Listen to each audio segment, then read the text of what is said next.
Jurgen by James Branch Cabell. I why Jurgen did the manly thing. It is a tale which they narrate in Poetesme, saying, in the old days lived a pawnbroker named Jurgen, but what his wife called him was very often much worse than that. She was a high-spirited woman, with no especial gift for silence. Her name, they say, was Adele, but people by ordinary called her Dame Lisa. They tell, also, that in the old days, after putting up the shop windows for the night, Jurgen was passing the Cistercian abbey on his way home, and one of the monks had tripped over a stone in the roadway. He was cursing the devil who had placed it there. "Fie, brother," says Jurgen, "and have not the devils enough to bear as it is?" "I never held with Origen," replied the monk, "and besides it hurt my great toe confoundedly." Nonetheless, observes Jurgen, it does not behoove God-fearing persons to speak with disrespect of the divinely appointed Prince of Darkness. To your further confusion, consider this monarch's industry. Day and night you may detect him toiling at the task heaven set him. That is a thing can be said of few communicants and of no monks. Think, too, of his fine artistry, as evidenced in all the perilous and lovely snares of this world, which it is your business to combat, and mine to lend money upon. Why, but for him we would both be vocationless. Then, too, consider his philanthropy, and deliberate how insufferable would be our case if you and I, and all our fellow parishioners, were today hobnobbing with other beasts in the garden which we pretend to desiderate on Sundays, to arise with swine and lie down with the hyena? Oh, intolerable. Thus he ran on, devising reasons for not thinking too harshly of the devil. Most of it was an abridgment of some verses Jurgen had composed, in the shop when business was slack. "I consider that to be stuff and nonsense," was the monk's glose. "No doubt your notion is sensible," observed the pawnbroker, "but mine is the prettier." Then Jurgen passed the Cistercian abbey and was approaching Bellegarde when he met a black gentleman who saluted him and said, "Thanks, Jurgen, for your good word." "Who are you, and why do you thank me?" asks Jurgen. "My name is no great matter, but you have a kind heart, Jurgen. May your life be free from care. Save us from hurt and harm, friend, but I am already married. Sirs, and a fine clever poet like you? Yet it is a long while now since I was a practicing poet. Why, to be sure, you have the artistic temperament which is not exactly suited to the restrictions of domestic life. Then I suppose your wife has her own personal opinion about poetry, Jurgen." "Indeed, sir, her opinion would not bear repetition, for I am sure you are unaccustomed to such language." "This is very sad. I am afraid your wife does not quite understand you, Jurgen." "Sir," says Jurgen, astounded, "do you read people's inmost thoughts?" The black gentleman seemed much dejected. He pursed his lips and fell to counting upon his fingers, as they moved his sharp nails glittered like flame points. "Now, but this is a very deplorable thing," says the black gentleman, "to have befallen the first person I have found ready to speak a kind word for evil. And in all these centuries, too, dear me, this is a most regrettable instance of mismanagement. No matter, Jurgen, the morning is brighter than the evening. How I will reward you, to be sure." So Jurgen thanked the simple old creature politely. And when Jurgen reached home, his wife was nowhere to be seen. He looked on all sides and questioned everyone, but to no avail. Dame Lisa had vanished in the midst of getting supper ready, suddenly, completely and inexplicably, just as in Jurgen's figure. A windstorm passes and leaves behind it a tranquility which seems, by contrast, uncanny. Nothing could explain the mystery, short of magic. And Jurgen on a sudden recollected the black gentleman's queer promise. Jurgen crossed himself.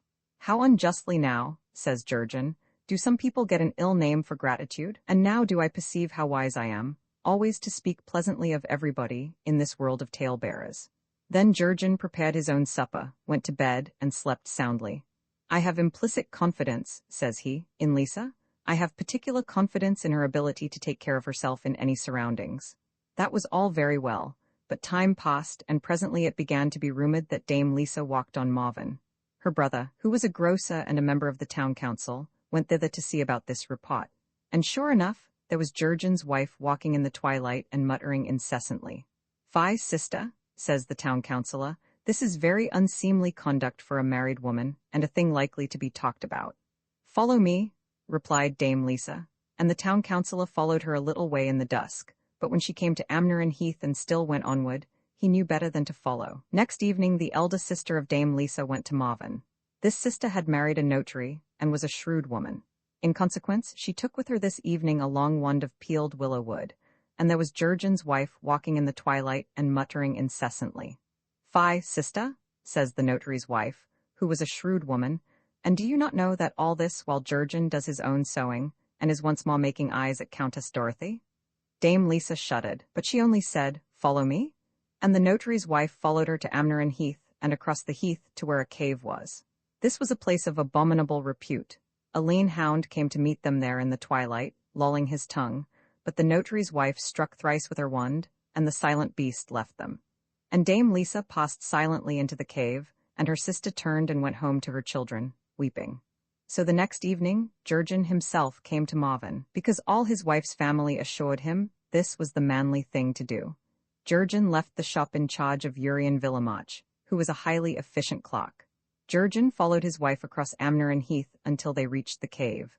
Jurgen would willingly have been elsewhere, for the hound squatted upon his haunches and seemed to grin at Jurgen, and there were other creatures abroad that flew low in the twilight, keeping close to the ground like owls, but they were larger than owls and were more discomfiting. And moreover, all this was just after sunset upon Walburga's Eve, when almost anything is rather more than likely to happen. So Jurgen said, a little peevishly, "Lisa, my dear, if you go into the cave I will have to follow you, because it is the manly thing to do, and you know how easily I take cold." The voice of Dame Lisa, now, was thin and wailing, a curiously changed voice. "There is a cross about your neck. You must throw that away." Jurgen was wearing such a cross, through motives of sentiment, because it had once belonged to his dead mother. But now, to pleasure his wife, he removed the trinket and hung it on a barberry bush. And with the reflection that this was likely to prove a deplorable business, he followed Dame Lisa into the cave. Pitiful disguises of Thragnar next. The tale tells that as Jurgen and the princess were nearing Jehun, a man came riding toward them, full armed in black, and having a red serpent with an apple in its mouth painted upon his shield. "Sir Knight," says he, speaking hollowly from the closed helmet, "you must yield to me that lady." "I think," says Jurgen civilly, "that you are mistaken." So they fought, and presently, since Caliburn was a resistless weapon, and he who wore the scabbard of Caliburn could not be wounded, Jurgen prevailed, and gave the strange knight so heavy a buffet that the knight fell senseless.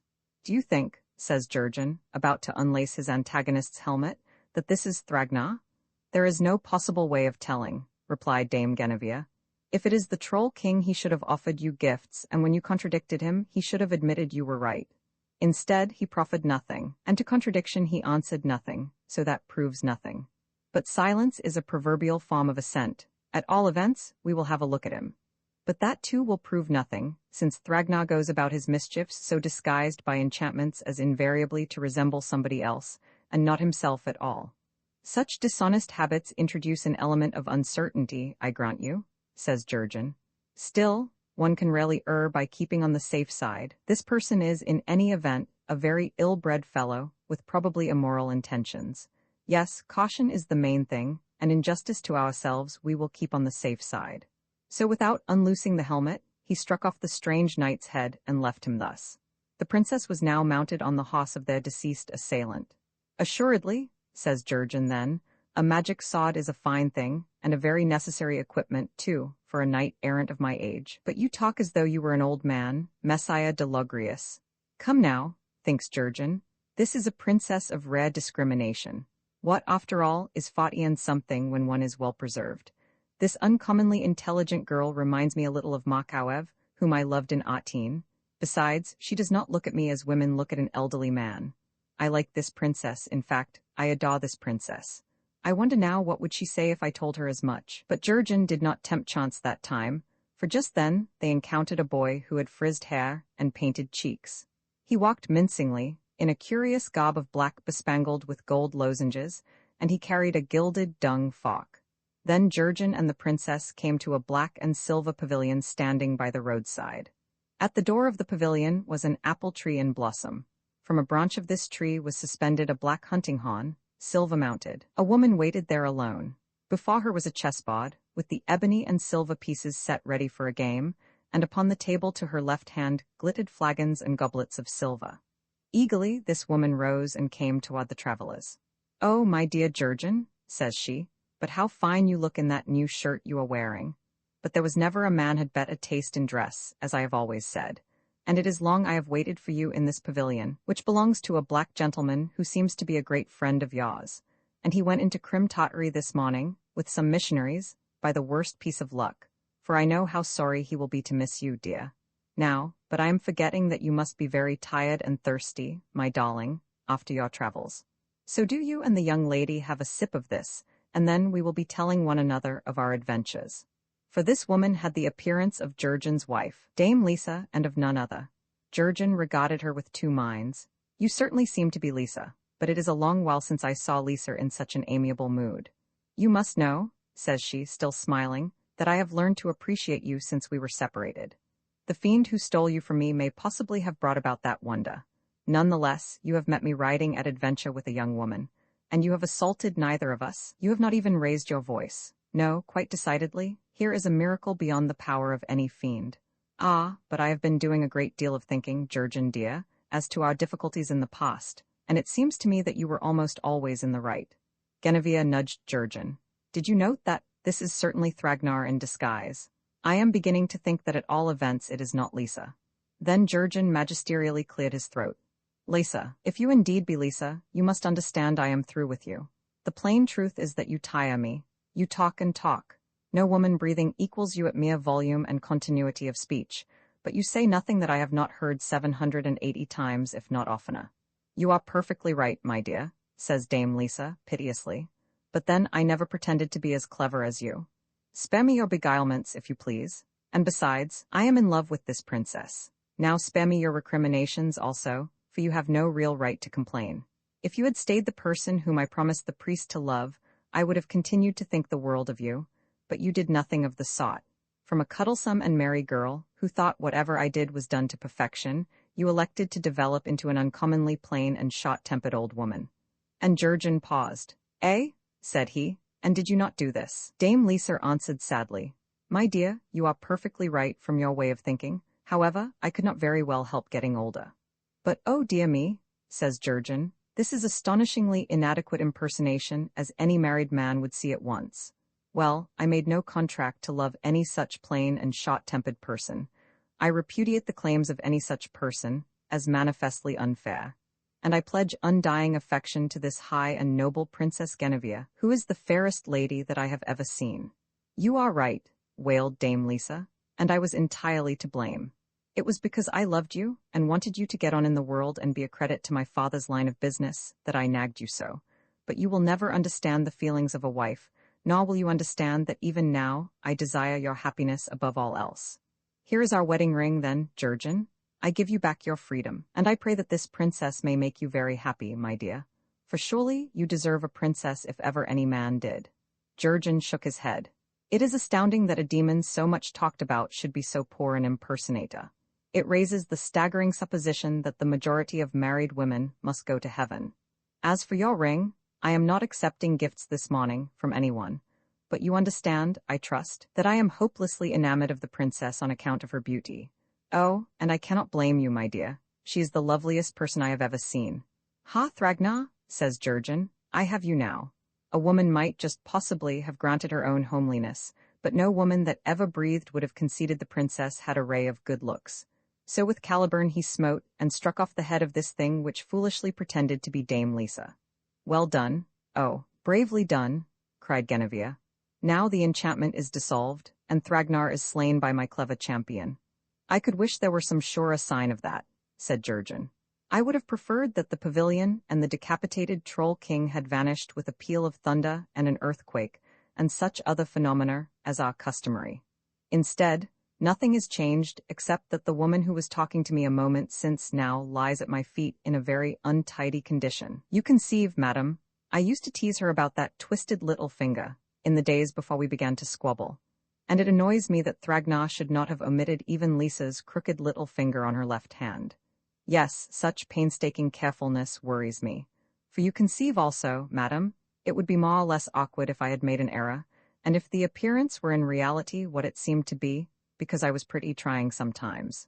At all events, I have done that which seemed equitable, and I have found no comfort in the doing of it, and I do not like this place. Roman 11 appearance of the Duke of Logrius. So Jurgen brushed from the table the chessmen that were set there in readiness for a game, and he emptied the silver flagons upon the ground. His reasons for not meddling with the Han he explained to the princess. She shivered, and said that, such being the case, he was certainly very sensible. Then they mounted, and departed from the black and silver pavilion. They came thus, without further adventure, to Godjevan Gowa's city of Cameliad. Now there was shouting, and the bells all rang when the people knew their princess was returned to them. The houses were hung with painted cloths and banners, and trumpets sounded, as Guinevere and Jurgen came to the king in his hall of judgment. And this Godjevan, that was king of Glothian and lord of Inisgoth and Camwy and Sargil, came down from his wide throne, and he embraced first Guinevere, then Jurgen. And demand of me what you will, Duke of Logrius, said Godjevan, when he had heard the champion's name, and it is yours for the asking, for you have restored to me the best-loved daughter that ever was the pride of a high king. Sir, replied Jurgen, reasonably, a service rendered so gladly should be its own reward. So I am asking that you do in turn restore to me the Princess Guinevere, in honorable marriage. Do you understand? Because I am a poor lone widower, I am tolerably certain, but I am quite certain I love your daughter with my whole heart. Thus Jurgen, whose periods were confused by emotion. I do not see what the condition of your heart has to do with any such unreasonable request, and you have no good sense to be asking this thing of me, when here are the servants of Arthur, that is now King of the Britons, come to ask for my daughter as his wife. That you are Duke of Logrius, you tell me, and I concede a duke is all very well. But I expect you in return to concede a king takes precedence with any man whose daughter is marriageable. But tomorrow or the next day it may be, you and I will talk over your reward more privately. Meanwhile, it is very queer and very frightened you are looking, to be the champion who conquered Thragna. For Jurgen was staring at the great mirror behind the king's throne. In this mirror Jurgen saw the back of Godjevan's crowned head, and beyond this, Jurgen saw a queer and frightened-looking young fellow, with sleek black hair, and an impudent nose, and wide-open bright brown eyes which were staring hard at Jurgen, and the lad's very red and very heavy lips were parted, so that you saw what fine strong teeth he had, and he wore a glittering shirt with curious figures on it. I was thinking, says Jurgen, and he saw the lad in the mirror was speaking too, I was thinking that is a remarkable mirror you have there. It is like any other mirror, replies the king, in that it shows things as they are. But if you fancy it as your reward, why, take it and welcome. And are you still talking of rewards? Cries Jurgen. Why, if that mirror shows things as they are, I have come out of my borrowed Wednesday still 21. Oh, but it was the clever fellow I was, to flatter Mother Sarada so cunningly, and to fool her into such generosity. And I wonder that you who are only a king, with bleared eyes under your crown, and with a drooping belly under all your royal robes, should be talking of rewarding a fine young fellow of 21, for there is nothing you have which I need be wanting now. Then you will not be plaguing me any more with your nonsense about my daughter, and that is excellent news. But I have no requirement to be asking your good graces now, said Jurgen, nor the good will of any man alive that has a handsome daughter or a handsome wife. For now I have the aid of a lad that was very recently made Duke of Logrius, and with his countenance I can look out for myself, and I can get justice done me everywhere, in all the bedchambers of the world. And Jurgen snapped his fingers, and was about to turn away from the king. There was much sunlight in the hall, so that Jurgen in this half-turn confronted his shadow as it lay plain upon the flagstones, and Jurgen looked at it very intently. Of course, said Jurgen presently, I only meant in a manner of speaking, sir, and was paraphrasing the splendid if hackneyed passage from Sonatius, with which you are doubtless familiar, in which he goes on to say, so much more beautifully than I could possibly express without quoting him word for word, that all this was spoken jestingly, and without the least intention of offending anybody, oh, anybody whatever, I can assure you, sir. Very well, said Godjevan Gowa, and he smiled, for no reason that was apparent to Jurgen, who was still watching his shadow sidewise. Tomorrow, I repeat, I must talk with you more privately. Today I am giving a banquet such as was never known in these parts, because my daughter is restored to me, and because my daughter is going to be queen over all the Britons. So said Godjevan, that was king of Glothian and lord of Inisgoth and Camwy and Sargil. And this was done, and everywhere at the banquet Jurgen heard talk of this King Arthur who was to marry Dame Guinevere, and of the prophecy which Merlin Ambrosius had made as to the young monarch. For Merlin had predicted, he shall afford succor, and shall tread upon the necks of his enemies. The isles of the ocean shall be subdued by him, and he shall possess the forests of Gaul. The house of Romulus shall fear his rage, and his axe shall be food for the narrators. Why then, says Jurgen to himself, this monarch reminds me in all things of David of Israel, who was so splendid and famous and so greedy in the ancient ages. For to these forests and islands and necks and other possessions, this Arthur Pendragon must be adding my one ewe lamb, and I lack a Nathan to convert him to repentance. Now, but this, to be sure, is a very unfair thing. Then Jurgen looked again into a mirror, and presently the eyes of the lad he found therein began to twinkle. "Have at you, David," said Jurgen, valorously, "since after all I see no reason to despair." Roman 12 excursus of Yolland's undoing. Now Jurgen, self-appointed Duke of Logrius, abode at the cot of King Godgiavan. The month of May passed quickly and pleasantly, but the monstrous shadow which followed Jurgen did not pass. Still, no one noticed it, that was the main thing.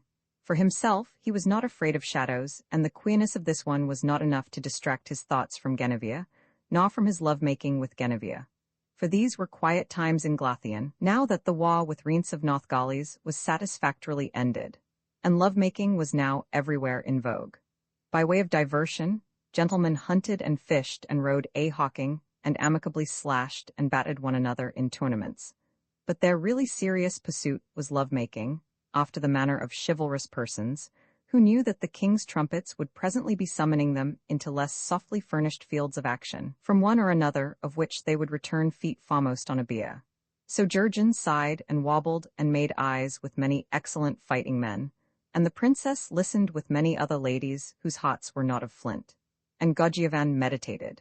Now, it was the kingly custom of Godgiavan, when his dinner was spread at noontide, not to go to meat until all such as demanded justice from him had been furnished with a champion to redress the wrong. One day, as the gaunt old king sat thus in his main hall, upon a seat of green rushes covered with yellow satin, and with a cushion of yellow satin under his elbow, and with his barons ranged about him according to their degrees, a damsel came with a very heart-rending tale of the oppression that was on her. Godgiavan blinked at her, and nodded. "You are the handsomest woman I have seen in a long while," says he, irrelevantly. "You are a woman I have waited for. Duke Jurgen of Logrius will undertake this adventure." There being no help for it, Jurgen rode off with this Dame Yolland, not very well pleased, but as they rode he jested with her. And so, with much laughter by the way, Yolland conducted him to the green castle, of which she had been dispossessed by Grimagog, a most formidable giant. "Now prepare to meet your death, Sir Knight," cried Grimagog, laughing horribly, and brandishing his club. "For all knights who come hither I have sworn to slay." "Well, if truth-telling were a sin you would be a very virtuous giant," says Jurgen, and he flourished Thragnar's sword, resistless Caliburn. Then they fought, and Jurgen killed Grimagog. Thus was the green castle restored to Dame Yolland, and the maidens who attended her aforetime were duly released from the cellarage. They were now maidens by courtesy only, but so tender is the heart of women that they all wept over Grimagog. Yolland was very grateful, and proffered every manner of reward. "But no, I will take none of these fine jewels, nor money, nor lands either," says Jurgen. "For Logrius, I must tell you, is a fairly well-to-do duchy, and the killing of giants is by way of being my favorite pastime. He is well paid that is well satisfied. Yet if you must reward me for such a little service, do you swear to do what you can to get me the love of my lady, and that will suffice." Yolland, without any particular enthusiasm, consented to attempt this. And indeed Yolland, at Jurgen's request, made oath upon the 4 evangelists that she would do everything within her power to aid him. "Very well," said Jurgen, "you have sworn, and it is you whom I love." Surprise now made her lovely. Yolland was frankly delighted at the thought of marrying the young Duke of Logrius, and offered to send for a priest at once. "My dear," says Jurgen, "there is no need to bother a priest about our private affairs." She took his meaning and sighed. "Now I regret," said she, "that I made so solemn an oath. Your trick was unfair." "Oh, not at all," said Jurgen, "and presently you will not regret it, for indeed the game is well worth the candle."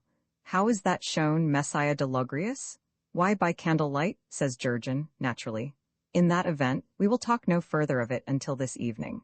So that evening Yolland sent for him. She was, as Godgiavan had said, a remarkably handsome woman, sleek and sumptuous, and crowned with a wealth of copper-colored hair. Tonight she was at her best in a tunic of shimmering blue, with a surcoat of gold embroidery, and with gold-embroidered pendant sleeves that touched the floor. Thus she was when Jurgen came to her. "Now," says Yolland, frowning, "you may as well come out straightforwardly with what you were hinting at this morning." But first Jurgen looked about the apartment, and it was lighted by a tall gilt stand whereon burned candles. He counted these, and he whistled.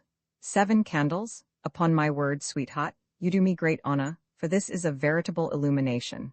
To think of it now that you should honor me as people do saints with 7 candles. Well, I am only mortal, but none the less I am Jurgen, and I shall endeavor to repay this 7-fold courtesy without discount.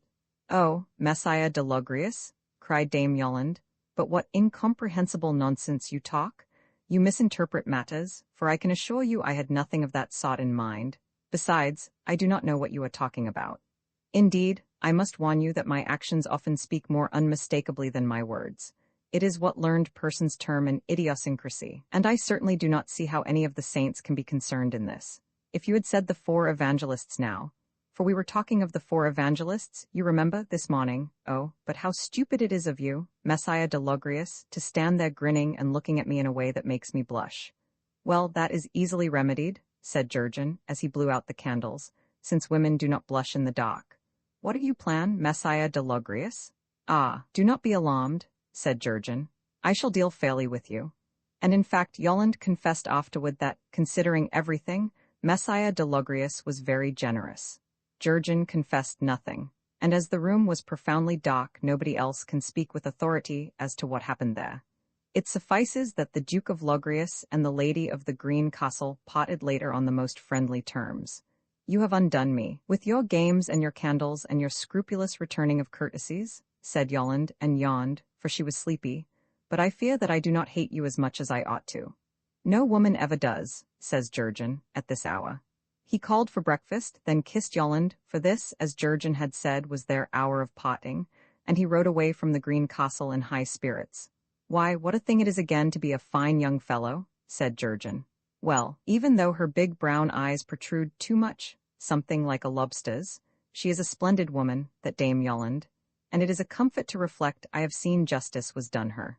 Then he rode back to Cameliad, singing with delight in the thought that he was riding toward the Princess Genevieve, whom he loved with his whole heart. Roman 13 Philosophy of Jurgen Gower at Cameliad, the young Duke of Logrius spent most of his time in the company of Genevieve, whose father made no objection overtly. Jurgen had his promised talk with Jurgen. I lament that Dame Yolande dealt over-thriftily with you, the king said, first of all. For I estimated you two would be as spark and tinder, kindling between you an amorous conflagration to burn up all this nonsense about my daughter. Thrift, sir, said Jurgen discreetly, is a proverbial virtue, and fires may not consume true love. That is the truth, Jurgen admitted, whoever says it, and he sighed. Then for a while he sat in nodding meditation. Tonight the old king wore a disreputably rusty gown of black stuff, with fur about the neck and sleeves of it, and his scant white hair was covered by a very shabby black cap. So he huddled over a small fire in a large stone fireplace carved with shields. Beside him was white wine and red, which stayed untasted while Jurgen meditated upon things that fretted him. Now then, says Jurgen Gower, this marriage with the High King of the Britons must go forward, of course. That was settled last year, when Arthur and his devilmongers, the Lady of the Lake and Merlin, Ambrosius, were at some pains to rescue me at Carrow Hayes. I estimate that Arthur's ambassadors, probably the devilmongers themselves, will come for my daughter before June is out. Meanwhile, you two have youth and love for playthings, and it is spring. What is the season of the year to me, groaned Jurgen, when I reflect that within a week or so the lady of my heart will be borne away from me forever? How can I be happy, when all the while I know the long years of misery and vain regret are near at hand? You are saying that, observed the king, in part because you drank too much last night, and in part because you think it is expected of you. For in point of fact, you are as happy as anyone is permitted to be in this world, through the simple reason that you are young. Misery, as you employ the word, I consider to be a poetical trough, but I can assure you that the moment you are no longer young the years of vain regret will begin, either way. That is true, said Jurgen, haughtily. How do you know? Now then, put it I were insane enough to marry my daughter to a mere duke, you would grow damnably tired of her. I can assure you of that also, for in disposition Genevieve is her sainted mother all over again. She is nice-looking, of course, because in that she takes after my side of the family, but between ourselves, she is not particularly intelligent, and she will always be making eyes at some man or another. Today, it appears to be your turn to serve as her target, in a fine glittering shirt of which the like was never seen in Glathian. I deplore, but even so I cannot deny, your rights as the champion who rescued her. and I must bid you make the most of that turn. Meanwhile, it occurs to me, sir, that it is unusual to betroth your daughter to one man, and permit her to go freely with another. If you insist upon it, said Godjiavan Gawa, I can of course lock up the pair of you in separate dungeons until the wedding day. Meanwhile, it occurs to me you should be the last commentator to grumble.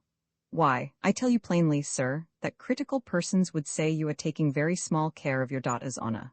To that there are several answers, replied the king. One is that I remember my late wife as tenderly as possible, and I reflect I have only her word for it as to Genevieve's being my daughter. Another is that, though my daughter is a quiet and well-conducted young woman, I never heard King Thragna was anything of this sort. Oh, sir, said Jurgen, horrified, whatever are you hinting? All sorts of things, however, happen in caves, things which it is wiser to ignore in sunlight. So I ignore, I ask no questions. My business is to marry my daughter acceptably, and that only. Such discoveries as may be made by her husband afterward are his affair, not mine. This much I might tell you, Messiah de Logrius, by way of answer.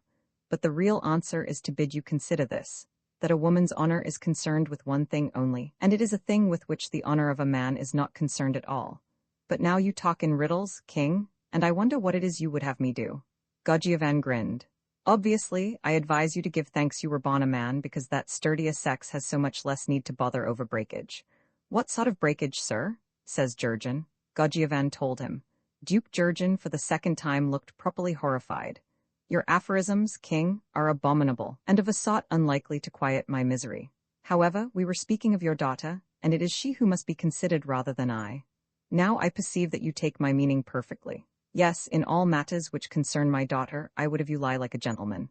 Well, I am afraid, sir, said Jurgen, after a pause, that you are a person of somewhat degraded ideals. Ah, but you are young. Youth can afford ideals, being vigorous enough to stand the hard knocks they earn their possessor.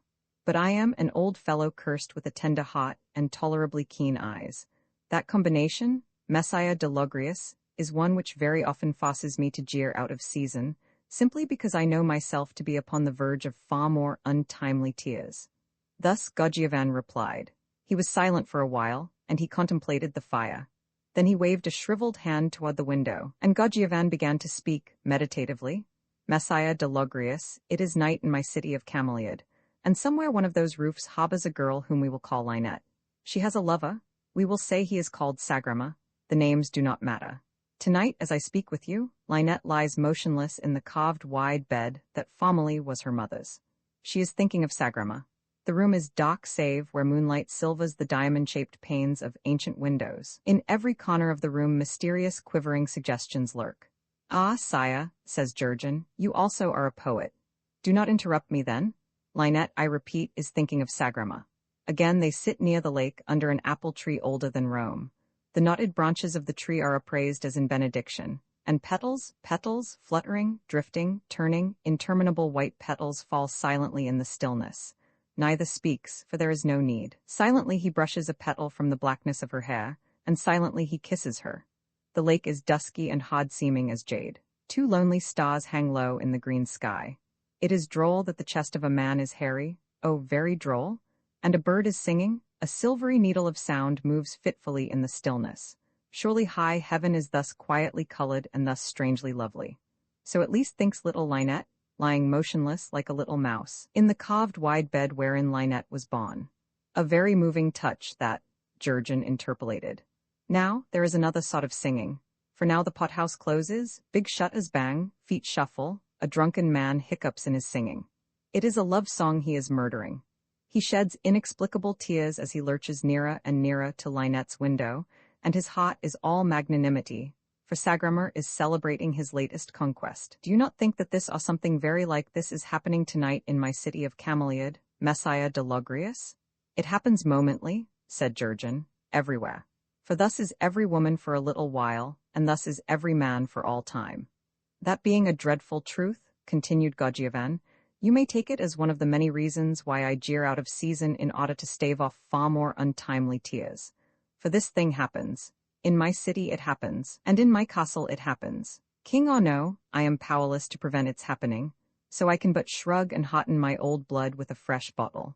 No less, I regard the young woman, who is quite possibly my daughter, with considerable affection, and it would be salutary for you to remember that circumstance, Messiah de Logrius, if ever you attempted to be candid. Jurgen was horrified. But with the princess, sir, it is unthinkable that I should not deal fairly. King Gojievan continued to look at Jurgen. Gojievan Gawa said nothing, and not a muscle of him moved. Although of course, said Jurgen, I would, in simple justice to her, not ever consider volunteering any information likely to cause pain. Again I perceive, said Gojievan, that you understand me, yet I did not speak of my daughter only, but of everybody. How then, sir, would you have me deal with everybody? Why, I can but repeat my words, says Gojievan, very patiently. I would have you lie like a gentleman, and now be off with you, for I am going to sleep. I shall not be wide awake again until my daughter is safely married, and that is absolutely all I can do for you. Do you think this is reputable conduct, King? Oh no, says Gojievan, surprised. It is what we call philanthropy. Roman 14 preliminary tactics of Duke Jurgen, so Jurgen abode at court, and was tolerably content for a little while. He loved a princess, the fairest and most perfect of mortal women, and loved her, a circumstance to which he frequently recurred, as never any other man had loved in the world's history. And very shortly he was to stand by and see her married to another. Here was a situation to delight the chivalrous court of Glathian, for every requirement of romance was exactly fulfilled. Now the appearance of Guinevere, whom Jurgen loved with an entire heart, was this. She was of middling height, with a figure not yet wholly the figure of a woman. She had fine and very thick hair, and the color of it was the yellow of corn floss. When Guinevere undid her hair, it was a marvel to Jurgen to note how snugly this hair descended about the small head and slender throat, and then broadened boldly, and clothed her with a loose soft foam of pallid gold. For Jurgen delighted in her hair, and with increasing intimacy, loved to draw great strands of it back of his head, crossing them there, and pressing soft handfuls of her perfumed hair against his cheeks as he kissed the princess. The head of Guinevere, be it repeated, was small. You wondered at the proud, free-tossing movements of that little head which had to sustain the weight of so much hair. The face of Guinevere was colored tenderly and softly. It made the faces of other women seem the work of a sign-painter, just splotched in anyhow. Gray eyes had Guinevere, veiled by incredibly long black lashes that curved incredibly. Her brows arched rather high above her eyes, that was almost a fault. Her nose was delicate and saucy. Her chin was impudence made flesh, and her mouth was a tiny and irresistible temptation. And so on, but indeed, there is no sense at all in describing this lovely girl, as though I were taking an inventory of my shop window, said Jurgen. Analogues are all very well, and they have the unanswerable sanction of custom. Nonetheless, when I proclaim that my adored mistress's hair reminds me of gold, I am quite consciously lying. It looks like yellow hair, and nothing else. Nor would I willingly venture within 10 feet of any woman whose head sprouted with wires, of whatever metal, and to protest that her eyes are as gray and fathomless as the sea is very well also, and the sort of thing which seems expected of me. But imagine how horrific would be puddles of water slopping about in a lady's eye sockets. If we poets could actually behold the monsters we rhyme of, we would scream and run. Still, I rather like this servant. For he was making a servant in praise of Guinevere. It was the pleasant custom of Gojievan's court that every gentleman must compose verses in honor of the lady of whom he was hopelessly enamored, as well as that in these verses he should address the lady as one whose name was too sacred to mention, otherwise than did her sponsors. So Duke Jurgen of Logrius duly rhapsodized of his Phillida. I borrow from idea love the appellation of that noted, but by much inferior lady, who was beloved by Ariphus of Belsize. He explained, you will remember Polyja suspects she was a princess of the house of Sclerovius, and you of course recall Pisander's masterly summing up of the probabilities in his Heraclea. Oh, yes, they said, and the courtiers of Gojievan Gawa, like Mother Sarada, were greatly impressed by young Duke Jurgen's erudition. For Jurgen was Duke of Logrius nowadays, with his glittering shirt and the coronet upon his bridle to show for it. Awkwardly this proved to be an earl's coronet, but incongruities are not always inexplicable. It was Earl Jyamuid's hoss. You have doubtless heard of Jyamuid, but to ask that is insulting. Oh, not at all. It is humor. We perfectly understand your humor, Duke Jurgen. And a very pretty fighter I found this famous Jyamuid as I traveled westward.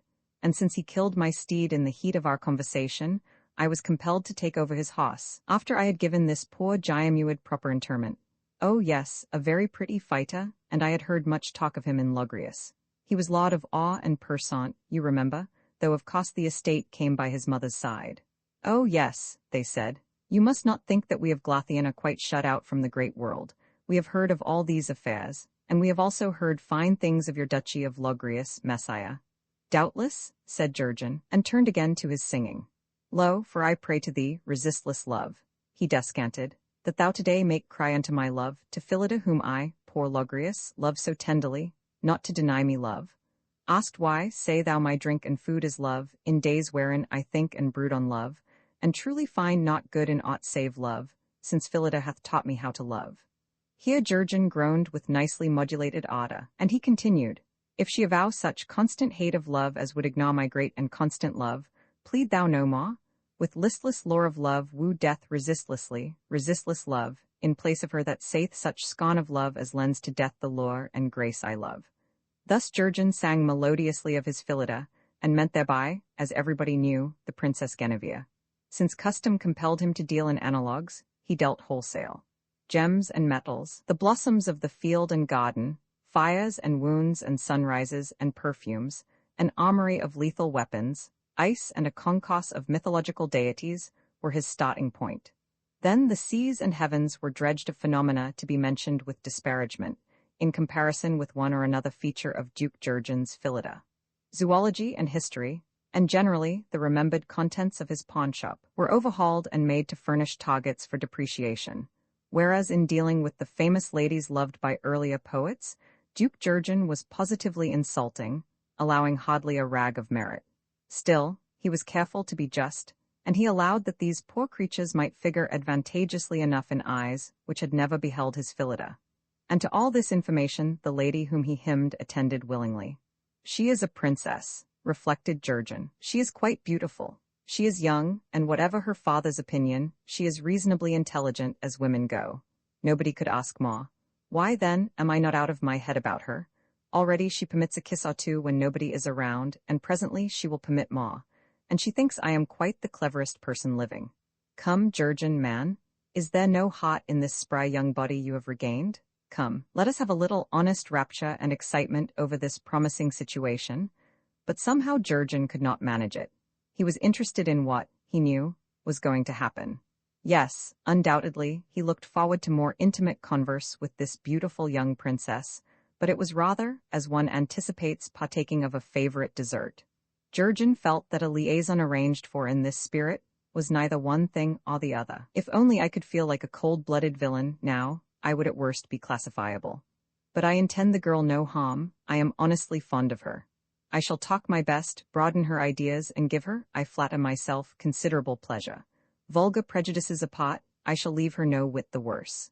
Why, the dear little thing, not for the ransom of 7 emperors would I do her any hurt, and in these matters discretion is everything, simply everything.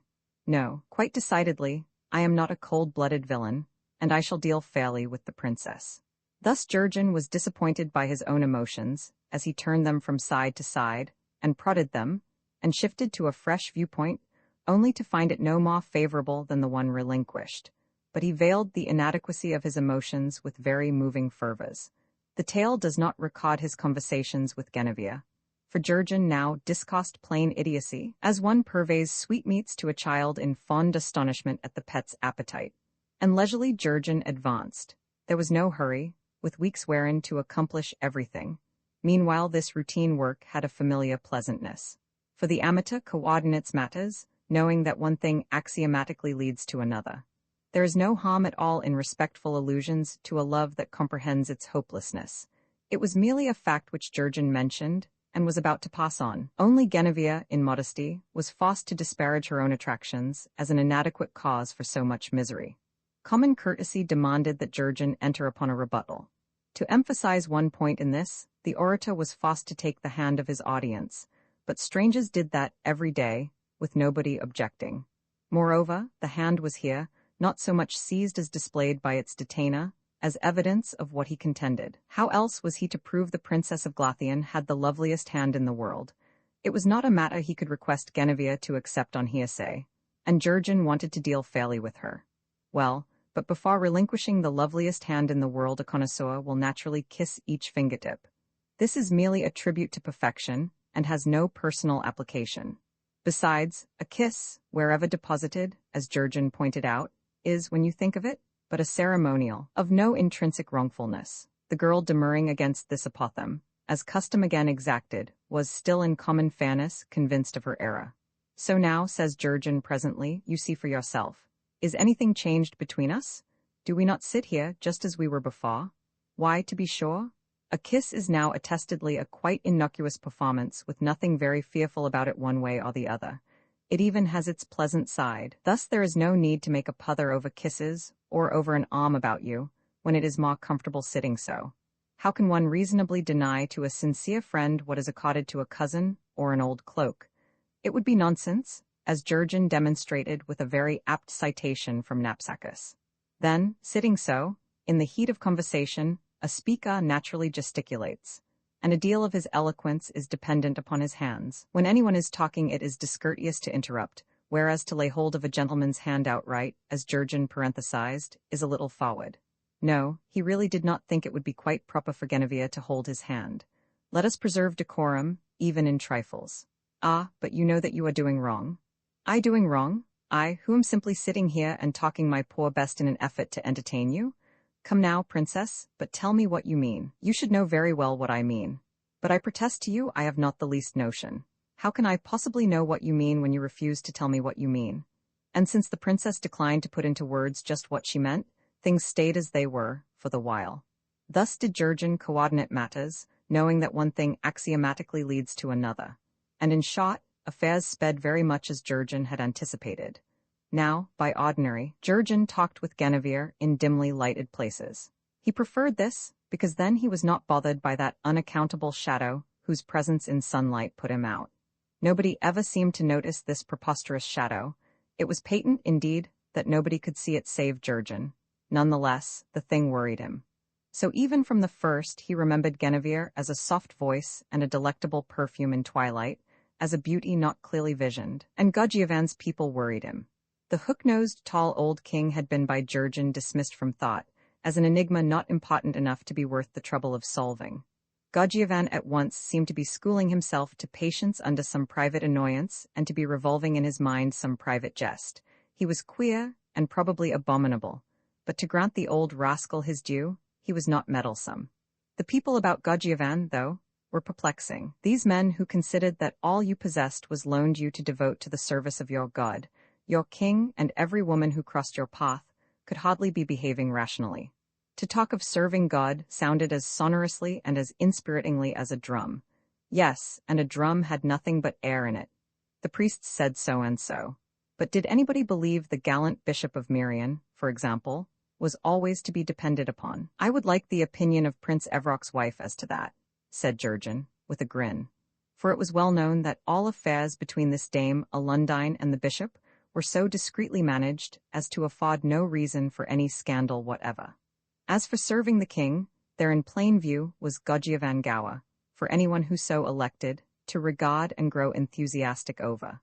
Godgiovan might be shrewd enough, but to Jurgen he suggested very little of the Lord's anointed. To the contrary, he reminded you of Jurgen's brother-in-law, the grocer, without being graced by the tradesman's friendly interest in customers. Godgiovan Gower was a person whom Jurgen simply could not imagine any intelligent deity selecting as steward. And finally, when it came to serving women, what sort of service did women most cordially appreciate? Jurgen had his answer pat enough, but it was an answer not suitable for utterance in a mixed company. No one of my honest opinions, in fact, is adapted to further my popularity in Glathian, because I am a monstrous clever fellow who does justice to things as they are. Therefore I must remember always, in justice to myself, that I very probably hold traffic with madmen. Yet Rome was a fine town, and it was geese who saved it. These people may be right, and certainly I cannot go so far as to say they are wrong, but still, at the same time, yes, that is how I feel about it. Thus did Jurgen abide at the chivalrous court of Glathian, and conform to all its customs.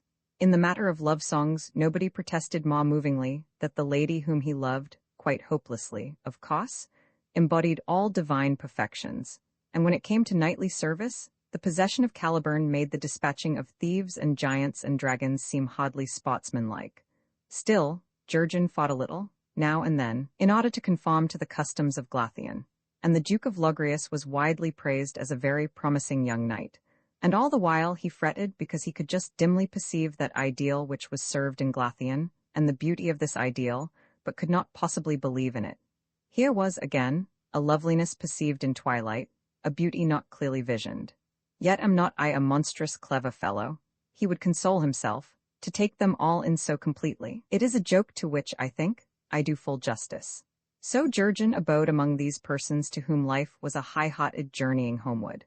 God the Father awaited you there, ready to punish at need, but eager to forgive, after the manner of all fathers. That one became a little soiled in travelling, and sometimes blundered into the wrong lane, was a matter which fathers understood. Meanwhile, here was an ever-present reminder of his perfection incarnated in woman, the finest and the noblest of his creations. Thus was every woman a symbol to be honored magnanimously and reverently. So said they all. Why, but to be sure, assented Jurgen. And in support of his position, he very edifyingly quoted Ophelion, and Fabianus Papirius, and Sextius Niger to boot. Roman 15 of Compromises in Glathian, the tale records that it was not a great while before, in simple justice to Genevieve, Duke Jurgen had afforded her the advantage of frank conversation in actual privacy. For conventions have to be regarded, of course. Thus the time of a princess is not her own, and at any hour of day, all sorts of people are apt to request an audience just when some most improving conversation is progressing famously. But the hall of judgment stood vacant and unguarded at night. But I would never consider doing such a thing, said Genevieve. And whatever must you think of me to make such a proposal? That too, my dearest, is a matter which I can only explain in private, and if I were to report your insolence to my father, you would annoy him exceedingly, and from such griefs it is our duty to shield the aged. And besides, I am afraid. Oh, my dearest, says Jurgen, and his voice quavered, because his love and his sorrow seemed very great to him. But, oh, my dearest, can it be that you have not faith in me? For with all my body and soul I love you, as I have loved you ever since I first raised your face between my hands, and understood that I had never before known beauty. Indeed, I love you as I think. No man has ever loved any woman that lived in the long time that is gone, for my love is worship, and no less. The touch of your hand sets me to trembling, dear, and the look of your gray eyes makes me forget there is anything of pain or grief or evil anywhere. For you are the loveliest thing God ever made, with joy in the new skill that had come to his fingers. And you have not faith in me. Then the princess gave a little sobbing laugh of content and repentance, and she clasped the hand of her grief-stricken lover. Forgive me, Jurgen, for I cannot bear to see you so unhappy. Ah, and what is my grief to you? He asks of her bitterly. Much, oh very much, my dear, she whispered. So in the upshot Jurgen was never to forget that moment wherein he waited behind the door, and through the crack between the half-open door and the door frame saw Genevieve approach irresolutely, a wavering white blur in the dark corridor. She came to talk with him where they would not be bothered with interruptions, but she came delightfully perfumed, in her night shift, and in nothing else. Jurgen wondered at the way of these women, even as his arms went about her in the gloom. He remembered always the feel of that warm and slender and yielding body, naked under the thin fabric of the shift, as his arms first went about her. Of all their moments together, that last breathless minute before either of them had spoken stayed in his memory as the most perfect. And yet what followed was pleasant enough, for now it was to the wide and softly cushioned throne of a king, no less, that Genevieve and Jurgen resorted, so as to talk where they would not be bothered with interruptions. The throne of Godjeven was perfectly dark, under its canopy, in the unlighted hall, and in the dark nobody can see what happens. Thereafter these two contrived to talk together nightly upon the throne of Glathian. But what remained in Jurgen's memory was that last moment behind the door, and the 6 tall windows upon the east side of the hall, those windows which were of commingled blue and silver, but were all in opulent glitter. Throughout that time in the night when the moon was clear of the treetops, and had not yet risen high enough to be shut off by the eaves. For that was all which Jurgen really saw in the hall of judgment. There would be a brief period wherein upon the floor beneath each window would show a narrow quadrangle of moonlight, but the windows were set in a wall so deep that this soon passed. On the west side were 6 windows also, but about these was a porch, so no light ever came from the west. Thus in the dark they would laugh and talk with lowered voices. Jurgen came to these encounters well primed with wine, and in consequence, as he quite comprehended, talked like an angel, without confining himself exclusively to celestial topics. He was often delighted by his own brilliance, and it seemed to him a pity there was no one handy to take it down. So much of his talking was necessarily just a little over the head of any girl, however beautiful and adorable, and Genevieve, he found, talked infinitely better at night. It was not altogether the wine which made him think that, either. The girl displayed a side she veiled in the daytime. A girl, far less a princess, is not supposed to know more than agrees with a man's notion of maidenly ignorance, she contended. Nobody ever told me anything about so many interesting matters. Why, I remember. And Genevieve narrated a quaintly pathetic little story, here irrelevant, of what had befallen her some 3 or 4 years earlier. My mother was living then, but she had never said a word about such things, and frightened as I was, I did not go to her. Jurgen asked questions. Why, yes, there was nothing else to do. I cannot talk freely with my maids and ladies even now. I cannot question them, that is, of course I can listen as they talk among themselves. For me to do more would be unbecoming in a princess, and I wonder quietly about so many things. She adduced instances. After that I used to notice the animals and the poultry, so I worked out problems for myself after a fashion, but nobody ever told me anything directly. Yet I dare say that Thragnar, well, the troll king, being very wise, must have made zoology much clearer. Thragnar was a skilled enchanter, says a demure voice in the dark, and through the potency of his abominable arts, I can remember nothing whatever about Thragnar. Jurgen laughed, ruefully. Still, he was tolerably sure about Thragnar now. So they talked, and Jurgen marveled, as millions of men had done aforetime, and have done since, at the girl's eagerness, now that barriers were down, to discuss in considerable detail all such matters as etiquette had previously compelled them to ignore. About her ladies-in-waiting, for example, she afforded him some very curious data, and concerning men in general, she asked innumerable questions that Jurgen found delicious. Such innocence combined, upon the whole, with a certain moral obtuseness, seemed inconceivable. For to Jurgen it now appeared that Genevieve was behaving with not quite the decorum which might fairly be expected of a princess. Contrition, at least, one might have looked for, over this whole and corner business, whereas it worried him to note that Genevieve was coming to accept affairs almost as a matter of course. Certainly, she did not seem to think at all of any wickedness anywhere. The utmost she suggested was the necessity of being very careful. And while she never contradicted him in these private conversations, and submitted in everything to his judgment, her motive now appeared to be hardly more than a wish to please him. It was almost as though she were humoring him in his foolishness. And all this within 6 weeks, reflected Jurgen, and he nibbled his fingernails with a mental side glance toward the opinions of King Gojievangawa. But in daylight, the princess remained unchanged. In daylight, Jurgen adored her, but with no feeling of intimacy. Very rarely did occasions serve for them to be actually alone in the daytime. Once or twice, though, he kissed her in open sunlight, and then her eyes were melting but wary, and the whole affair was rather flat. She did not repulse him, but she stayed a princess, appreciative of her station, and seemed not at all the invisible person who talked with him at night in the Hall of Judgment. Presently, by common consent, they began to avoid each other by daylight. Indeed, the time of the princess was now preoccupied, for now had come into Glathian a ship with saffron-colored sails, and having for its figurehead a dragon that was painted with 30 colors. Such was the ship which brought Messiah Merlin Ambrosius and Dame Anaides, the Lady of the Lake, with a great retinue, to fetch young Genevieve to London, where she was to be married to King Arthur. First there was a week of feasting and tourneys, and high mirth of every kind. Now the trumpets bled, and upon a scaffolding that was gay with pennons and smart tapestries, King Gojievan sat nodding and blinking in his brightest raiment, to judge who did the best, and into the field came joyously a press of dukes and earls and barons and many famous knights, to contend for honor and a trumpery chaplet of pearls. Jurgen shrugged and honored custom.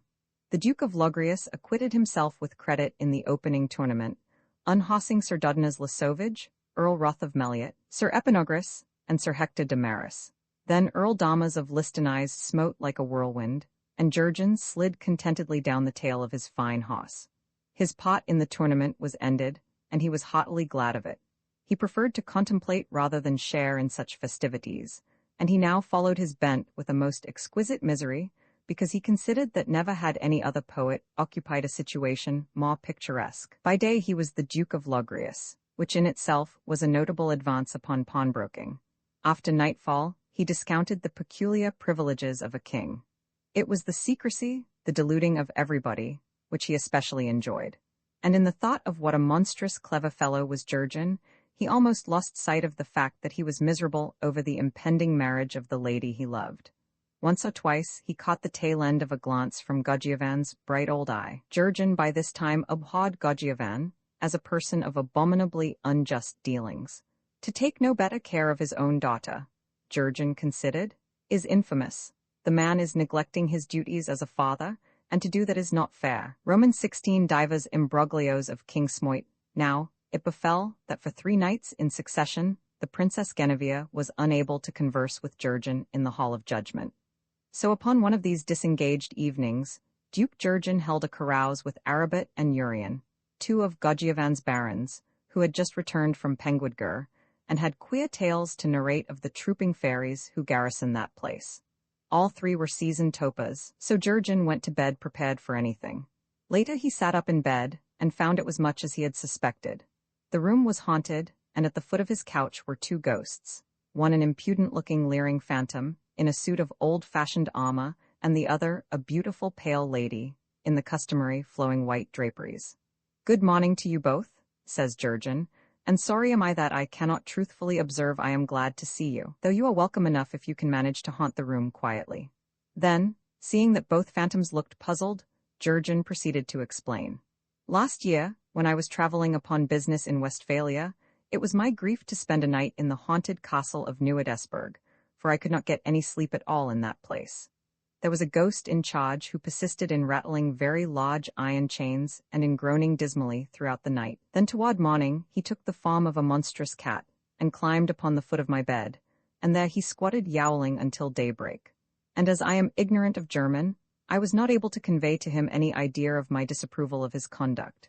Now, I trust that as compatriots, or as I might say with more exactness, as former compatriots, you will appreciate that such behavior is out of all reason."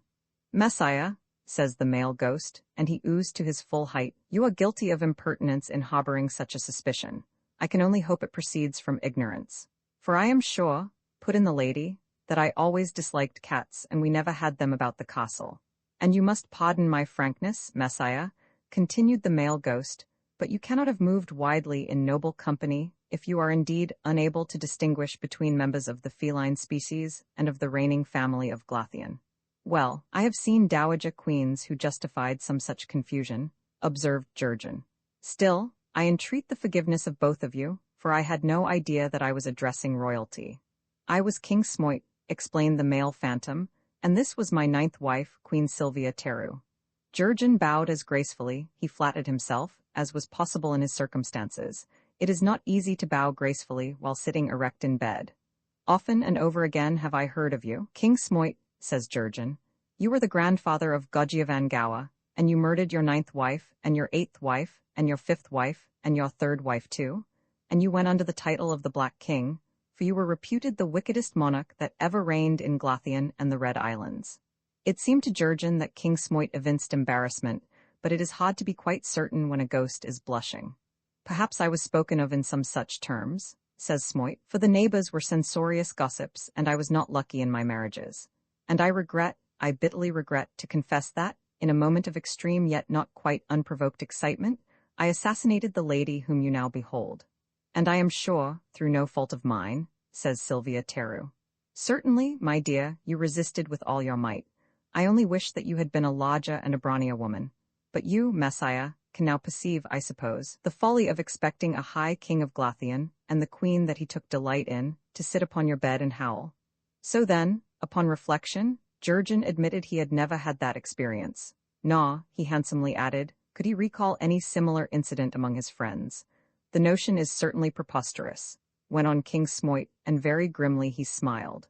"We are drawn hither by quite other intentions. In fact, we wish to ask of you, as a member of the family, your assistance in a delicate affair." "I would be delighted," Jurgen stated, "to aid you in any possible way, but why do you call me a member of the family?" "Now, to deal frankly," says Smoit with a grin, "I am not claiming any alliance with the Duke of Logrius. Sometimes," says Jurgen, "one prefers to travel incognito. As a king, you ought to understand that. My interest is rather in the grandson of Steinva, Now you will remember your grandmother Steinver as, I do not doubt, a charming old lady, but I remember Steinver, the wife of Ludwig, as one of the loveliest girls that a king's eyes ever lighted on. Oh, sir, says Jurgen, horrified, and what is this you are telling me? Merely that I had always an affectionate nature, replied King Smoit, and that I was a fine upstanding young king in those days. And one of the results of my being these things was your father, whom men called Koth the son of Ludwig. But I can assure you Ludwig had done nothing to deserve it. Well, well, said Jurgen. All this is very scandalous, and very upsetting, too. It is to have a brand new grandfather foisted upon you at this hour of the morning. Still, it happened a great while ago, and if Ludwig did not fret over it, I see no reason why I should do so. And besides, King Smoit, it may be that you are not telling me the truth. If you doubt my confession, Messiah my grandson, you have only to look into the next mirror. It is precisely on this account that we have ventured to dispel your slumbers. For to me, you bear a striking resemblance. You have the family face. Now Jurgen considered the lineaments of King Smoit of Glothian. Really, said Jurgen, of course it is very flattering to be told that your appearance is regal. I do not at all know what to say in reply to the implied compliment, without seeming uncivil. I would never for a moment question that you were much admired in your day, sir, and no doubt very justly so. None the less, well, my nose now, from such glimpses of it as mirrors have hitherto afforded, does not appear to be a snub nose. Ah, but appearances are proverbially deceitful, observed King Smoit. And about the left-hand corner, protested Queen Sylvia Teru, I detect a distinct resemblance. Now I may seem unduly obtuse, said Jurgen, for I am a little obtuse. It is a habit with me, a very bad habit formed in early infancy, and I have never been able to break myself of it, and so I have not any notion at what you two are aiming. Replied the ghost of King Smoit, I will explain. Just 63 years ago tonight, I murdered my 9th wife in circumstances of peculiar brutality, as you with rather questionable taste have mentioned. Then Jurgen was somewhat abashed, and felt that it did not become him, who had so recently cut off the head of his own wife, to assume the airs of a precisian. Of course, says Jurgen, more broad-mindedly, these little family differences are always apt to occur in married life. So be it, though by the so and sauce of Ursula's 11,000 travelling companions, there was a time wherein I would not have brooked such criticism.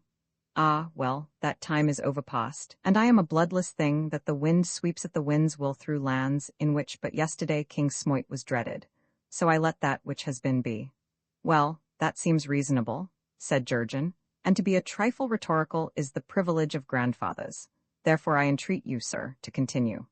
2 years afterward, I followed the Emperor Locrine in his expedition against the Suevitii, an evil and luxurious people who worship Gozerin peculiarly, by means of little boats. I must tell you, grandson, that was a goodly raid, conducted by a band of tidy fighters in a land of wealth and of fine women.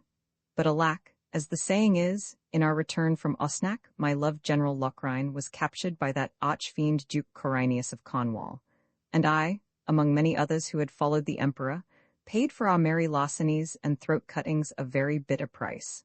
Corinius was not at all broad-minded, not what you would call a man of the world. So it was in a noisome dungeon that I was incarcerated, I, Smoit of Glothian, who conquered Inisgoth and Sargil in open battle, and fearlessly married the heiress of Camwy. But I spare you the unpleasant details. It suffices to say that I was dissatisfied with my quarters. Yet fain to leave them as I became, there was but one way. It involved the slaying of my jailer, a step which was, I confess, to me distasteful. I was getting on in life, and had grown tired of killing people. Yet, to mature deliberation, the life of a graceless varlet, void of all gentleness and with no bowels of compassion, and deaf to suggestions of bribery, appeared of no overwhelming importance. I can readily imagine, grandfather, that you were not deeply interested in either the nature or the anatomy of your jailer, so you did what was unavoidable. Yes, I treacherously slew him, and escaped in an impenetrable disguise to Glothian, where not long afterward I died. My dying just then was most annoying, for I was on the point of being married, and she was a remarkably attractive girl, King Tianog's daughter, from Craintna Way.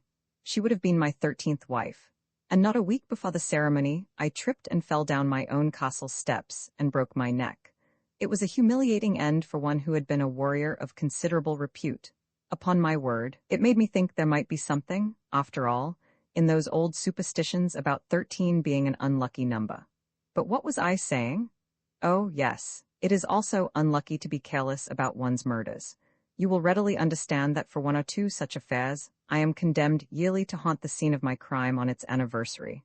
Such an arrangement is fair enough, and I make no complaint, though of course it does rather break into the evening. But it happened that I treacherously slew my jailer with a large cobblestone on the 15th of June. Now the unfortunate part, the really awkward feature, was that this was to an hour the anniversary of the death of my 9th wife. "And you murdering insignificant strangers on such a day," said Queen Sylvia. "You climbing out of jail windows figged out as a lady abbess. On an anniversary you ought to have kept on your knees in unavailing repentance. But you were a hard man, Smoit, and it was little loving courtesy you showed your wife at a time when she might reasonably look to be remembered, and that is a fact. My dear, I admit it was heedless of me. I could not possibly say more. At any rate, grandson, I discovered after my decease that such heedlessness entailed my haunting on every 15th of June at 3 in the morning 2 separate places." "Well, but that was justice," says Jurgen. "It may have been justice," Smoit admitted, "but my point is that it happened to be impossible. However, I was aided by my great-great-grandfather Penpingen Vrijkvers ap Millwold Glasseneve. He too had the family face, and in every way resembled me so closely that he impersonated me to everyone's entire satisfaction, and with my wife's assistance reenacted my disastrous crime upon the scene of its occurrence, June after June." "Indeed," said Queen Sylvia, "he handled his sword infinitely better than you, my dear. It was a thrilling pleasure to be murdered by Penpingen Vrijkvers ap Millwold Glasseneve, and I shall always regret him. For you must understand, grandson, that the term of King Penpingen Vrijkvers ap Millwold Glasseneve's stay in purgatory has now run out, and he has recently gone to heaven. That was pleasant for him, I dare say, so I do not complain. Still, it leaves me with no one to take my place. Angels, as you will readily understand, are not permitted to perpetrate murders, even in the way of kindness. It might be thought to establish a dangerous precedent. All this," said Jurgen, "seems regrettable, but not strikingly explicit. I have a heart and a half to serve you, sir, with not 7/8 of a notion as to what you want of me. Come, put a name to it. You have, as I have said, the family face. You are, in fact, the living counterpart of Smoit of Glothian. So I beseech you, Messiah my grandson, for this one night to impersonate my ghost, and with the assistance of Queen Sylvia Teru, to see that at 3 o'clock the white turret is haunted to everyone's satisfaction. Otherwise," said Smoit gloomily, "the consequences will be deplorable. But I have had no experience at haunting," Jurgen confessed. "It is a pursuit in which I do not pretend to competence, and I do not even know just how one goes about it. That matter is simple, although mysterious preliminaries will be, of course, necessitated, in order to convert a living person into a ghost. The usual preliminaries, sir, are out of the question, and I must positively decline to be stabbed or poisoned or anything of that kind, even to humor my grandfather." Both Smoit and Sylvia protested that any such radical step would be superfluous, since Jurgen's ghostship was to be transient. In fact, all Jurgen would have to do would be to drain the embossed goblet which Sylvia Teru held out to him, with druidical invocations, and for a moment Jurgen hesitated. The whole business seemed rather improbable. Still, the ties of kin are strong, and it is not often one gets the chance to aid, however slightly, one's long-dead grandfather. Besides, the potion smelt very invitingly. "Well," says Jurgen, "I am willing to taste any drink once." Then Jurgen drank. The flavor was excellent, yet the drink seemed not to affect Jurgen at first. Then he began to feel a trifle lightheaded. Next he looked downward, and was surprised to notice there was nobody in his bed. Closer investigation revealed the shadowy outline of a human figure, through which the bedclothing had collapsed. This, he decided, was all that was left of Jurgen, and it gave him a queer sensation. Jurgen jumped like a startled horse, and so violently that he flew out of bed, and found himself floating imponderably about the room. Now Jurgen recognized the feeling perfectly.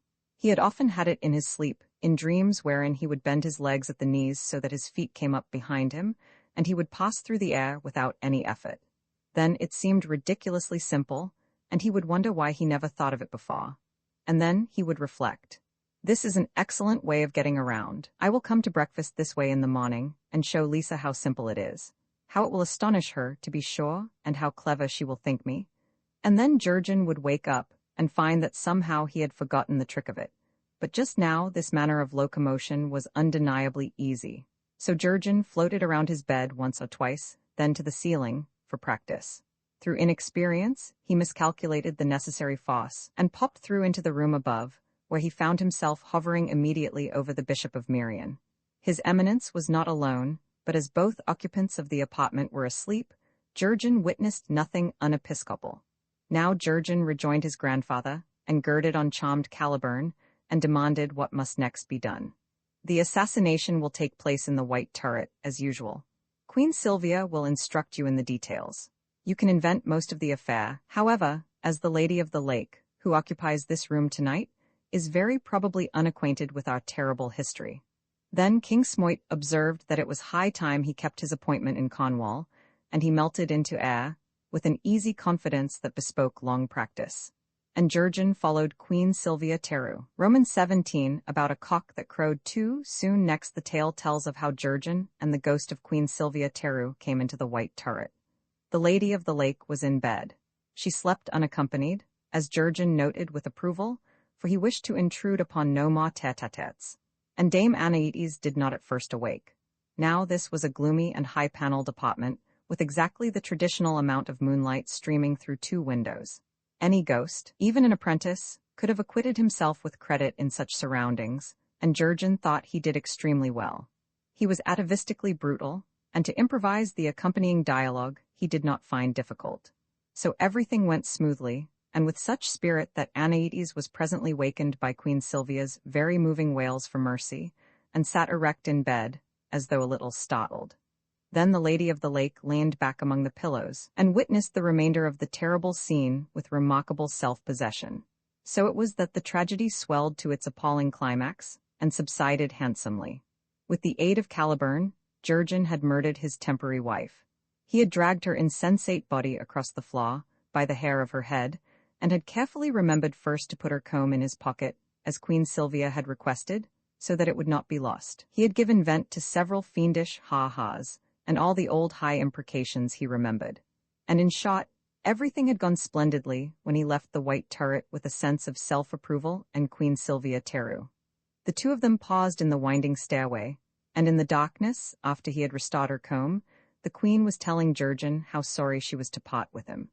For it is back to the cold grave I must be going now, Messiah Jurgen, and to the tall flames of purgatory, and it may be that I shall not ever see you any more.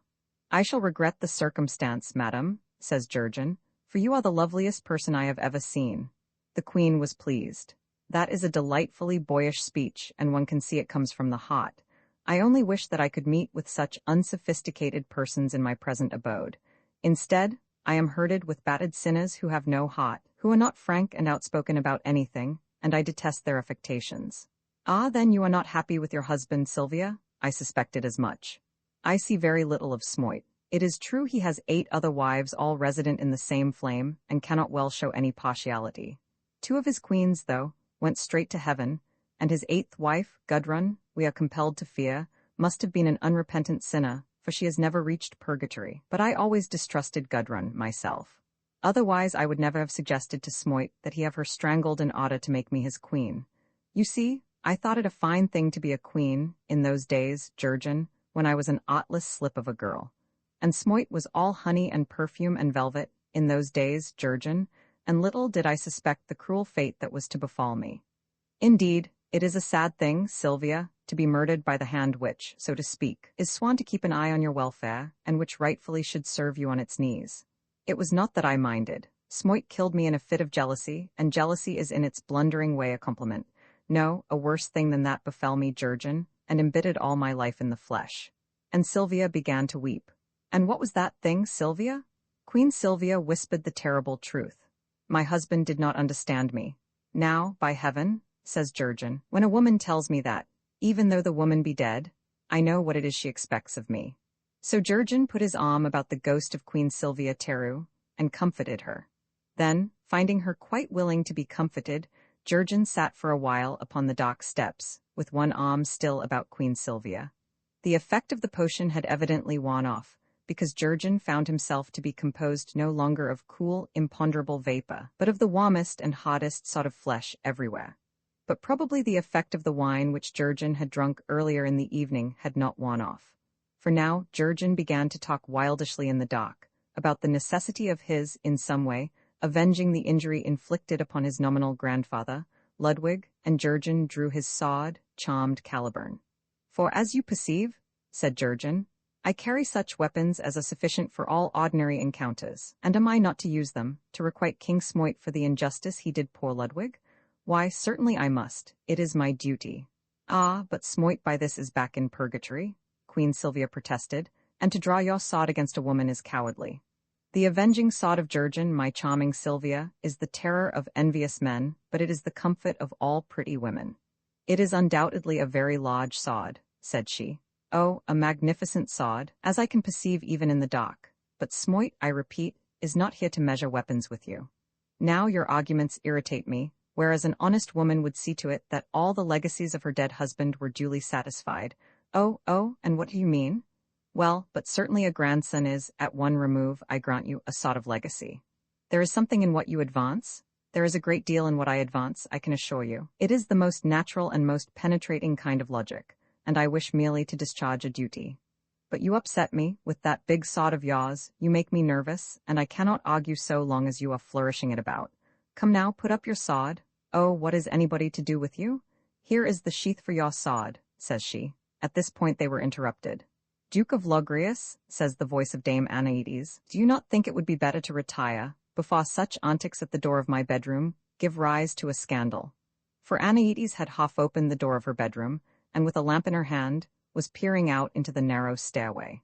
Jurgen was a little embarrassed, for his apparent intimacy with a lady who had been dead for 63 years would be, he felt, a matter difficult to explain. So Jurgen rose to his feet and hastily put up the weapon he had exhibited to Queen Sylvia, and decided to pass airily over the whole affair. And outside, a cock crowed, for it was now dawn. I bid you a good morning, Dame Anaïdes, said Jurgen, but the stairways hereabouts are confusing, and I must have lost my way. I was going for a stroll.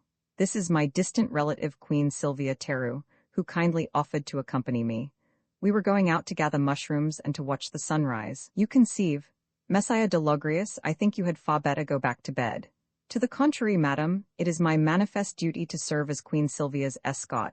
For all that, Messiah, I do not see any Queen Sylvia. Jurgen looked about him, and certainly his grandfather's 9th wife was no longer visible. Yes, she has vanished, but that was to be expected at cockcrow. Still, that cock crew just at the wrong moment, said Jurgen, ruefully. It was not fair. And Dame Anaïdes said, Godgiovan's cellar is well stocked, and you sat late with Jurgen and Arabet, and doubtless they also were lucky enough to discover a queen or two in Godgiovan's cellar.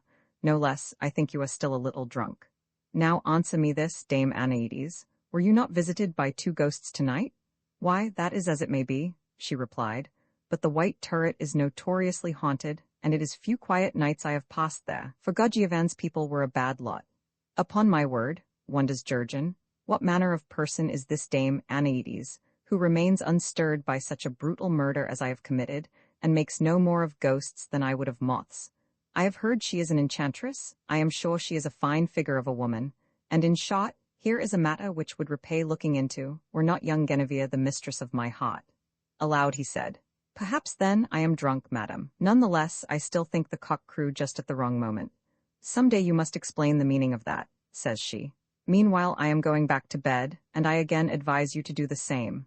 Then the door closed, the bolt fell, and Jurgen went away, still in considerable excitement. This Dame Anaïdes is an interesting personality, he reflected, and it would be a pleasure, now, to demonstrate to her my grievance against the cock, did occasion serve. Well, things less likely than that have happened. Then, too, she came upon me when my sword was out, and in consequence knows I wield a respectable weapon. She may feel the need of a good swordsman some day, this handsome lady of the lake who has no husband. So let us cultivate patience. Meanwhile, it appears that I am of royal blood. Well, I fancy there is something in the scandal, for I detect in me a deal in common with this King Smoit. 12 wives, though? No, that is too many. I would limit no man's liaisons, but 12 wives in lawful matrimony bespeaks an optimism unknown to me. No, I do not think I am drunk, but it is unquestionable that I am not walking very straight. Certainly, too, we did drink a great deal. So I had best go quietly back to bed, and say nothing more about tonight's doings. As much he did. And this was the first time that Jurgen, who had been a pawnbroker, held any discourse with Dame Anaïdes, whom men called the Lady of the Lake. Roman 18, Why Merlin talked in twilight.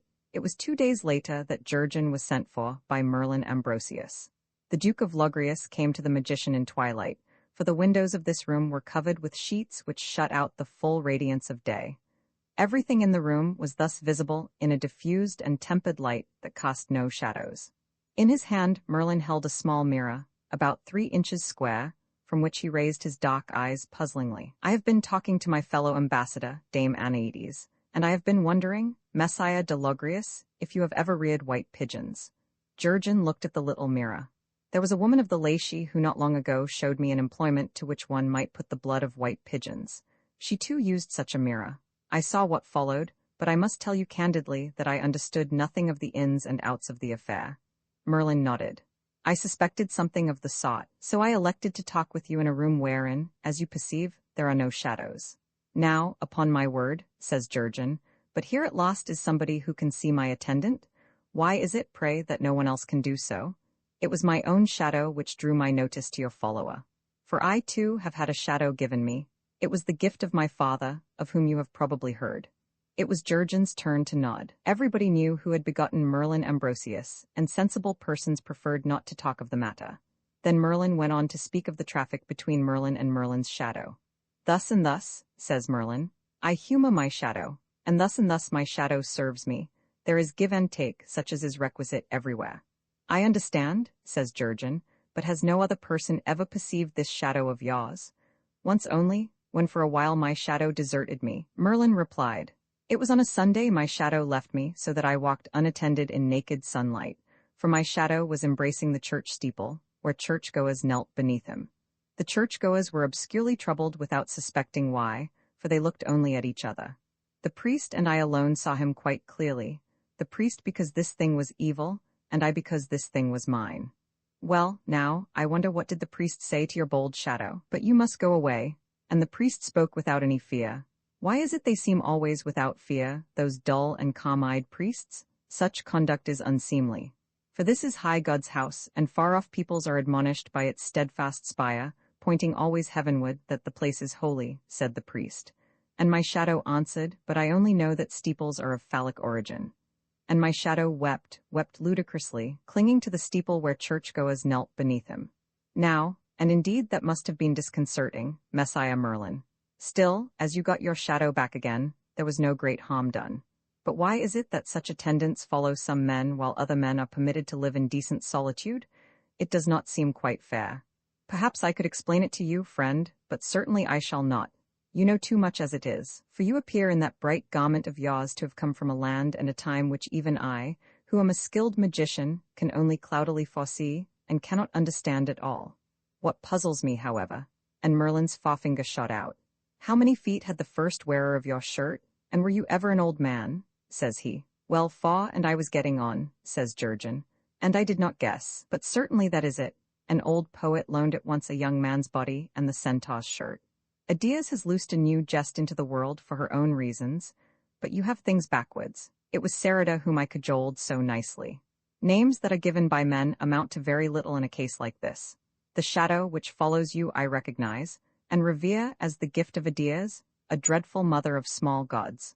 No doubt she has a host of other names, and you cajoled her. You consider, I would not willingly walk in the shirt of any person who considers that, but she will enlighten you, my friend, at her appointed time." "Well, so that she deals justly," Jurgen said, and shrugged. Now Merlin put aside the mirror. "Meanwhile, it was another matter entirely that Dame Anaides and I discussed, and about which I wished to be speaking with you. Godgiavan is sending to King Arthur, along with Godgiavan's daughter, that round table which other Pendragon gave Godgiavan, and 100 knights to fill the sieges of this table. Godgiavan, who, with due respect, possesses a deplorable sense of humor, has numbered you among these knights. Now it is rumored the princess is given to conversing a great deal with you in private, and Arthur has never approved of garrulity. So I warn you that for you to come with us to London would not be convenient." "I hotly think so, either," said Jurgen, with appropriate melancholy. "For me to pursue the affair any further would only result in marring what otherwise will always be a perfect memory of divers very pleasant conversations." "Old poet, you are well advised," said Merlin, "especially now that the little princess whom we know is about to enter queenhood and become a symbol. I am sorry for her, for she will be worshipped as a revelation of heaven's splendor, and being flesh and blood, she will not like it. And it is to no effect I have forewarned King Arthur, for that must happen which will always happen so long as wisdom is impotent against human stupidity. So wisdom can but make the best of it, and be content to face the facts of a great mystery. Thereupon, Merlin arose, and lifted the tapestry behind him, so that Jurgen could see what hitherto this tapestry had screened. "You have embarrassed me horribly," said Jurgen, "and I can feel that I am still blushing. About the ankles, well, I was wrong, so let us say no more concerning it." "I wish to show you," Merlin returned, "that I know what I am talking about. However, my present purpose is to put Guinevere out of your head, for in your heart I think she never was, old poet, who goes so modestly in the centaur's shirt. Come, tell me now, and does the thought of her approaching marriage really disturb you?" "I am the unhappiest man that breathes," said Jurgen with unction. "All night I lie awake in my tumbled bed, and think of the miserable day which is past, and of what is to happen in that equally miserable day whose dawn I watch with a sick heart. And I cry aloud, in the immortal words of Apollonius Myronides." "Of whom?" says Merlin. "I allude to the author of the Myrosis," Jurgen explained, "whom so many persons rashly identify with Apollonius Hierophilius." "Oh, yes, of course. Your quotation is very apt. Why, then your condition is sad but not incurable. For I am about to give you this token, with which, if you are bold enough, you will do thus and thus. But indeed this is a somewhat strange token, and the arms and legs and even the head of this little man are remarkably alike. Well, and you tell me thus and thus. But how does it happen, Messiah Merlin, that you have never used this token in the fashion you suggest to me? Because I was afraid? You forget I am only a magician, whose conjuring raises nothing more formidable than devils. But this is a bit of the old magic that is no longer understood, and I prefer not to meddle with it. You, to the contrary, are a poet, and the old magic was always favorable to poets." "Well, I will think about it," says Jurgen, "if this will really put Dame Guinevere out of my head." "Be assured it will do that," said Merlin.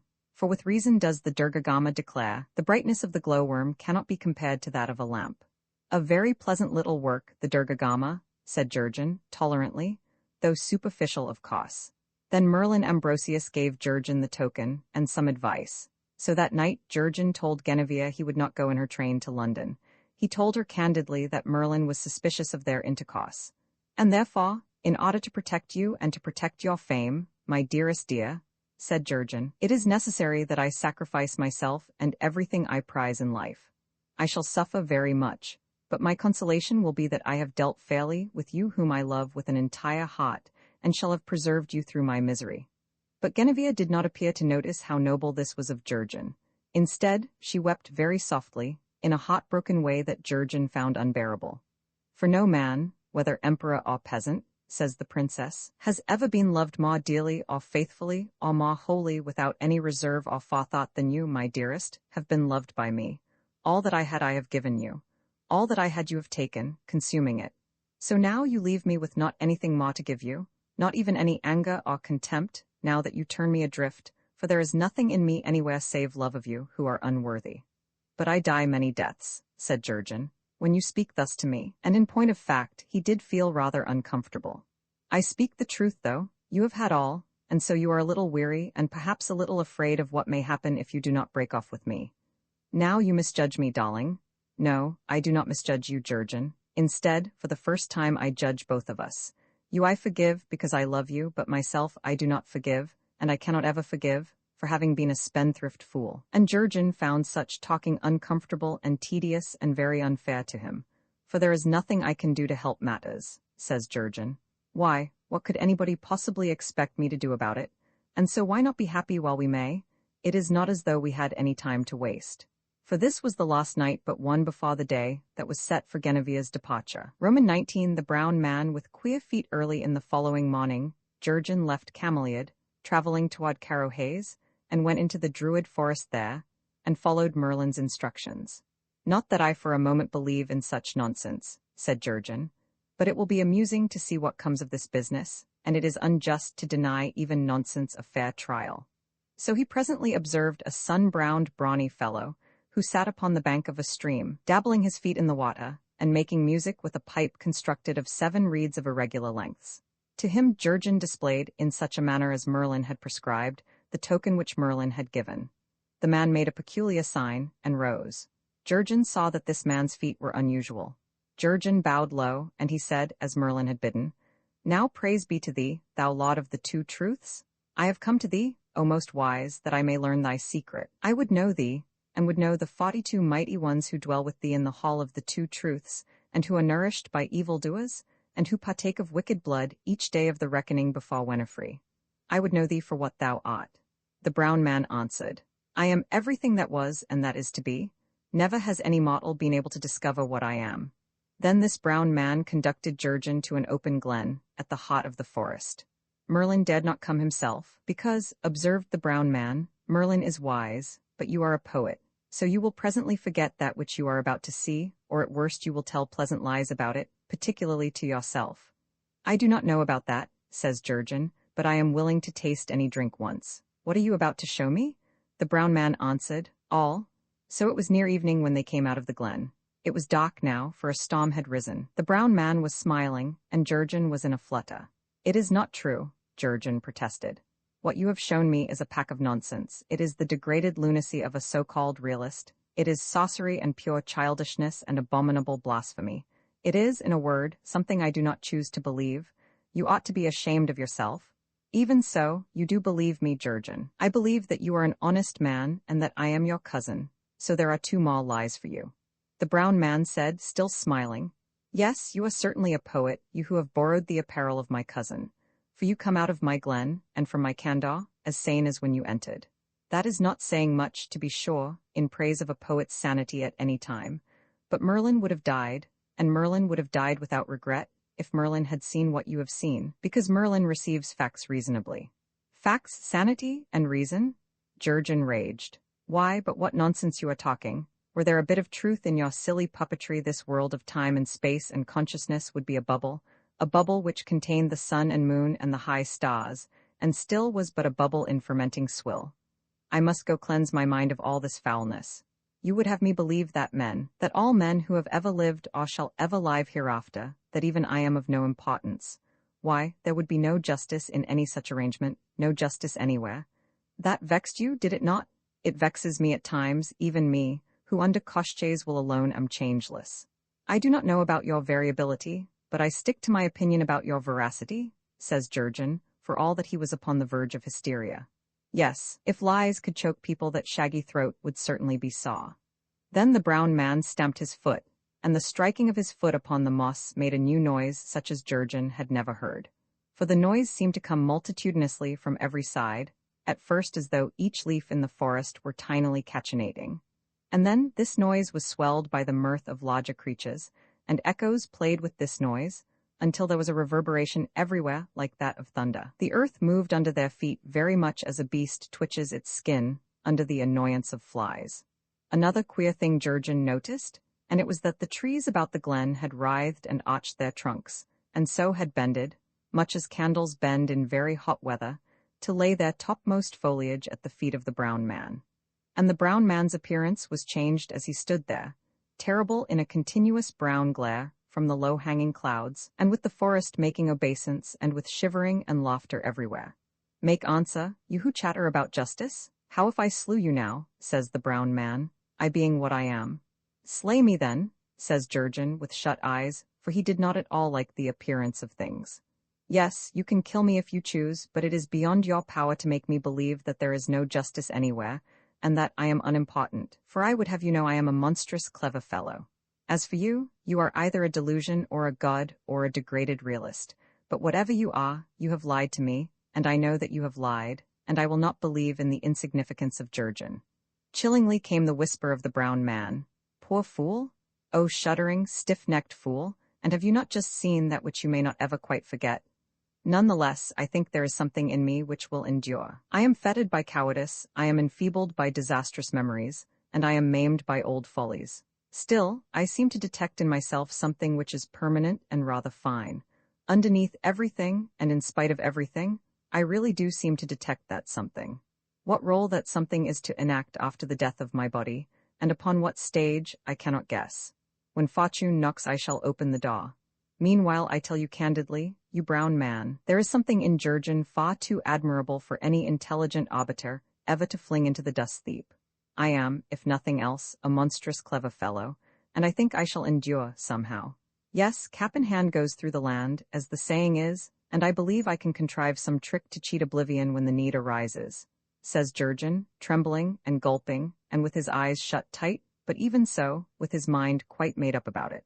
Of course you may be right, and certainly I cannot go so far as to say you are wrong. But still, at the same time, now but before a fool's opinion of himself, the brown man cried, the gods are powerless. Oh, yes, and envious too? And when Jurgen very cautiously opened his eyes, the brown man had left him physically unharmed. But the state of Jurgen's nervous system was deplorable. Roman II assumption of a noted garment, the tale tells that all was dark there, and Jurgen could see no one. But the cave stretched straight forward and downward, and at the far end was a glow of light. Jurgen went on, and so came presently to a centaur, and this surprised him not a little, because Jurgen knew that centaurs were imaginary creatures. Certainly, they were curious to look at. For here was the body of a fine bay horse, and rising from its shoulders, the sunburnt body of a young fellow who regarded Jurgen with grave and not unfriendly eyes. The centaur was lying beside a fire of cedar and juniper wood. Near him was a platter containing a liquid with which he was anointing his hoofs. This stuff, as the centaur rubbed it in with his fingers, turned the appearance of his hoofs to gold. "Hail, friend," says Jurgen, "if you be the work of God." "Your protasis is not good Greek," observed the centaur, "because in Hellas we did not make such reservations. Besides, it is not so much my origin as my destination which concerns you." "Well, friend, and whither are you going?" "To the garden between dawn and sunrise, Jurgen." "Surely, now, but that is a fine name for a garden, and it is a place I would take joy to be seeing." "Up upon my back, Jurgen, and I will take you thither," says the centaur, and heaved to his feet. Then said the centaur, when the pawnbroker hesitated, "Because, as you must understand, there is no other way. For this garden does not exist and never did exist in what men humorously called real life, so that of course only imaginary creatures such as I can enter it." "That sounds very reasonable," Jurgen estimated. "But as it happens, I am looking for my wife, whom I suspect to have been carried off by a devil, poor fellow." And Jurgen began to explain to the centaur what had befallen. The centaur laughed. "It may be for that reason I am here. There is, in any event, only one remedy in this matter. Above all devils, and above all gods, they tell me, but certainly above all centaurs, is the power of Koshchei the Deathless, who made things as they are. It is not always wholesome," Jurgen submitted, "to speak of Koshchei. It seems especially undesirable in a dark place like this. Nonetheless, I suspect it is to him you must go for justice." "I would prefer not doing that," said Jurgen, with unaffected candor. "You have my sympathy, but there is no question of preference where Koshchei is concerned. Do you think, for example, that I am frowsing in this underground place by my own choice, and knew your name by accident?" Jurgen was frightened a little. Well, but it is usually the deuce and all, this doing of the manly thing. How then can I come to Koshchei?" "Roundabout," says the centaur. "There is never any other way." "And is the road to this garden roundabout?" "Oh, very much so, inasmuch as it circumvents both destiny and common sense." "Needs must then," says Jurgen. "At all events, I am willing to taste any drink once. You will be chilled, though, traveling as you are.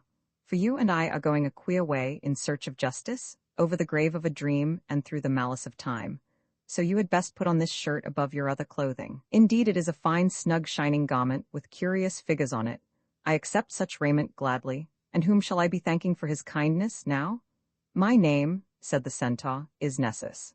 "Well then, friend Nessus, I am at your service." And in a trice Jurgen was on the centaur's back, and the two of them had somehow come out of the cave, and were crossing Amnerin Heath. So they passed into a wooded place, where the light of sunset yet lingered, rather unaccountably. Now the centaur went westward, and now about the pawnbroker's shoulders, and upon his breast, and over his lean arms glittered like a rainbow the many-colored shirt of Nessus.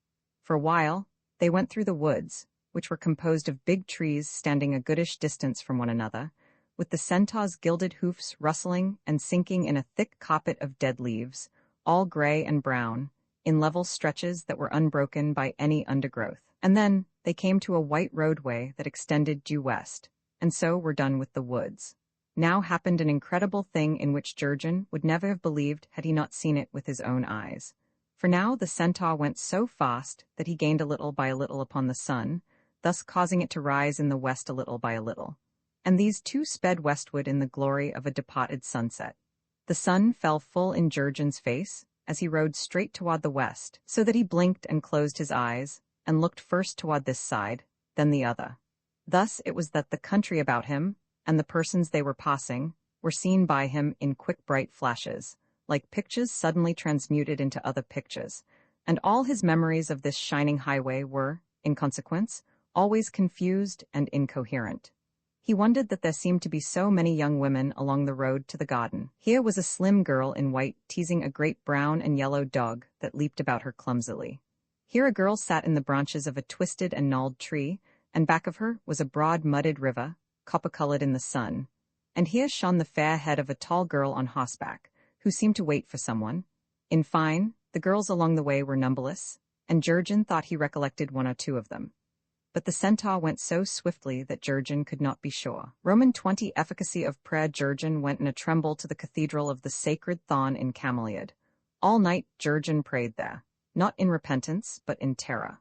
For his dead he prayed, that they should not have been blotted out in nothingness, for the dead among his kindred whom he had loved in boyhood, and for these only.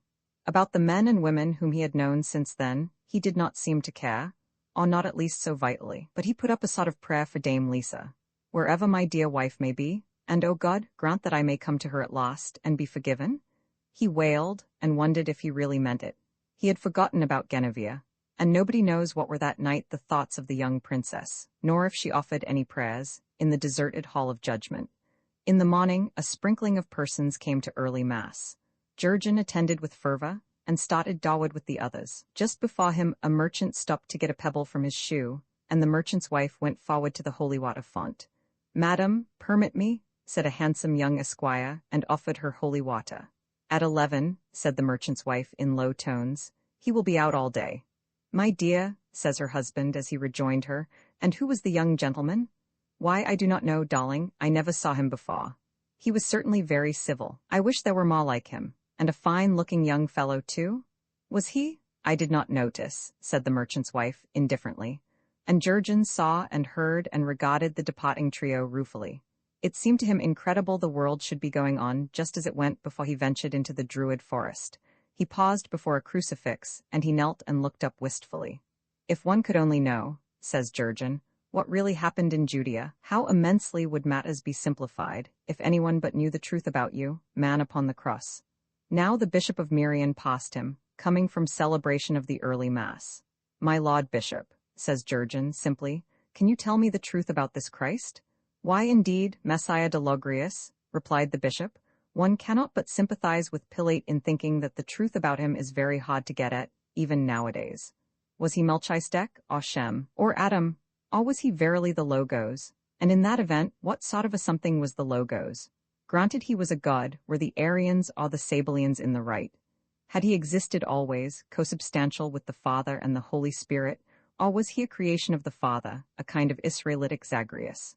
Was he the husband of a cheremoth that degraded Sophia, as the Valentinians aver, or the son of Pantherus, as say the Jews, or Calicao, as contends Basilides?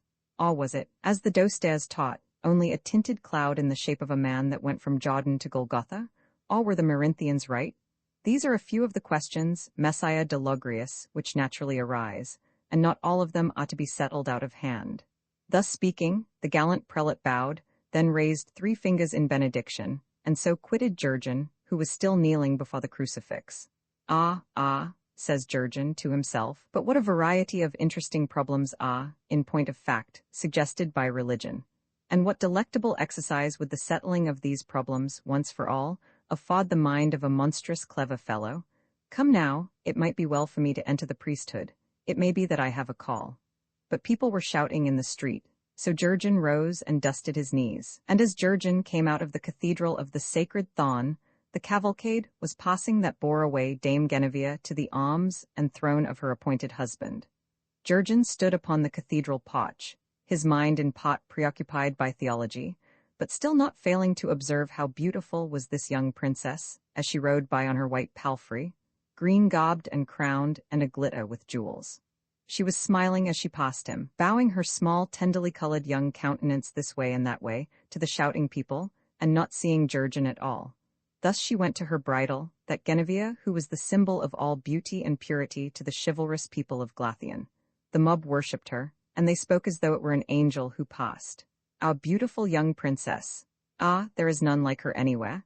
And never a harsh word for anyone, they say. Oh, but she is the most admirable of ladies. And so brave too, that lovely smiling child who is leaving her home forever. And so very, very pretty. So generous. King Arthur will be hard put to it to deserve her, said Jurgen. Now it is droll that to these truths I have but to add another truth in order to have large paving stones flung at her, and to have myself tumultuously torn into fragments by those unpleasantly sweaty persons who, thank heaven, are no longer jostling me. For the cathedral porch had suddenly emptied, because as the procession passed heralds were scattering silver among the spectators. Arthur will have a very lovely queen, says a soft, lazy voice, and Jurgen turned and saw that beside him was Dame Anaides, whom people called the Lady of the Lake. Yes, he is greatly to be envied, says Jurgen, politely, but do you not ride with them to London? Why, no, says the Lady of the Lake, because my pot in this bridal was done when I mixed the stirrup cup of which the princess and young Lancelot drank this morning. He is the son of King Ban of Benwick, that tall young fellow in blue armor. I am partial to Lancelot, for I reared him, at the bottom of a lake that belongs to me, and I consider he does me credit. I also believe that Madame Guinevere by this time agrees with me, and so, my pot being done to serve my creator, I am off for Caccany. And what is this Caccany? It is an island wherein I rule. I did not know you were a queen, madam. Why, indeed there are many things unknown to you, Messiah de Logrius, in a world where nobody gets any assuredness of knowledge about anything.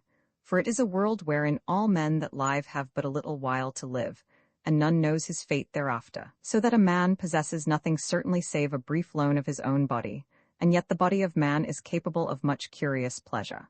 I believe, said Jurgen, as his thoughts shutted away from what he had seen and heard in the Druid forest, that you speak wisdom. Then in Caccany we are all wise, for that is our religion. But of what are you thinking, Duke of Logrius? I was thinking, says Jurgen, that your eyes are unlike the eyes of any other woman that I have ever seen. Smilingly, the dock woman asked him wherein they differed, and smilingly he said he did not know. They were looking at each other warily. In each glance an experienced gamester acknowledged a worthy opponent. Why then you must come with me into Caccany, says Anaides, and see if you cannot discover wherein lies that difference, for it is not a matter I would care to leave unsettled. Well, that seems only just to you, says Jurgen. Yes, certainly I must deal fairly with you. Then they left the Cathedral of the Sacred Thorn, walking together. The folk who went toward London were now well out of sight and hearing, which possibly accounts for the fact that Jurgen was now in no wise thinking of Guinevere. So it was that Guinevere rode out of Jurgen's life for a while, and as she rode, she talked with Lancelot. Roman 21, how Anaides voyaged now. The tale tells that Jurgen and this Lady of the Lake came presently to the wharves of Cameliad, and went aboard the ship which had brought Anaides and Merlin into Glathian. This ship was now to every appearance deserted, yet all its saffron-colored sails were spread, as though in readiness for the ship's departure. The crew are scrambling, it may be, for the largesse, and fighting over Godgiovan's silver pieces, says Anaides, but I think they will not be long in returning, so we will sit here upon the prow and await their leisure. But already the vessel moves, says Jurgen, and I hear behind us the rattling of silver chains and the flapping of shifted saffron-colored sails. They are roguish fellows, says Anaides, smiling. Evidently, they hid from us, pretending there was nobody aboard. Now they think to give us a surprise when the ship sets out to sea as though it were of itself. But we will disappoint these merry rascals, by seeming to notice nothing unusual. So Jurgen sat with Anaides in the two tall chairs that were in the prow of the vessel, under a canopy of crimson stuff embroidered with gold dragons, and just back of the ship's figurehead, which was a dragon painted with 30 colors, and the ship moved out of the harbor, and so into the open sea. Thus they passed Inisgoth. And it is a queer crew that serve you, Anaides, who are queen of Caccany, for I can hear them talking, far back of us, and their language is all a cheeping and a twittering, as though the mice and the bats were holding conference. Why, you must understand that these are outlanders who speak a dialect of their own, and are not like any other people you have ever seen. Indeed, now, that is very probable, for I have seen none of your crew. Sometimes it is as though small flickerings passed over the deck, and that is all. It is but the heat waves rising from the deck, for the day is warmer than you would think, sitting here under this canopy. And besides, what call have you and I to be bothering over the pranks of common mariners, so long as they do their proper duty? I was thinking, a woman with unusual eyes, that these are hardly common mariners. And I was thinking, Duke Jurgen, that I would tell you a tale of the old gods, to make the time speed more pleasantly, as we sit here untroubled as a god and a goddess. Now they had passed Camwe, and Anaetes began to narrate the history of Anastar and Kamora, and of the unusual concessions they granted each other, and of how Kamora contented her 5 lovers. And Jurgen found the tale perturbing. While Anaetes talked, the sky grew dark, as though the sun were ashamed and veiled his shame with clouds, and they went forward in a grey twilight which deepened steadily over a tranquil sea. So they passed the lights of Sargil, most remote of the Red Islands, while Anaetes talked of Procris and King Minos and Pasiphae. As colour went out of the air, new colours entered into the sea, which now assumed the varied gleams of water that has long been stagnant. And a silence brooded over the sea, so that there was no noise anywhere except the sound of the voice of Anaetes, saying, "All men that live have but a little while to live, and none knows his fate thereafter. So that a man possesses nothing certainly save a brief loan of his own body, and yet the body of man is capable of much curious pleasure." They came thus to a low-lying naked beach, where there was no sign of habitation.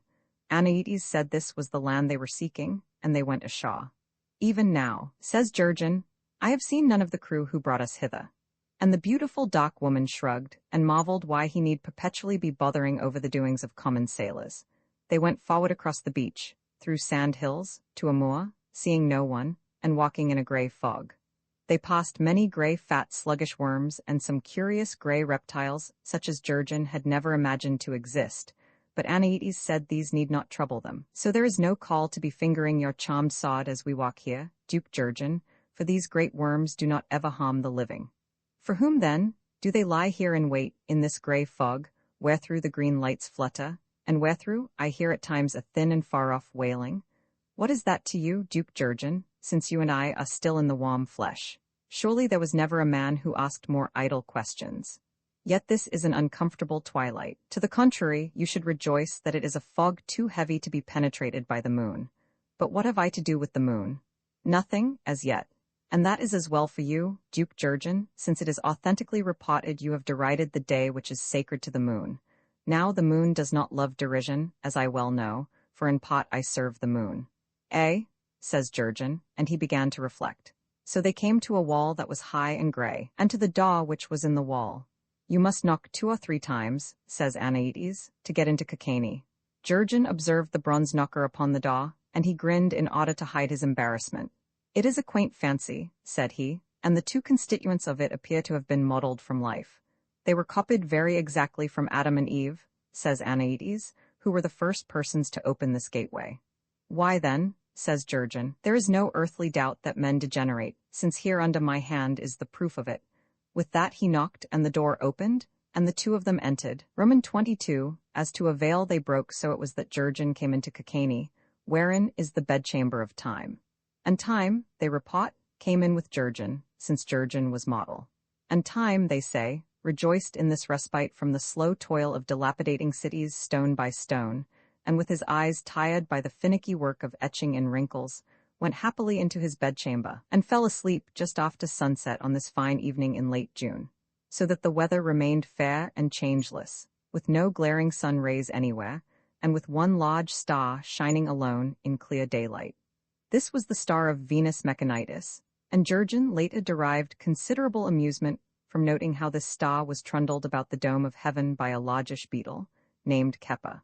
And the trees everywhere kept their first fresh foliage, and the birds were about their indolent evening songs, all during Jurgen's stay in Kakane, for Time had gone to sleep at the pleasantest hour of the year's most pleasant season. So tells the tale. And Jurgen's shadow also went in with Jurgen, but in Kakane, as in Glathian, nobody save Jurgen seemed to notice this curious shadow, which now followed Jurgen everywhere.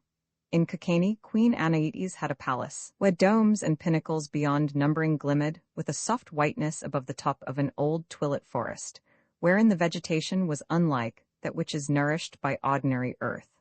There was to be seen in these woods, for instance, a sort of moss which made Jurgen shudder. So Anaetes and Jurgen came through narrow paths, like murmuring green caverns, into a courtyard walled and paved with yellow marble, wherein was nothing save the dimly colored statue of a god with 10 heads and 34 arms. He was represented as very much engrossed by a woman, and with his unoccupied hands was holding yet other women. "It is Jigspeed," said Anaetes, said Jurgen. "I do not criticize. Nevertheless, I think this Jigspeed is carrying matters to extremes." Then they passed the statue of Tangaro Lolaquang, and afterward the statue of Legba. Jurgen stroked his chin, and his color heightened. "Now certainly, Queen Anaetes," he said, "you have unusual taste in sculpture." Thence Jurgen came with Anaetes into a white room, with copper plaques upon the walls, and their 4 girls were heating water in a brass tripod. They bathed Jurgen, giving him astonishing caresses meanwhile, with the tongue, the hair, the fingernails, and the tips of the breasts, and they anointed him with 4 oils, then dressed him again in his glittering shirt. Of Caliburn, said Anaetes, there was no present need, so Jurgen's sword was hung upon the wall.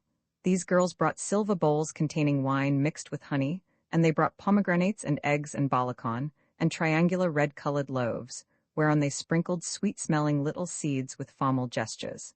Then Anaetes and Jurgen broke their fast, eating together while the 4 girls served them. "And now," says Jurgen, "and now, my dear, I would suggest that we enter into the pursuit of those curious pleasures of which you were telling me." "I am very willing," responded Anaetes, "since there is no one of these pleasures but is purchased by some diversion of man's nature. Yet first, as I need hardly inform you, there is a ceremonial to be observed." "And what, pray, is this ceremonial?" "Why, we call it the breaking of the veil." And Queen Anaetes explained what they must do. "Well," says Jurgen, "I am willing to taste any drink once." So Anaetes led Jurgen into a sort of chapel, adorned with very unchurch-like paintings. There were 4 shrines, dedicated severally to St. Cosmo, to St. Damianus, to St. Gignol of Brest, and to St. Fountain de Varials. In this chapel were a hooded man, clothed in long garments that were striped with white and yellow, and 2 naked children, both girls. One of the children carried a censer, the other held in one hand a vividly blue pitcher half filled with water, and in her left hand a cellar of salt. First of all, the hooded man made Jurgen ready. "Behold the lance," said the hooded man, "which must serve you in this adventure." "I accept the adventure," Jurgen replied, "because I believe the weapon to be trustworthy." Said the hooded man, "So be it, but as you are, so once was I." Meanwhile Duke Jurgen held the lance erect, shaking it with his right hand. This lance was large, and the tip of it was red with blood. "Behold," said Jurgen, "I am a man born of a woman incomprehensibly. Now I, who am miraculous, am found worthy to perform a miracle, and to create that which I may not comprehend." Anaetes took salt and water from the child, and mingled these. "Let the salt of earth enable the thin fluid to assume the virtue of the teeming sea." Then kneeling, she touched the lance, and began to stroke it lovingly. To Jurgen she said, "Now may you be fervent of soul and body, may the endless serpent be your crown, and the fertile flame of the sun your strength." Said the hooded man again, "So be it." His voice was high and bleating, because of that which had been done to him. "That therefore which we cannot understand, we also invoke," said Jurgen, "by the power of the lifted lance." And now with his left hand he took the hand of Anaetes. "I, being a man born of a woman incomprehensibly, now seize upon that which alone I desire with my whole being. I lead you toward the east. I appraise you above the earth and all the things of earth." Then Jurgen raised Queen Anaetes so that she sat upon the altar, and that which was there before tumbled to the ground. Anaetes placed together the tips of her thumbs and of her fingers, so that her hands made an open triangle, and waited thus. Upon her head was a network of red coral, with branches radiating downward. Her gauzy tunic had 22 openings, so as to admit all imaginable caresses, and was of 2 colors, being shot with black and crimson curiously mingled. Her dark eyes glittered and her breath came fast. Now the hooded man and the 2 naked girls performed their share in the ceremonial, which part it is not essential to record. But Jurgen was rather shocked by it. Nonetheless, Jurgen said, "O cord that binds the circling of the stars, O cup which holds all time, all color, and all thought, O soul of space, not unto any image of thee do we attain unless thy image show in what we are about to do. Therefore by every plant which scatters its seed, and by the moist warm garden which receives and nourishes it, by the comminglement of bloodshed with pleasure, by the joy that mimics anguish with sighs and shudderings, and by the contentment which mimics death, by all these do we invoke thee. O thou, continuous one, whose will these children attend, and whom I now adore in this fair-colored and soft woman's body, it is thou whom I honor, not any woman, in doing what seems good to me, and it is thou who art about to speak, and not she. Then Anaetes said, Yea, for I speak with the tongue of every woman, and I shine in the eyes of every woman when the lance is lifted. To serve me is better than all else. When you invoke me with a heart wherein is kindled the serpent flame, if but for a moment, you will understand the delights of my garden, what joy unwordable pulsates therein, and how potent is the sole desire which uses all of a man. To serve me, you will then be eager to surrender whatever else is in your life, and other pleasures you will take with your left hand, not thinking of them entirely. For I am the desire which uses all of a man, and so wastes nothing. And I accept you, I yearn toward you, I who am daughter and somewhat more than daughter to the sun. I who am all pleasure, all ruin, and a drunkenness of the inmost sense, desire you. Now Jurgen held his lance erect before Anaetes. O secret of all things, hidden in the being of all which lives, now that the lance is exalted I do not dread thee. For thou art in me, and I am thou. I am the flame that burns in every beating heart and in the core of the farthest star. I too am life and the giver of life, and in me too is death. Wherein art thou better than I am alone. My will is justice, and there comes no other God where I am. Said the hooded man behind Jurgen, So be it, but as you are, so once was I. The two naked children stood one at each side of Anaetes and waited there trembling. These girls, as Jurgen afterward learned, were Alecto and Tisiphone, two of the Eumenides. And now Jurgen shifted the red point of the lance, so that it rested in the open triangle made by the fingers of Anaetes. I am life and the giver of life, cried Jurgen. Thou that art one, that makest use of all? I whom a man born of woman, I in my station honor thee in honoring this desire which uses all of a man. Make open therefore the way of creation, encourage the flaming dust which is in our hearts, and aid us in that flame's perpetuation, for is not that thy law? Anaetes answered, There is no law in Cacanes save, do that which seems good to you.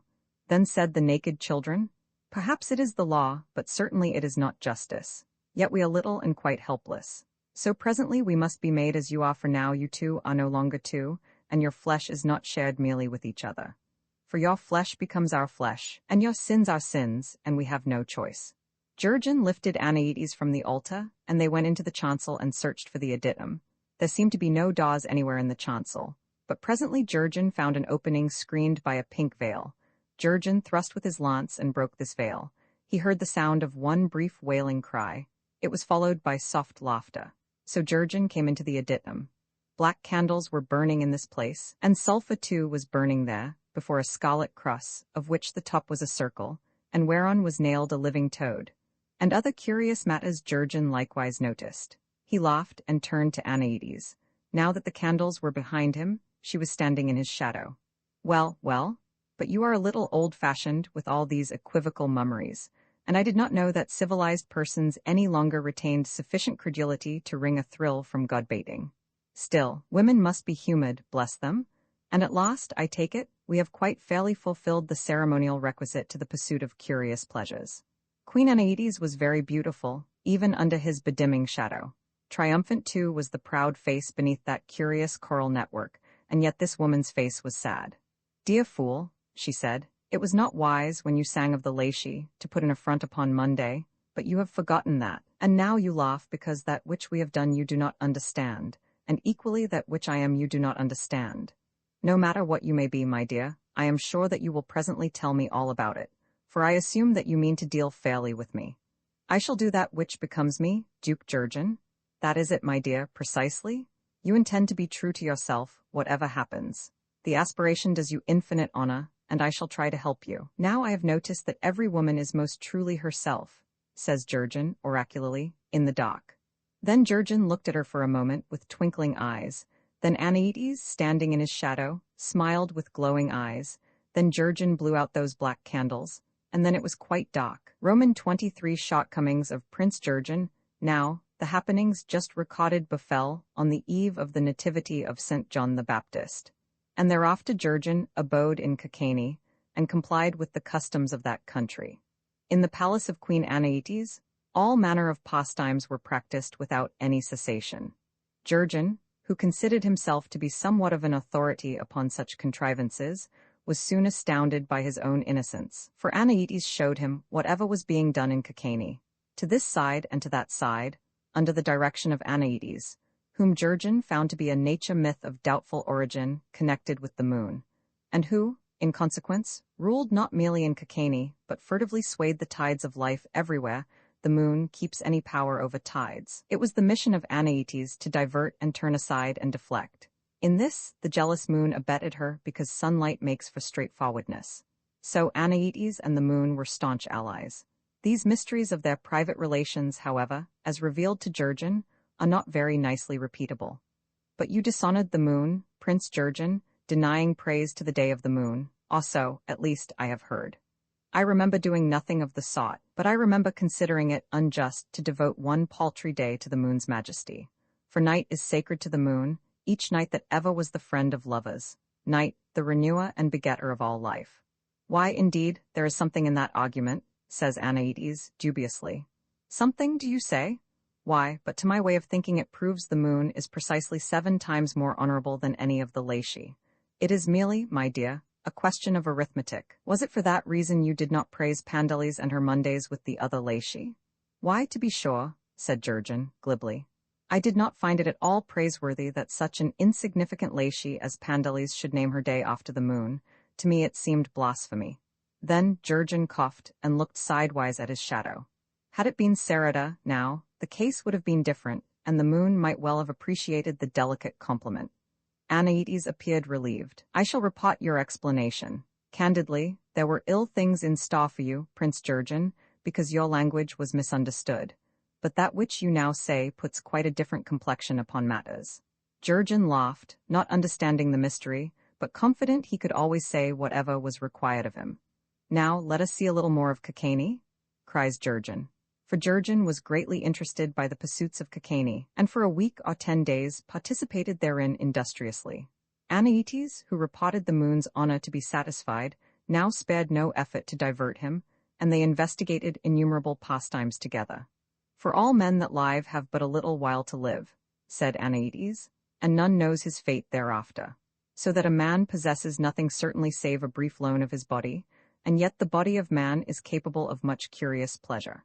As thus and thus, says Anaetes, and she revealed devices to her prince consort.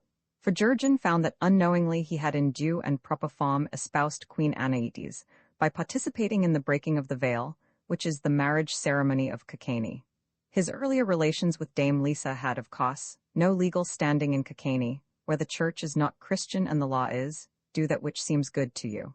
Well, when in Rome, said Jurgen, one must be romantic, but certainly this proves that nobody ever knows when he is being entrapped into respectability, and never did a fine young fellow marry a high queen with less premeditation.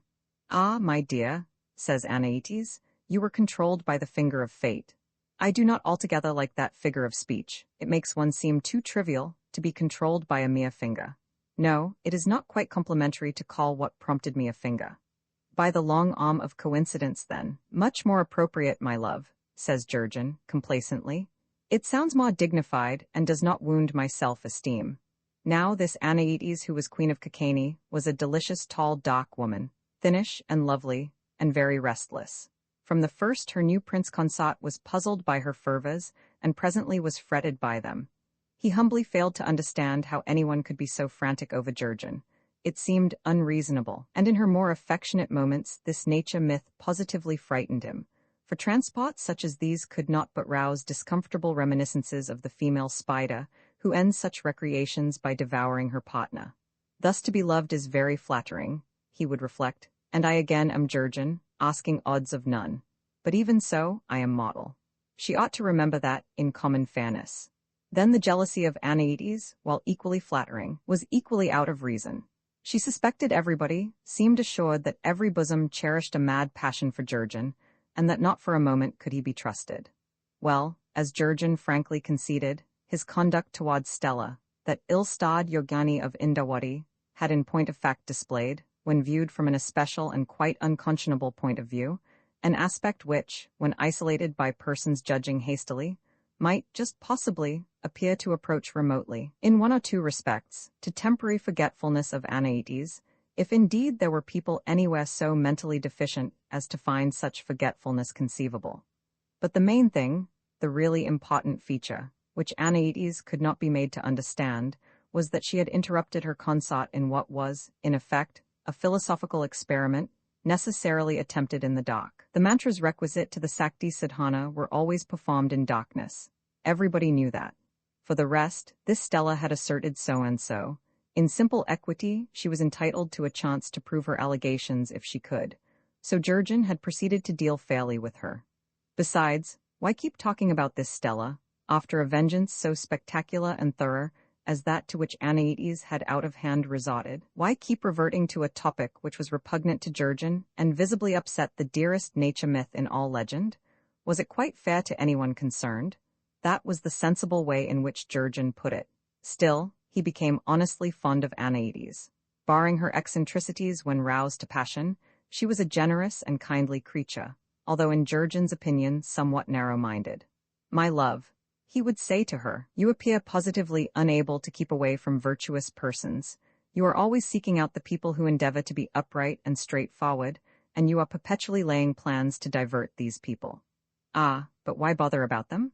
What need have you to wear yourself out, and to devote your entire time to such proselytizing, when you might be so much more agreeably employed?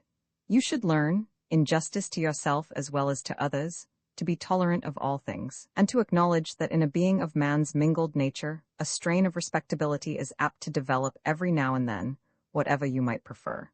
But Anaïdes had high notions as to her mission, and merely told him that he ought not to speak with levity of such matters. "I would be much happier staying at home with you and the children," she would say, "but I feel that it is my duty." "And your duty to whom, in heaven's name? Please do not employ such distasteful expressions, Jurgen.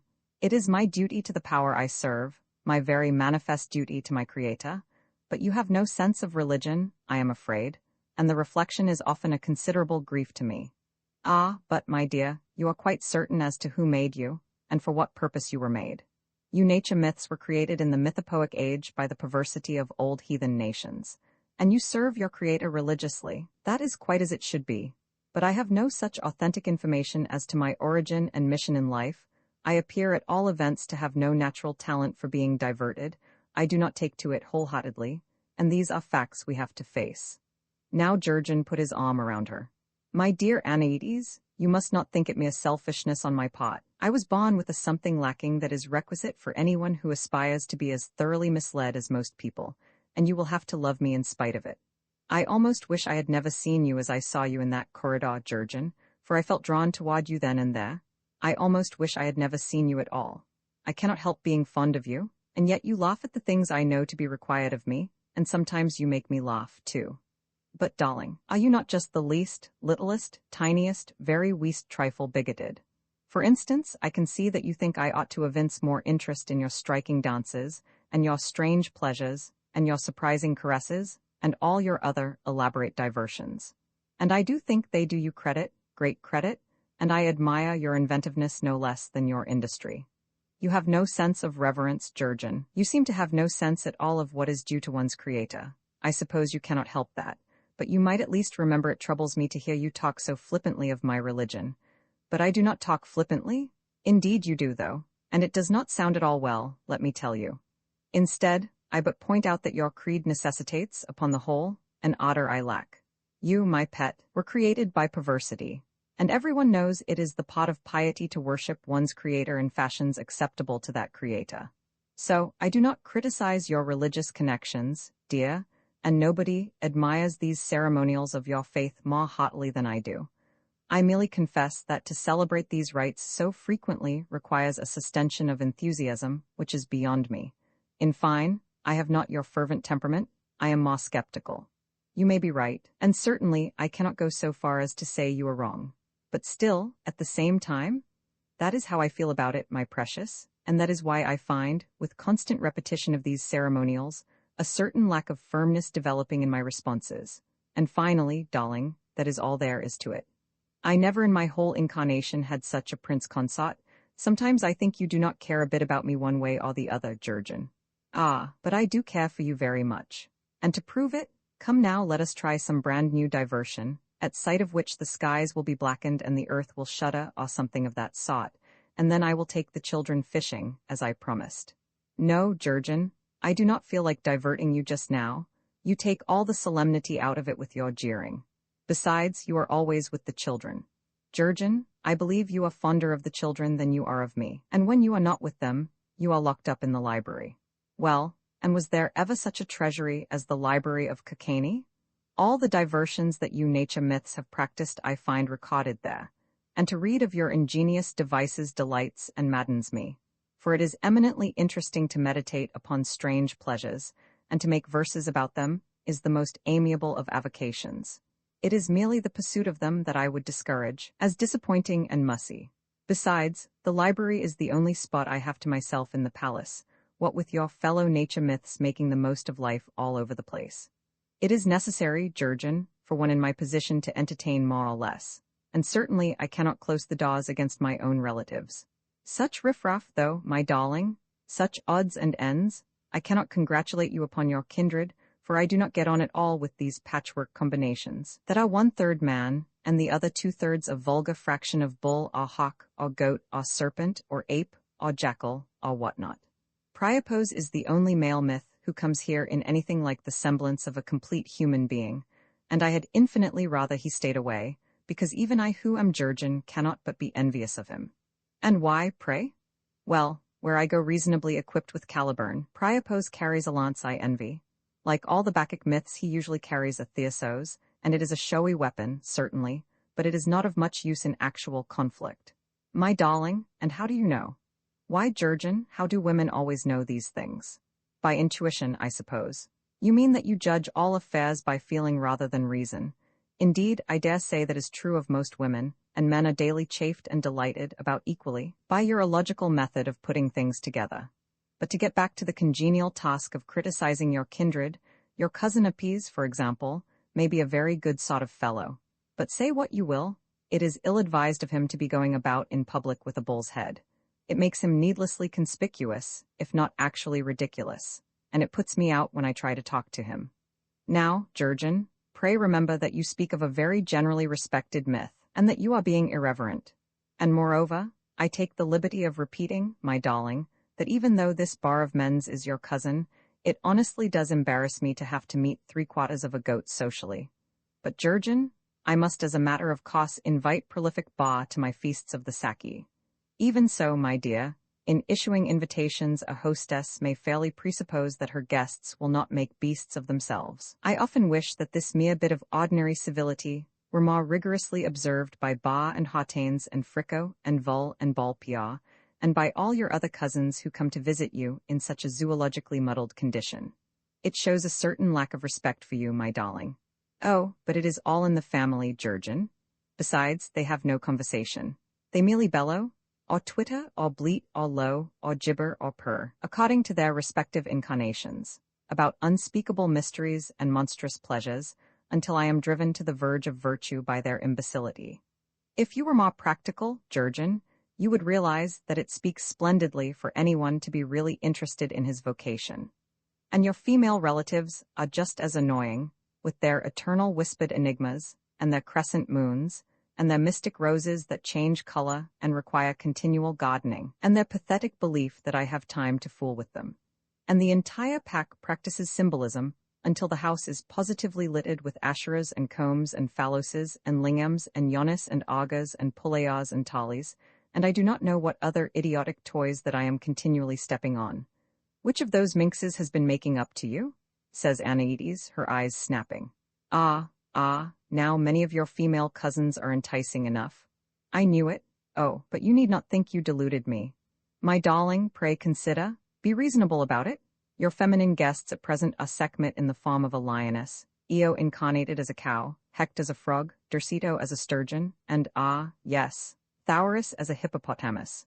I leave it to your sense of justice, dear Anaides, if of ladies with such tastes in dress a lovely myth like you can reasonably be jealous. And I know perfectly well who it is. It is that Ephesian hussy, and I had several times noticed her behavior. Very well, oh, very well indeed. Nevertheless, I shall have a plain word or two with her at once, and the sooner she gets out of my house the better, as I shall tell her quite frankly. And as for you, Jurgen, But my dear Lisa, what do you call me? Lisa was never an epithet of mine. Why do you call me Lisa? It was a slip of the tongue, my pet, an involuntary but not unnatural association of ideas. As for the Ephesian Diana, she reminds me of an animated pine cone, with that eruption of breasts all over her, and I can assure you of your having no particular reason to be jealous of her. It was merely of the female myths in general I spoke. Of course they all make eyes at me. I cannot well help that, and you should have anticipated as much when you selected such an attractive prince consort. What do these poor enamored creatures matter when to you my heart is ever faithful? It is not your heart I am worrying over, Jurgen, for I believe you have none. Yes, you have quite succeeded in worrying me to distraction, if that is any comfort to you. However, let us not talk about it, for it is now necessary, absolutely imperative, that I go into Armenia to take part in the mourning for Tammuz. People would not understand it at all if I stayed away from such important orgies, and I shall get no benefit whatever from the trip, much as I need the change, because, without speaking of that famous heart of yours, you are always up to some double dealing, and I shall not know into what mischief you may be thrusting yourself. Jurgen laughed and kissed her. Be off, and attend to your religious duties, dear, by all means, and I promise you I will stay safe locked in the library till you come back. Thus Jurgen abode among the offspring of heathen perversity, and conformed to their customs. Death ends all things for all, they contended, and life is brief. For how few years do men endure, and how quickly is the most subtle and appalling nature myth explained away by the philologists. So the wise person, and equally the foreseeing nature myth, will take his glut of pleasure while there is yet time to take anything, and will waste none of his short lien upon desire and vigor by asking questions.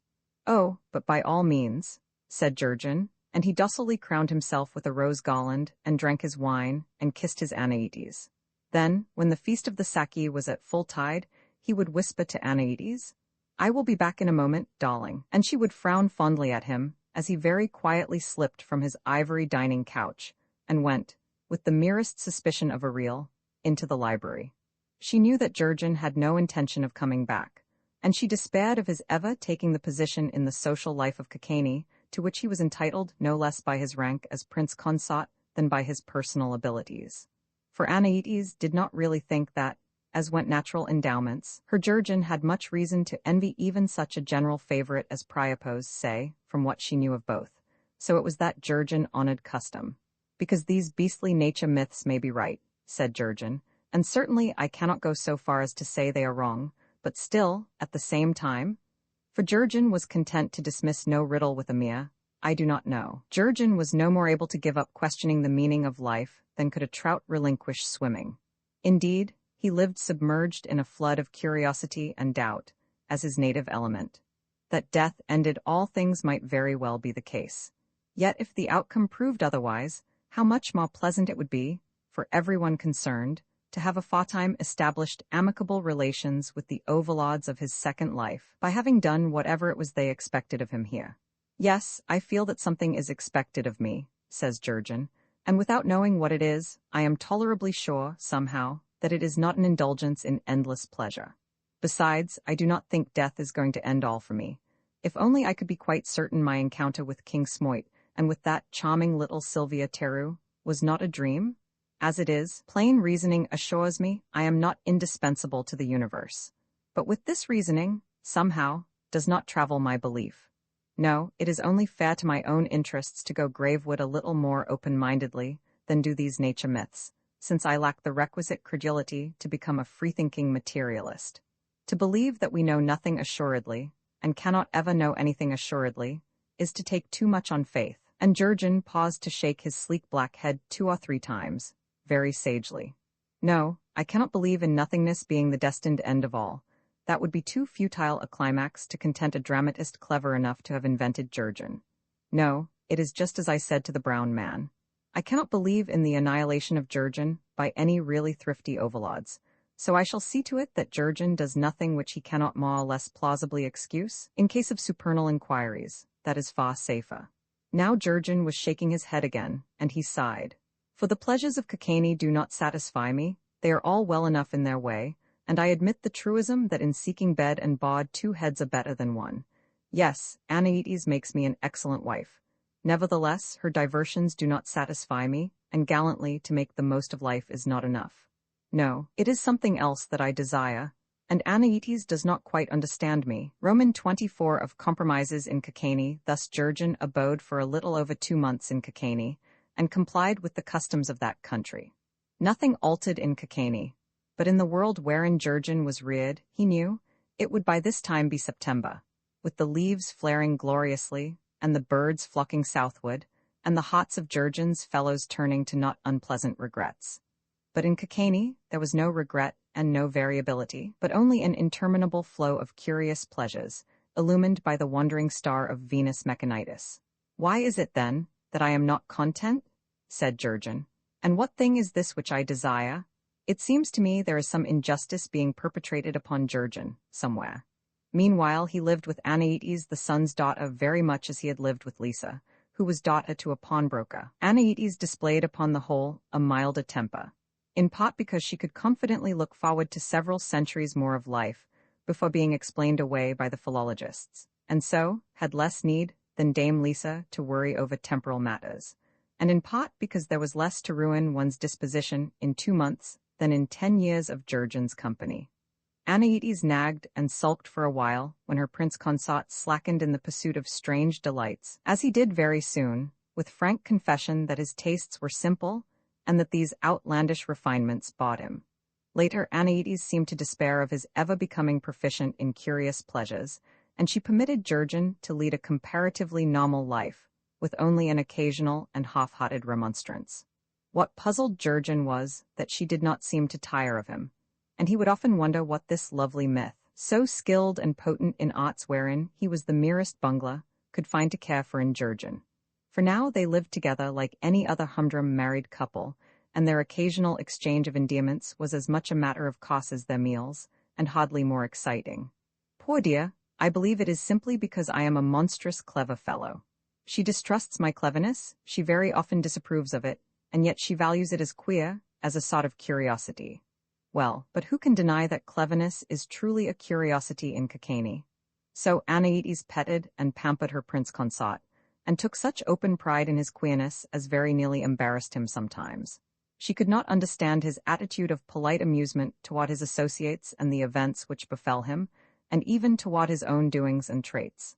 Whatever happened, Jurgen shrugged, and, delicately avoiding actual laughter, evinced amusement. Anaetes could not understand this at all, of course, since Asian myths are remarkably destitute of humor. To Jurgen in private, she protested that he ought to be ashamed of his levity, but nonetheless, she would draw him out, when among the bestial and grim nature myths, and she would glow visibly with fond pride in Jurgen's queerness. "She mothers me," reflected Jurgen. "Upon my word, I believe that in the end, this is the only way in which females are capable of loving, and she is a dear and lovely creature, of whom I am sincerely fond. What is this thing, then, that I desire? Why do I feel life is not treating me quite justly?" So the summer had passed, and Anaetes traveled a great deal, being a popular myth in every land.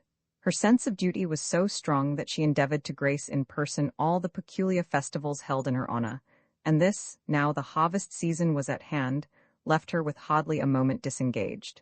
Then, too, the mission of Anaetes was to divert, and there were so many people whom she had personally to visit, so many notable ascetics who were advancing straight toward canonization, and whom her underlings were unable to divert, that Anaetes was compelled to pass night after night in unwholesomely comfortless surroundings, in monasteries, and in the cells and caves of hermits. "You are wearing yourself out, my darling," Jurgen would say. "And does it not seem, after all, a game that is hardly worth the candle? I know that, for my part, before I would travel so many miles into a desert, and then climb 100-foot pillar, just to whisper diverting notions into an anchorite's very dirty ear, I would let the gaunt rascal go to heaven. But you associate so much with saintly persons that you have contracted their incapacity for seeing the humorous side of things. Well, you are a dear, even so. Here is a kiss for you, and do you come back to your adoring husband as soon as you conveniently can without neglecting your duty. They report that this Stylites is very far gone in rectitude," said Anaetes, absent-mindedly, as she prepared for the journey, "but I have hopes for him." Then Anaetes put purple powder on her hair, and hastily got together a few beguiling devices, and went into the Thebaid. Jurgen went back to the library, and the system of worshipping a girl, and the unique manuscripts of Astyanaxa and Elephantes and Sotides, and the Dionysiac formulae, and the chart of postures, and the litany of the center of delight, and the Spintrian treatises, and the 32 gratifications, and innumerable other volumes which he found instructive. The library was a vaulted chamber, having its walls painted with the 12 asan of Cyrene.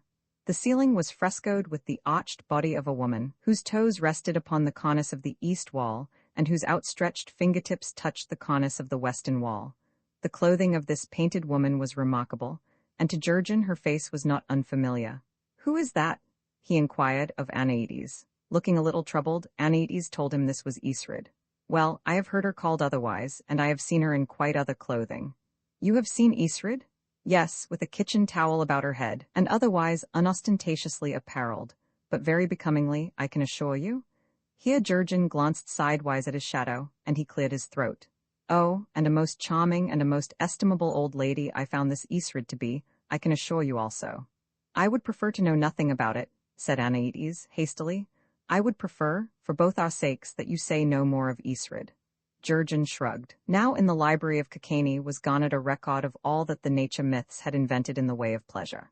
And here, with no companion save his queer shadow, and with Isrid arched above and bleakly regarding him, Jurgen spent most of his time, rather agreeably, in investigating and meditating upon the more curious of these recreations.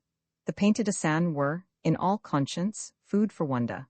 But over and above these dozen surprising pastimes, the books of Anaides revealed to Jurgen, without disguise or reticence, every other far-fetched frolic of heathenry. Hitherto unheard-of forms of diversion were unveiled to him, and every recreation which ingenuity had been able to contrive, for the gratifying of the most subtle and the most strong-stomached tastes. No possible sort of amusement would seem to have been omitted in running the quaint gamut of refinements upon nature, which Anaides and her cousins had at odd moments invented, to satiate their desire for some more suave, or more strange, or more sanguinary pleasure. Yet the deeper Jurgen investigated, and the longer he meditated, the more certain it seemed to him that all such employment was a peculiarly unimaginative pursuit of happiness. "I am willing to taste any drink once, so I must give diversion a fair trial, but I am afraid these are the games of mental childhood. Well, that reminds me, I promised the children to play with them for a while before supper." So he came out, and presently, brave in the shirt of Nessus, and mimicked in every action by that incongruous shadow, Prince Jurgen was playing tag with the 3 little Eumenides, the daughters of Anaides by her former marriage with Acron, the king of midnight. Anaides and the dark potentate had parted by mutual consent. Acron meant well, she would say, with a forgiving sigh, and that in the moon's absence he occasionally diverted travelers, I do not deny. But he did not understand me. And Jurgen agreed that this tragedy sometimes befell even the irreproachably diverting. The 3 Eumenides at this period were half-grown girls, whom their mother was carefully tutoring to drive guilty persons mad by the stings of conscience.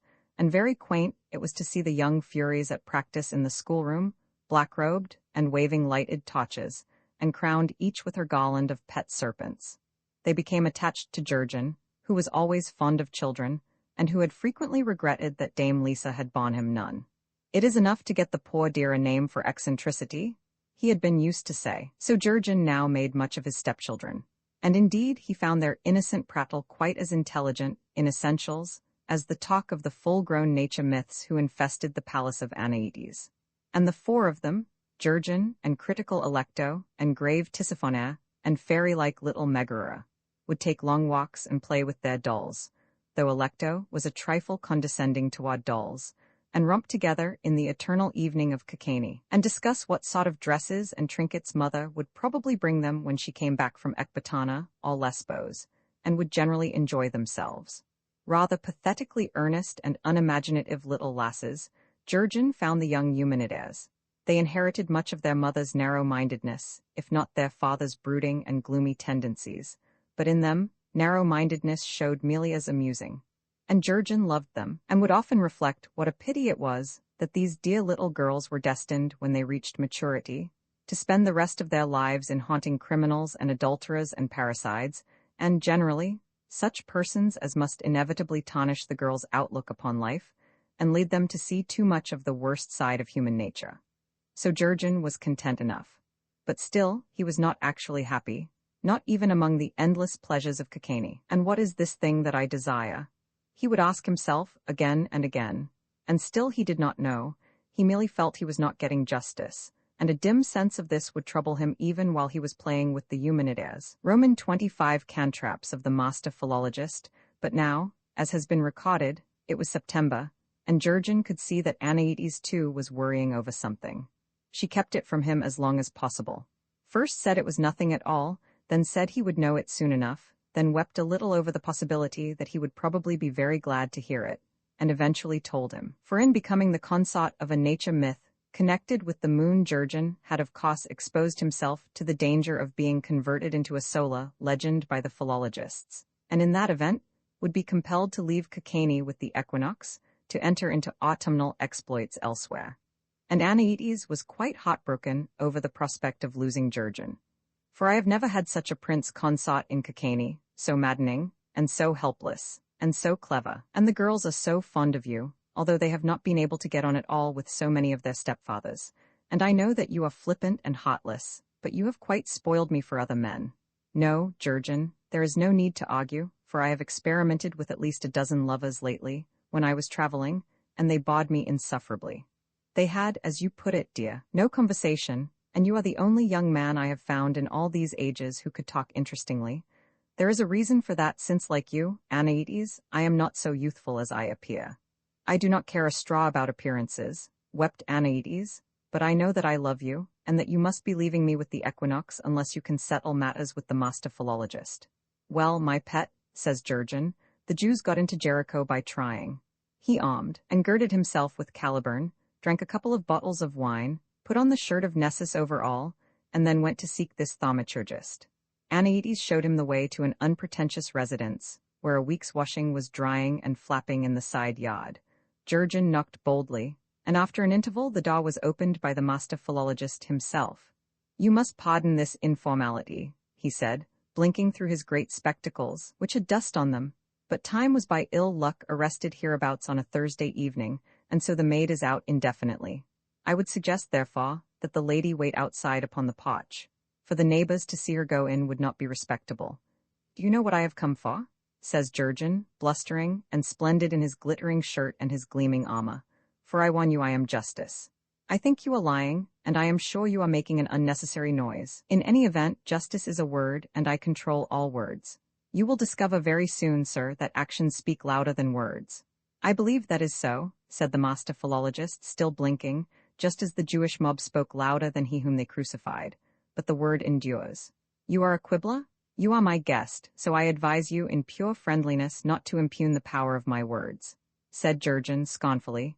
But is justice, then, a word?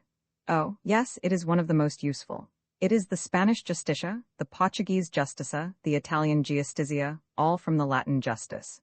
Oh, yes, indeed, but justice is one of my best connected words, and one of the best trained also, I can assure you.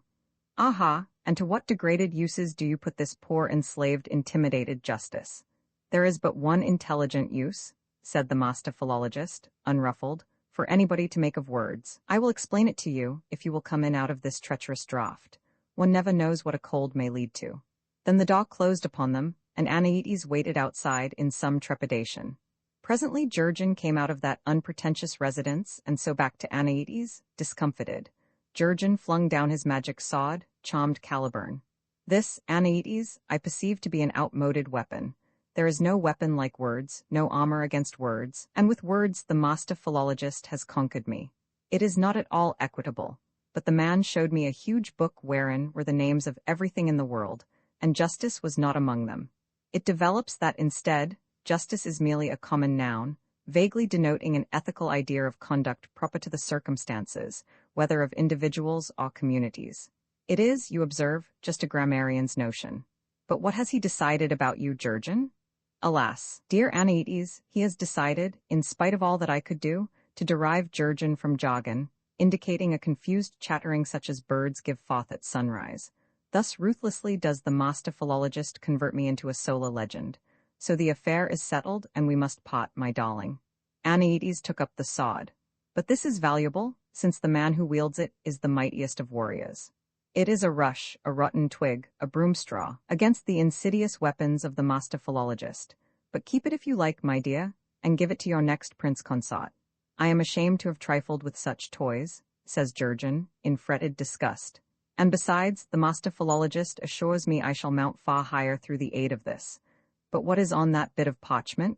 32 of the master philologist's own words that I begged of him. See, my dear, he made this cantrap for me with his own hand and ink.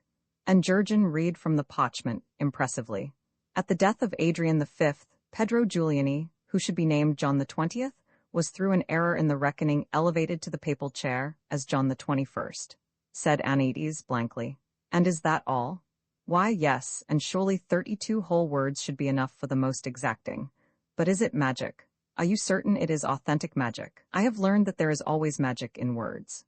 Now, if you ask my opinion, Jurgen, your cantrap is nonsense and can never be of any earthly use to anybody. Without boasting, dear, I have handled a great deal of black magic in my day, but I never encountered a spell at all like this. Nonetheless, my darling, it is evidently a cantrap, for else the master philologist would never have given it to me. But how are you to use it, pray? Why, as need directs, said Jurgen, and he put the parchment into the pocket of his glittering shirt. Yes, I repeat, there is always something to be done with words, and here are 32 authentic words from the master philologist himself, not to speak of 3 commas and a full stop. Oh, I shall certainly go far with this. We women have firmer faith in the sod, replied Anides. At all events, you and I cannot remain upon this thaumaturgist's potch indefinitely. So Anides put up Caliburn, and carried it from the thaumaturgist's unpretentious residence to her fine palace in the old Twillet wood. And afterward, as everybody knows, she gave this sod to King Arthur, who with its aid rose to be hailed as one of the 9 worthies of the world. So did the husband of Guinevere win for himself eternal fame with that which Jurgen flung away. Roman 26 in Time's hourglass. Well, said Jurgen, when he had taken off all that foolish ironmongery and had made himself comfortable in his shirt.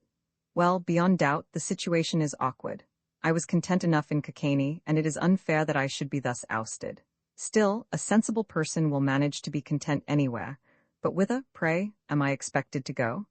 Into whatever land you may elect, my dear, said Anides fondly. That much at least I can manage for you, and the interpretation of your legend can be arranged afterward.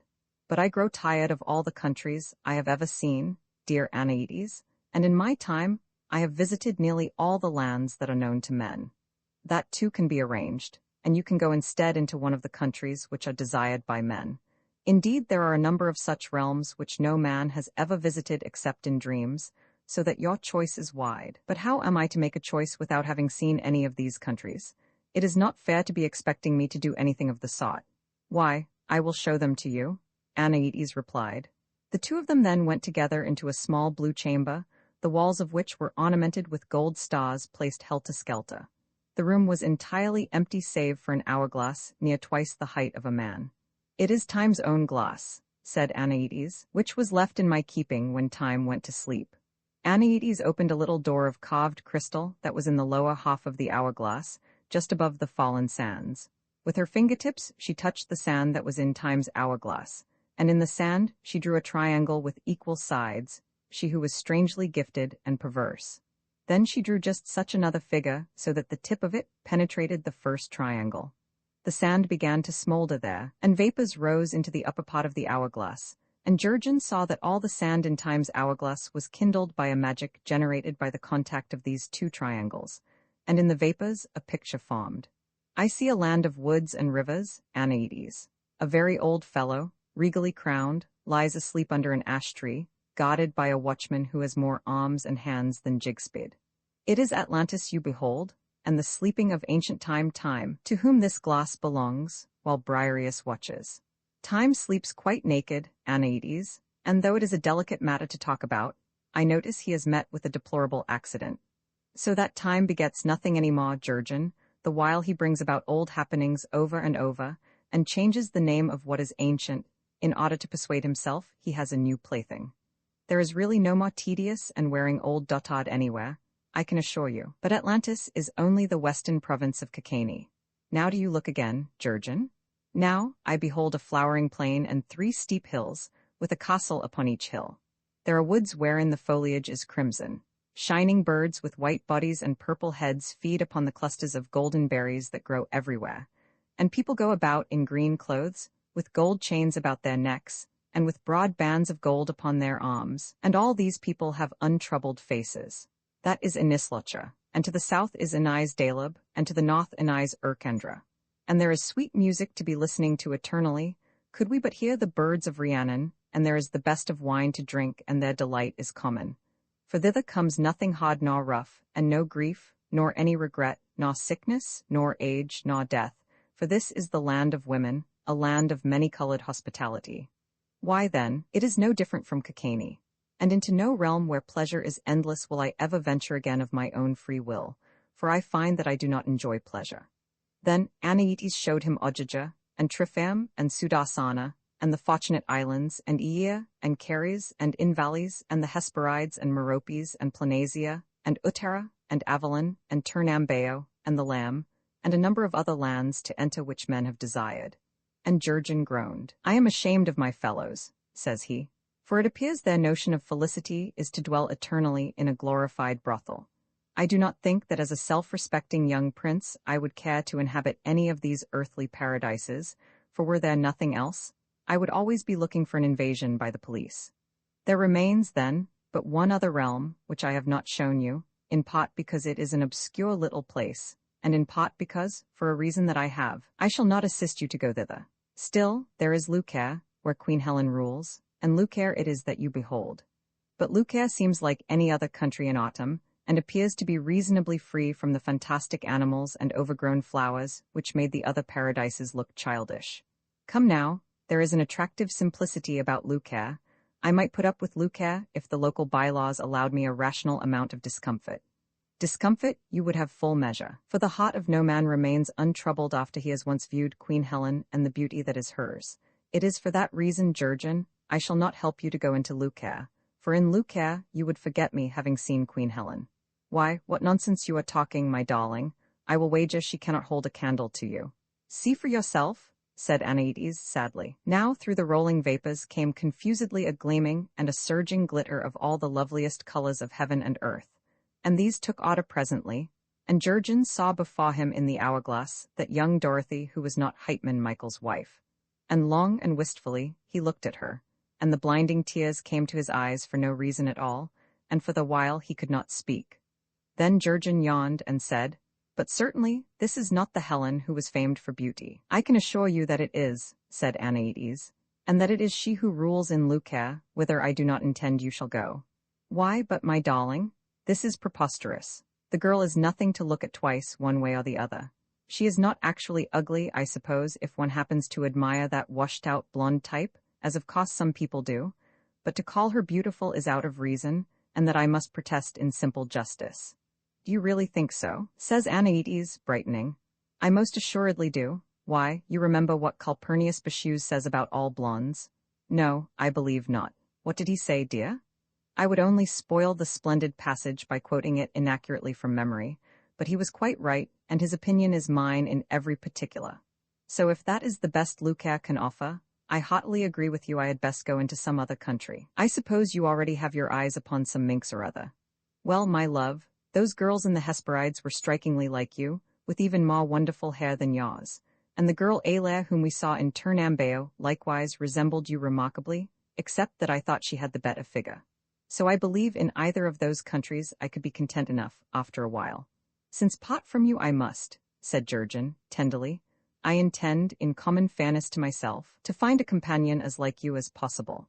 You conceive I can pretend it is you at first, and then as I grow fonder of her for her own sake, you will gradually be put out of my mind without my incurring any intolerable anguish. Anaites was not pleased. So you are already hankering after those husses, and you think them better looking than I am, and you tell me so to my face?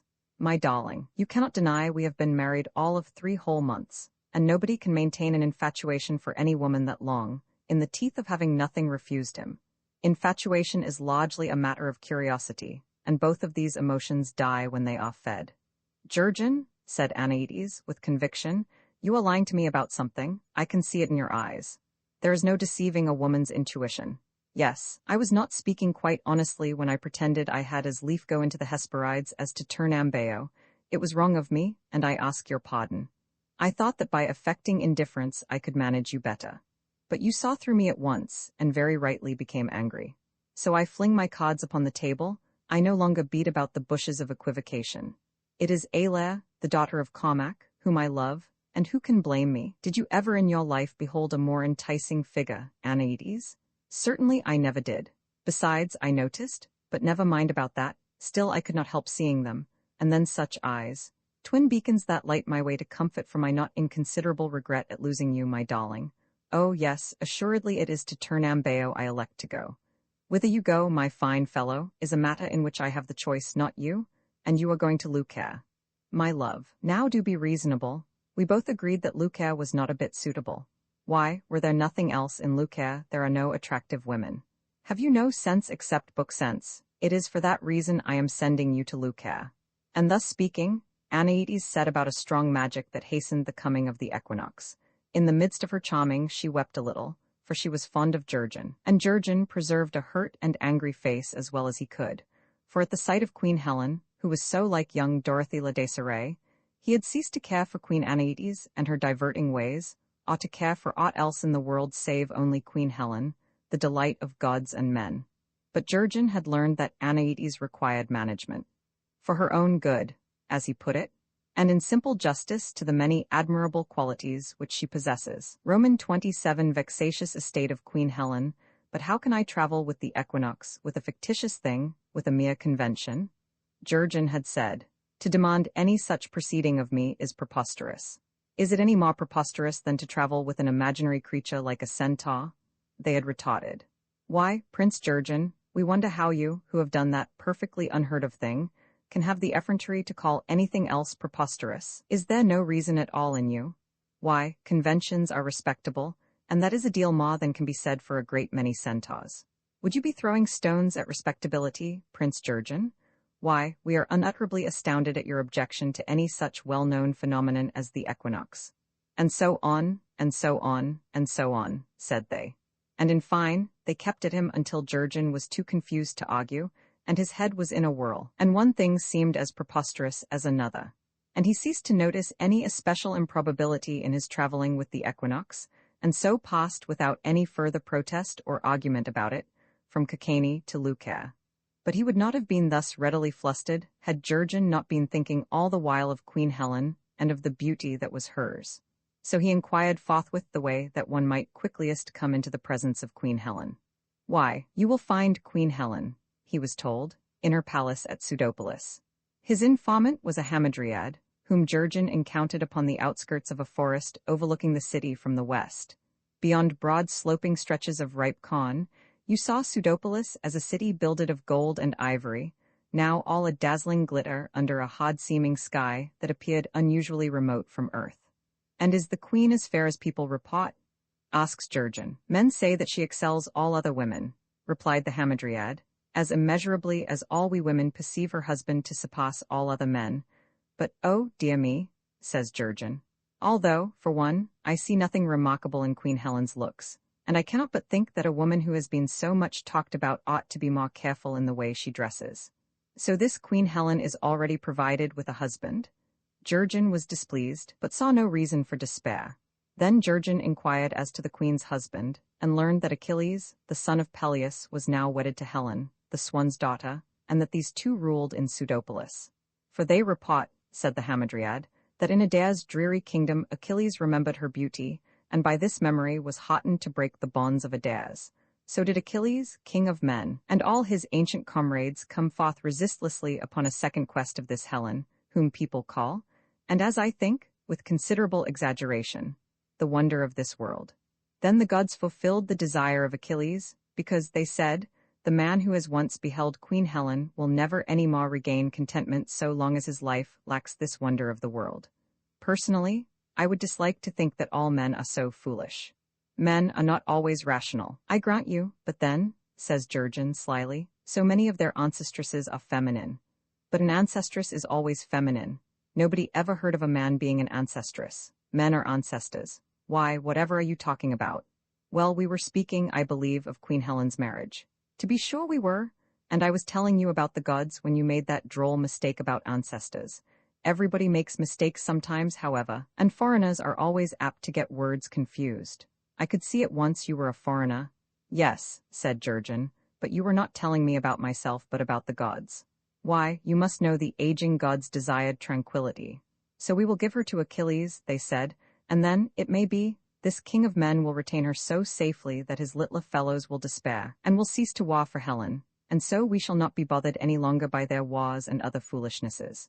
For this reason it was that the gods gave Helen to Achilles, and sent the pair to reign in Leucare, though, for my part, concluded the Hamadryad, I shall never cease to wonder what he saw in her, no, not if I live to be 1,000. I must, says Jurgen, observe this monarch Achilles before the world is a day older. A king is all very well of course, but no husband wears a crown so as to prevent the affliction of other headgear. And Jurgen went down into Pseudopolis, swaggering. So in the evening, just after sunset, Jurgen returned to the Hamadryad. He walked now with the aid of the ashen staff which Thersites had given Jurgen, and Jurgen was mirthless and rather humble. I have observed your king Achilles, Jurgen says, and he is a better man than I. Queen Helen, as I confess with regret, is worthily mated. And what have you to say about her? Inquires the Hamadryad. Why, there is nothing more to say than that she is worthily mated, and fit to be the wife of Achilles. For once, poor Jurgen was really miserable. For I admire this man Achilles, I envy him, and I fear him, says Jurgen, and it is not fair that he should have been created my superior. But is not Queen Helen the loveliest of ladies that you have ever seen? As to that, says Jurgen, he led the Hamadryad to a forest pool hard by the oak tree in which she resided. The dusky water lay unruffled, a natural mirror. Look, said Jurgen, and he spoke with a downward waving of his staff. The silence gathering in the woods was wonderful. Here the air was sweet and pure, and the little wind which went about the ilex boughs in search of night was a tender and peaceful wind, because it knew that the all-healing night was close at hand. The Hamadryad replied, but I see only my own face. It is the answer to your question, none the less. Now do you tell me your name, my dear, so that I may know who in reality is the loveliest of all the ladies I have ever seen. The Hamadryad told him that her name was Chloris, and that she always looked a fright with her hair arranged as it was today, and that he was a strangely impudent fellow. So he in turn confessed to her he was King Jurgen of Eubonia, drawn from his remote kingdom by exaggerated reports as to the beauty of Queen Helen. Chloris agreed with him that rumor was in such matters invariably untrustworthy. This led to further talk as twilight deepened, and the while that a little by a little this pretty girl was converted into a warm breathing shadow, hardly visible to the eye, the shadow of Jurgen departed from him, and he began to talk better and better. He had seen Queen Helen face to face, and other women now seemed unimportant. Whether or not he got into the graces of this Hamadryad did not greatly matter, one way or the other, and in consequence Jurgen talked with such fluency, such apposite remarks, and such tenderness as astounded him. So he sat listening with delight to the seductive tongue of that monstrous clever fellow, Jurgen. For this plump, brown-haired, bright-eyed little creature, this Chloris, he was honestly sorry. Into the uneventful life of a Hamadryad, here in this uncultured forest, could not possibly have entered much pleasurable excitement, and it seemed only right to inject a little. Why, simply injustice to her? Jurgen reflected. I must deal fairly. Now it grew darker and darker under the trees, and in the dark nobody can see what happens. There were only two voices that talked, with lengthy pauses, and they spoke gravely of unimportant trifles, like children at play together. And how does a king come thus to be traveling without any retinue or even a sod about him? Why, I travel with a staff, my dear, as you perceive, and it suffices me. Certainly it is large enough in all conscience. Alas, young outlander, who call yourself a king? You carry the bludgeon of a highwayman, and I am afraid of it. My staff is a twig from Yggdrasil, the tree of universal life. Thersites gave it me, and the sap that thrubs therein arises from the Unda fountain, where the grave nuns make laws for men and fix their destinies. Thersites is a scoffer, and his gifts a mockery. I would have none of them. The two began to wrangle, not at all angrily, as to what Jurgen had best do with his prized staff. Do you take it away from me at any rate? Says Chloris. So Jurgen hid his staff where Chloris could not possibly see it, and he drew the Hamadryad close to him, and he laughed contentedly. Oh, wretched king, cried Chloris, I fear that you will be the death of me, and you have no right to oppress me in this way, for I am not your subject. Rather shall you be my queen, dear Chloris, receiving all that I most prize. But you are too domineering, and I am afraid to be alone with you and your big staff. Ah, not without knowing what she talked about did my mother used to quote her Aeolic saying, "The king is cruel and takes joy in bloodshed." Presently you will not be afraid of me, nor will you be afraid of my staff. Custom is all. For this likewise is an Aeolic saying, "The taste of the first olive is unpleasant, but the second is good." Now for a while was silence save for the small secretive rumors of the forest. One of the large green locusts which frequent the island of Lucaire began shrilling tentatively. "Wait now, King Jurgen, for surely I hear footsteps, and one comes to trouble us. It is a wind in the treetops, or perhaps it is a god who envies me. I pause for neither. Ah, but speak reverently of the gods, for is not love a god, and a jealous god that has wings with which to leave us? Then am I a god, for in my heart is love, and in every fiber of me is love, and from me now love emanates. But certainly I heard somebody approaching through the forest. Well, and do you not perceive I have withdrawn my staff from its hiding place? Ah, you have great faith in that staff of yours? I fear nobody when I brandish it." Another locust had answered the first one. Now the two insects were in full dispute, suffusing the warm darkness with their pertinacious whirrings. "King of Eubonia, it is certainly true that which you told me about olives. Yes, for always love begets truthfulness. I pray it may beget between us utter truthfulness and nothing else, King Jurgen. Not Jurgen now, but love. Indeed, they tell that even so, in such deep darkness, love came to his sweetheart Psyche. Then why do you complain because I piously emulate the gods and offer unto love the sincerest form of flattery?" And Jurgen shook his staff at her. "Ah, but you are strangely ready with your flattery, and love threatens Psyche with no such enormous staff.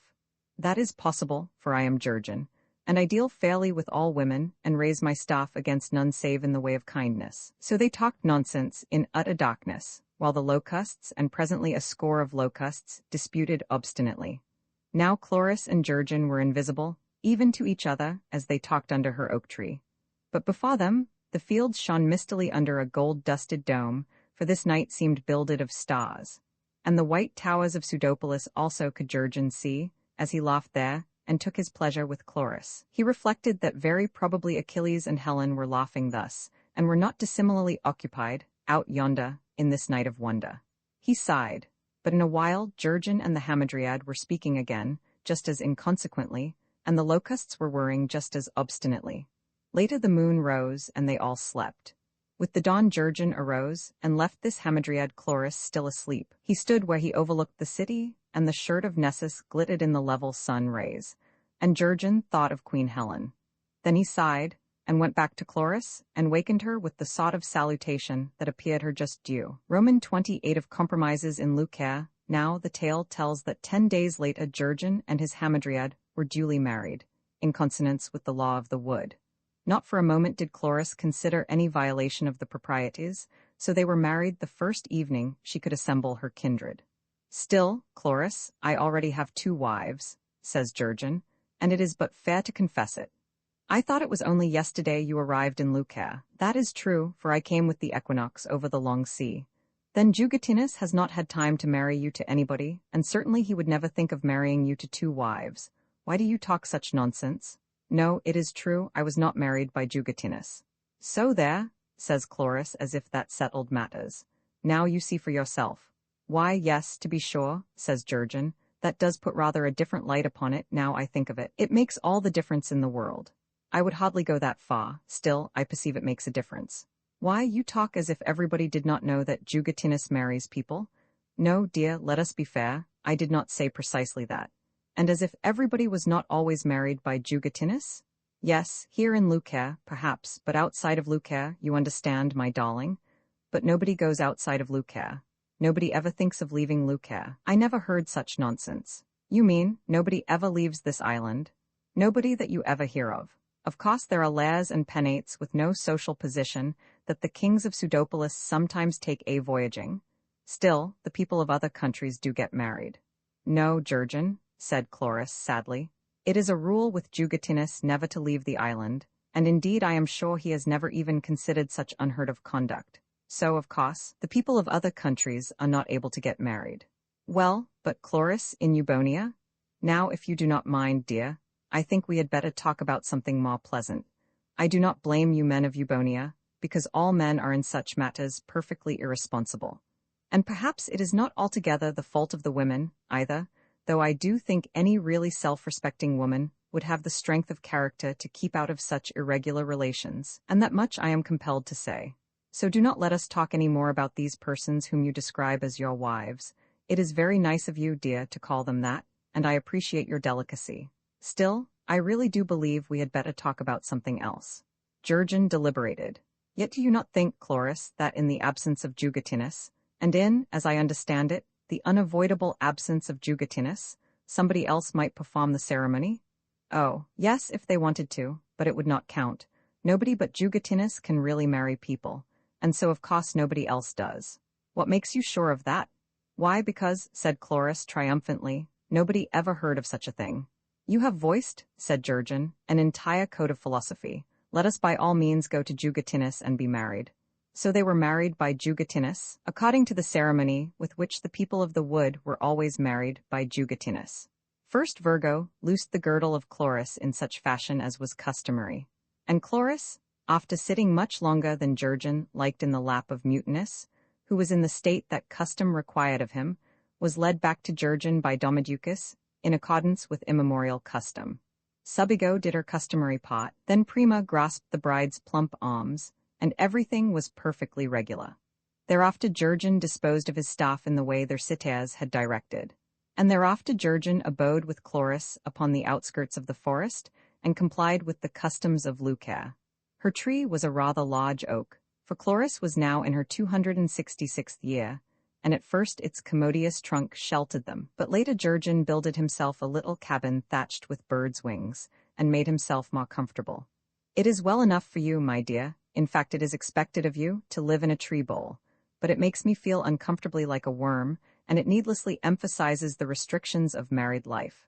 Besides, you do not want me under your feet all the time, nor I you. No, let us cultivate a judicious abstention from familiarity. Such is one secret of an enduring, because endurable, marriage. But why is it, pray, that you have never married before in all these years? She told him. At first Jurgen could not believe her, but presently Jurgen was convinced through at least two of his senses that what Chloris told him was true about hamadryads. Otherwise, you are not markedly unlike the women of Eubonia, said Jurgen. And now Jurgen met many of the people of the wood. But since the tree of Chloris stood upon the verge of the forest, he saw far more of the people of the field, who dwelt between the forest and the city of Pseudopolis. These were the neighbors and the ordinary associates of Chloris and Jurgen, though once in a while, of course, there would be family gatherings in the forest. But Jurgen presently had found good reason to distrust the people of the wood, and went to none of these gatherings. For in Eubonia, he said, we are taught that your wife's relatives will never find fault with you to your face so long as you keep away from them, and more than that, no sensible man expects. Meanwhile, King Jurgen was perplexed by the people of the field, who were his neighbors. They one and all did what they had always done. Thus Runcina saw to it that the fields were weeded. Saya took care of the seed while it was buried in the earth. Nedoser arranged the knots and joints of the stalk. Voluzia folded the blade around the con. Each had an immemorial duty, and there was hardly a day that somebody was not busied in the fields, whether it was Ocata harrowing, or Seta and Sarator about their sowing and raking, or Stercutius manuring the ground, and Hippona was always bustling about in one place or another, looking after the horses, or else Bubona would be there attending to the cattle. There was never any restfulness in the fields. And why do you do these things year in and year out? Asked Jurgen. Why, King of Eubonia, we have always done these things, they said, in high astonishment. Yes, but why not stop occasionally? Because in that event the work would stop. The con would die, the cattle would perish, and the fields would become jungles. But as I understand it, this is not your con, nor your cattle, nor your fields. You derive no good from them, and there is nothing to prevent your ceasing this interminable labor, and living as do the people of the wood, who perform no heavy work whatever. I should think not, said Aristeus, and his teeth flashed in a smile that was very pleasant to see, as he strained at the olive press. Whoever heard of the people of the wood doing anything useful? Yes, but, says Jurgen, patiently, do you think it is quite fair to yourselves to be always about some tedious and difficult labor when nobody compels you to do it? Why do you not sometimes take holiday? King Jurgen, replied Phonax, looking up from the little furnace wherein she was potching corn. You are talking nonsense. The people of the field have never taken holiday. Nobody ever heard of such a thing. We should think not indeed, said all the others sagely. Ah, said Jurgen, so that is your demolishing reason. Well, I shall inquire about this matter among the people of the wood, for they may be more sensible. Then, as Jurgen was about to enter the forest, he encountered Terminus, perfumed with ointment and crowned with a garland of roses, and standing stock still. Aha, said Jurgen, so here is one of the people of the wood about to go down into the fields. But if I were you, my friend, I would keep away from any such foolish place.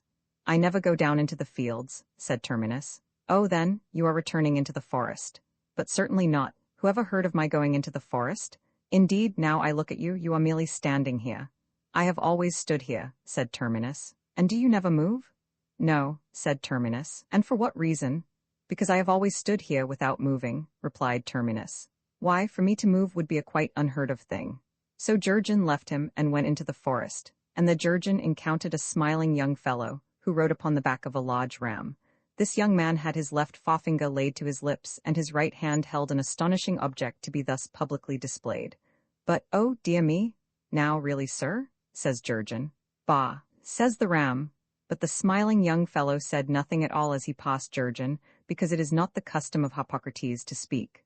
Which would be well enough, reflected Jurgen, if only his custom did not make for stiffness and the embarrassment of others. Thereafter Jurgen came upon a considerable commotion in the bushes, where a satyr was at play with an oread. Oh, but this forest is not respectable, said Jurgen. Have you no ethics and morals? You people of the wood, have you no sense of responsibility whatever, thus to be frolicking on a working day?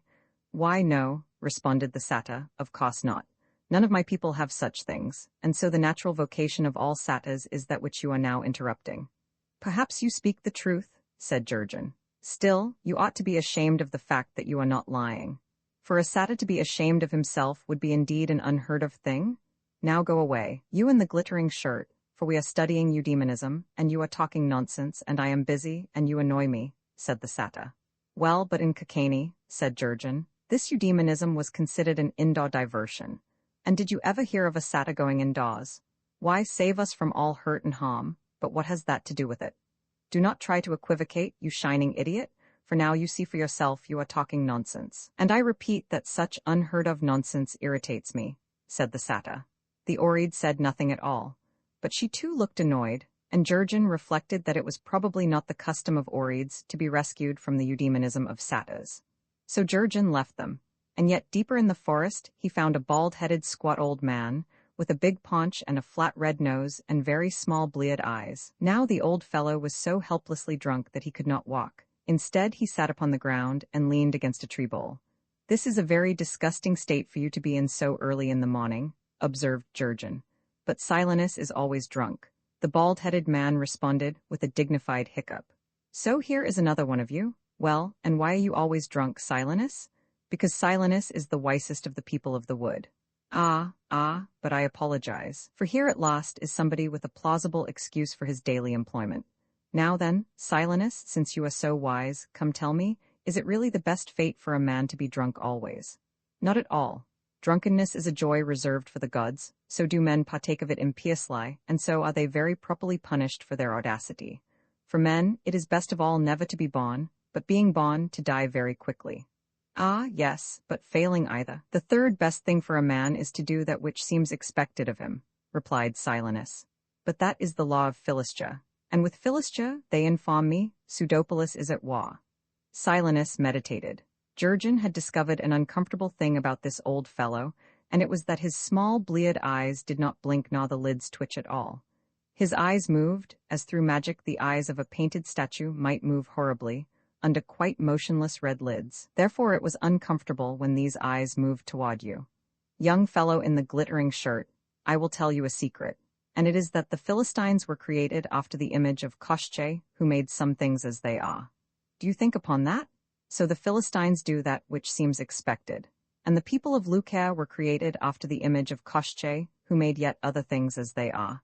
Therefore do the people of Lucae do that which is customary, adhering to classical tradition. Do you think upon that also? Then do you pick your side in this war, remembering that you side with stupidity either way. And when that happens, which will happen, do you remember how Silenus foretold to you precisely what would happen, a long while before it happened, because Silenus was so old and so wise and so very disreputably drunk and so very, very sleepy. Yes, certainly, Silenus, but how will this war end? Dullness will conquer dullness and it will not matter. Ah, yes, but what will become in all this fighting of Jurgen? That will not matter either, said Silenus comfortably. Nobody will bother about you. And with that, he closed his horrible bleared eyes and went to sleep, so Jurgen left the old tippler and started to leave the forest also. For undoubtedly, all the people in Lucare are resolute to do that which is customary, reflected Jurgen, for the unarguable reason it is their custom, and has always been their custom, and they will desist from these practices when the cat eats acorns, but not before, so it is the pot of wisdom to inquire no further into the matter, for after all, these people may be right, and certainly I cannot go so far as to say they are wrong. Jurgen shrugged. But still, at the same time, now in returning to his cabin Jurgen heard a frightful sort of yowling and screeching as of mad people. Hail, daughter of various farmed Protogonus, thou that takest joy in mountains and battles and in the beating of the drum. Hail, thou deceitful saviour, mother of all gods that comest now, pleased with long wanderings to be propitious to us. But the uproar was becoming so increasingly unpleasant that Jurgen at this point withdrew into a thicket, and thence he witnessed the passing through the woods of a notable procession. There were features connected with this procession sufficiently unusual to cause Jurgen to vow that the desiderated moment wherein he walked unhurt from the forest would mark the termination of his last visit thereto. Then amazement tripped up the heels of terror. For now passed Mother Sarada, as Anaetes had called her, Isrid. Today, in place of a towel about her head, she wore a species of crown shaped like a circlet of crumbling towers. She carried a large key, and her chariot was drawn by 2 lions.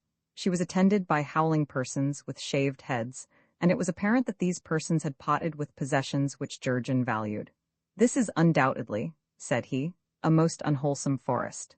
Jurgen inquired about this procession later, and from Chloris he got information which surprised him. And these are the beings who I had thought were poetic ornaments of speech, but what is the old lady doing in such high company? He described Mother Sarada, and Chloris told him who this was. Now Jurgen shook his sleek black head. Behold another mystery, yet after all, it is no concern of mine if the old lady elects for an additional anagram. I should be the last person to criticize her, inasmuch as to me she has been more than generous. Well, I shall preserve her friendship by the infallible recipe of keeping out of her way. Oh, but I shall certainly keep out of her way now that I have perceived what is done to the men who serve her. And after that Jurgen and Chloris lived very pleasantly together, though Jurgen began to find his hamadryad a trifle unperceptive, if not actually obtuse. She does not understand me, and she does not always treat my superior wisdom quite respectfully. That is unfair, but it seems to be an unavoidable feature of married life. Besides, if any woman had ever understood me, she would, in self-protection, have refused to marry me. In any case, Chloris is a dear brown plump delicious partridge of a darling, and cleverness in women is, after all, a virtue misplaced. And Jurgen did not return into the woods, nor did he go down into the city. Neither the people of the field nor of the wood, of course, ever went within city gates. But I would think that you would like to see the fine sights of Pseudopolis, says Chloris, and that fine queen of theirs, she added, almost as though she spoke without premeditation. Woman dear, says Jurgen, I do not wish to appear boastful, but in Eubonia now?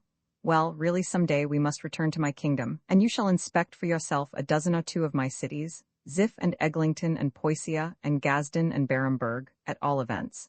And then you will concede with me that this little village of Pseudopolis, while well enough in its way. And Jurgen shrugged. But as for saying more? Sometimes, said Chloris, I wonder if there is any such place as your fine kingdom of Eubonia, for certainly it grows larger and more splendid every time you talk of it. Now can it be, asks Jurgen, more hurt than angry, that you suspect me of uncandid dealing and in short of being an impostor? Why, what does it matter? You are Jurgen, she answered, happily. And the man was moved as she smiled at him across the glowing queer embroidery work at which Chloris seemed to labor interminably.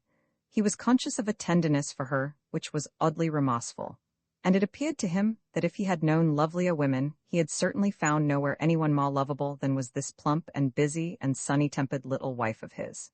My dear, I do not care to see Queen Helen again, and that is a fact.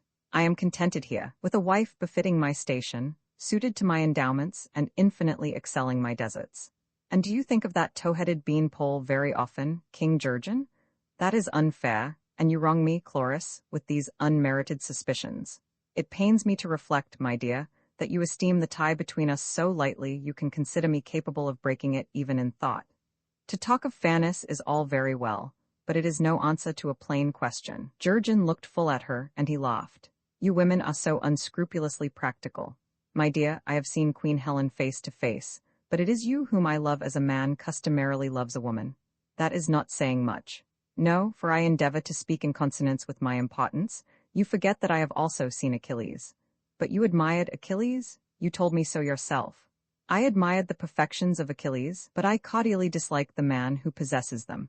Therefore I shall keep away from both the king and queen of Pseudopolis. Yet you will not go into the woods, either, Jurgen? Not after what I have witnessed there, said Jurgen, with an exaggerated shudder that was not very much exaggerated. Now Chloris laughed, and quitted her queer embroidery in order to rumple up his hair. And you find the people of the field so insufferably stupid, and so uninterested by your Zorobasiuses and Tolmapitas and so on, that you keep away from them also. O foolish man of mine, you are determined to be neither fish nor beast nor poultry, and nowhere will you ever consent to be happy. It was not I who determined my nature, Chloris, and as for being happy, I make no complaint. Indeed, I have nothing to complain of, nowadays.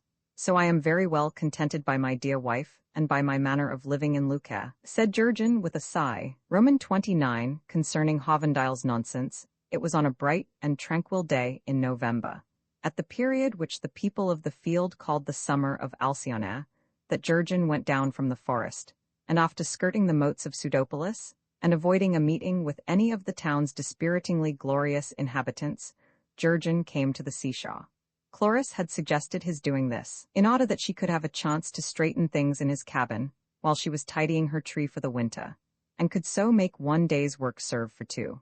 For the dryad of an oak tree has large responsibilities, what with the care of so many dead leaves all winter, and the acorns being blown from their places, and littering up the ground everywhere, and the bark cracking until it looks positively disreputable.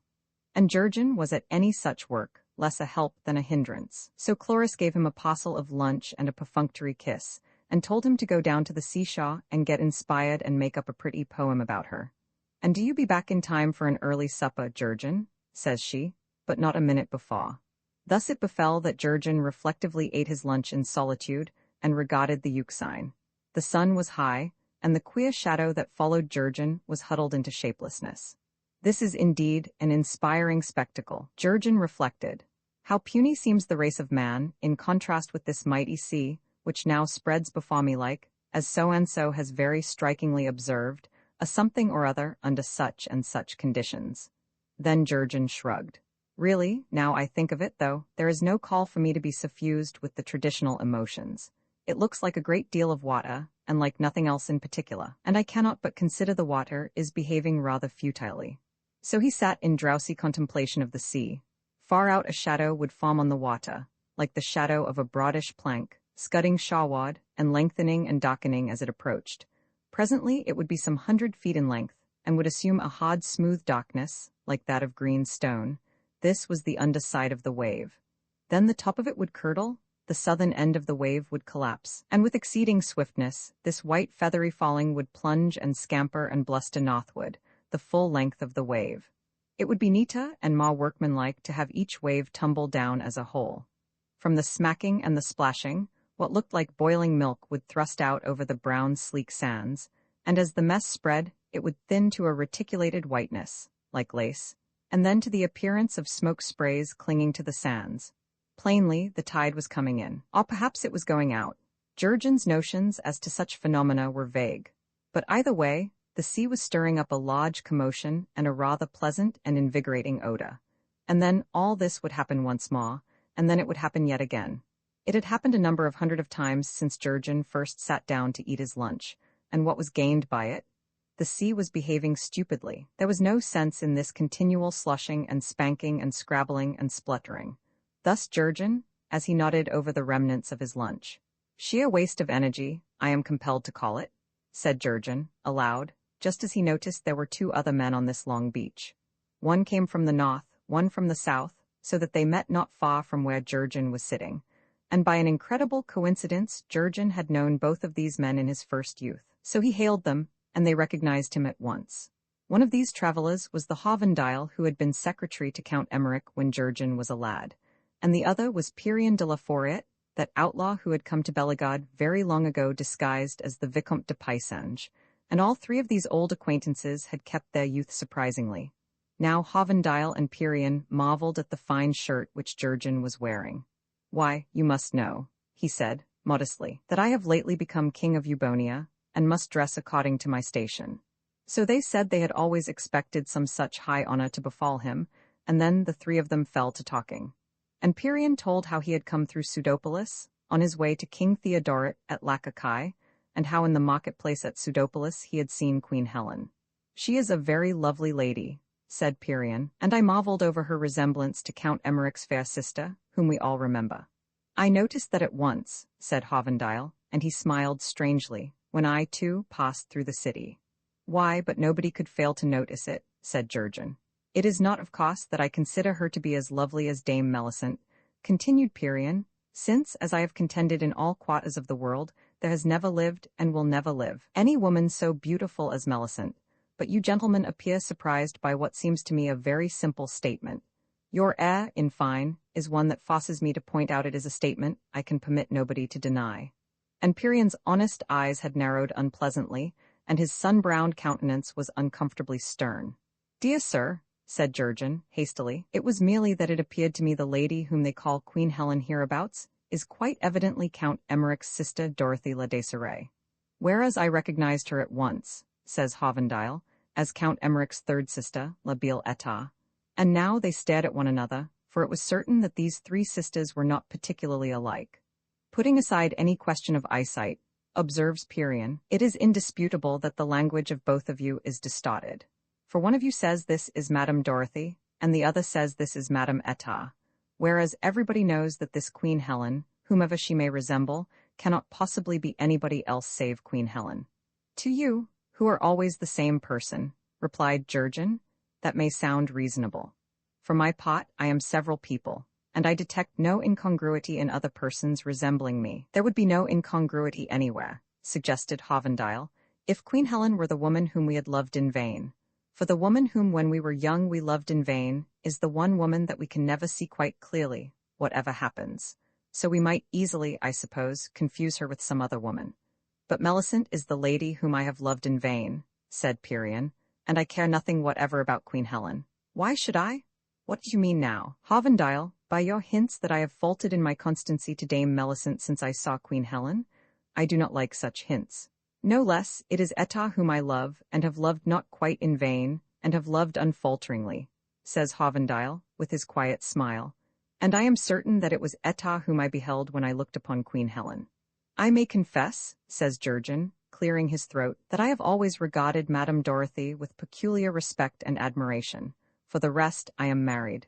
Even so, I think that Madame Dorothy is Queen Helen." Then they fell to debating this mystery, and presently Pirien said the one way out was to leave the matter to Queen Helen. "She at all events must know who she is. So do one of you go back into the city, and embrace her knees, as is the custom of this country when one implores a favor of the king or the queen, and do you then ask her fairly?" "Not I," says Jurgen. "I am upon terms of some intimacy with a hamadryad just at present. I am content with my hamadryad, and I intend never to venture into the presence of Queen Helen any more, in order to preserve my contentment." "Why, but I cannot go," says Pirien, "because Dame Melisent has a little mole upon her left cheek, and Queen Helen's cheek is flawless. You understand, of course, that I am certain this mole immeasurably enhances the beauty of Dame Melisent," he added loyally. "None the less, I mean to hold no further traffic with Queen Helen." "Now my reason for not going is this," said Hovendile, "that if I attempted to embrace the knees of Etat, whom people hereabouts call Helen, she would instantly vanish. Other matters apart, I do not wish to bring any such misfortune upon the island of Lucaire." "But that," said Pirien, "is nonsense." "Of course it is," said Hovendile. "That is probably why it happens." "So none of them would go?" and each of them clung, nonetheless, to his own opinion about Queen Helen, and presently Pyrrhon said they were wasting both time and words. Then Pyrrhon bade the two farewell, and Pyrrhon continued southward toward Lacacae, and as he went, he sang a song in honor of Dame Melisent, whom he celebrated as Hot O' My Hot, and the two who heard him agreed that Pyrrhon de la Forêt was probably the worst poet in the world. Nevertheless, there goes a very chivalrous and worthy gentleman, said Hovendale, intent to play out the remainder of his romance. I wonder if the author gets much pleasure from these simple characters? At least they must be easy to handle. I cultivate a judicious amount of gallantry, says Jurgen. I do not any longer aspire to be chivalrous. And indeed, Hovendale, it seems to me indisputable that each one of us is the hero in his own romance, and cannot understand any other person's romance, but misinterprets everything therein, very much as we three have fallen out in the simple matter of a woman's face. Now, young Hovendale meditatively stroked his own curly and reddish hair, brushing it away from his ears with his left hand, as he sat there staring meditatively at nothing in particular. I would put it, Jurgen, that we three have met like characters out of 3 separate romances which the author has composed in different styles. That also, Jurgen submitted, would be nonsense. Ah, but perhaps the author very often perpetrates nonsense. Come, Jurgen, you who are king of Eubonia, says Hovendale, with his wide-set eyes 8-winkle. What is there in you or me to attest that our author has not composed our romances with his tongue in his cheek? Messiah Hovendale, if you are attempting to joke about Koschei, who made all things as they are, I warn you I do not consider that sort of humor very wholesome.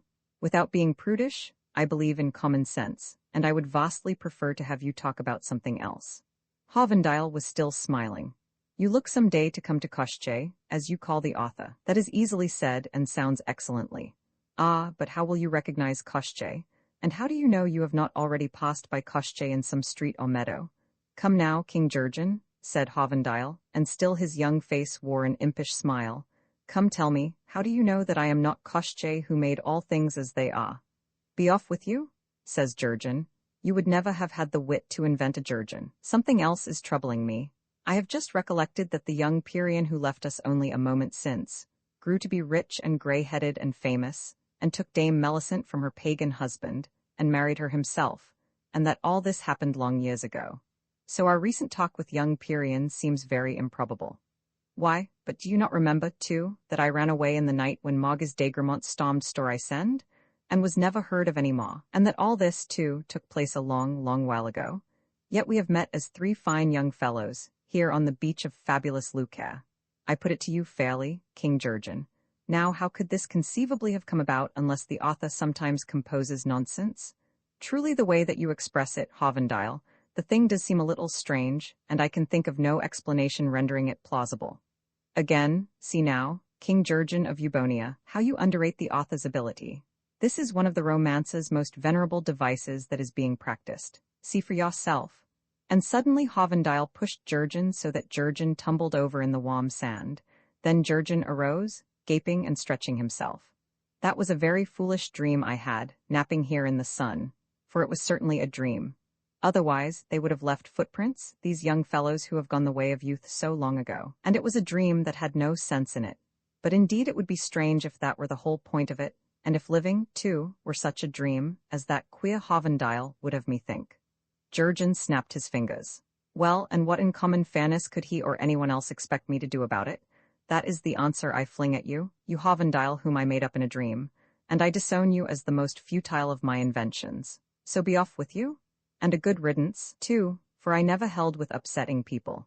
Then Jurgen dusted himself, and trudged home to an early supper with the hamadryad who contented him. Roman 3 The garden between dawn and sunrise. Thus, it was that Jurgen and the centaur came to the garden between dawn and sunrise, entering this place in a fashion which it is not convenient to record. But as they passed over the bridge 3 fled before them, screaming. And when the life had been trampled out of the small, furry bodies which these 3 had misused, there was none to oppose the centaur's entry into the garden between dawn and sunrise. This was a wonderful garden, yet nothing therein was strange. Instead, it seemed that everything hereabouts was heartbreakingly familiar and very dear to Jurgen. For he had come to a broad lawn which slanted northward to a well-remembered brook, and multitudinous maples and locust trees stood here and there, irregularly, and were being played with very lazily by an irresolute west wind, so that foliage seemed to toss and ripple everywhere like green spray. But autumn was at hand, for the locust trees were dropping a Danae's shower of small round yellow leaves. Around the garden was an unforgotten circle of blue hills, and this was a place of lucent twilight, unlit by either sun or stars, and with no shadows anywhere in the diffused faint radiancy that revealed this garden, which is not visible to any man except in the brief interval between dawn and sunrise. "Why, but it is Count Emmerich's garden at Storisend," says Jurgen, "where I used to be having such fine times when I was a lad." "I will wager," said Nessus, "that you did not use to walk alone in this garden." "Well, no, there was a girl." "Just so," assented Nessus. "It is a local bylaw, and here are those who comply with it." For now had come toward them, walking together in the dawn, a handsome boy and girl, and the girl was incredibly beautiful because everybody in the garden saw her with the vision of the boy who was with her. "I am Rudolph," said this boy, "and she is Anne." "And are you happy here?" asked Jurgen. "Oh yes, sir, we are tolerably happy, but Anne's father is very rich and my mother is poor, so that we cannot be quite happy until I have gone into foreign lands and come back with a great many lakhs of rupees and pieces of 8. "And what will you do with all this money, Rudolph?" "My duty, sir, as I see it, but I inherit defective eyesight." "Godspeed to you, Rudolph," said Jurgen, "for many others are in your plight." Then came to Jurgen and the centaur another boy, with the small blue-eyed person in whom he took delight. And this fat and indolent-looking boy informed them that he and the girl who was with him were walking in the glaze of the red mustard jar, which Jurgen thought was gibberish. And the fat boy said that he and the girl had decided never to grow any older, which Jurgen said was excellent good sense if only they could manage it. "Oh, I can manage that," said this fat boy, reflectively, "if only I do not find the managing of it uncomfortable." Jurgen for a moment regarded him and then gravely shook hands. "I feel for you," said Jurgen, "for I perceive that you too are a monstrous clever fellow, so life will get the best of you. But is not cleverness the main thing, sir?" "Time will show you, my lad," says Jurgen, a little sorrowfully. "And Godspeed to you, for many others are in your plight." And a host of boys and girls did Jurgen see in the garden. And all the faces that Jurgen saw were young and glad and very lovely, and quite heartbreakingly confident, as young persons beyond numbering came toward Jurgen and passed him there, in the first glow of dawn. So they all went exulting in the glory of their youth, and foreknowing life to be a puny antagonist from whom one might take very easily anything which one desired. And all passed in couples, as though they came from the Ark, said Jurgen.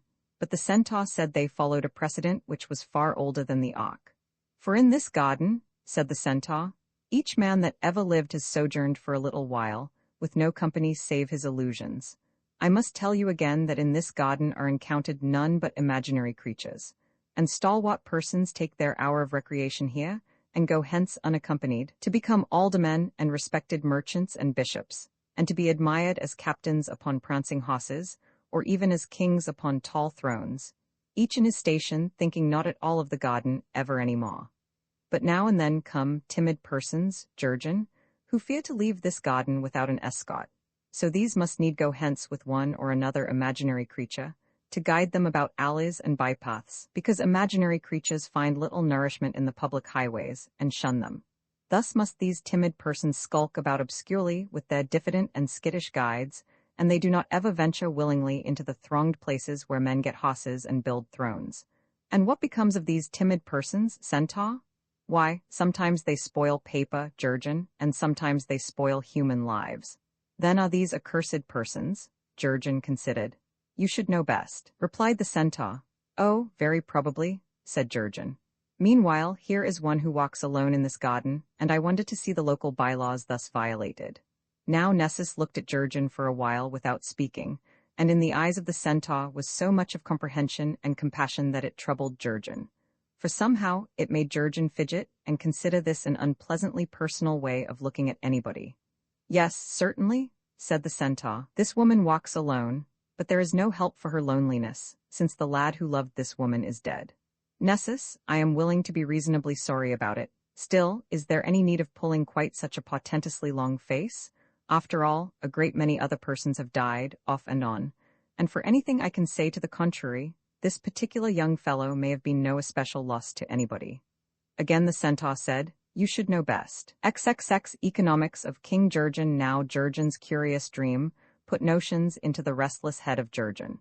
So mighty became his curiosity that he went shuddering into the Abhad woods and passed over Kolasnakon, which is the fairy of dogs, and did all such detestable things as were necessary to placate Phobta. Then Jurgen tricked Phobta by an indescribable device, wherein surprising use was made of a cheese and 3 beetles and a gimlet, and so cheated Phobta out of a grey magic. And that night, while Pseudopolis slept, King Jurgen came down into this city of gold and ivory. Jurgen went with distaste among the broad-browed and great-limbed monarchs of Pseudopolis, for they reminded him of things that he had long ago put aside, and they made him feel unpleasantly ignoble and insignificant. That was his real reason for avoiding the city. Now he passed between unlighted and silent palaces, walking in deserted streets where the moon made ominous shadows. Here was the house of Ajax Telamon, who reigned in sea-girt Salamis, here that of godlike Philoctetes. Much counseling Odysseus dwelt just across the way, and the Connor residence was fair-haired Agamemnon's. In the moonlight, Jurgen easily made out these names engraved upon the bronze shield that hung beside each doorway. To every side of him slept the heroes of old song, while Jurgen skulked under their windows. He remembered how incuriously, not even scornfully, these people had overlooked him on that disastrous afternoon when he had ventured into Pseudopolis by daylight. And a spiteful little gust of rage possessed him, and Jurgen shook his fist at the big silent palaces. "Ya," he snarled, for he did not know at all what it was that he desired to say to those great stupid heroes who did not care what he said, but he knew that he hated them. Then Jurgen became aware of himself growling there like a kicked cur who is afraid to bite, and he began to laugh at this Jurgen. "Your pardon, gentlemen of Greece," says he, with a wide ceremonious bow, "and I think the information I wish to convey was that I am a monstrous clever fellow." Jurgen went into the largest palace and crept stealthily by the bedroom of Achilles, king of men, treading a tiptoe, and so came at last into a little room panelled with cedarwood where slept Queen Helen. She was smiling in her sleep when he had lighted his lamp, with due observance of the grey magic. She was infinitely beautiful, this young Dorothy, whom people hereabouts through some odd era called Helen. For Jurgen saw very well that this was Count Emeric's sister, Dorothy la Desiree, whom Jurgen had vainly loved in the days when Jurgen was young alike in body and heart. Just once he had won back to her, in the garden between dawn and sunrise, but he was then a time-battered burgher whom Dorothy did not recognize. Now he returned to her a king, less admirable it might be than some of the many other kings without realms who slept now in Pseudopolis, but still very fine in his borrowed youth, and above all, armored by a grey magic, so that improbabilities were possible. And Jurgen's eyes were furtive, and he passed his tongue across his upper lip from one corner to the other, and his hand went out toward the robe of violet-colored wool which covered the sleeping girl, for he stood ready to awaken Dorothy la Desiree in the way he often awoke Chloris. But a queer thought held him. Nothing, he recollected, had shown the power to hurt him very deeply since he had lost this young Dorothy. And to affairs which threatened to result unpleasantly, he had always managed to impart an agreeable turn since then, by virtue of preserving a cool heart. What if by some misfortune he were to get back his real youth, and were to become again the flustered boy who blundered from stammering rapture to wild misery, and back again, at the least word or gesture of a gold-haired girl? "Thank you, no," says Jurgen. "The boy was more admirable than I, who am by way of being not wholly admirable, but then he had a wretched time of it by and large. Thus it may be that my real youth lies sleeping here, and for no consideration would I rewaken it." And yet tears came into his eyes for no reason at all, and it seemed to him that the sleeping woman, here at his disposal, was not the young Dorothy whom he had seen in the garden between dawn and sunrise, although the two were curiously alike, and that of the two this woman here was, somehow, infinitely the lovelier. "Lady, if you indeed be the swan's daughter, long and long ago there was a child that was ill, and his illness turned to a fever, and in his fever he arose from his bed one night, saying that he must set out for Troy, because of his love for Queen Helen. I was once that child. I remember how strange it seemed to me I should be talking such nonsense. I remember how the warm rooms smelt of drugs, and I remember how I pitied the trouble in my nurse's face, drawn and old in the yellow lamplight. For she loved me, and she did not understand, and she pleaded with me to be a good boy and not to worry my sleeping parents. But I perceive now that I was not talking nonsense." He paused, considering the riddle, and his fingers fretted with the robe of violet-colored wool beneath which lay Queen Helen. Yours is that beauty of which men know by fabulous report alone, and which they may not ever find, nor ever win to, quite. And for that beauty I have hungered always, even in childhood. Toward that beauty I have struggled always, but not quite wholeheartedly. That night forecast my life. I have hungered for you, and Jurgen smiled here, and I have always stayed a possibly good boy, lest I should beyond reason disturb my family. For to do that, I thought, would not be fair, and still I believe for me to have done that would have been unfair. He grimaced at this point, for Jurgen was finding his scruples inconveniently numerous. And now, I think that what I do tonight is not quite fair to Chloris. And I do not know what thing it is that I desire, and the will of Jurgen is a feather in the wind. But I know that I would like to love somebody as Chloris loves me, and as so many women have loved me. And I know that it is you who have prevented this, Queen Helen, at every moment of my life since the disastrous moment when I first seemed to find your loveliness in the face of Madame Dorothy. It is the memory of your beauty, as I then saw it mirrored in the face of a Jill flirt, which has enfeebled me for such honest love as other men give women, and I envy these other men.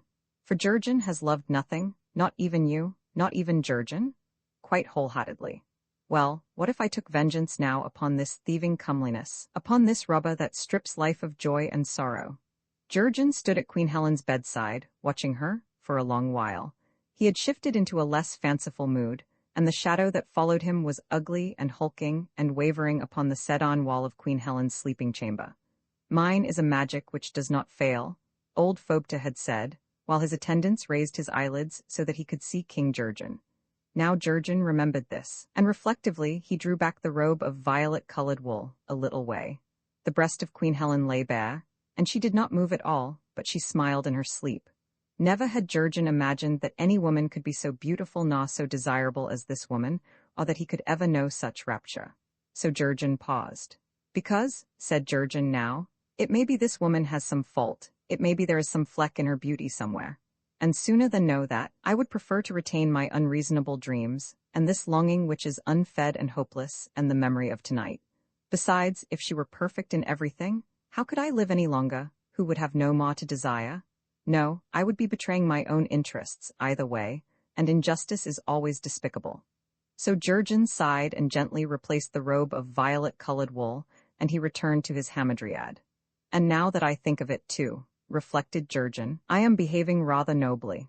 Yes, it is questionless that I have tonight evinced a certain delicacy of feeling which merits appreciation, at all events by King Achilles. Roman 31, the fall of Pseudopolis. So Jurgen abode in Lucae, and complied with the customs of that country.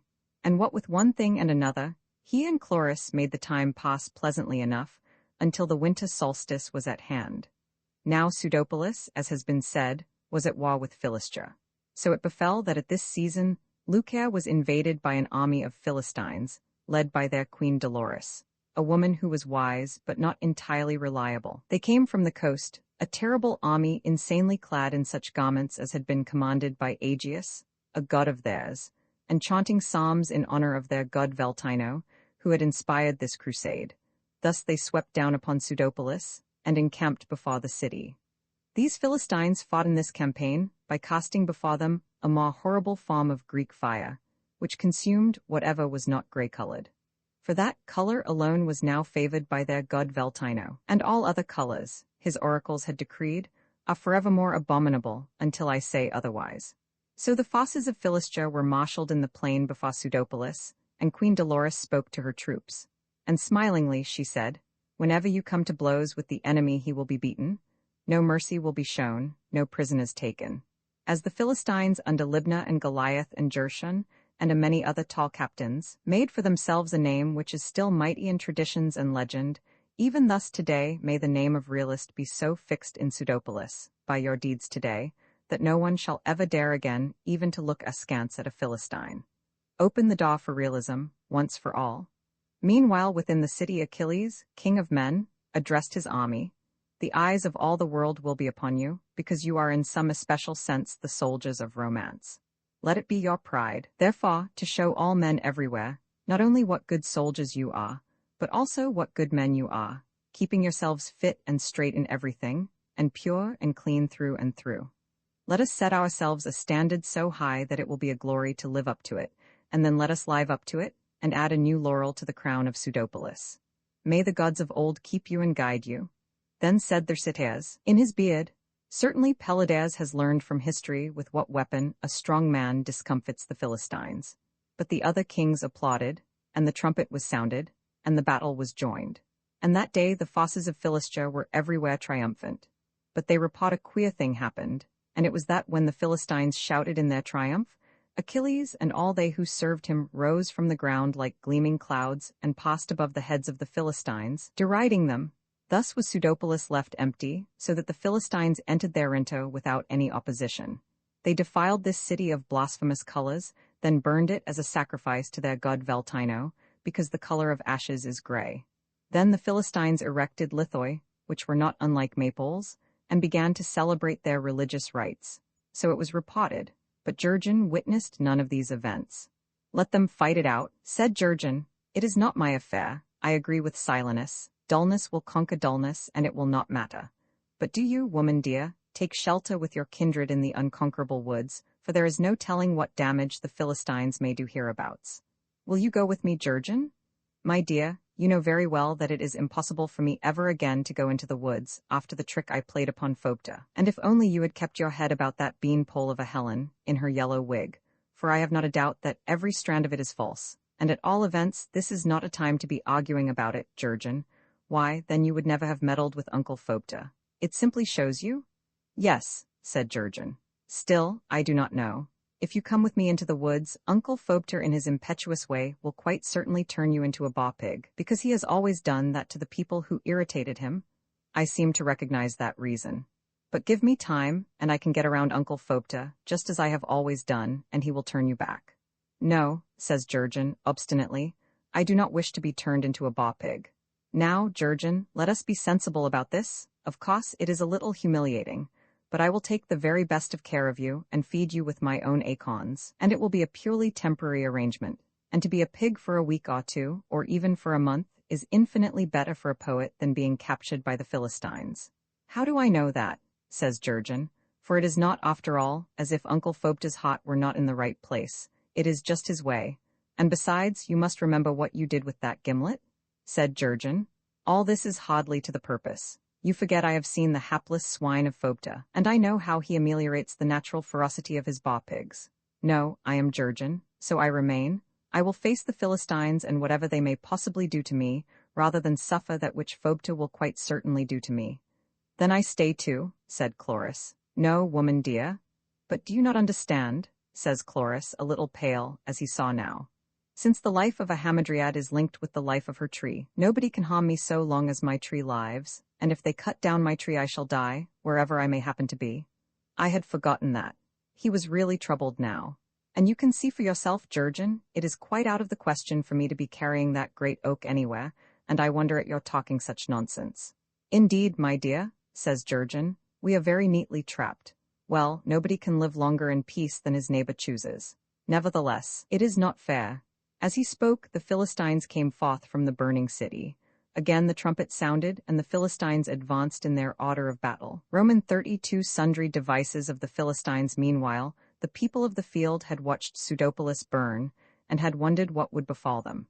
They had not long to wonder, for next day the fields were occupied, without any resistance by the inhabitants. The people of the field, said they, have never fought, and for them to begin now would be a very unheard of thing indeed.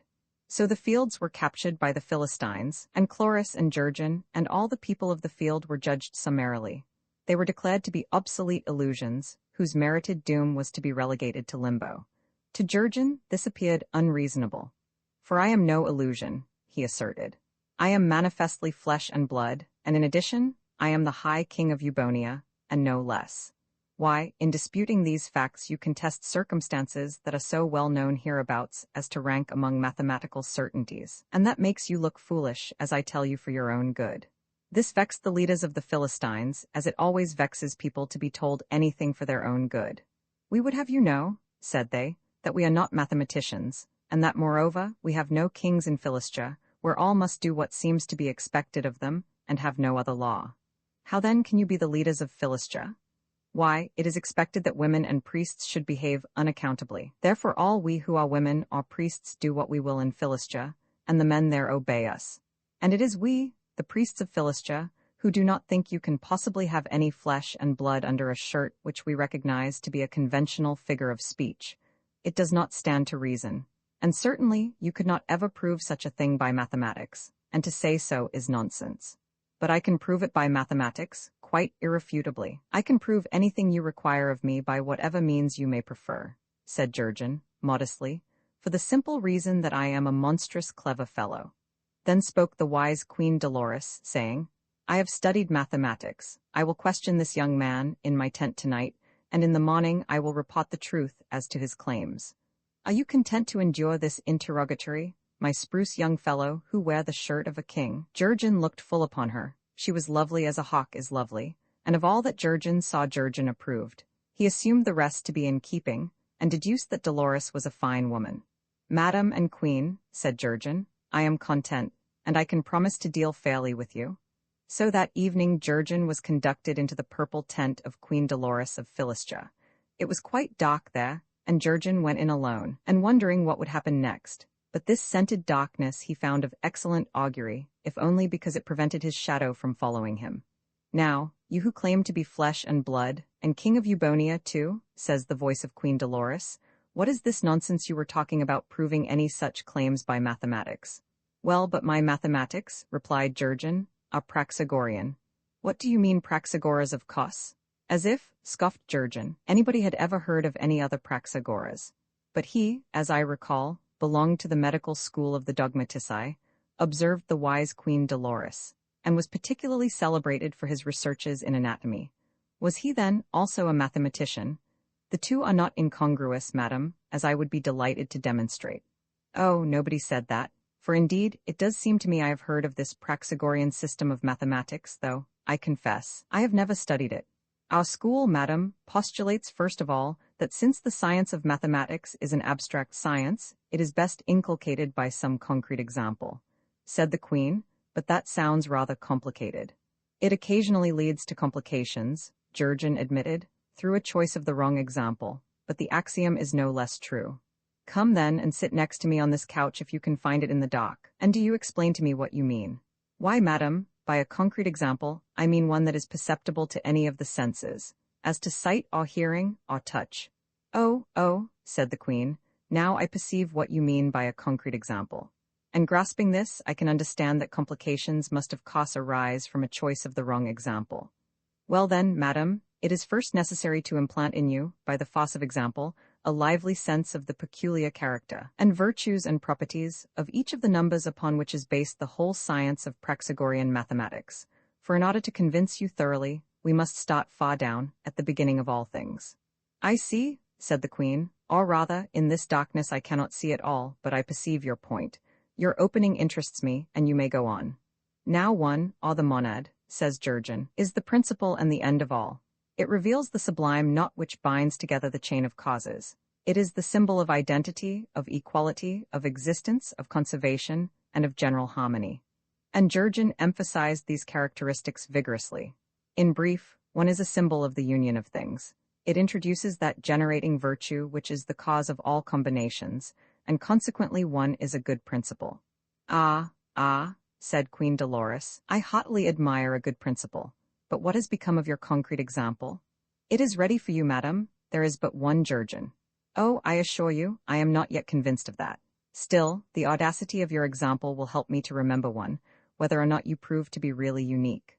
Now, two, are the dyad, the origin of contrasts. Jurgen went on penetratingly to demonstrate that two was a symbol of diversity and of restlessness and of disorder, ending in collapse and separation, and was accordingly an evil principle.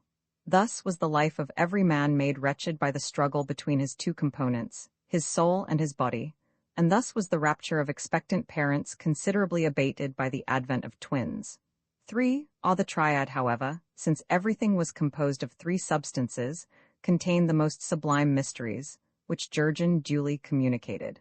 We must remember, he pointed out, that Zeus carried a triple thunderbolt, and Poseidon a trident, whereas Adas was guarded by a dog with 3 heads. This in addition to the omnipotent brothers themselves being a trio. Thus Jurgen continued to impart the Praxagorian significance of each digit separately, and by the queen was declaring his flow of wisdom was superhuman. Ah, but madam, not even the wisdom of a king is without limit. 8, I repeat then, is appropriately the number of the Beatitudes, and 9, the Aeneid, also, being the multiple of 3, should be regarded as sacred. The queen attended docilely to his demonstration of the peculiar properties of 9, and when he had ended she confessed that beyond doubt 9 should be regarded as miraculous.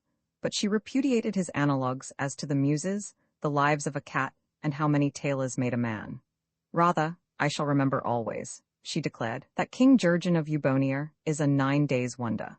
Well, madam, said Jurgen with a sigh, now that we have reached 9, I regret to say we have exhausted the digits. Oh, what a pity, cried Queen Dolores. Nevertheless, I will concede the only illustration I disputed. There is but one Jurgen, and certainly this Praxagorian system of mathematics is a fascinating study. And promptly she commenced to plan Jurgen's return with her into Philistia, so that she might perfect herself in the higher branches of mathematics. For you must teach me calculus and geometry, and all other sciences in which these digits are employed. We can arrange some compromise with the priests. That is always possible with the priests of Philistia, and indeed the priests of Sesphra can be made to help anybody in anything. And as for your Hamadryad, I will attend to her myself. But no, says Jurgen, I am ready enough in all conscience to compromise elsewhere, but to compound with the fosses of Philistia is the one thing I cannot do. Do you mean that, King Jurgen? The queen was astounded. I mean it, my dear, as I mean nothing else. You are in many ways an admirable people, and you are in all ways a formidable people. So I admire, I dread, I avoid, and at the very last pinch I defy. For you are not my people, and willy-nilly my gauge rises against your laws, as equally insane and abhorrent. Mind you, though, I assert nothing. You may be right in attributing wisdom to these laws, and certainly I cannot go so far as to say you are wrong, but still, at the same time, that is the way I feel about it. So I, who compromise with everything else, can make no compromise with Philistia. No, my adored Dolores, it is not a virtue, rather it is an instinct with me, and I have no choice. Even Dolores, who was queen of all the Philistines, could perceive that this man spoke truthfully. I am sorry, says she with real regret, for you could be much run after in Philistia. Yes, said Jurgen, as an instructor in mathematics. But no, King Jurgen, not only in mathematics, said Dolores, reasonably. There is poetry, for instance, for they tell me you are a poet, and a great many of my people take poetry quite seriously, I believe. Of course, I do not have much time for reading myself. So you can be the poet laureate of Philistia, on any salary you like. And you can teach us all your ideas by writing beautiful poems about them, and you and I can be very happy together. Teach, teach? There speaks Philistia, and very temptingly, too, through an adorable mouth, that would bribe me with praise and fine food and soft days forever. It is a thing that happens rather often, though, and I can but repeat that art is not a branch of pedagogy. Really, I am heartily sorry. For apart from mathematics, I like you, King Jurgen, just as a person. I, too, am sorry, Dolores, for I confess to a weakness for the women of Philistia. Certainly, you have given me no cause to suspect you of any weakness in that quarter, observed Dolores, in the long while you have been alone with me, and have talked so wisely, and have reasoned so deeply. I am afraid that after tonight, I shall find all other men more or less superficial. Heyo, and I shall probably weep my eyes out tomorrow when you are relegated to limbo. For that is what the priests will do with you, King Jurgen, on one plea or another, if you do not conform to the laws of Philistia. And that one compromise I cannot make. Ah, but even now I have a plan wherewith to escape your priests, and failing that, I possess a cantrap to fall back upon in my hour of direst need. My private affairs are thus not yet in a hopeless, or even in a dejected condition. This fact now urges me to observe that 10, the decade, is the measure of all, since it contains all the numeric relations and harmonies. So they continued their study of mathematics, until it was time for Jurgen to appear again before his judges. And in the morning Queen Dolores sent word to her priests that she was too sleepy to attend their council, but that the man was indisputably flesh and blood, amply deserved to be a king, and as a mathematician had not his peer. Now these points being settled, the judges conferred, and Jurgen was decreed a backslider into the ways of undesirable error. His judges were the priests of Veltino and Sesphra and Aegeus, Who are the gods of Philistia? Then the priest of Aegeus put on his spectacles and consulted the canonical law, and declared that this change in the indictment necessitated a severance of Jurgen from the others in the infliction of punishment.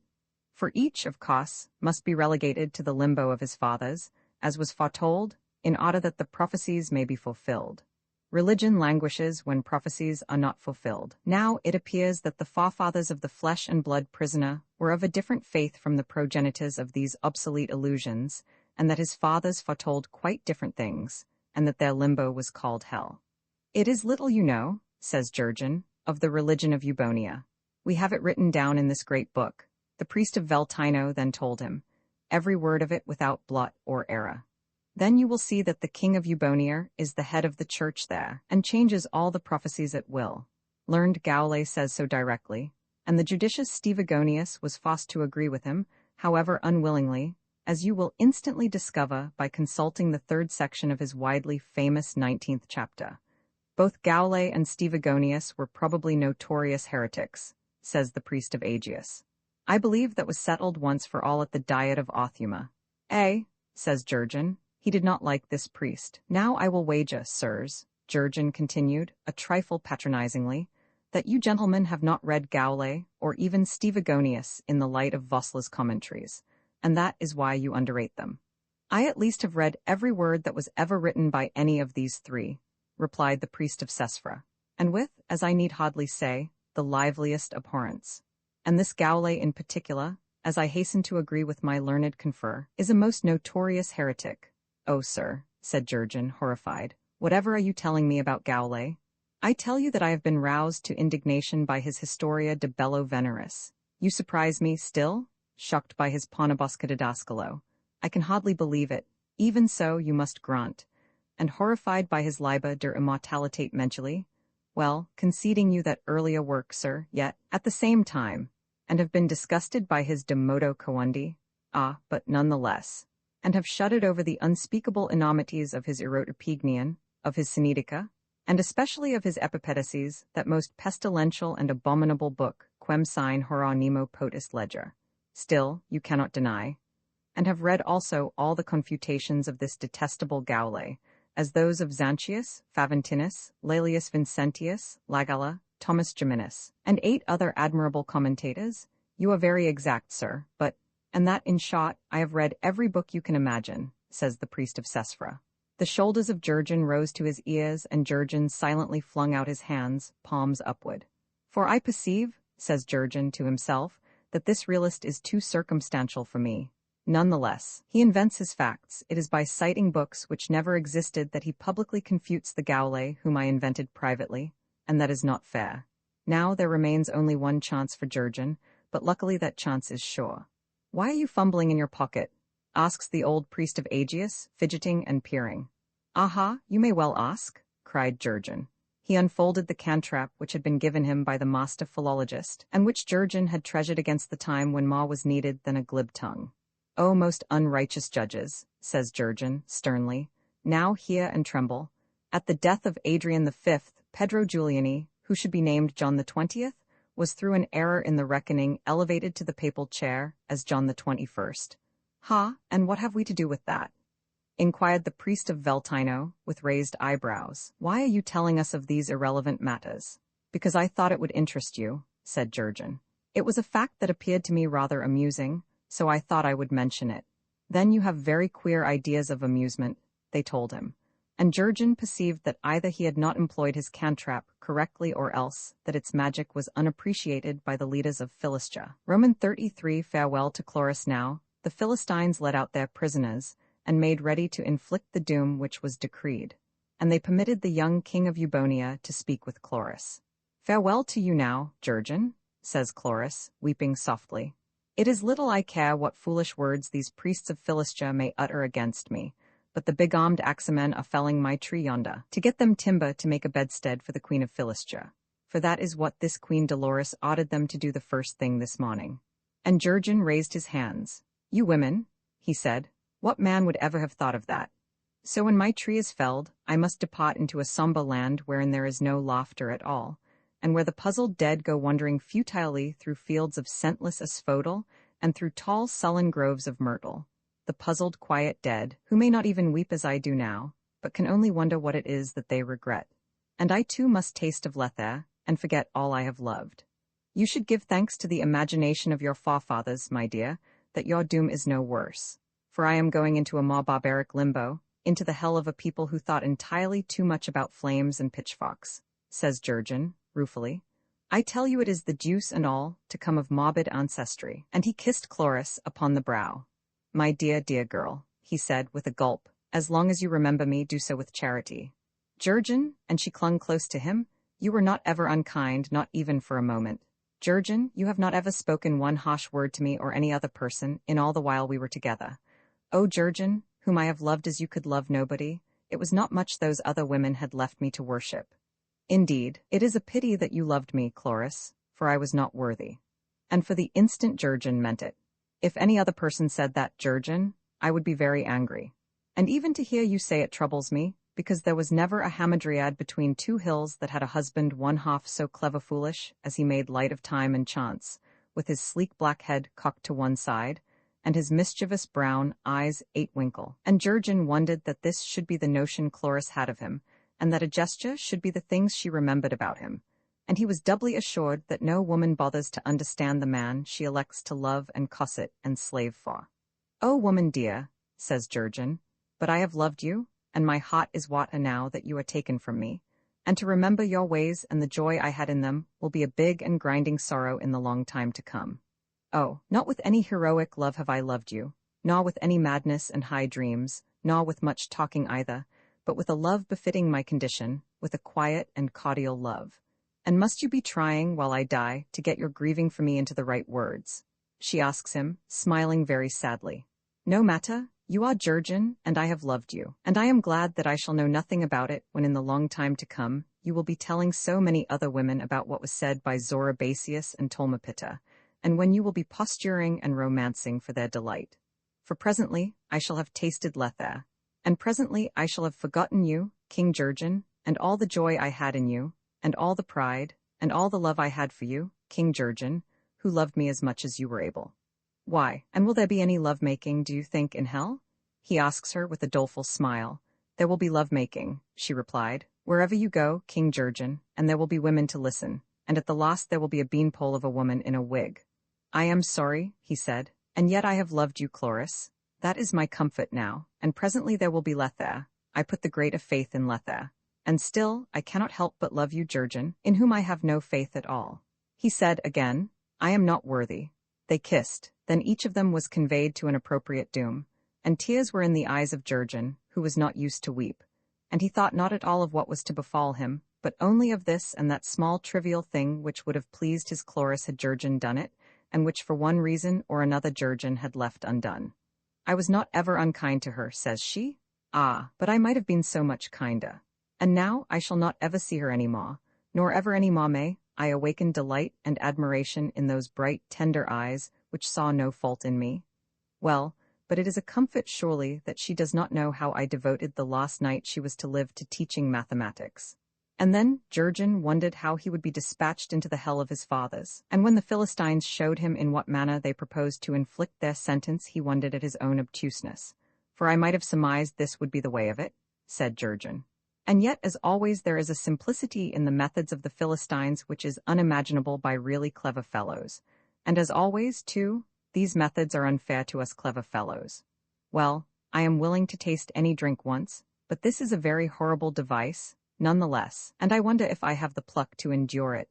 Then, as he stood considering this matter, a man at arms came hurrying. He brought with him 3 great rolled parchments with seals and ribbons and everything in order, and these were Jurgen's pardon and Jurgen's nomination as poet laureate of Philistia and Jurgen's appointment as mathematician royal.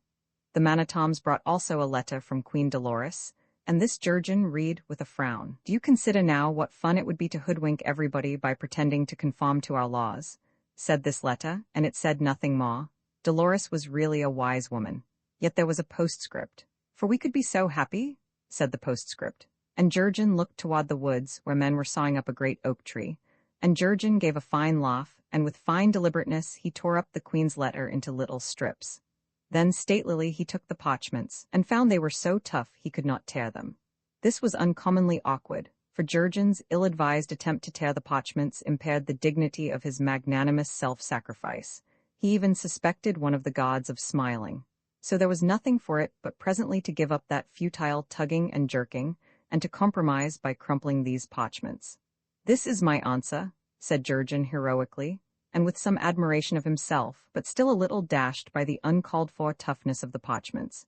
Then Jurgen cried farewell to fallen Lucre, and scornfully he cried farewell to the Philistines and to their devices. Then he submitted to their devices. Thus, it was without making any special protest about it that Jurgen was relegated to limbo, and was dispatched to the hell of his fathers, 2 days before Christmas. Roman 34. How Emperor Jurgen fared infernally now. The tale tells how the devils of hell were in one of their churches celebrating Christmas in such manner as the devils observe that day, and how Jurgen came through the trapdoor in the vestry room, and how he saw and wondered over the creatures which inhabited this place. For to him, after the Christmas services came all such devils as his fathers had foretold, and in not a hair or scale or talon did they differ from the worst that anybody had been able to imagine. Anatomy is hereabouts even more inconsequent than in Cacaney, was Jurgen's first reflection. But the first thing the devils did was to search Jurgen very carefully, in order to make sure he was not bringing any water into hell. "Now, who may you be, that come to us alive, in a fine shirt of which we never saw the like before?" asked Dithican. He had the head of a tiger, but otherwise the appearance of a large bird, with shining feathers and 4 feet. His neck was yellow, his body green, and his feet black. "It would not be treating honestly with you to deny that I am the Emperor of Naumaria," said Jurgen, somewhat advancing his estate. Now spoke Amaimon, in the form of a thick suet-colored worm going upright upon his tail, which shone like the tail of a glowworm. He had no feet, but under his chops were 2 short hands, and upon his back were bristles such as grow upon hedgehogs. "But we are rather overrun with emperors," said Amaimon, doubtfully, "and their crimes are a great trouble to us. Were you a very wicked ruler?" "Never since I became an emperor," replied Jurgen, "has any of my subjects uttered one word of complaint against me, so it stands to reason I have nothing very serious with which to reproach myself." "Your conscience, then, does not demand that you be punished?" "My conscience, gentlemen, is too well-bred to insist on anything. You do not even wish to be tortured. Well, I admit I had expected something of the sort, but none the less, I will not make a point of it," said Jurgen, handsomely. "No, I shall be quite satisfied even though you do not torture me at all." And then the mob of devils made a great to-do over Jurgen. For it is exceedingly good to have at least one unpretentious and undictatorial human being in hell. Nobody as a rule drops in on us save inordinately proud and conscientious ghosts, whose self-conceit is intolerable, and whose demands are outrageous. How can that be? Why, we have to punish them. Of course they are not properly punished until they are convinced that what is happening to them is just and adequate. And you have no notion what elaborate tortures they insist their exceeding wickedness has merited, as though that which they did all left undone could possibly matter to anybody, and to contrive these torments quite tires us out. But wherefore is this place called the hell of my fathers?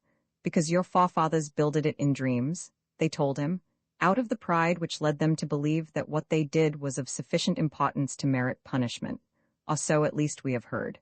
But if you want the truth of the matter, you must go to our grandfather at Baratham.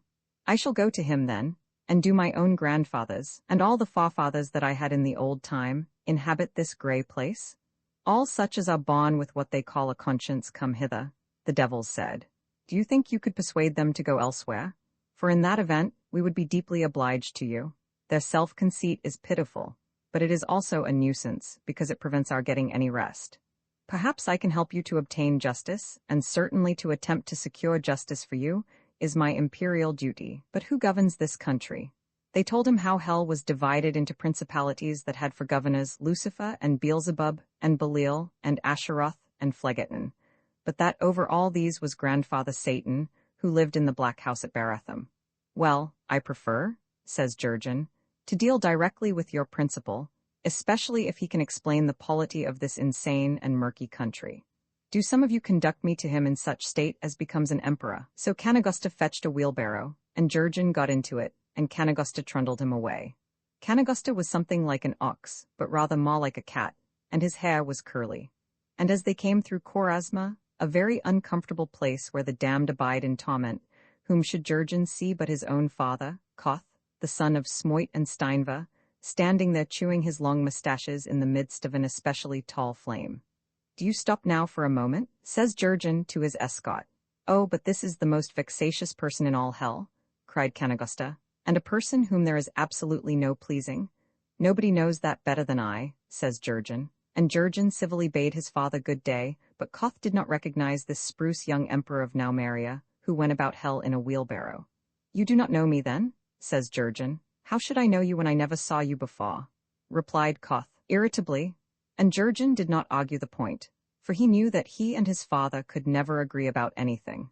So Jurgen kept silent for that time, and Canagosta wheeled him through the grey twilight, descending always deeper and yet deeper into the lowlands of hell, until they had come to Barathum. Roman 35, what grandfather Satan reported next. The tale tells how 3 inferior devils made a loud music with bagpipes as Jurgen went into the black house of Barathum to talk with grandfather Satan.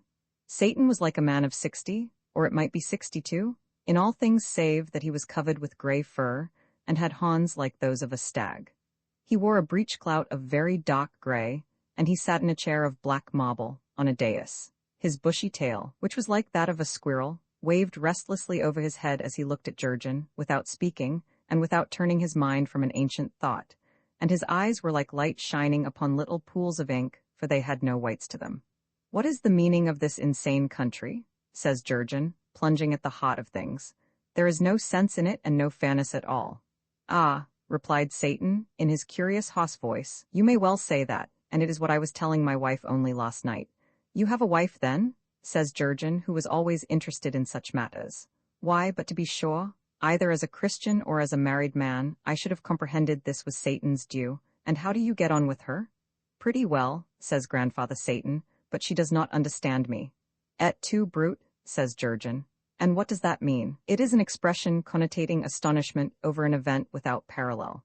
But everything in hell seems rather strange, and the place is not at all as it was rumored to be by the priests and the bishops and the cardinals that used to be exhorting me in my fine palace at Breslau."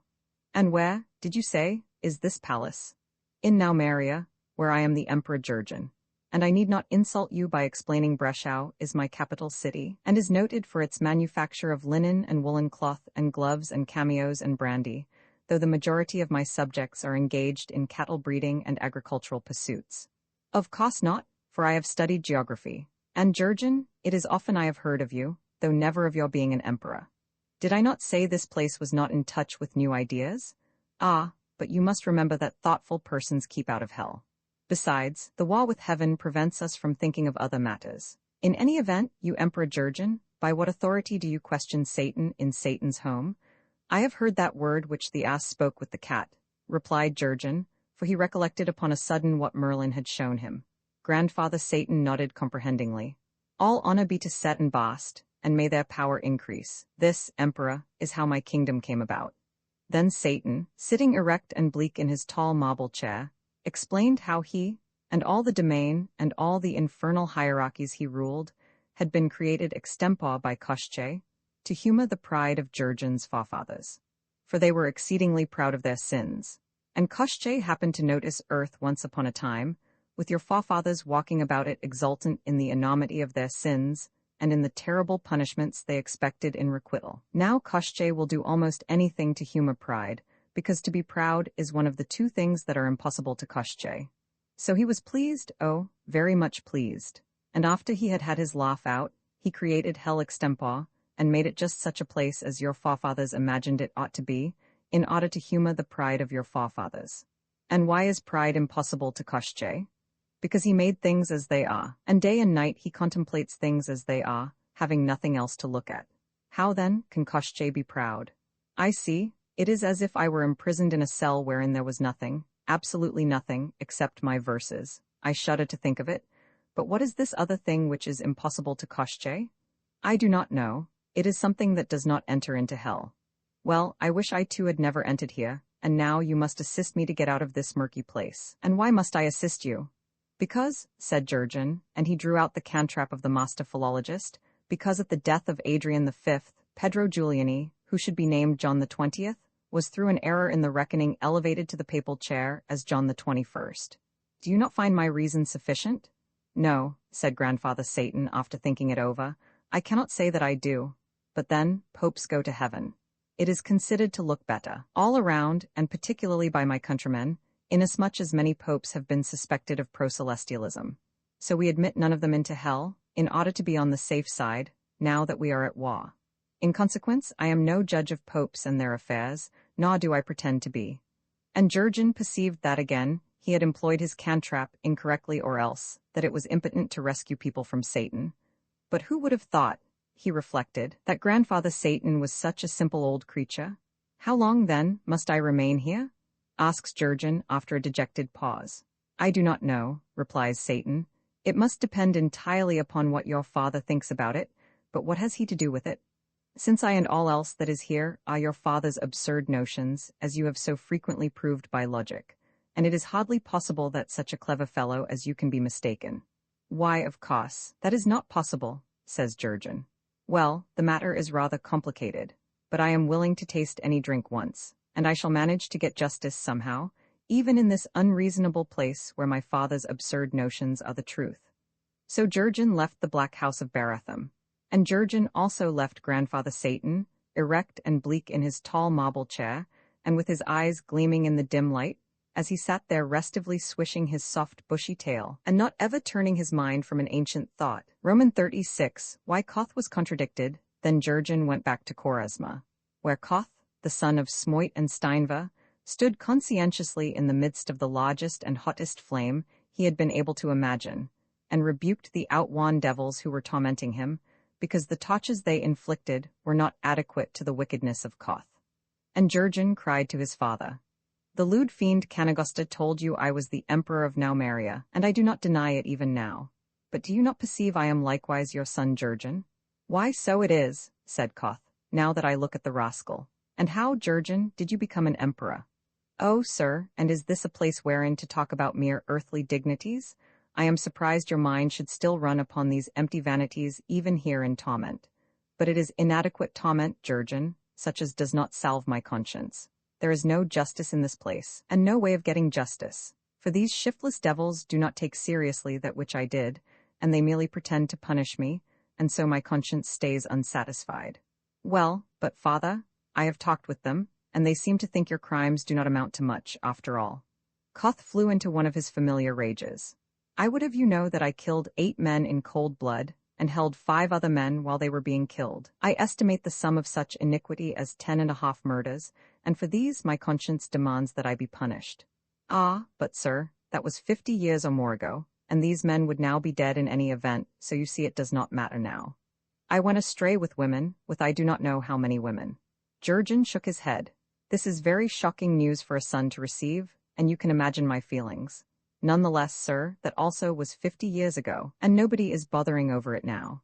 You jackanapes, I tell you that I swore and stole and forged and burned 4 houses and broke the Sabbath and was guilty of mayhem and spoke disrespectfully to my mother and worshipped a stone image in Poritza. I tell you I shattered the whole Decalogue, time and again. I committed all the crimes that were ever heard of and invented 6 new ones. Yes, sir, said Jurgen, but still, what does it matter if you did? Oh, take away this son of mine, cried Koth, for he is his mother all over again, and though I was the vilest sinner that ever lived, I have not deserved to be plagued twice with such silly questions, and I demand that you loitering devils bring more fuel.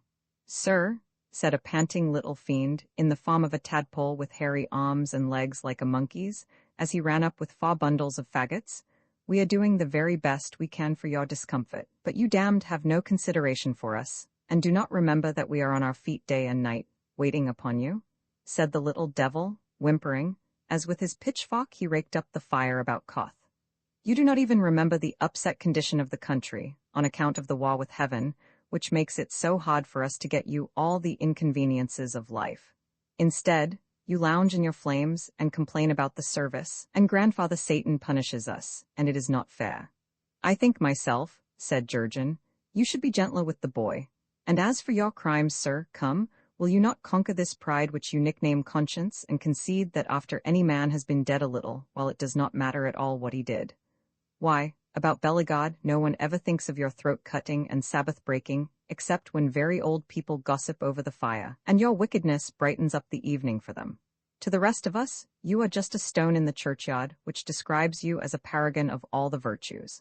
And outside of Beligod, sir, your name and deeds mean nothing now to anybody, and no one anywhere remembers you. So really your wickedness is not bothering any person now save these poor toiling devils. And I think that, in consequence, you might consent to put up with such torments as they can conveniently contrive, without complaining so ill-temperedly about it. Ah, but my conscience, Jurgen, that is the point. Oh, if you continue to talk about your conscience, sir, you restrict the conversation to matters I do not understand, and so cannot discuss.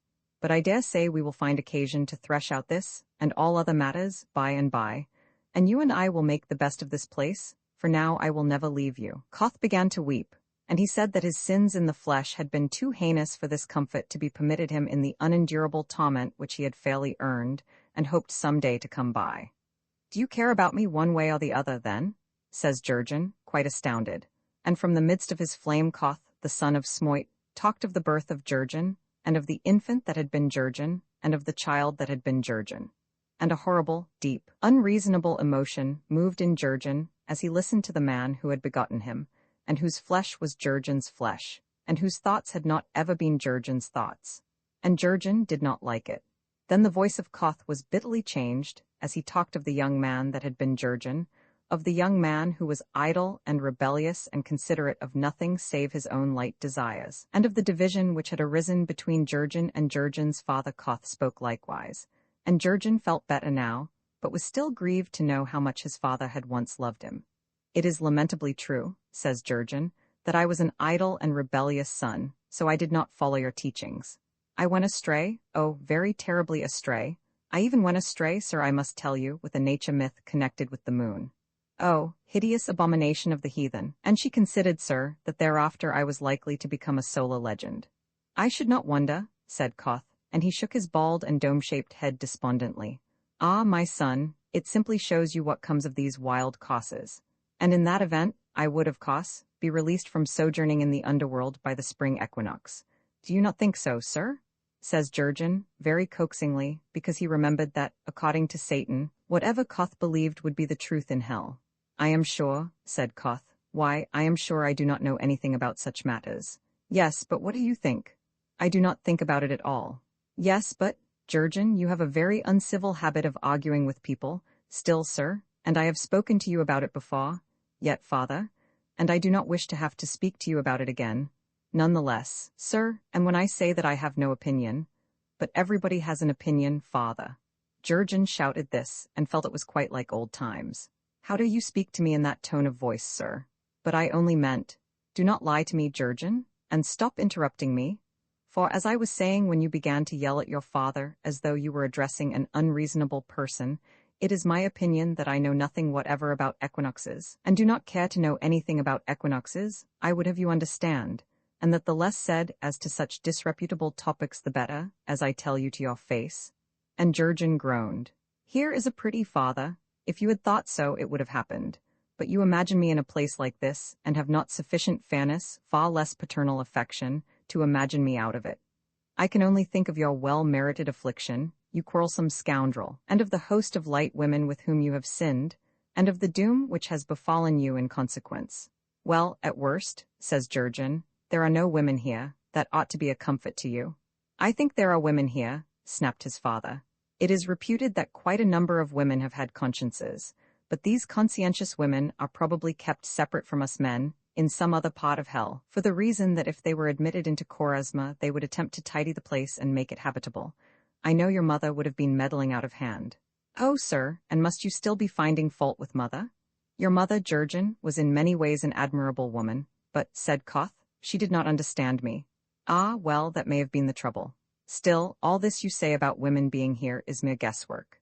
It is not, said Koth, and I want none of your impudence either. How many times must I tell you that?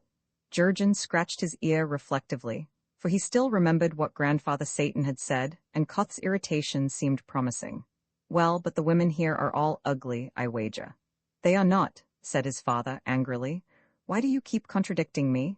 Because you do not know what you are talking about, says Jurgen, egging him on. How could there be any pretty women in this horrible place? For the soft flesh would be burned away from their little bones, and the loveliest of queens would be reduced to a horrid cinder. I think there are any number of vampires and succubi and such creatures, whom the flames do not injure at all, because these creatures are informed with an ardor that is unquenchable, and is more hot than fire. And you understand perfectly what I mean, so there is no need for you to stand there goggling at me like a horrified abbess. Oh, sir, but you know very well that I would have nothing to do with such unregenerate persons. I do not know anything of the sort. You are probably lying to me. You always lied to me. I think you are on your way to meet a vampire now. What, sir? A hideous creature with fangs and leathery wings? No, but a very poisonous and seductively beautiful creature. Come, now, you do not really think she is beautiful. I do think so. How dare you tell me what I think and do not think? Ah, well, I shall have nothing to do with her. I think you will, said his father. Ah, but I think you will be up to your tricks with her before this hour is out. For do I not know what emperors are? And do I not know you? And Koth fell to talking of Jurgen's past in the customary terms of a family squabble, such as are not very nicely repeatable elsewhere, and the fiends who had been tormenting Koth withdrew in embarrassment. And so long as Koth continued talking, they kept out of earshot. Roman 37 invention of the lovely vampire, so again, Koth parted with his son in anger, and Jurgen returned again toward Baratham. And whether or not it was a coincidence, Jurgen met precisely the vampire of whom he had inveigled his father into thinking. She was the most seductively beautiful creature that it would be possible for Jurgen's father or any other man to imagine, and her clothes were orange-colored, for a reason sufficiently well known in hell, and were embroidered everywhere with green fig leaves. A good morning to you, madam, says Jurgen, and whither are you going? Why, to no place at all, good youth. For this is my vacation, granted yearly by the law of Kalki. And who is Kalki, madam? Nobody as yet, but he will come as a stallion. Meanwhile his law precedes him, so that I am spending my vacation peacefully in hell, with none of my ordinary annoyances to bother me. And what, madam, can they be? Why, you must understand that it is little rest a vampire gets on earth, with so many fine young fellows like yourself going about everywhere eager to be destroyed. But how, madam, did you happen to become a vampire if the life does not please you? And what is it that they call you? My name, sir, replied the vampire, sorrowfully, is Florimel, because my nature no less than my person was as beautiful as the flowers of the field and as sweet as the honey which the bees, who furnish us with such admirable examples of industry, get out of these flowers. But a sad misfortune changed all this.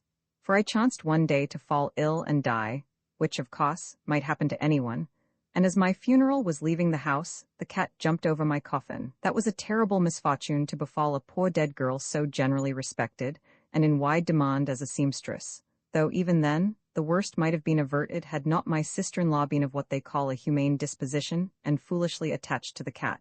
So they did not kill it, and I, of course, became a vampire. Yes, I can understand that was inevitable. Still, it seems hardly fair. I pity you, my dear. And Jurgen sighed. I would prefer, sir, that you did not address me thus familiarly, since you and I have omitted the formality of an introduction, and in the absence of any joint acquaintances are unlikely ever to meet properly. I have no herald handy, for I travel incognito. However, I am that Jurgen who recently made himself Emperor of Naumaria, King of Eubonia, Prince of Caccani, and Duke of Logrius, and of whom you have doubtless heard.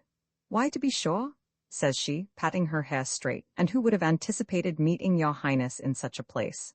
One says majesty to an emperor, my dear.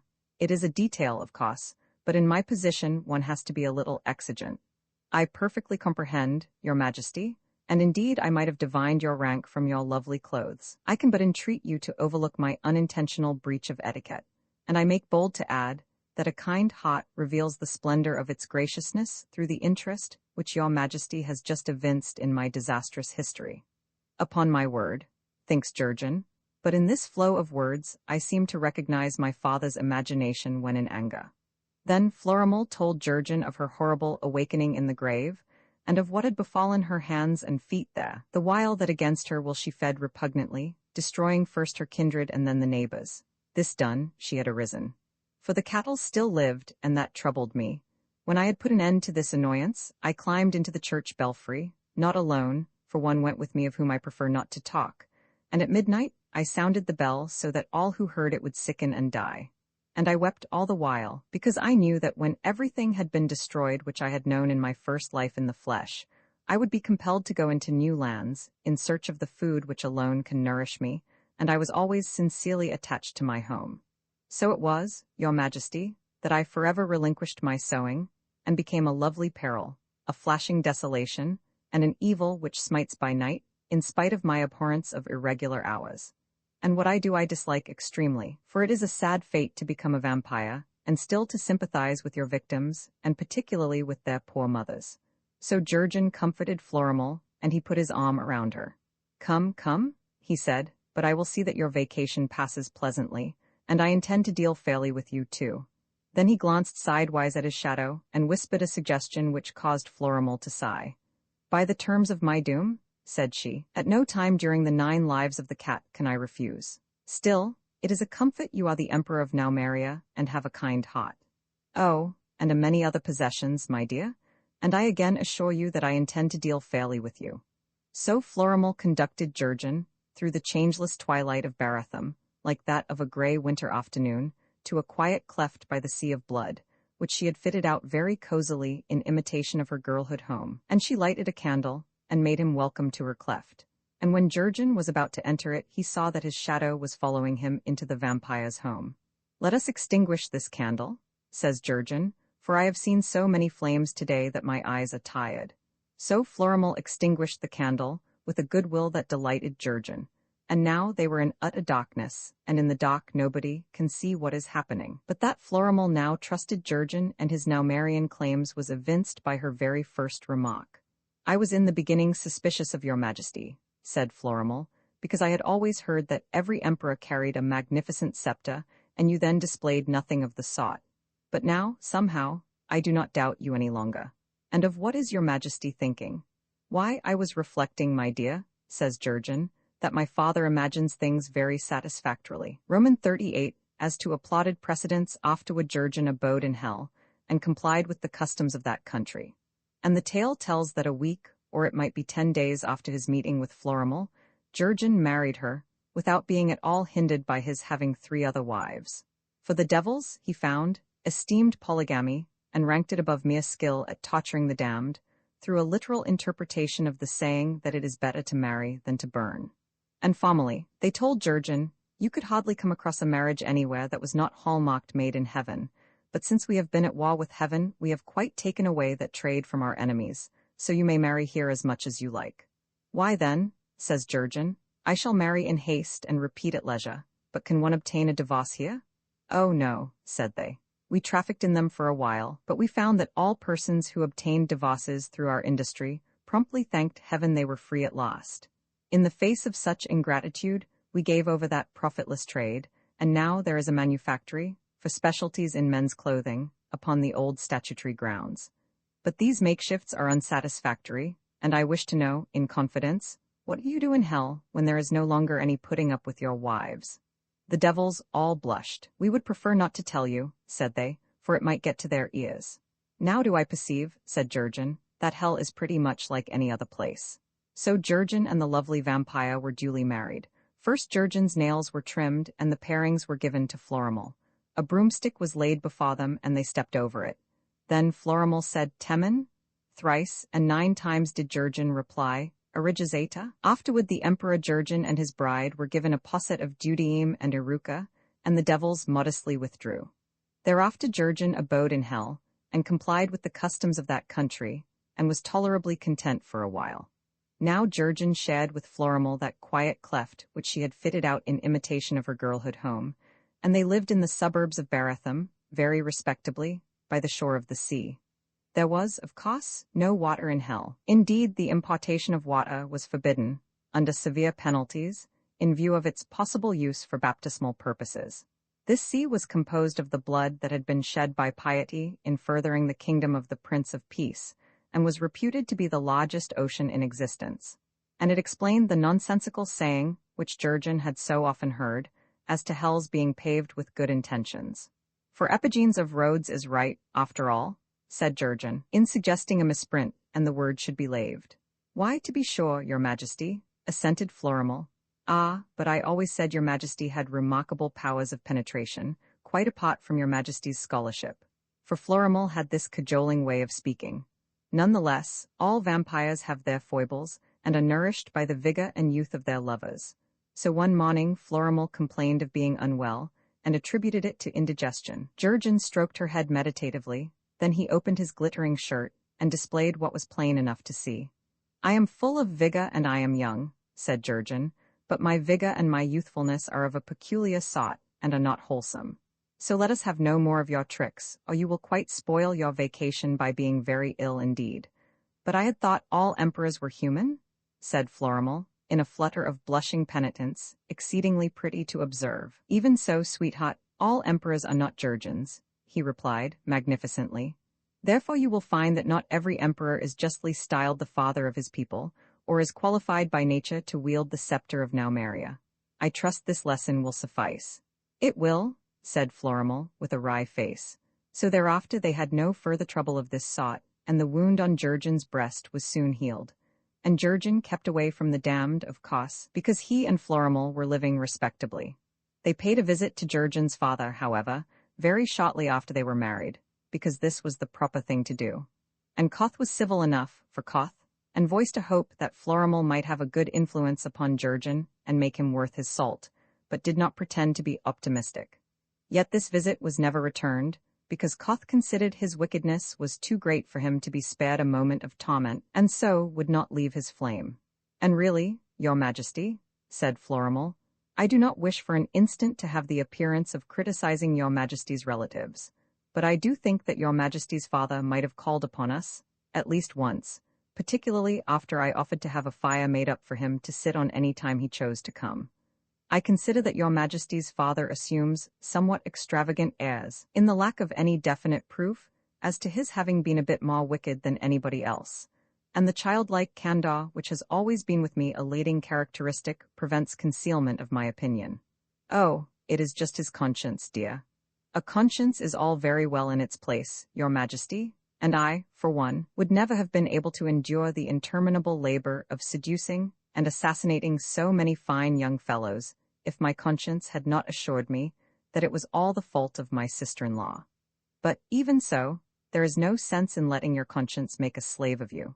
And when conscience reduces your Majesty's father to ignoring the rules of common civility and behaving like a candle-wick, I am sure that matters are being carried too far. And right you are, my dear. However, we do not lack for company. So come now, make yourself fine and shake the black dog from your back, for we are spending the evening with the Asmodeus's. And will your Majesty talk politics again? Oh, I suppose so, they appear to like it. I only wish that I did, your Majesty, observed Florimel, and she yawned by anticipation, for with the devils Jurgen got on garrulously. The religion of hell is patriotism, and the government is an enlightened democracy. This contented the devils, and Jurgen had learned long ago never to fall out with either of these codes, without which, as the devils were fond of observing, hell would not be what it is.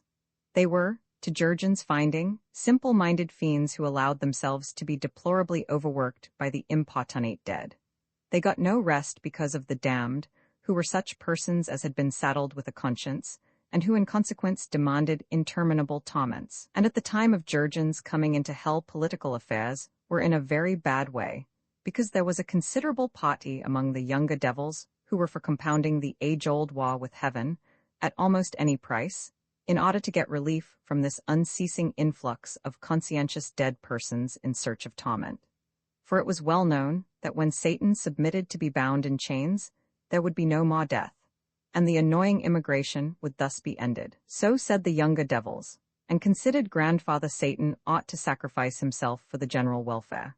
Then, too, they pointed out that Satan had been perforce their presiding magistrate ever since the settlement of hell, because a change of administration is inexpedient in wartime, so that Satan must term after term be re-elected. And of course Satan had been voted absolute power in everything, since this too is customary in wartime. Well, and after the first few thousand years of this, the younger devils began to whisper that such government was not ideal democracy. But their more conservative elders were enraged by these effete and wild new notions, and dealt with their juniors somewhat severely, tearing them into bits and quite destroying them. The elder devils then proceeded to inflict even more startling punishments. So Grandfather Satan was much vexed, because the laws were being violated everywhere. And a day or two after Jurgen's advent, Satan issued a public appeal to his subjects that the code of hell should be better respected. But under a democratic government, people do not like to be perpetually bothering about law and order, as one of the older and stronger devils pointed out to Jurgen. Jurgen drew a serious face, and he stroked his chin. "Why, but look you," says Jurgen, in deploring the mob spirit that has been manifesting itself sporadically throughout this country against the advocates of peace and submission to the commands of heaven and other pro-celestial propaganda. And in wanting loyal citizenship, that such outbursts must be guarded against, as hurtful to the public welfare of hell. Why, Grandfather Satan should bear in mind that the government, in large measure, holds the remedy of the evil in its own hands. And Jurgen looked very severely towards Satan. "Come now," says Phleggeton, nodding his head, which was like that of a bear, except for his naked long, red ears, inside each of which was a flame like that of a spirit lamp. "Come now, but this young emperor in the fine shirt speaks uncommonly well." "So we spoke together in Pandemonium," said Belial, wistfully, "in the brave days when Pandemonium was newly built and we were all imps together." "Yes, his talk is of the old school, than which there is none better." "So pray continue, Emperor Jurgen," cried the elderly devils, "and let us know what you are talking about." "Why, merely this," says Jurgen, and again he looked severely towards Satan. "I tell you that as long as sentimental weakness marks the prosecution of offenses in violation of the laws necessitated by wartime conditions, as long as deserved punishment for overt acts of pro-celestialism is withheld, as long as weak-kneed clemency condones even a suspicion of disloyal thinking, then just so long will a righteously incensed, if now and then misguided patriotism take into its own hands vengeance upon the offenders. But still," said Grandfather Satan, "ineffectual administration of the law," continued Jurgen sternly, "is the true defense of these outbursts, and far more justly deplorable than acts of mob violence is the policy of condonation that furnishes occasion for them. The patriotic people of hell are not in a temper to be trifled with, now that they are at war. Conviction for offenses against the nation should not be behedged about with technicalities devised for over-refined peacetime jurisprudence.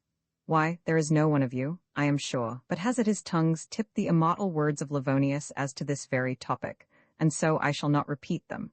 But I fancy you will agree with me that what Livonius says is unanswerable." So it was that Jurgen went on at a great rate, and looking always very sternly at Grandfather Satan. "Yes, yes," said Satan, wriggling uncomfortably, but still not thinking of Jurgen entirely. "Yes, all this is excellent oratory, and not for a moment would I decry the authority of Livonius, and your quotation is uncommonly apropos and all that sort of thing. But with what are you charging me?" "With sentimental weakness," retorted Jurgen. "Was it not only yesterday one of the younger devils was brought before you, upon the charge that he had said the climate in heaven was better than the climate here? And you, sir, hell's chief magistrate, you it was who actually asked him if he had ever uttered such a disloyal heresy. Now, but what else was I to do?" said Satan, fidgeting and swishing his great bushy tail so that it rustled against his horns, and still not really turning his mind from that ancient thought. "You should have remembered, sir, that a devil whose patriotism is impugned is a devil to be punished, and that there is no time to be prying into irrelevant questions of his guilt or innocence. Otherwise, I take it, you will never have any real democracy in hell." Now Jurgen looked very impressive, and the devils were all cheering him. "And so," says Jurgen, "your disgusted hearers were wearied by such frivolous interrogatories, and took the fellow out of your hands, and tore him into particularly small bits. Now I warn you, Grandfather Satan, that it is your duty as a democratic magistrate just so to deal with such offenders first of all, and to ask your silly questions afterward.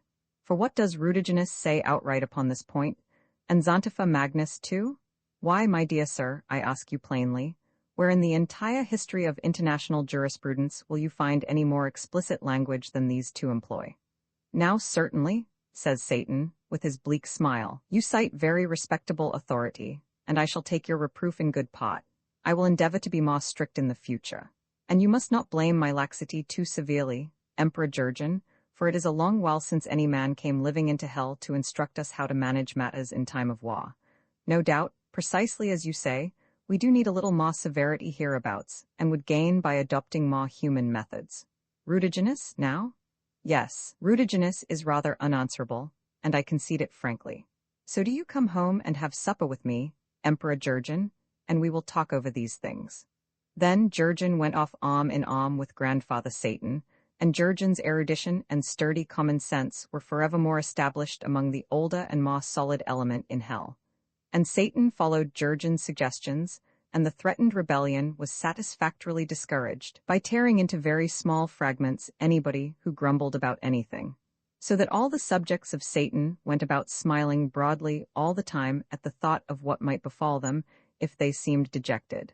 Thus was hell a happier-looking place because of Jurgen's coming. Roman 39 of compromises in hell. Now, Grandfather Satan's wife was called Phyllis, and apart from having wings like a bat's, she was the loveliest little slip of devilishness that Jurgen had seen in a long while.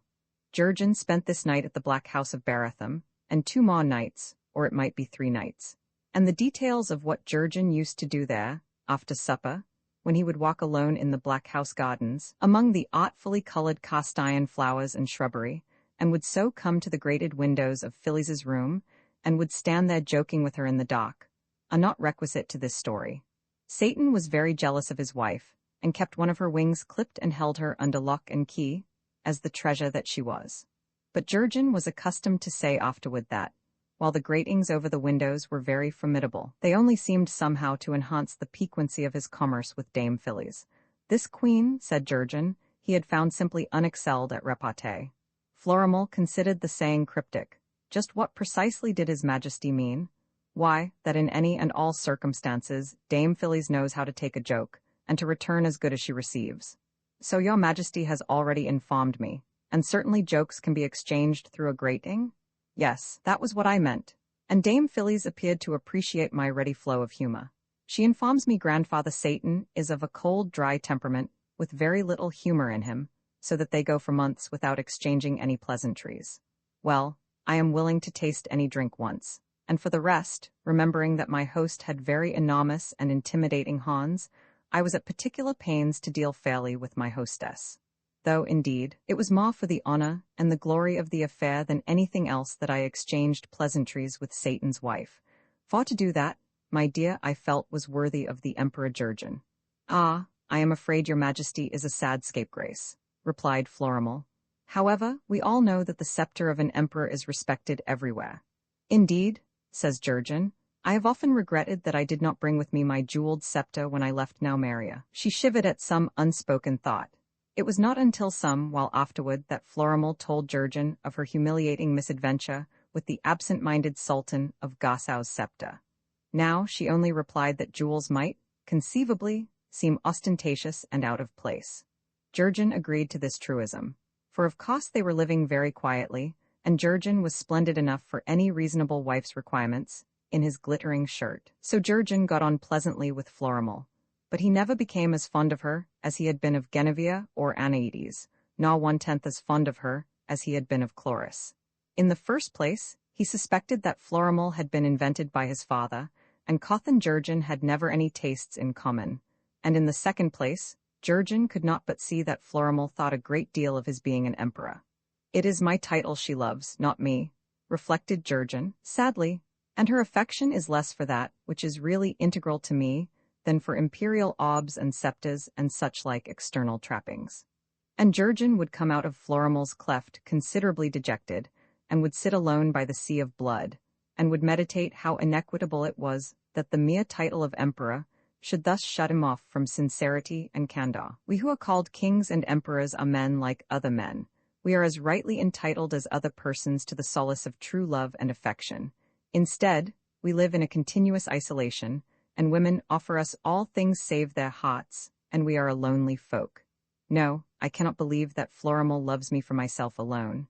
It is my title which dazzles her, and I would that I had never made myself the Emperor of Naumeria. For this emperor goes about everywhere in a fabulous splendor, and is, very naturally, resistless in his semi-mythical magnificence. Ah, but these imperial gewgaws distract the thoughts of Florimel from the real Jurgen, so that the real Jurgen is a person whom she does not understand at all, and it is not fair. Then, too, he had a sort of prejudice against the way in which Florimel spent her time in seducing and murdering young men. It was not possible, of course, actually to blame the girl, since she was the victim of circumstances, and had no choice about becoming a vampire, once the cat had jumped over her coffin. Still, Jurgen always felt, in his illogical masculine way, that her vocation was not nice. And equally in the illogical way of men, did he persist in coaxing Florimel to tell him of her vampiric transactions, in spite of his underlying feeling that he would prefer to have his wife engaged in some other trade. And the merry little creature would humor him willingly enough, with her purple eyes a-sparkle, and with her vivid lips curling prettily back, so as to show her tiny white sharp teeth quite plainly.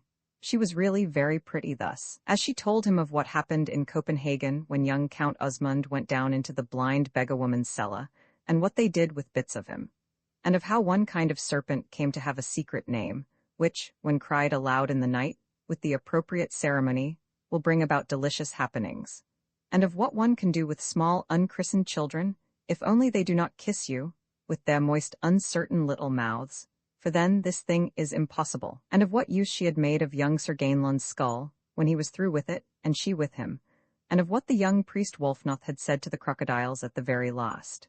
"Oh yes, my life has its amusing side," said Florimel, "and one likes to feel, of course, that one is not wholly out of touch with things, and is even, in one's modest way, contributing to the suppression of folly.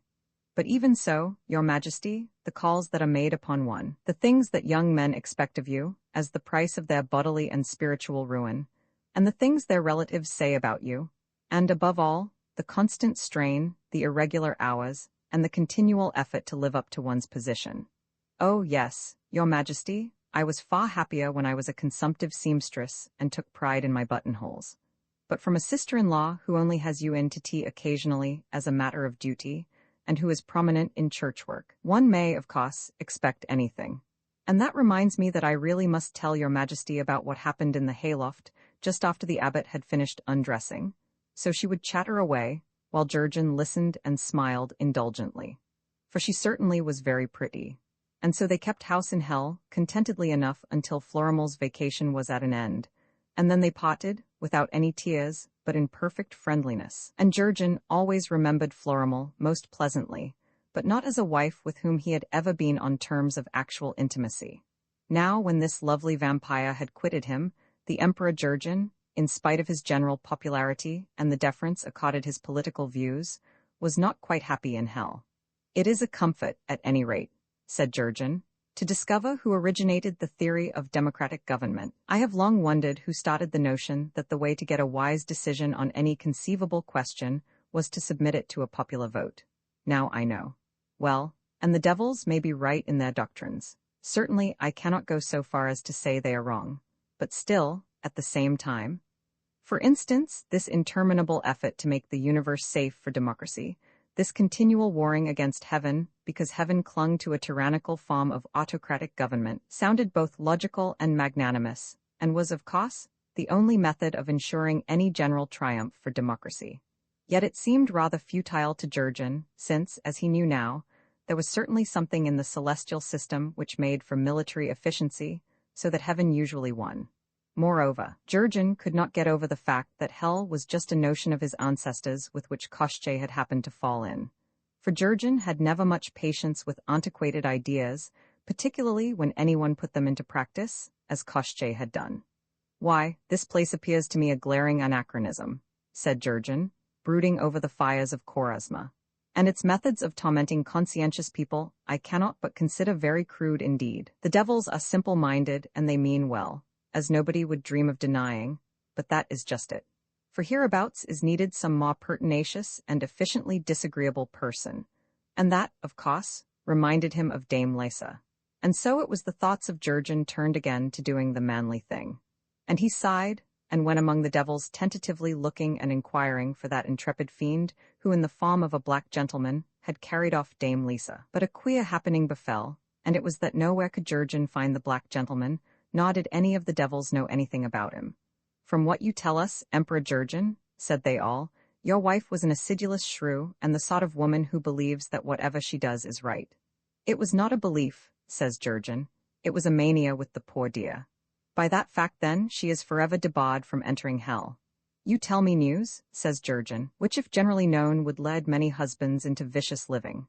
but it is notorious that people are saved by faith, and there is no faith stronger than that of a bad-tempered woman in her own infallibility.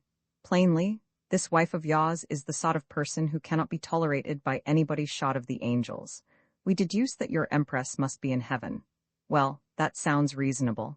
And so to heaven I will go, and it may be that there I shall find justice. We would have you know, the fiends cried, bristling, that in hell we have all kinds of justice, since our government is an enlightened democracy. Just so, says Jurgen. In an enlightened democracy one has all kinds of justice, and I would not dream of denying it. But you have not, you conceive, that less a plague, my wife, and it is she whom I must continue to look for. Oh, as you like, said they, so long as you do not criticize the exigencies of wartime. But certainly, we are sorry to see you going into a country where the benighted people put up with an autocrat who was not duly elected to his position. And why need you continue seeking your wife's society when it is so much pleasanter living in hell? And Jurgen shrugged. One has to do the manly thing sometimes. So the fiends told him the way to heaven's frontiers, pitying him, but the crossing of the frontier must be your affair. I have a cantrap, said Jurgen, and my stay in hell has taught me how to use it. Then Jurgen followed his instructions, and went into Merity, and turned to the left when he had come to the great puddle where the adders and toads are reared, and so passed through the mists of Tartarus, with due care of the wild lightning, and took the second turn to his left. Always in seeking heaven be guided by your heart, had been the advice given him by devils, and thus avoiding the abode of Gemra, he crossed the bridge over the bottomless pit and the solitary Narakas. And Brachus, who kept the toll gate on this bridge, did that of which the fiends had forewarned Jurgen, but for this, of course, there was no help. Roman Faw, the Dorothy who did not understand for now, had come to Jurgen and the centaur, a gold-haired woman, clothed all in white, and walking alone. She was tall, and lovely and tender to regard, and hers was not the red and white comeliness of many ladies that were famed for beauty, but rather it had the even glow of ivory. Her nose was large and high in the bridge, her flexible mouth was not of the smallest, and yet whatever other persons might have said, to Jurgen this woman's countenance was in all things perfect. Perhaps this was because he never saw her as she was, for certainly the color of her eyes stayed a matter never revealed to him, gray, blue or green, there was no saying. They varied as does the sea, but always these eyes were lovely and friendly and perturbing.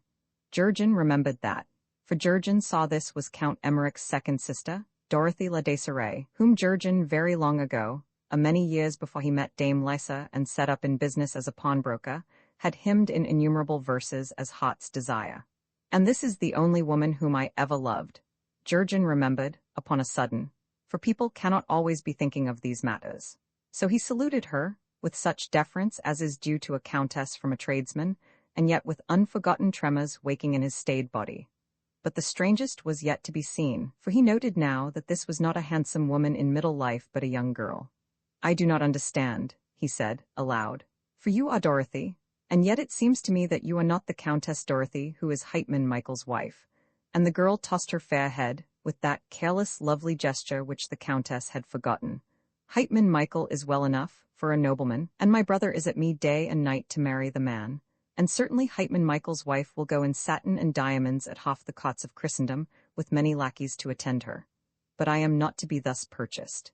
So you told a boy that I remember, very long ago, yet you married Heitman Michael for all that, and in the teeth of a number of other fine declarations. Oh, no, not I, said this Dorothy, wondering. I never married anybody, and Heitman Michael has never married anybody, either, old as he is. For he is 28 and looks every day of it. But who are you, friend, that have such curious notions about me? That question I will answer, just as though it were put reasonably. For surely you perceive I am Jurgen. I never knew but one Jurgen, and he is a young man, barely come of age.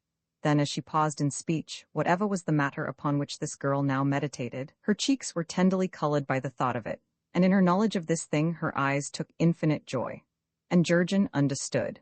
He had come back somehow to the Dorothy whom he had loved, but departed and past overtaking by the fleet hoofs of centaurs was the boy who had once loved this Dorothy, and who had rhymed of her as his heart's desire, and in the garden there was of this boy no trace. Instead, the girl was talking to a staid and paunchy pawnbroker, of 40 and something. So Jurgen shrugged and looked toward the centaur, but Nessus had discreetly wandered away from them in search of fall-leafed clovers. Now the east had grown brighter, and its crimson began to be colored with gold. Yes, I have heard of this other Jurgen, says the pawnbroker. Oh, Madam Dorothy, but it was he that loved you? No more than I loved him. Through a whole summer have I loved Jurgen, and the knowledge that this girl spoke a wondrous truth was now to Jurgen a joy that was keen as pain, and he stood motionless for a while, scowling and biting his lips. I wonder how long the poor devil loved you. He also loved for a whole summer, it may be, and yet again, it may be that he loved you all his life. For 20 years, and for more than 20 years I have debated the matter, and I am as well informed as when I started. But, friend, you talk in riddles. Is not that customary when age talks with youth? For I am an old fellow in my 40s, and you, as I know now, are near 18, or rather, 4 months short of being 18, for it is August. Nay, ma, it is the August of a year I had not looked ever to see again. And again Dom Manuel reigns over us, that man of iron whom I saw die so horribly. All this seems very improbable. Then Jurgen meditated for a while. He shrugged. Well, and what could anybody expect me to do about it? Somehow it has befallen that I, who am but the shadow of what I was, now walk among shadows, and we converse with the thin intonations of dead persons. For Madame Dorothy, you who are not yet 18, in this same garden there was once a boy who loved a girl, with such love as it puzzles me to think of now. I believe that she loved him. Yes, certainly it is a cordial to the tired and battered heart which nowadays pumps blood for me, to think that for a little while, for a whole summer, these two were as brave and comely and clean a pair of sweethearts as the world has known. Thus Jurgen spoke. But his thought was that this was a girl whose equal for loveliness and delight was not to be found between two oceans. Long and long ago that doubtfulness of himself, which was closer to him than his skin, had fretted Jurgen into believing the Dorothy he had loved was but a piece of his imaginings. But certainly this girl was real. And sweet she was, and innocent she was, and light of heart and feet, beyond the reach of any man's inventiveness. No, Jurgen had not invented her, and it strangely contented him to know as much. "Tell me your story, sir," says she, "for I love all romances." "Ah, my dear child, but I cannot tell you very well of just what happened. As I look back, there is a blinding glory of green woods and lawns and moonlit nights and dance music and unreasonable laughter. I remember her hair and eyes, and the curving and the feel of her red mouth, and once when I was bolder than ordinary, but that is hardly worth raking up at this late day. Well, I see these things in memory as plainly as I now seem to see your face, but I can recollect hardly anything she said. Perhaps, now I think of it, she was not very intelligent and said nothing worth remembering. But the boy loved her, and was happy because her lips and heart were his, and he, as the saying is, had plucked a diamond from the world's ring. True, she was a count's daughter and the sister of a count. But in those days the boy quite firmly intended to become a duke or an emperor or something of that sort, so the transient discrepancy did not worry them. "I know. Why, Jurgen is going to be a duke too," says she, very proudly, though he did think a great while ago, before he knew me, of being a cardinal on account of the robes. But cardinals are not allowed to marry, you see. And I am forgetting your story too. What happened then? They parted in September, with what vows it hardly matters now, and the boy went into Gatenize to win his spurs under the old Vidame de Soycott, and presently, oh, a good while before Christmas, came the news that Dorothy Le Desiree had married rich Heitman Michael. But that is what I am called, and as you know, there is a Heitman Michael who is always plaguing me. Is that not strange? For you tell me all this happened a great while ago. Indeed, the story is very old, and old it was when Methuselah was teething. There is no older and more common story anywhere. As the sequel, it would be heroic to tell you this boy's life was ruined, but I do not think it was. Instead, he had learned all of a sudden that which at 21 is heady knowledge. That was the hour which taught him sorrow and rage and sneering, too, for a redemption. Oh, it was armor that hour brought him, and a humor to use it, because no woman now could hurt him very seriously. No, never any more. "Ah, the poor boy," she said, divinely tender and smiling as a goddess smiles, not quite in mirth. Well, women, as he knew by experience now, were the pleasantest of playfellows, so he began to play. Rampaging through the world he went in the pride of his youth and in the armor of his hurt. And songs he made for the pleasure of kings, and sod play he made for the pleasure of men, and a whispering he made for the pleasure of women, in places where renown was, and where he trod boldly, giving pleasure to everybody in those fine days. But the whispering, and all that followed the whispering, was his best game, and the game he played for the longest while, with many brightly colored playmates who took the game more seriously than he did. and their faith in the game's importance and in him and his high-sounding nonsense he very often found amusing, and in their other chattels too he took his natural pleasure. Then, when he had played sufficiently, he held a consultation with divers waning appetites, and he married the handsome daughter of an estimable pawnbroker in a fair line of business, and he lived with his wife very much as two people customarily live together. So, all in all, I would not say his life was ruined. Why then it was, said Dorothy. She stirred uneasily, with an impatient sigh, and you saw that she was vaguely puzzled. Oh, but somehow I think you are a very horrible old man, and you seem doubly horrible in that glittering queer garment you are wearing. No woman ever praised a woman's handiwork, and each of you is particularly severe upon her own, but you are interrupting the saga. I do not see, and those large, bright eyes of which the color was so indeterminable and so dear to Jurgen seemed even larger now, but I do not see how there could well be any more. Still, human hearts survive the benediction of the priest, as you may perceive any day.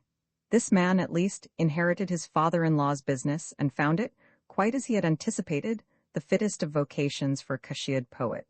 And so, I suppose, he was content.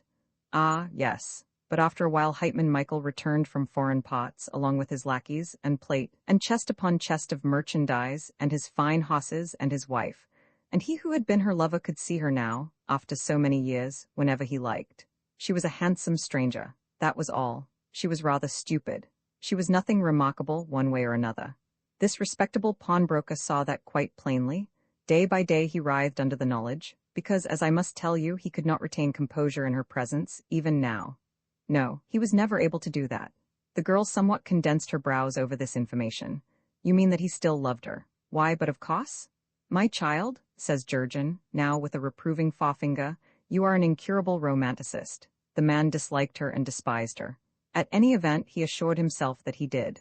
Well, even so, this handsome, stupid stranger held his eyes, and muddled his thoughts, and put errors into his accounts, and when he touched her hand, he did not sleep that night as he was used to sleep.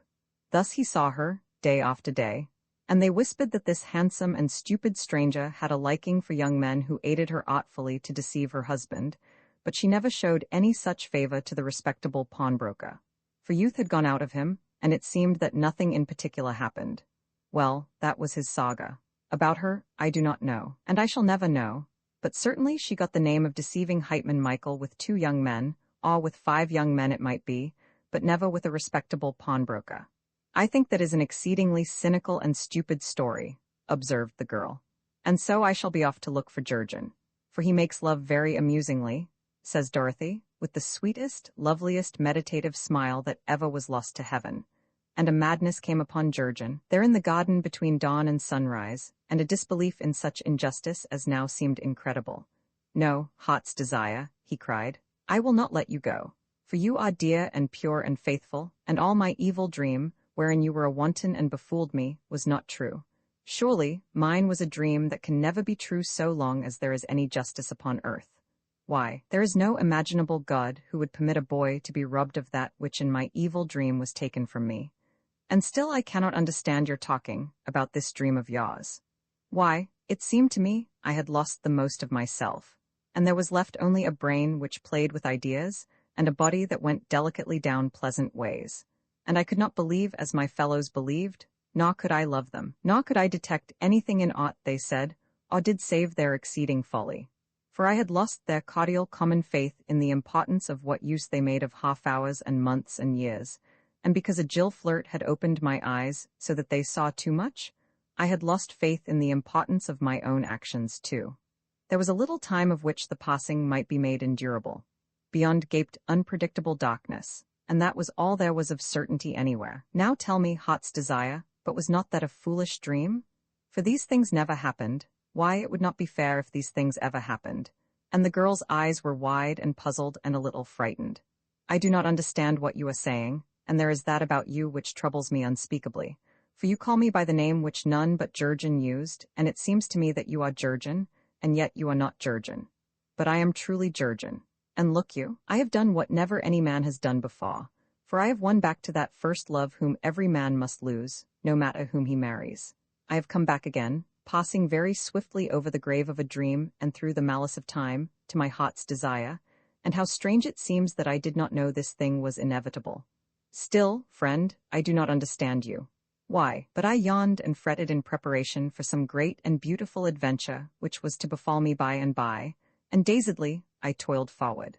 Whereas behind me all the while was the garden between dawn and sunrise, and therein you awaited me. Now assuredly, the life of every man is a quaintly builded tale, in which the right and proper ending comes first. Thereafter time runs forward, not as schoolmen fable in a straight line, but in a vast closed curve, returning to the place of its starting. And it is by a dim foreknowledge of this, by some faint prescience of justice and reparation being given them by and by, that men have sought to live. For I know now that I have always known this thing. What else was living good for, unless it brought me back to you? But the girl shook her small glittering head, very sadly. I do not understand you, and I fear you, for you talk foolishness, and in your face I see the face of Jurgen as one might see the face of a dead man drowned in muddy water. Yet am I truly Jurgen, and, as it seems to me, for the first time since we were parted. For I am strong and admirable, even I, who sneered and played so long, because I thought myself a thing of no worth at all. That which has been since you and I were young together is as a mist that passes. And I am strong and admirable, and all my being is one vast hunger for you, my dearest, and I will not let you go, for you, and you alone, are my heart's desire. Now the girl was looking at him very steadily, with a small puzzled frown, and with her vivid young soft lips a little parted. And all her tender loveliness was glorified by the light of a sky that had turned to dusty palpitating gold. Ah, but you say that you are strong and admirable, and I can only marvel at such talking, for I see that which all men see. And then Dorothy showed him the little mirror which was attached to the long chain of turquoise matrix about her neck, and Jurgen studied the frightened, foolish, aged face that he found in the mirror. Thus drearily did sanity return to Jurgen, and his flare of passion died, and the fever and storm and the impetuous whirl of things was ended, and the man was very weary. And in the silence he heard the piping cry of a bird that seemed to seek for what it could not find. Well, I am answered, said the pawnbroker, and yet I know that this is not the final answer. Dearer than any hope of heaven was that moment when odd surmises first awoke as to the new strange loveliness which I had seen in the face of Dorothy. It was then I noted the new faint flush suffusing her face from chin to brow so often as my eyes encountered, and found new lights in the shining eyes which were no longer entirely frank in meeting mine. Well, let that be, for I do not love Heitman Michael's wife. It is a grief to remember how we followed love, and found his service lovely. It is bitter to recall the sweetness of those vows which proclaimed her mine eternally, vows that were broken in their making by prolonged and unforgotten kisses. We used to laugh at Heitman Michael then, we used to laugh at everything. Thus for a while, for a whole summer, we were as brave and comely and clean a pair of sweethearts as the world has known, but let that be, for I do not love Heitman Michael's wife. Our love was fair but short-lived. There is none that may revive him since the small feet of Dorothy trod out this small love's life. Yet when this life of ours too is over, this parsimonious life which can allow us no more love for anybody, must we not win back, somehow, to that faith we vowed against eternity, and be content again in some fair-colored realm? Assuredly, I think this thing will happen. Well, but let that be, for I do not love Heitman Michael's wife. Why, this is excellent hearing, observed Dorothy, because I see that you are converting your sorrow into the raw stuff of verses. So I shall be off to look for Jurgen, since he makes love quite otherwise and far more amusingly. And again, whatever was the matter upon which this girl now meditated, her cheeks were tenderly colored by the thought of it, and in her knowledge of this thing her eyes took infinite joy. Thus it was for a moment only, for she left Jurgen now, with the friendliest light waving of her hand, and so passed from him, not thinking of this old fellow any longer, as he could see, even in the instant she turned from him. And she went toward the dawn, in search of that young Jurgen whom she, who was perfect in all things, had loved, though only for a little while, not undeservedly. The Ascension of Pope Jurgen. The tale tells how on the feast of the Annunciation Jurgen came to the high white walls which girdle heaven. For Jurgen's forefathers had, of course, imagined that hell stood directly contiguous to heaven, so that the blessed could augment their felicity by gazing down upon the torches of the damned. Now at this time, a boy angel was looking over the parapet of heaven's wall. "And a good day to you, my fine young fellow," says Jurgen. "But of what are you thinking so intently?" For just as Dives had done long years before, now Jurgen found that a man's voice carries perfectly between hell and heaven. "Sir," replies the boy. I was pitying the poor damned. Why then you must be Origen, says Jurgen, laughing. No, sir, my name is Jurgen. Heyday, says Jurgen. Well, but this Jurgen has been a great many persons in my time, so very possibly you speak the truth. I am Jurgen, the son of Koth and Azra. Ah, but so were all of them, my boy. Why then, I am Jurgen, the grandson of Steinva, and the grandchild whom she loved above her other grandchildren, and so I abide forever in heaven with all the other illusions of Steinva. But who, Messiah, are you that go about hell unscotched in such a fine-looking shirt? Jurgen reflected. Clearly it would never do to give his real name, and thus raised the question as to whether Jurgen was in heaven or hell. Then he recollected the cantrap of the master philologist, which Jurgen had twice employed incorrectly. And Jurgen cleared his throat, for he believed that he now understood the proper use of cantraps. Perhaps, says Jurgen, I ought not to tell you who I am, but what is life without confidence in one another? Besides, you appear a boy of remarkable discretion, so I will confide in you that I am Pope John the 20th, heaven's regent upon earth, now visiting this place upon celestial business which I am not at liberty to divulge more particularly, for reasons that will at once occur to a young man of your unusual cleverness. Oh, but I say, that is droll. Do you just wait a moment? Cried the boy angel. His bright face vanished with a whisking of brown curls, and Jurgen carefully reread the cantrap of the master philologist. Yes, I have found, I think, the way to use such magic, observes Jurgen. Presently the young angel reappeared at the parapet. I say, Messiah, I looked on the register. All popes are admitted here the moment they die, without inquiring into their private affairs, you know, so as to avoid any unfortunate scandal, and we have 23 Pope Johns listed. And sure enough, the mansion prepared for John the 20th is vacant. He seems to be the only pope that is not in heaven. Why, but of course not, says Jurgen, complacently, inasmuch as you see me, who was once Bishop of Rome and servant to the servants of God, standing down here on this cinder heap. Yes, but none of the others in your series appears to place you. John the 19th says he never heard of you, and not to bother him in the middle of a hop lesson. He died before my accession, naturally, and John the 21st says he thinks they lost count somehow, and that there never was any Pope John the 20th. He says you must be an impostor. Ah, professional jealousy, sighed Jurgen. Dear me, this is very sad and gives one a poor opinion of human nature. Now, my boy, I put it to you fairly, how could there have been a 21st unless there had been a 20th? And what becomes of the great principle of papal infallibility when a pope admits to a mistake in elementary arithmetic? Oh, but this is a very dangerous heresy, let me tell you, an inquisition matter, a consistory business. Yet, luckily, upon his own contention, this Pedro Giuliani, and that was his name, too, for he told me. You evidently know all about it, Messiah, said the young angel, visibly impressed. Of course I know all about it. Well, I repeat, upon his own contention, this man is non-existent, and so, whatever he may say amounts to nothing. For he tells you there was never any Pope John the 20th, and either he is lying or he is telling you the truth. If he is lying, you, of course, ought not to believe him. Yet, if he is telling you the truth, about there never having been any Pope John the 20th, why then, quite plainly, there was never any Pope John the 21st, so that this man asserts his own non-existence, and thus is talking nonsense, and you, of course, ought not to believe in nonsense. Even did we grant his insane contention that he is nobody, you are too well brought up, I am sure, to dispute that nobody tells lies in heaven. It follows that in this case nobody is lying, and so, of course, I must be telling the truth, and you have no choice save to believe me. Now, certainly that sounds all right, the younger Jurgen conceded. Though you explain it so quickly it is a little difficult to follow you. Ah, but furthermore, and over and above this, and as a tangible proof of the infallible particularity of every syllable of my assertion, observes the elder Jurgen, if you will look in the garret of heaven you will find the identical ladder upon which I descended hither, and which I directed them to lay aside until I was ready to come up again. Indeed, I was just about to ask you to fetch it, inasmuch as my business here is satisfactorily concluded. Well, the boy agreed that the word of no pope, whether in hell or heaven, was tangible proof like a ladder. And again he was off. Jurgen waited in tolerable confidence. It was a matter of logic. Jacob's ladder must from all accounts have been far too valuable to throw away after one night's use at Bethel. It would come in very handy on Judgment Day. And Jurgen's knowledge of Leaser enabled him to deduce that anything which was being kept because it would come in handy some day would inevitably be stawed in the garret, in any establishment imaginable by women.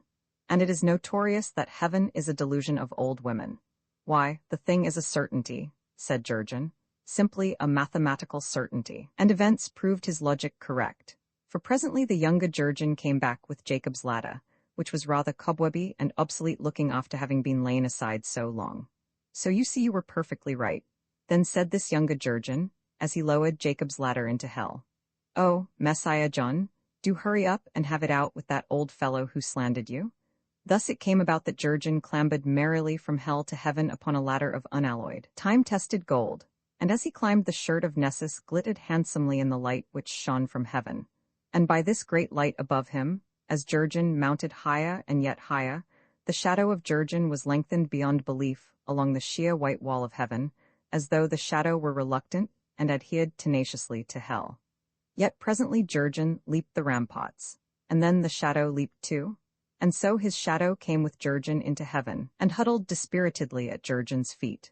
Well, well, thinks Jurgen, certainly there is no disputing the magic of the master philologist when it is correctly employed. For through its aid I am entering alive into heaven, as only Enoch and Elijah have done before me. And moreover, if this boy is to be believed, one of the very handsomest of heaven's many mansions awaits my occupancy. One could not ask more of any magician fairly.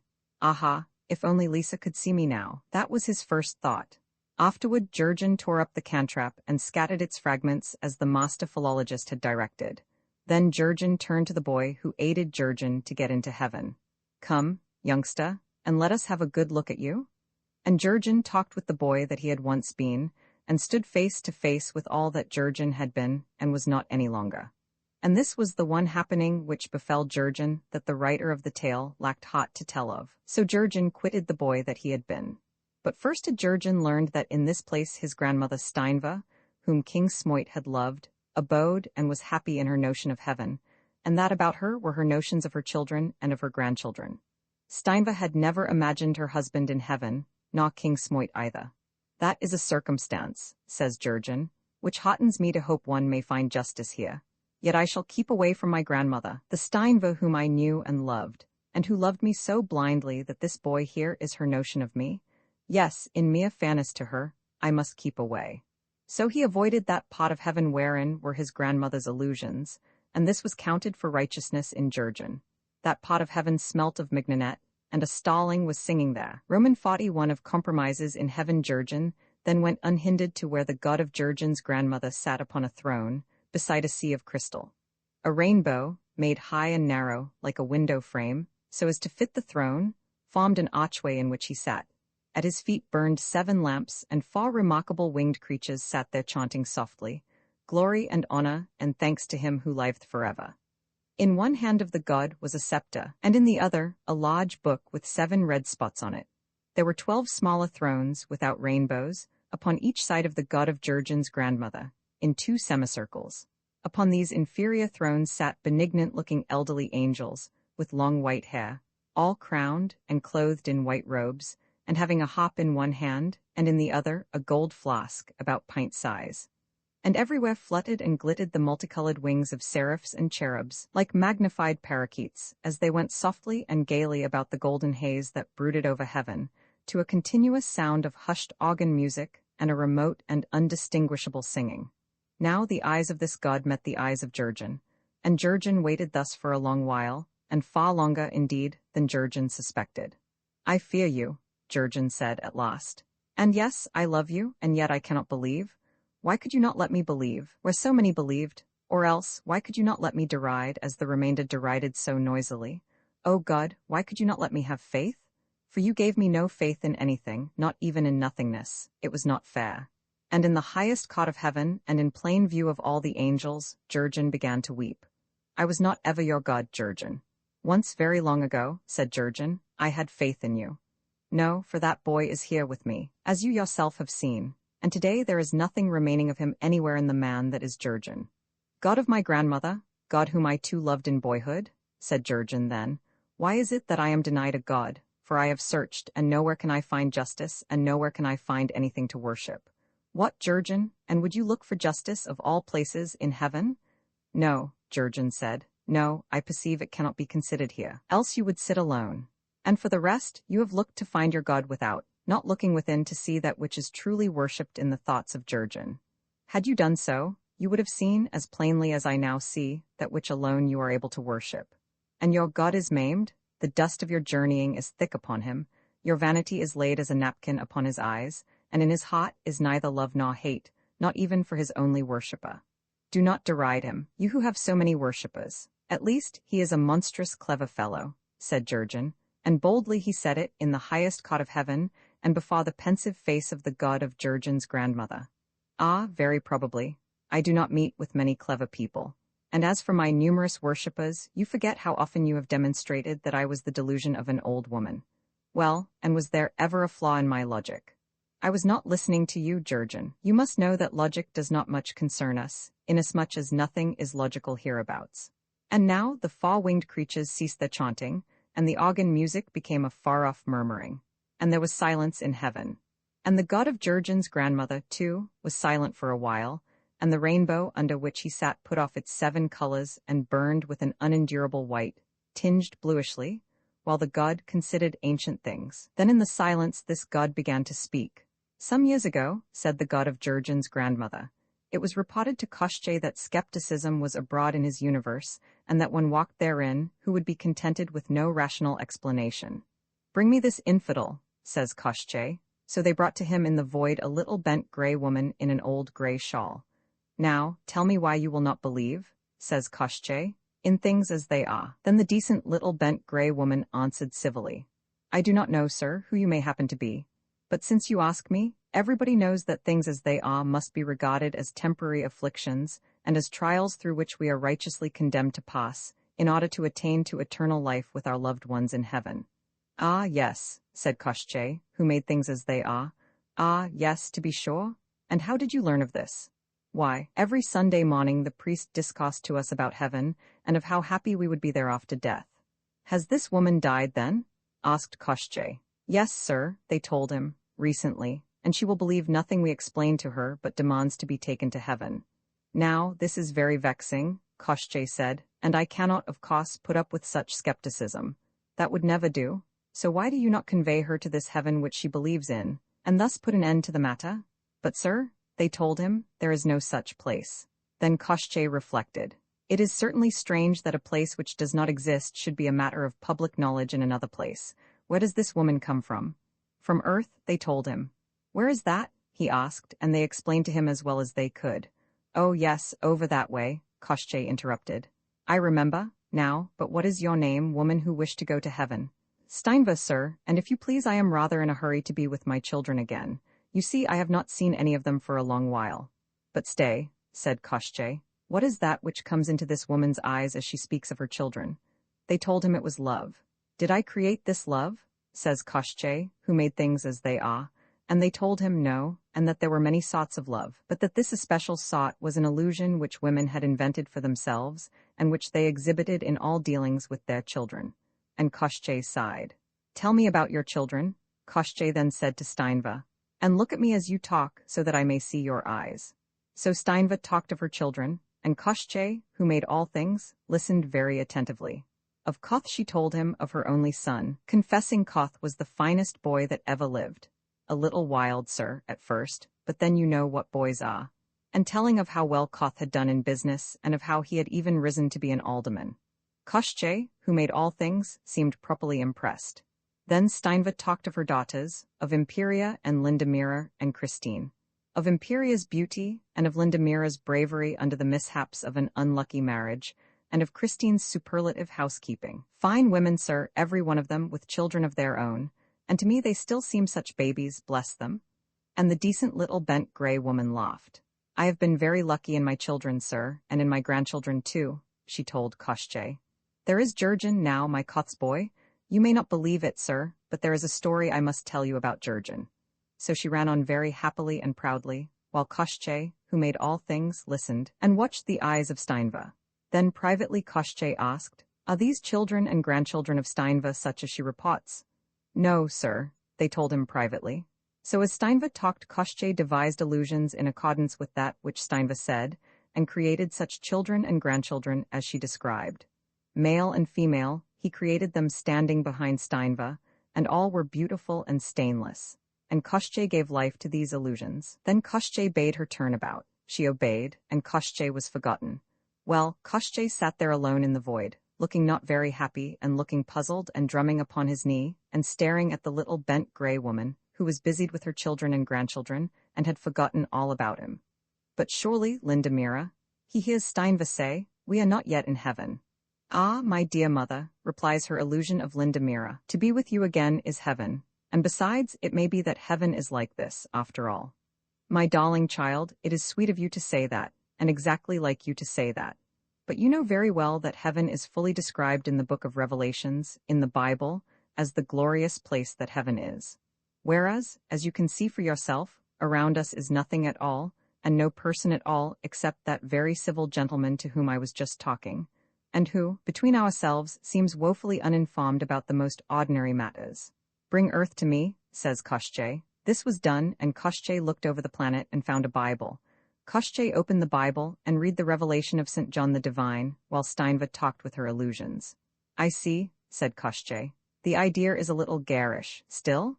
So he replaced the Bible and bade them put earth, too, in its proper place, for Koshchei dislikes wasting anything.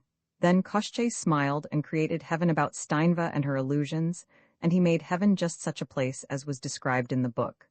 And so, Jurgen, that was how it came about, ended the god of Jurgen's grandmother. And me also Koshchei created at that time, with the seraphim and the saints and all the blessed, very much as you see us. And of course he caused us to have been here always, since the beginning of time, because that too was in the book. But how could that be done? Says Jurgen, with brows puckering. And in what way could Koshchei juggle so with time? How should I know, since I am but the illusion of an old woman, as you have so frequently proved by logic? Let it suffice that whatever Koshchei wills, not only happens, but has already happened beyond the ancientest memory of man and his mother. How otherwise could he be Koshchei? And all this, said Jurgen, virtuously, for a woman who was not even faithful to her husband. Oh, very probably, said the god. At all events, it was done for a woman who loved. Koshchei will do almost anything to humour love, since love is one of the two things which are impossible to Koshchei. I have heard that pride is impossible to Koshchei. The god of Jurgen's grandmother raised his white eyebrows. What is pride? I do not think I ever heard of it before. Assuredly, it is something that does not enter here. But why is love impossible to Koshchei? Because Koshchei made things as they are, and day and night he contemplates things as they are. How then can Koshchei love anything? But Jurgen shook his sleek black head. That I cannot understand at all. If I were imprisoned in a cell wherein was nothing except my verses, I would not be happy, and certainly I would not be proud. But even so, I would love my verses. I am afraid that I fall in more readily with the ideas of Grandfather Satan than with yours, and without contradicting you, I cannot but wonder if what you reveal is true. And how should I know whether or not I speak the truth? The god asked of him, since I am but the illusion of an old woman, as you have so frequently proved by logic. Well, said Jurgen, you may be right in all matters, and certainly I cannot presume to say you are wrong. But still, at the same time, no, even now I do not quite believe in you. Who could expect it of a clever fellow, who sees so clearly through the illusions of old women? The god asked, a little wearily. And Jurgen answered, God of my grandmother, I cannot quite believe in you, and your doings as they are recorded I find incoherent and a little droll. But I am glad the affair has been so arranged that you may always now be real to brave and gentle persons who have believed in and have worshipped and have loved you. To have disappointed them would have been unfair, and it is right that before the faith they had in you, not even Koshchei, who made things as they are, was able to be reasonable. God of my grandmother, I cannot quite believe in you, but remembering the sum of love and faith that has been given you, I tremble. I think of the dear people whose living was confident and glad because of their faith in you. I think of them, and in my heart contends a blind contrition, and a yearning, and an enviousness, and yet a tender sort of amusement colours all. Oh, God, there was never any other deity who had such dear worshippers as you have had, and you should be very proud of them. God of my grandmother, I cannot quite believe in you, yet I am not as those who would come peering at you reasonably. I, Jurgen, see you only through a mist of tears. For you were loved by those whom I loved greatly very long ago, and when I look at you it is your worshippers and the dear believers of old that I remember. And it seems to me that dates and manuscripts and the opinions of learned persons are very trifling things beside what I remember and what I envy. Who could have expected such a monstrous clever fellow ever to envy the illusions of old women? The god of Jurgen's grandmother asked again, and yet his countenance was not unfriendly. Why, but, said Jurgen, on a sudden, why, but my grandmother, in a way, was right about heaven and about you also. For certainly you seem to exist and to reign in just such a state as she described. And yet, according to your latest revelation, I too was right, in a way, about these things being an old woman's delusions. I wonder now? Yes, Jurgen? Why, I wonder if everything is right, in a way? I wonder if that is the large secret of everything? It would not be a bad solution, sir, said Jurgen, meditatively. The god smiled. Then suddenly that part of heaven was vacant, except for Jurgen, who stood there quite alone. And before him was the throne of the vanished god and the scepter of the god, and Jurgen saw that the 7 spots upon the great book were of red sealing wax. Jurgen was afraid, but he was particularly appalled by his consciousness that he was not going to falter. What, you who have been duke and prince and king and emperor and pope, and do such dignities content a Jurgen? Why, not at all, says Jurgen. So Jurgen ascended the throne of heaven and sat beneath that wondrous rainbow, and in his lap now was the book, and in his hand was the scepter of the god of Jurgen's grandmother. Jurgen sat thus, for a long while regarding the bright vacant cots of heaven. And what will you do now? Says Jurgen, aloud. Oh, fretful little Jurgen, you that have complained because you had not your desire, you are omnipotent over earth and all the affairs of men. What now is your desire? And sitting thus terribly enthroned, the heart of Jurgen was as lead within him, and he felt old and very tired. For I do not know. Oh, nothing can help me, for I do not know what thing it is that I desire. And this book and this scepter and this throne avail me nothing at all, and nothing can ever avail me. For I am Jurgen who seeks he knows not what. So Jurgen shrugged, and climbed down from the throne of the god, and wondering at adventure, came presently to 4 archangels. They were seated upon a fleecy cloud, and they were eating milk and honey from gold porringers. And of these radiant beings Jurgen inquired the quickest way out of heaven. For hereabouts are none of my illusions, said Jurgen, and I must now return to such illusions as are congenial. One must believe in something. And all that I have seen in heaven I have admired and envied, but in none of these things could I believe, and with none of these things could I be satisfied. And while I think of it, I wonder now if any of you gentlemen can give me news of that Lisa who used to be my wife? He described her, and they regarded him with compassion. But these archangels, he found, had never heard of Lisa, and they assured him there was no such person in heaven. For Steinve had died when Jurgen was a boy, and so she had never seen Lisa, and in consequence had not thought about Lisa one way or the other, when Steinve outlined her notions to Koschei, who made things as they are. Now Jurgen discovered, too, that, when his eyes first met the eyes of the god of Jurgen's grandmother, Jurgen had stayed motionless for 37 days, forgetful of everything save that the god of his grandmother was love. Nobody else has willingly turned away so soon, Zachariel told him. And we think that your insensibility is due to some evil virtue in the glittering garment which you are wearing, and of which the like was never seen in heaven. I did but search for justice, Jurgen said, and I could not find it in the eyes of your God, but only love and such forgiveness as troubled me. Because of that should you rejoice?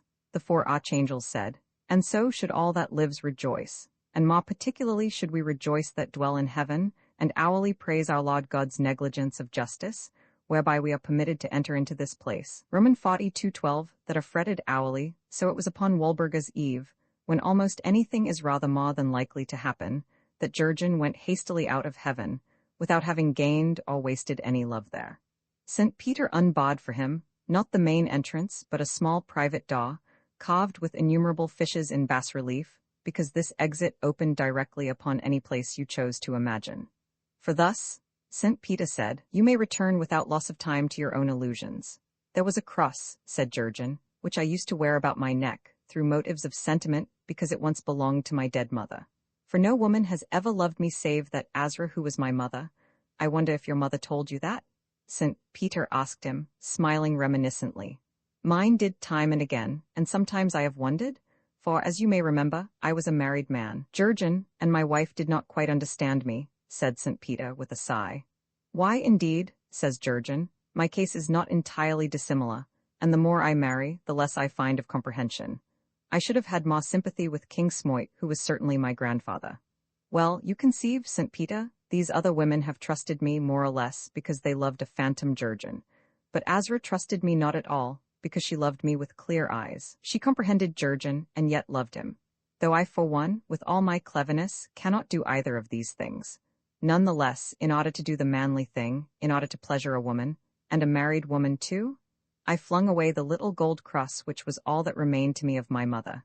And since then, St. Peter, the illusions of sentiment have given me a woefully wide berth. So I shall relinquish heaven to seek a cross. That has been done before, Jurgen, and I doubt if much good came of it. Heyday, and did it not lead to the eternal glory of the first and greatest of the popes? It seems to me, sir, that you have either very little memory or very little gratitude, and I am tempted to crow in your face.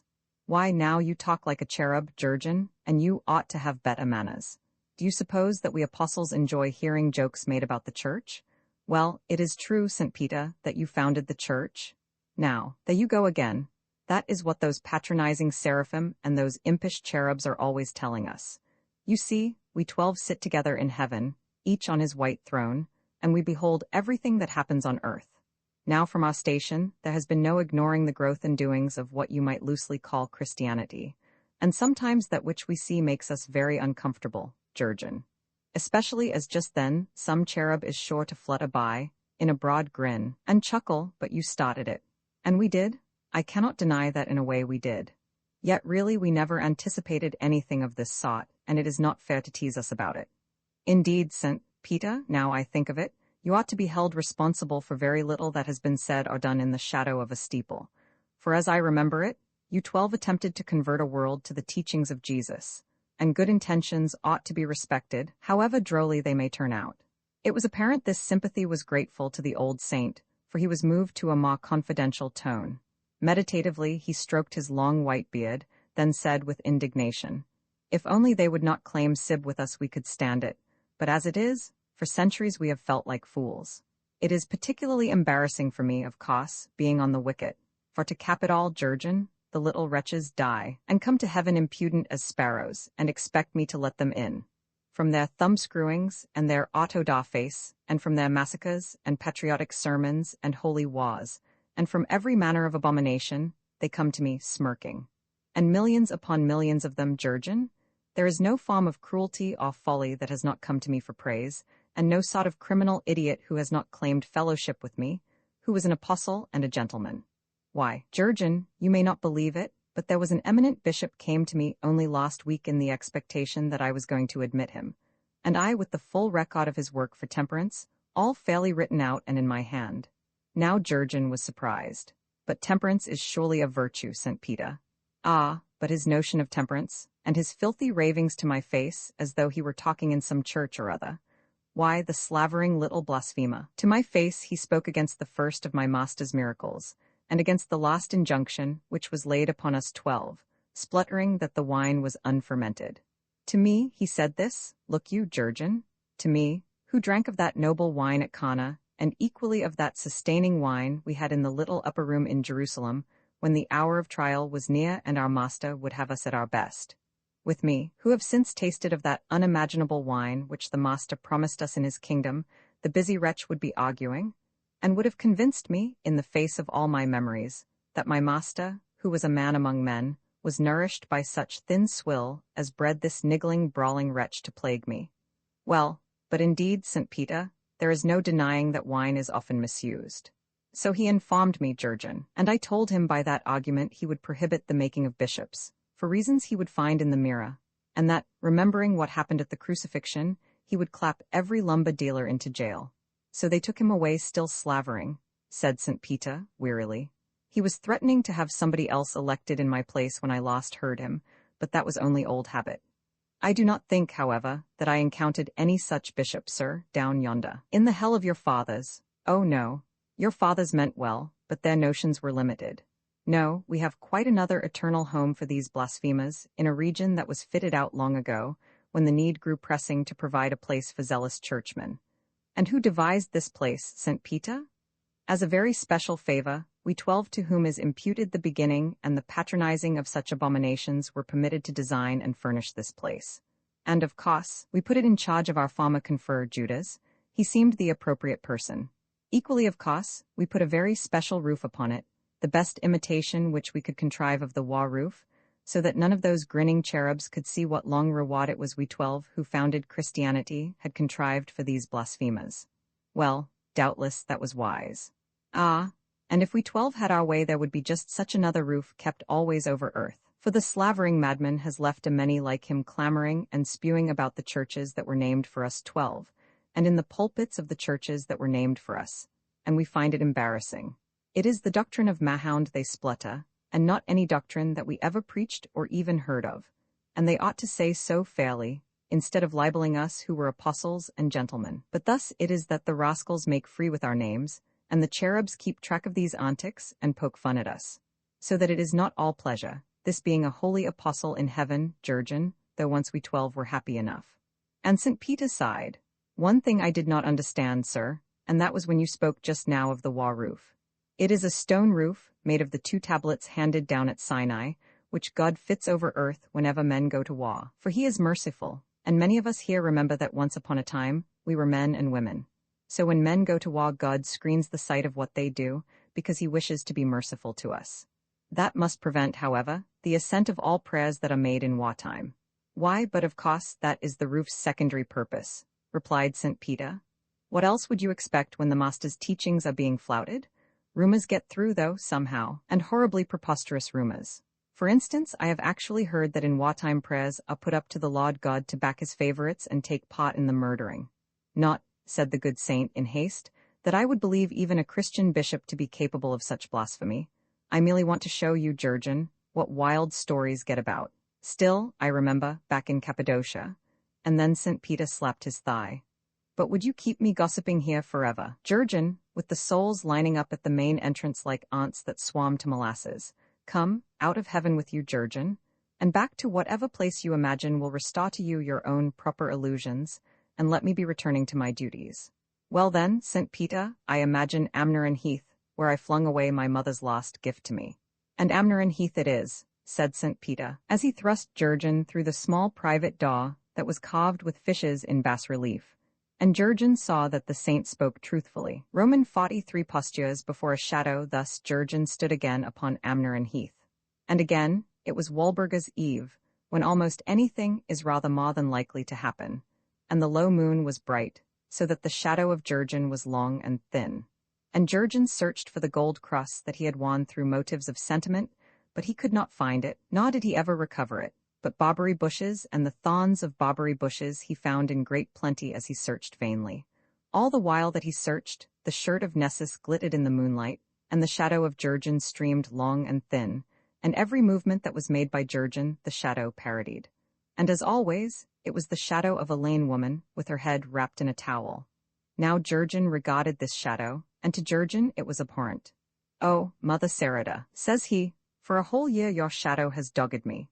Many lands we have visited, and many sights we have seen, and at the end all that we have done is a tale that is told, and it is a tale that does not matter.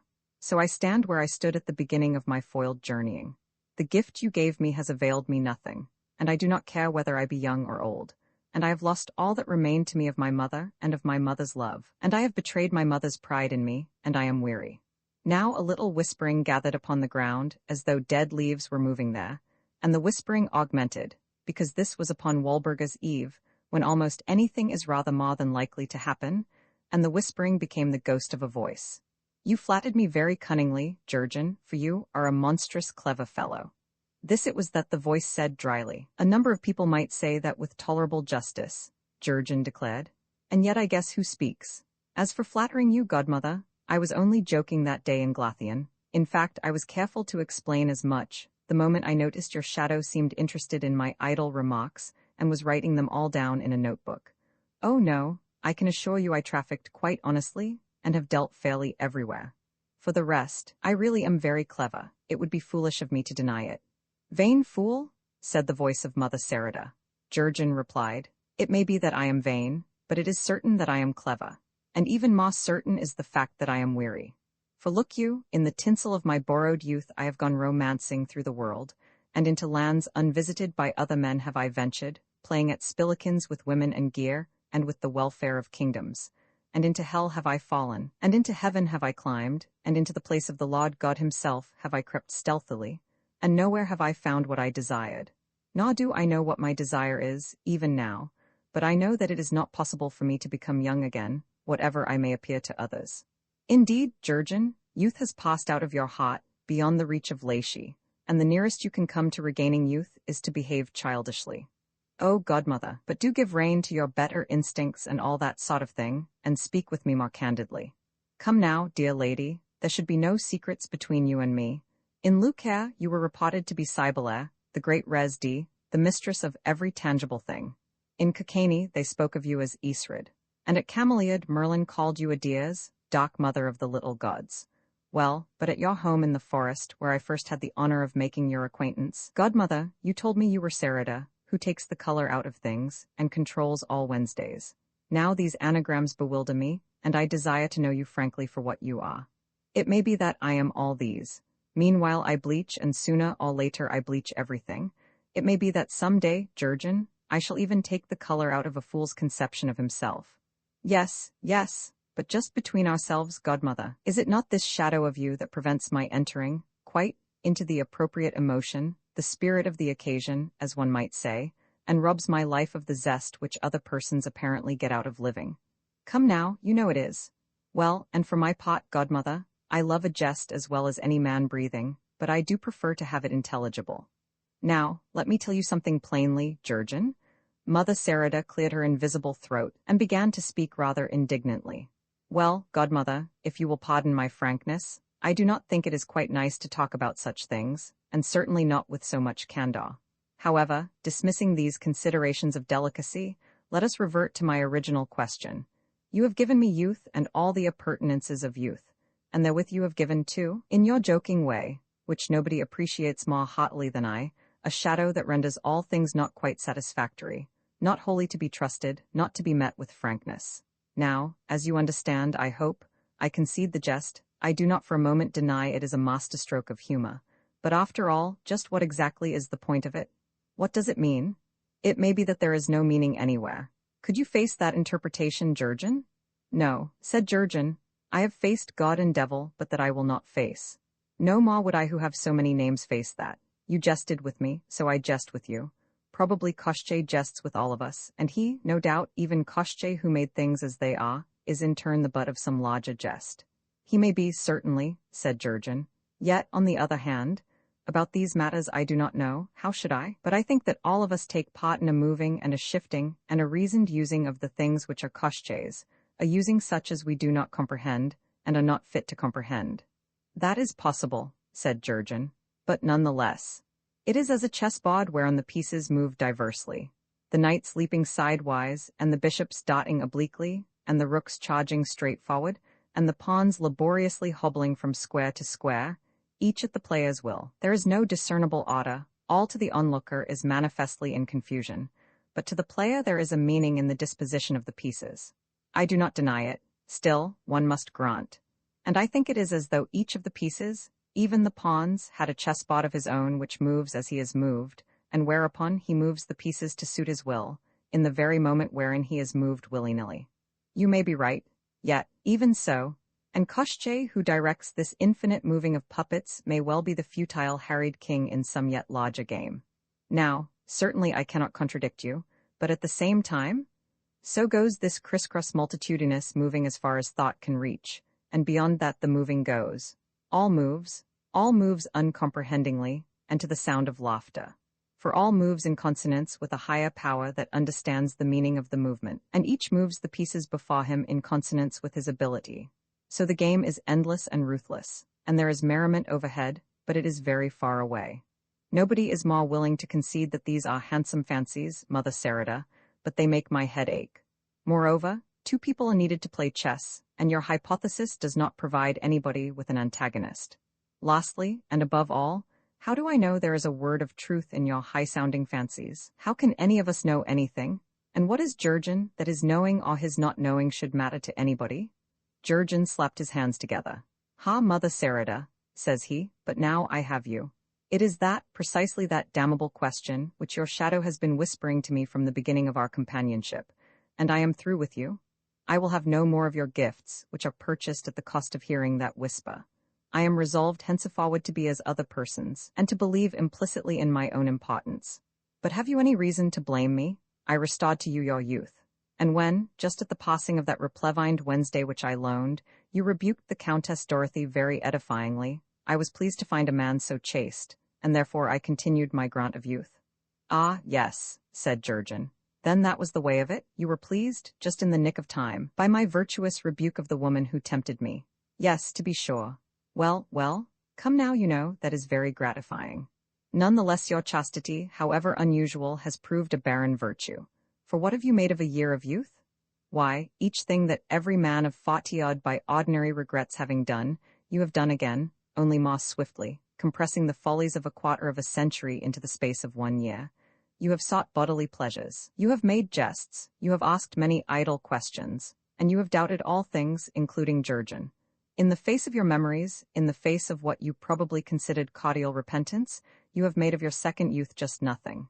Each thing that every man of 40-odd regrets having done, you have done again.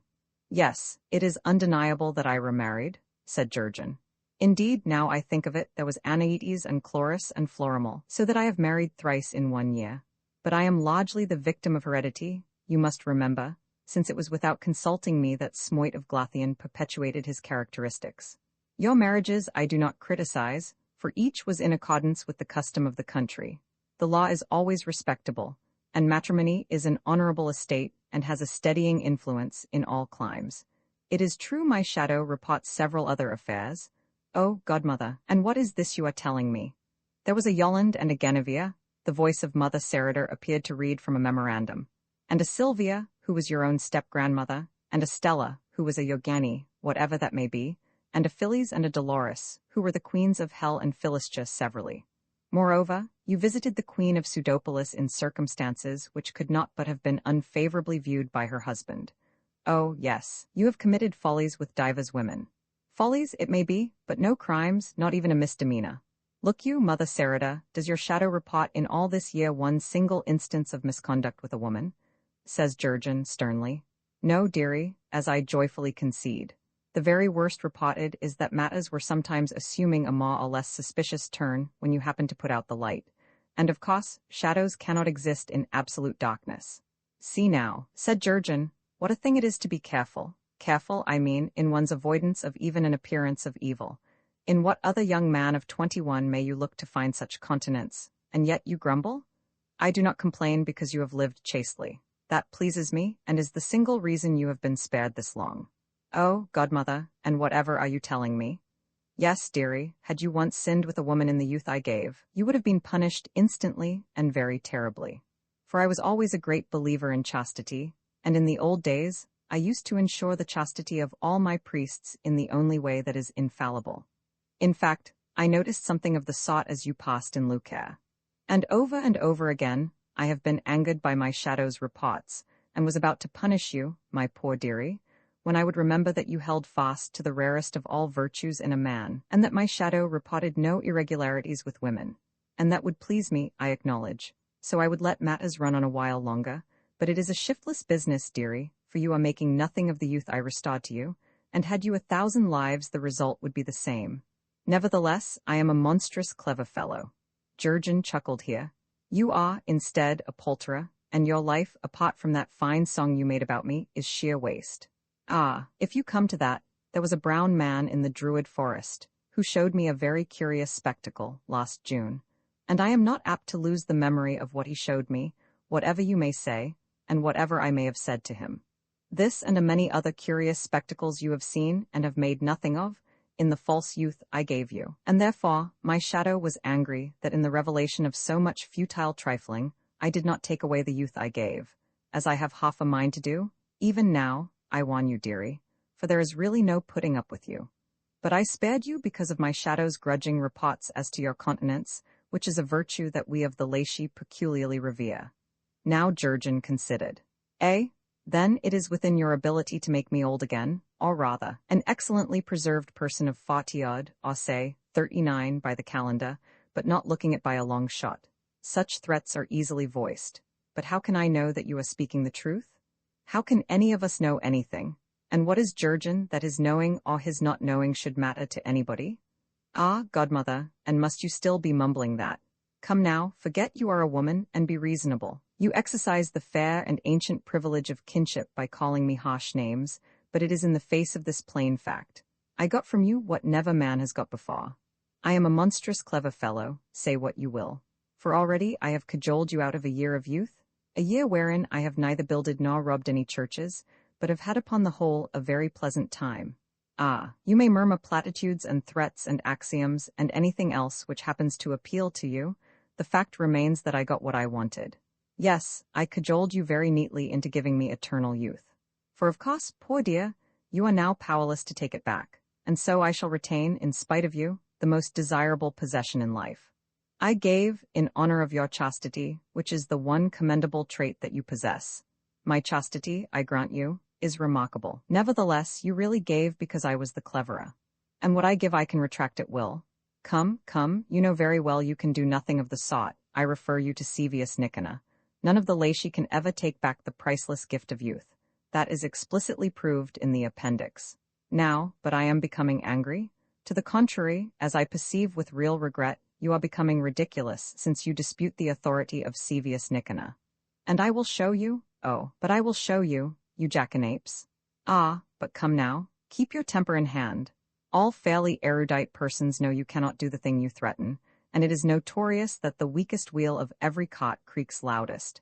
So do you cultivate a judicious taciturnity? For really nobody is going to put up with petulance in an ugly and toothless woman of your age, as I tell you for your own good. It always vexes people to be told anything for their own good. So what followed happened quickly. A fleece of clouds slipped over the moon. The night seemed bitterly cold for the space of a hot beat, and then matters were comfortable enough. The moon emerged in its full glory, and there in front of Jurgen was the proper shadow of Jurgen. He dazedly regarded his hands, and they were the hands of an elderly person. He felt the calves of his legs, and they were shrunken. He patted himself centrally, and underneath the shirt of Nessus the paunch of Jurgen was of impressive dimension. In other respects he had abated. Then, too, I have forgotten something very suddenly, reflected Jurgen. It was something I wanted to forget. Ah, yes, but what was it that I wanted to forget? Why, there was a brown man, with something unusual about his feet. He talked nonsense and behaved idiotically in a druid forest. He was probably insane. No, I do not remember what it was that I have forgotten, but I am sure it is gnawed away in the back of my mind, like a small ruinous maggot, and that, after all, it was of no importance. Aloud he wailed, in his most moving tones, "Oh, Mother Sarada, I did not mean to anger you. It was not fair to snap me up on a thoughtless word. Have mercy upon me, Mother Sarada, for I would never have alluded to your being so old and plain-looking if I had known you were so vain." But Mother Sarada did not appear to be softened by this form of entreaty, for nothing happened. "Well then, thank goodness, that is over," says Jurgen to himself. Of course, she may be listening still, and it is dangerous jesting with the laity, but really, they do not seem to be very intelligent. Otherwise, this irritable maunderer would have known that, everything else apart, I am heartily tired of the responsibilities of youth under any such constant surveillance. Now all is changed. There is no call to avoid a suspicion of wrongdoing by transacting all philosophical investigations in the dark, and I am no longer distrustful of lamps or candles, or even of sunlight. Old buddy, you are as grateful as old slippers, to a somewhat wearied man. And for the second time, I have tricked Mother Sarada rather neatly. My knowledge of Lisa, however painfully acquired, is a decided advantage in dealing with anything that is feminine. Then Jurgen regarded the black cave. And that reminds me it still would be, I suppose, the manly thing to continue my quest for Lisa. The intimidating part is that if I go into this cave for the third time, I shall almost certainly get her back. By every rule of tradition, the third attempt is invariably successful. I wonder if I want Lisa back. Jurgen meditated, and he shook a grizzled head. I do not definitely know. She was an excellent cook. There were pies that I shall always remember with affection. And she meant well, poor dear. But then if it was really her head that I sliced off last May, or if her temper is not any better, still, it is an interminable nuisance washing your own dishes, and I appear to have no aptitude whatever for sewing and darning things. But to the other hand, Lisa nags so, and she does not understand me. Jurgen shrugged. Seesaw, the argument for and against might run on indefinitely. Since I have no real preference, I will humor prejudice by doing the manly thing, for it seems only fair, and besides, it may fail after all. Then he went into the cave for the third time. Roman 44 in the manager's office, the tale tells that all was dark there, and Jurgen could see no one. But the cave stretched straight forward and downward, and at the far end was a glow of light. Jurgen went on, and so came to the place where Nessus had lain in wait for Jurgen. Again Jurgen stooped and crawled through the opening in the cave's wall, and so came to where lamps were burning upon tall iron stands. Now, one by one, these lamps were going out, and there were now no women here. Instead, Jurgen trod inch-deep in fine white ashes, leaving the print of his feet upon them. He went forward as the cave stretched. He came to a sharp turn in the cave, with the failing lamplight now behind him, so that his shadow confronted Jurgen, blurred but unarguable. It was the proper shadow of a commonplace and elderly pawnbroker, and Jurgen regarded it with approval. Jurgen came then into a sort of underground chamber, from the roof of which was suspended a kettle of quivering red flames. Facing him was a throne, and back of this were rows of benches. But here, too, was nobody. Resting upright against the vacant throne was a triangular white shield, and when Jurgen looked more closely, he could see there was writing upon it. Jurgen carried this shield as close as he could to the kettle of flames, for his eyesight was now not very good, and besides, the flames in the kettle were burning low, and Jurgen deciphered the message that was written upon the shield in black and red letters. Absent upon important affairs, it said, "Will be back in an hour." And it was signed, Thragnar Ah. I wonder now for whom King Thragnar left this notice, reflected Jurgen, certainly not for me, and I wonder too if he left it here a year ago or only this evening, and I wonder if it was Thragnar's head I removed in the black and silver pavilion. Ah, well, there are a number of things to wonder about in this incredible cave, wherein the lights are dying out, as I observe with some discomfort, and I think the air grows chillier. Then Jurgen looked to his right, at the stairway which he and Genevieve had ascended, and he shook his head. Glathian is no fit resort for a respectable pawnbroker. Chivalry is for young people, like the late Duke of Logrius, but I must get out of this place, for certainly there is in the air a death-like chill.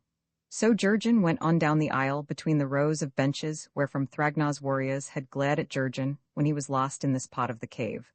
At the end of the aisle was a wooden door painted white. It was marked, in large black letters, "Office of the Manager, Keep Out." So Jurgen opened this door. He entered into a notable place illuminated by 6 cresset lights. These lights were the power of Assyria, and Nineveh, and Egypt, and Rome, and Athens, and Byzantium. 6 other cressets stood ready there, but fire had not yet been laid to these. Back of all was a large blackboard with much figuring on it in red chalk.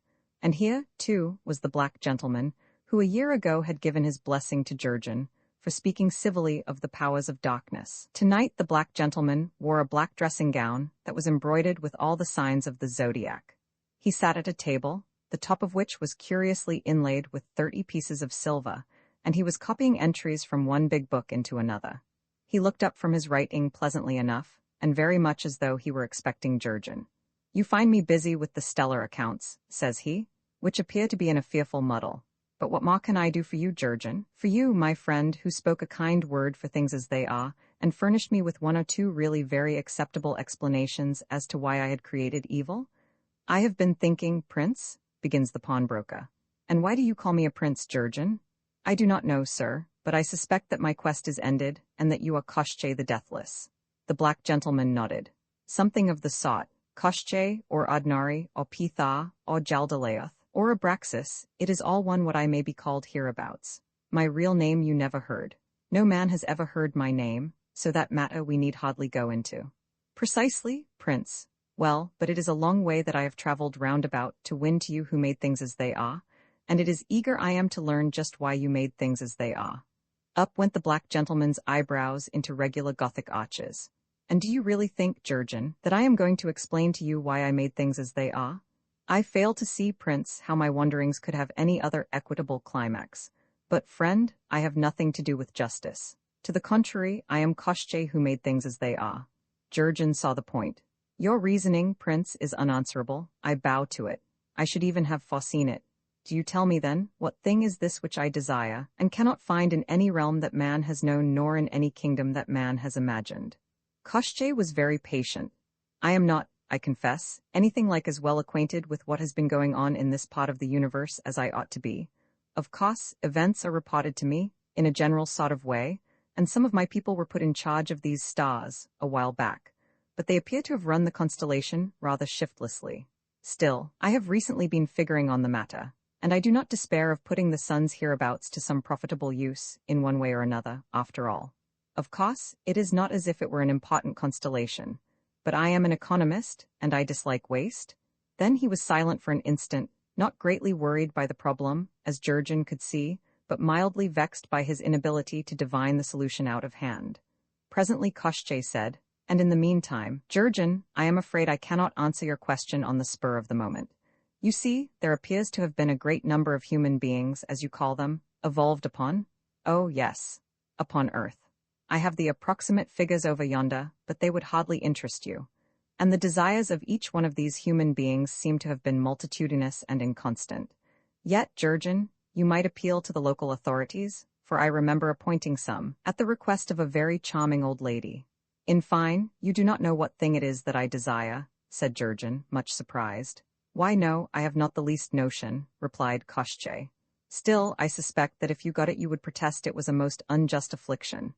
So why keep worrying about it?" Jurgen demanded, almost indignantly. "But have you not then, Prince, been guiding all my journeying during this last year? Now, really, Jurgen, I remember our little meeting very pleasantly, and I endeavored forthwith to dispose of your most urgent annoyance. But I confess I have had one or two other matters upon my mind since then. You see, Jurgen, the universe is rather large, and the running of it is a considerable tax upon my time. I cannot manage to see anything like as much of my friends as I would be delighted to see of them. And so perhaps, what with one thing and another, I have not given you my undivided attention all through the year, not every moment of it, that is. Ah, Prince, I see that you are trying to spare my feelings, and it is kind of you. But the upshot is that you do not know what I have been doing, and you did not care what I was doing. Dear me? But this is a very sad come-down for my pride. Yes, but reflect how remarkable a possession is that pride of yours, and how I wonder at it, and how I envy it in vain, I, who have nothing anywhere to contemplate save my own handiwork. Do you consider, Jurgen, what I would give if I could find, anywhere in this universe of mine, anything which would make me think myself one half so important as you think Jurgen is?" And Koshchei sighed. But instead, Jurgen considered the humiliating fact that Koshchei had not been supervising Jurgen's travels, and of a sudden Jurgen perceived that this Koshchei the Deathless was not particularly intelligent. Then Jurgen wondered why he should ever have expected Koshchei to be intelligent. Koshchei was omnipotent, as men estimate omnipotence. But by what course of reasoning had people come to believe that Koshchei was clever, as men estimate cleverness? The fact that, to the contrary, Koshchei seemed well-meaning, but rather slow of apprehension and a little needlessly fussy, went far toward explaining a host of matters which had long puzzled Jurgen. Cleverness was, of course, the most admirable of all traits, but cleverness was not at the top of things, and never had been. "Very well, then," says Jurgen with a shrug, "let us come to my third request and to the third thing that I have been seeking. Here, though, you ought to be more communicative. For I have been thinking, Prince, my wife's society is perhaps becoming to you a trifle burdensome. Sirs, I am not unaccustomed to women. I may truthfully say that as I find them, so do I take them, and I was willing to oblige a fellow rebel. But I do not know, Prince, that I have ever rebelled. Far from it, I have everywhere conformed with custom. Your lips conformed, but all the while your mind made verses, Jurgen, and poetry is man's rebellion against being what he is. And besides, you call me a fellow rebel. Now, how can it be possible that Koshchei, who made all things as they are, should be a rebel? Unless, indeed, there is some power above even Koshchei. I would very much like to have that explained to me, sir." "No doubt, but then why should I explain it to you, Jurgen?" says the black gentleman. "Well, be that as it may, Prince, but to return a little, I do not know that you have obliged me in carrying off my wife. I mean, of course, my first wife." "Why, Jurgen," says the black gentleman, in high astonishment, "do you mean to tell me that you want the plague of your life back again?" "I do not know about that either, sir. She was certainly very hard to live with. On the other hand, I had become used to having her about. I rather miss her, now that I am again an elderly person. Indeed, I believe I have missed Lisa all along." The black gentleman meditated. "Come, friend," he says at last, You were a poet of some merit. You displayed a promising talent which might have been cleverly developed in any suitable environment. Now, I repeat, I am an economist. I dislike waste. And you were never fitted to be anything save a poet. The trouble was, and Koshchei lowered his voice to an impressive whisper, the trouble was your wife did not understand you. She hindered your art. Yes, that precisely sums it up. She interfered with your soul development and your instinctive need of self-expression, and all that sort of thing. You are very well rid of this woman who converted a poet into a pawnbroker. To the other side, as is with point observed somewhere or other, it is not good for man to live alone. But friend, I have just the wife for you. Well, Prince, said Jurgen, I am willing to taste any drink once. So Koshchei waved his hand, and there, quick as winking, was the loveliest lady that Jurgen had ever imagined. Roman 45, the faith of Genevieve very fair was this woman to look upon, with her shining grey eyes and small smiling lips, a fairer woman might no man boast of having seen. And she regarded Jurgen graciously, with her cheeks red and white, very lovely to observe. She was clothed in a robe of flame-colored silk, and about her neck was a collar of red gold. And she told him, quite as though she spoke with a stranger, that she was Queen Genevieve. But Lancelot is turned monk at Glastonbury, and Arthur is gone into Avalon, says she, and I will be your wife if you will have me, Jurgen. And Jurgen saw that Genevieve did not know him at all, and that even his name to her was meaningless. There were many ways of accounting for this, but he put aside the unflattering explanation that she had simply forgotten all about Jurgen, in favor of the reflection that the Jurgen she had known was a scapegrace of 21, whereas he was now a staid and knowledgeable pawnbroker. And it seemed to Jurgen that he had never really loved any woman save Genevieve, the daughter of Godje van Gouwe, and the pawnbroker was troubled. For again, you make me think myself a god, says Jurgen. Madame Genevieve, when man recognized himself to be heaven's vicar upon earth, it was to serve and to glorify and to protect you and your radiant sisterhood that man consecrated his existence.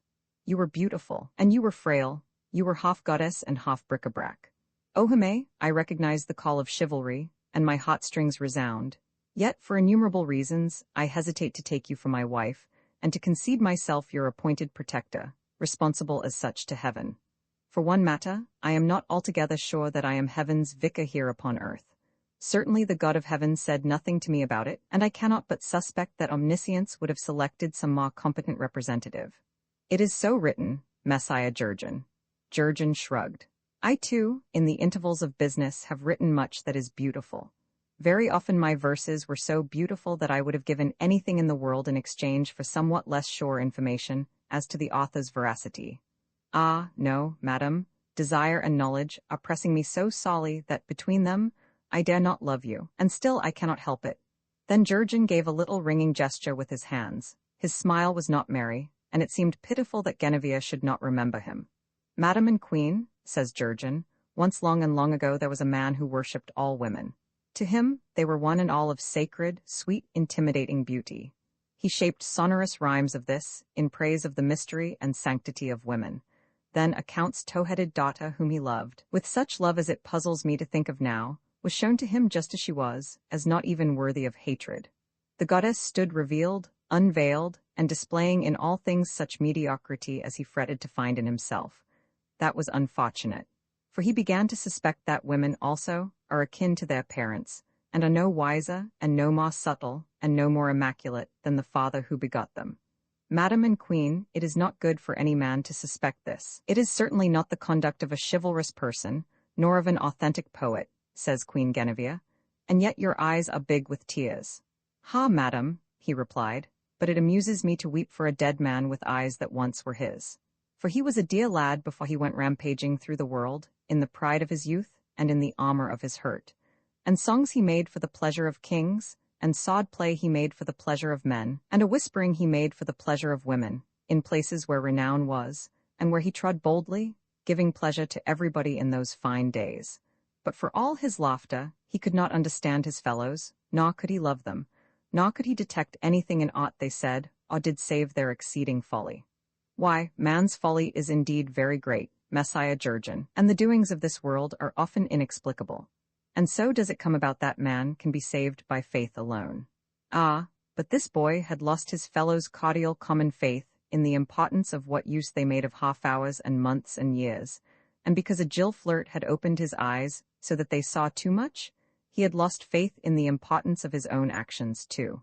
There was a little time of which the passing might be made not unendurable. Beyond gaped unpredictable darkness, and that was all there was of certainty anywhere.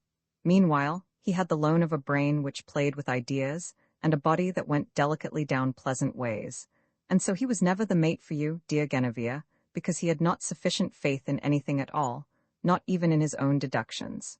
Now said Queen Genevieve, "Farewell to you then, Jurgen, for it is I that am leaving you forever. I was to them that served me the lovely and excellent masterwork of God, in Kelian and Northgales, and at Joyous God might men behold me with delight, because, men said, to view me was to comprehend the power and kindliness of their Creator. Very beautiful was Iseult, and the face of Lund sparkled like a moving gem. Morgane and Enid and Viviane and shrewd Nimera were lovely, too, and the comeliness of Etod exalted the beholder like a proud music. These, going statelily about Arthur's hall, seemed heaven's finest craftsmanship until the queen came to her dais, as the moon among glowing stars. Men then affirmed that God in making Genevieve had used both hands, and it is I that am leaving you forever. My beauty was no human white and red, said they, but an explicit sign of heaven's might. In approaching me men thought of God, because in me, they said, his splendor was incarnate. That which I willed was neither right nor wrong. It was divine. This thing it was that the knights saw in me, this surety as to the power and kindliness of their great father, it was of which the chevaliers of yesterday were conscious in beholding me, and of men's need to be worthy of such parentage, and it is I that am leaving you forever," said Jurgen. "I could not see all this in you, not quite all this, because of a shadow that followed me. Now it is too late, and this is a sorrowful thing which is happening. I am become as a rudderless boat that goes from wave to wave. I am turned to unfertile dust which a whirlwind makes coherent, and presently lets fall. And so, farewell to you, Queen Genevieve, for it is a sorrowful thing, and a very unfair thing that is happening." Thus he cried farewell to the daughter of Godje van Gower, and instantly she vanished like the flame of a blown-out altar candle. Roman 46, the desire of Anaetes, and again, Koshchei waved his hand. Then came to Jurgen a woman who was strangely gifted and perverse. Her dark eyes glittered. Upon her head was a network of red coral, with branches radiating downward, and her tunic was of two colors, being shot with black and crimson curiously mingled. And Anaetes also had forgotten Jurgen, or else she did not recognize him in this man of 40 and something. And again belief awoke in Jurgen's heart that this was the only woman whom Jurgen had really loved, as he listened to Anaetes and to her talk of marvelous things. Of the lore of Thais she spoke, and of the schooling of Sappho, and of the secrets of Rhodope, and of the mourning for Adonis. And the refrain of all her talking was not changed. For we have but a little while to live, and none knows his fate thereafter, so that a man possesses nothing certainly save a brief loan of his own body, and yet the body of man is capable of much curious pleasure. As thus and thus, says she, and the bright-colored pensive woman spoke with antique directness of matters that Jurgen, being no longer a scapegrace of 21, found rather embarrassing. Come, come, thinks he, but it will never do to seem provincial. I believe that I am actually blushing. Aloud he said, "Sweetheart, there was not a half-hour since, a youth who sought quite zealously for the overmastering frenzies you prattle about. But candidly, he could not find the flesh whose touch would rouse insanity. The lad had opportunities, too, let me tell you. Ha, I recall with tenderness the glitter of eyes and hair, and the gay garments, and the soft voices of those fond foolish women, even now. But he went from one pair of lips to another, with an ardor that was always half-feigned, and with protestations which were conscious echoes of some romance or other. Such escapades were pleasant enough, but they were not very serious, after all. For these things concerned his body alone, and I am more than an edifice of viands reared by my teeth. To pretend that what my body does, or endures, is of importance, seems rather silly nowadays. I prefer to regard it as a necessary beast of burden which I maintain, at considerable expense and trouble, so I shall make no more pother about it." But then again Queen Anaetes spoke of marvelous things, and he listened fair-mindedly, for the queen spoke now of that which was hers to share with him. "Well, I have heard," says Jurgen, "that you have a notable residence in Kakani, but that is only a little country place, to which I sometimes repair in summer, in order to live rustically. No, Jurgen, you must see my palaces. In Babylon, I have a palace where many abide with cords about them, and burn bran for perfume, while they await that thing which is to befall them. In Armenia, I have a palace surrounded by vast gardens, where only strangers have the right to enter. They there receive a hospitality that is more than gallant. In Paphos I have a palace wherein is a little pyramid of white stone, very curious to see. But still more curious is the statue in my palace at Amathus, of a bearded woman, which displays other features that women do not possess. And in Alexandria, I have a palace that is tended by 36 exceedingly wise and sacred persons, and wherein it is always night, and their folk seek for monstrous pleasures, even at the price of instant death, and win to both of these swiftly. Everywhere my palaces stand upon high places near the sea, so they are beheld from afar by those whom I hold dearest, my beautiful broad-chested mariners, who do not fear even me, but know that in my palaces they will find notable employment. For I must tell you of what is to be encountered within these places that are mine, and of how pleasantly we pass our time there. Then she told him. Now he listened more attentively than ever, and his eyes were narrowed, and his lips were lax and motionless and foolish-looking, and he was deeply interested. For Anaetes had thought of some new diversions since their last meeting, and to Jurgen, even at 40 and something, this queen's voice was all a horrible and strange and lovely magic. She really tempts very nicely, too, he reflected, with a sort of pride in her. Then Jurgen growled and shook himself, half angrily, and he tweaked the ear of Queen Anaetes. "Sweetheart," says he, "you paint a glowing picture, but you are shrewd enough to borrow your pigments from the daydreams of inexperience. What you prattle about is not at all as you describe it. You forget you are talking to a widely married man of varied experience. Moreover, I shudder to think of what might happen if Lisa were to walk in unexpectedly. And for the rest, all this to do over nameless delights and unspeakable caresses and other anonymous antics seems rather naive. My ears are beset by eloquent gray hairs, which plead at closer quarters than does that fibbing little tongue of yours. And so be off with you." With that Queen Anaetes smiled very cruelly, and she said, "Farewell to you, then, Jurgen, for it is I that am leaving you forever. Henceforward you must fret away much sunlight by interminably shunning discomfort and by indulging tepid preferences. For I, and none but I, can waken that desire which uses all of a man, and so wastes nothing, even though it leave that favored man forever after like wan ashes in the sunlight. And with you I have no more concern, for it is I that am leaving you forever. Join with your graying fellows then, and help them to affront the clean sane sunlight, by making guilds and laws and solemn phrases wherewith to rid the world of me. I, Anaetes, laugh, and my heart is a wave in the sunlight. For there is no power like my power, and no living thing which can withstand my power. And those who deride me, as I well know, are but the dead dry husks that a wind moves, with hissing noises, while I harvest in open sunlight. For I am the desire that uses all of a man, and it is I that am leaving you forever." Said Jurgen, "I could not see all this in you, not quite all this, because of a shadow that followed me. Now it is too late, and this is a sorrowful thing which is happening. I am become as a puzzled ghost who furtively observes the doings of loud-voiced ruddy persons, and I am compact of weariness and apprehension, for I no longer discern what thing is I, nor what is my desire, and I fear that I am already dead. So farewell to you, Queen Anaetes, for this, too, is a sorrowful thing and a very unfair thing that is happening." Thus he cried farewell to the sun's daughter, and all the colors of her loveliness flickered and merged into the likeness of a tall, thin flame that aspired, and then this flame was extinguished. Roman 47, the vision of Helen, and for the third time Koschei waved his hand. Now came to Jurgen a gold-haired woman, clothed all in white. She was tall and lovely and tender to regard, and hers was not the red and white comeliness of many ladies that were famed for beauty, but rather it had the even glow of ivory. Her nose was large and high in the bridge, her flexible mouth was not of the smallest, and yet, whatever other persons might have said, to Jurgen this woman's countenance was in all things perfect. And beholding her, Jurgen kneeled. He hid his face in her white robe, and he stayed thus, without speaking, for a long while. "Lady of my vision," he said, and his voice broke, "there is that in you which wakes old memories.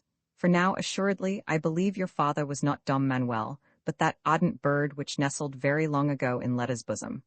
And now Troy's sons are all in Adair's keeping, in the world below. Fire has consumed the walls of Troy, and the years have forgotten her tall conquerors, but still you are bringing woe on woe to hapless sufferers." And again his voice broke. for the world seemed cheerless and like a house that none has lived in for a great while.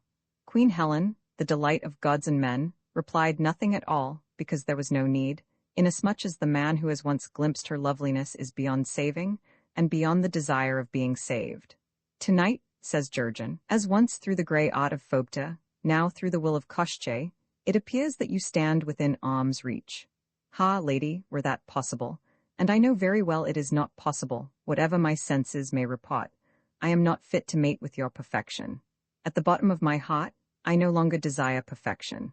For we who are taxpayers as well as immortal souls must live by politic evasions and formulae and catchwords that fret away our lives as moths waste a garment. We fall insensibly to common sense as to a drug, and it dulls and kills whatever in us is rebellious and fine and unreasonable. And so you will find no man of my years with whom living is not a mechanism which gnaws away time unprompted. For within this hour, I have become again a creature of use and want.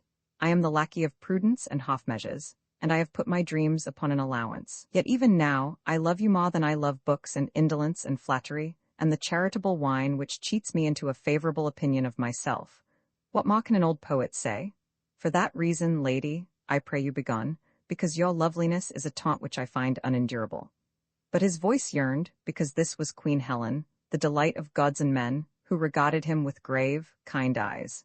She seemed to view, as one appraises the pattern of an unrolled carpet, every action of Jurgen's life, and she seemed, too, to wonder, without reproach or trouble, how men could be so foolish and of their own accord become so miry. "Oh, I have failed my vision," cries Jurgen. "I have failed, and I know very well that every man must fail, and yet my shame is no less bitter. For I am transmuted by time's handling. I shudder at the thought of living day in and day out with my vision, and so I will have none of you for my wife." Then, trembling, Jurgen raised toward his lips the hand of her who was the world's darling. "And so farewell to you, Queen Helen. Oh, very long ago, I found your beauty mirrored in a wanton's face, and often in a woman's face I have found one or another feature wherein she resembled you, and for the sake of it have lied to that woman glibly. And all my verses, as I know now, were vain enchantments striving to evoke that hidden loveliness of which I knew by dim report alone. Oh, all my life was a foiled quest of you, Queen Helen, and an unsatiated hungering. And for a while I served my vision, honoring you with clean-handed deeds. Yes, certainly it should be graved upon my tomb, Queen Helen ruled this earth while it stayed worthy, but that was very long ago. And so farewell to you, Queen Helen. Your beauty has been to me as a robber that stripped my life of joy and sorrow, and I desire not ever to dream of your beauty any more, for I have been able to love nobody. And I know that it is you who have prevented this, Queen Helen, at every moment of my life since the disastrous moment when I first seemed to find your loveliness in the face of Madame Dorothy. It is the memory of your beauty, as I then saw it mirrored in the face of a Jill flirt, which has enfeebled me for such honest love as other men give women, and I envy these other men. For Jurgen has loved nothing, not even you, not even Jurgen, quite wholeheartedly. And so farewell to you, Queen Helen. Hereafter I rove no more a-questing anything. Instead, I potter off to hearthside comforts and play the physician with myself, and strive painstakingly to make old bones.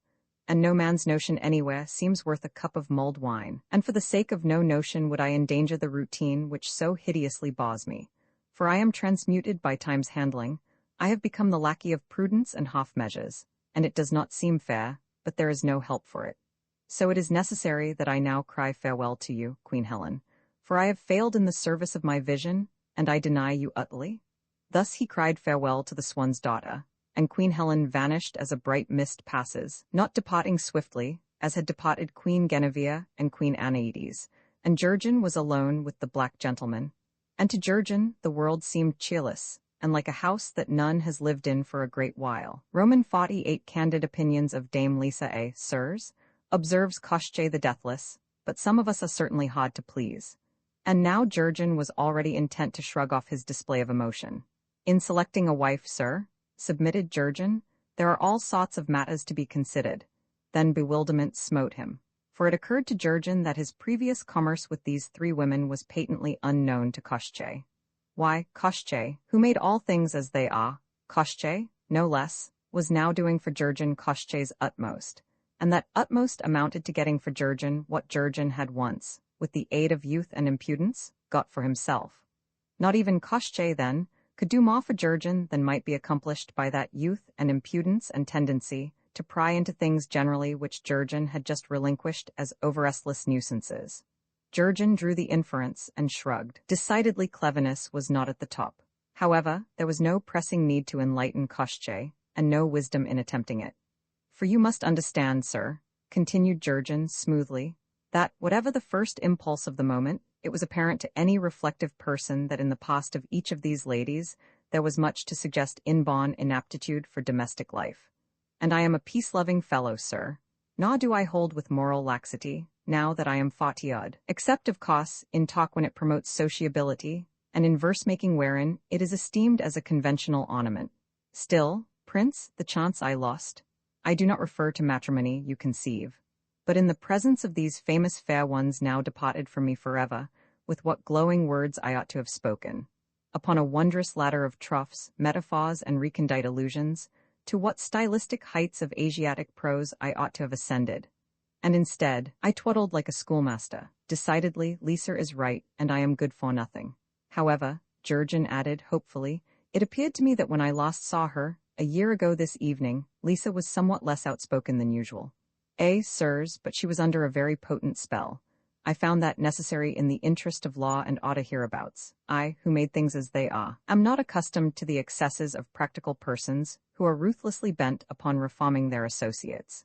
Indeed, it is one of the advantages of my situation that such folk do not consider things as they are, and in consequence very rarely bother me. And the black gentleman in turn shrugged.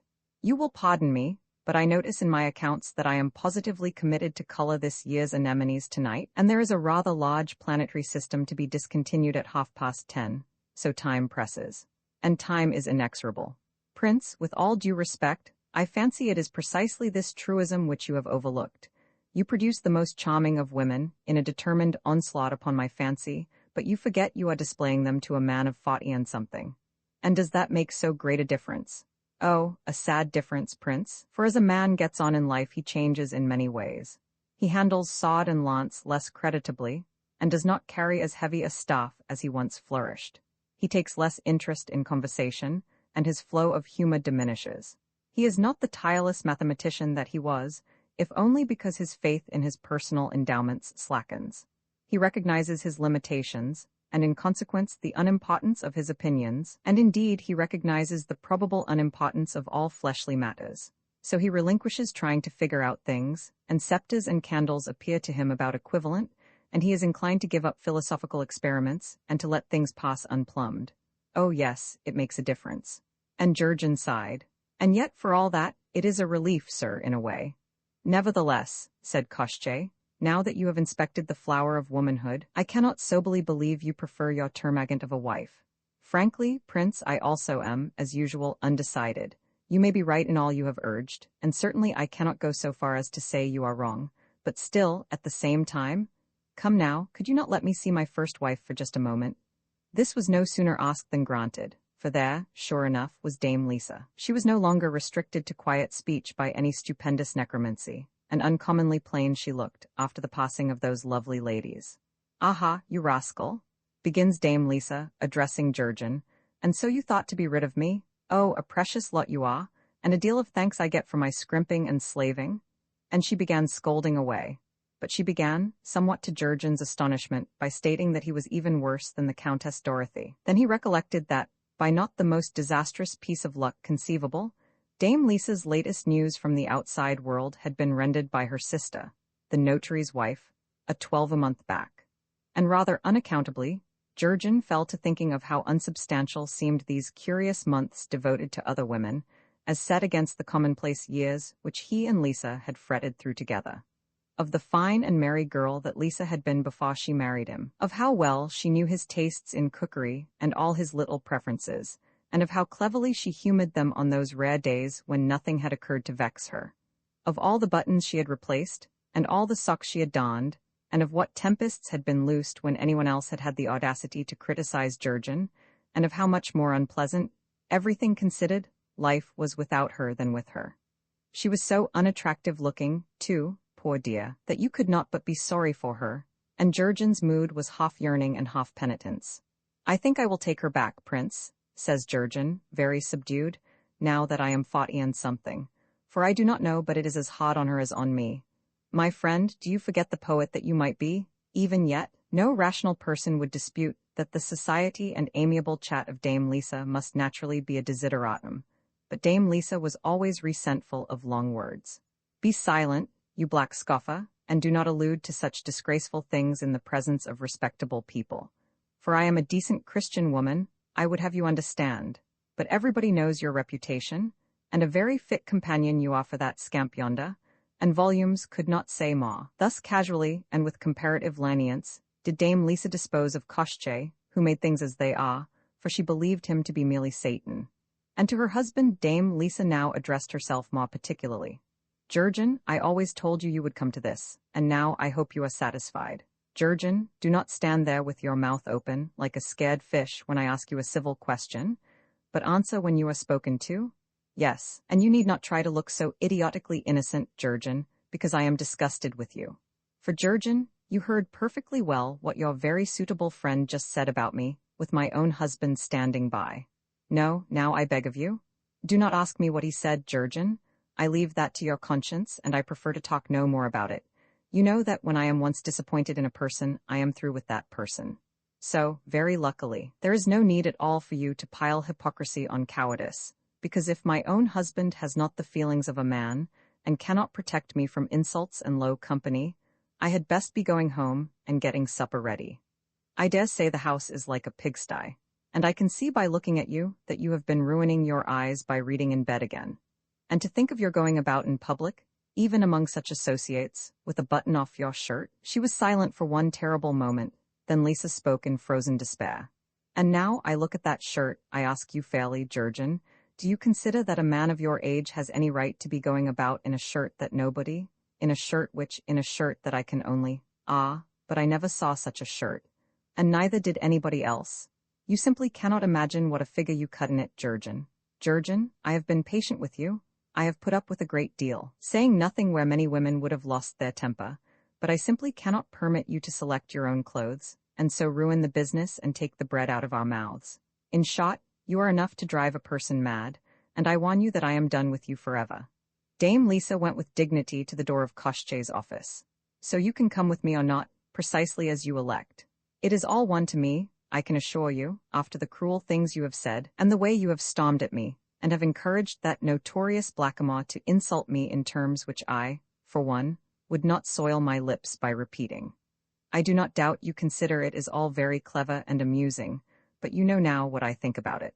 And upon the whole, if you do not feel the exertion will kill you, you had better come home the long way, and stop by sister's and ask her to let you have a half-pound of butter, for I know you too well to suppose you have been attending to the churning.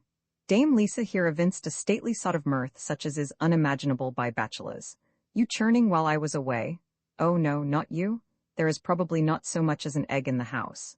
For my lord and gentleman has had other fish to fry, in his fine new cotton clothes, and on a man of your age, with a paunch to you like a beer barrel and with legs like pipe stems? Yes, that infamous shirt of yours is the reason you had better, for your own comfort, come home the long way. For I warn you, Jurgen, that the style in which I have caught you rigged out has quite decided me, before I go home or anywhere else, to stop by for a word or so with your high and mighty Madame Dorothy. So you had just as well not be along with me, for there is no pulling wool over my eyes any longer, and you two need never think to hoodwink me again about your goings-on. No, Jurgen, you cannot fool me, for I can read you like a book, and such behavior, at your time of life, does not surprise me at all, because it is precisely what I would have expected of you. With that Dame, Lisa passed through the door and went away, still talking. It was of Heitman Michael's wife that the wife of Jurgen spoke, discoursing of the personal traits and of the past doings, and with augmented fervor, of the figure and visage of Madame Dorothy, as all these abominations appeared to the eye of discernment, and must be revealed by the tongue of candor, as a matter of public duty. So passed Dame Lisa, neither as flame nor mist, but as the voice of judgment. Roman 49 of the compromise with Koshchei few, said Koshchei, in the ensuing silence. You had better stay overnight in any event. I really think, friend, you will be more comfortable, just now at least, in this quiet cave. But Jurgen had taken up his hat. No, I dare say I too had better be going, says Jurgen. I thank you very heartily for your intended kindness, sir. Still I do not know, but it is better as it is. And is there anything? Jurgen coughed delicately. And is there anything to pay, sir? Oh, just a trifle, first of all, for a year's maintenance of Dame Lisa. You see, Jurgen, that is an almighty fine shirt you are wearing. It rather appeals to me, and I fancy, from something your wife let drop just now, it did not impress her as being quite suited to you.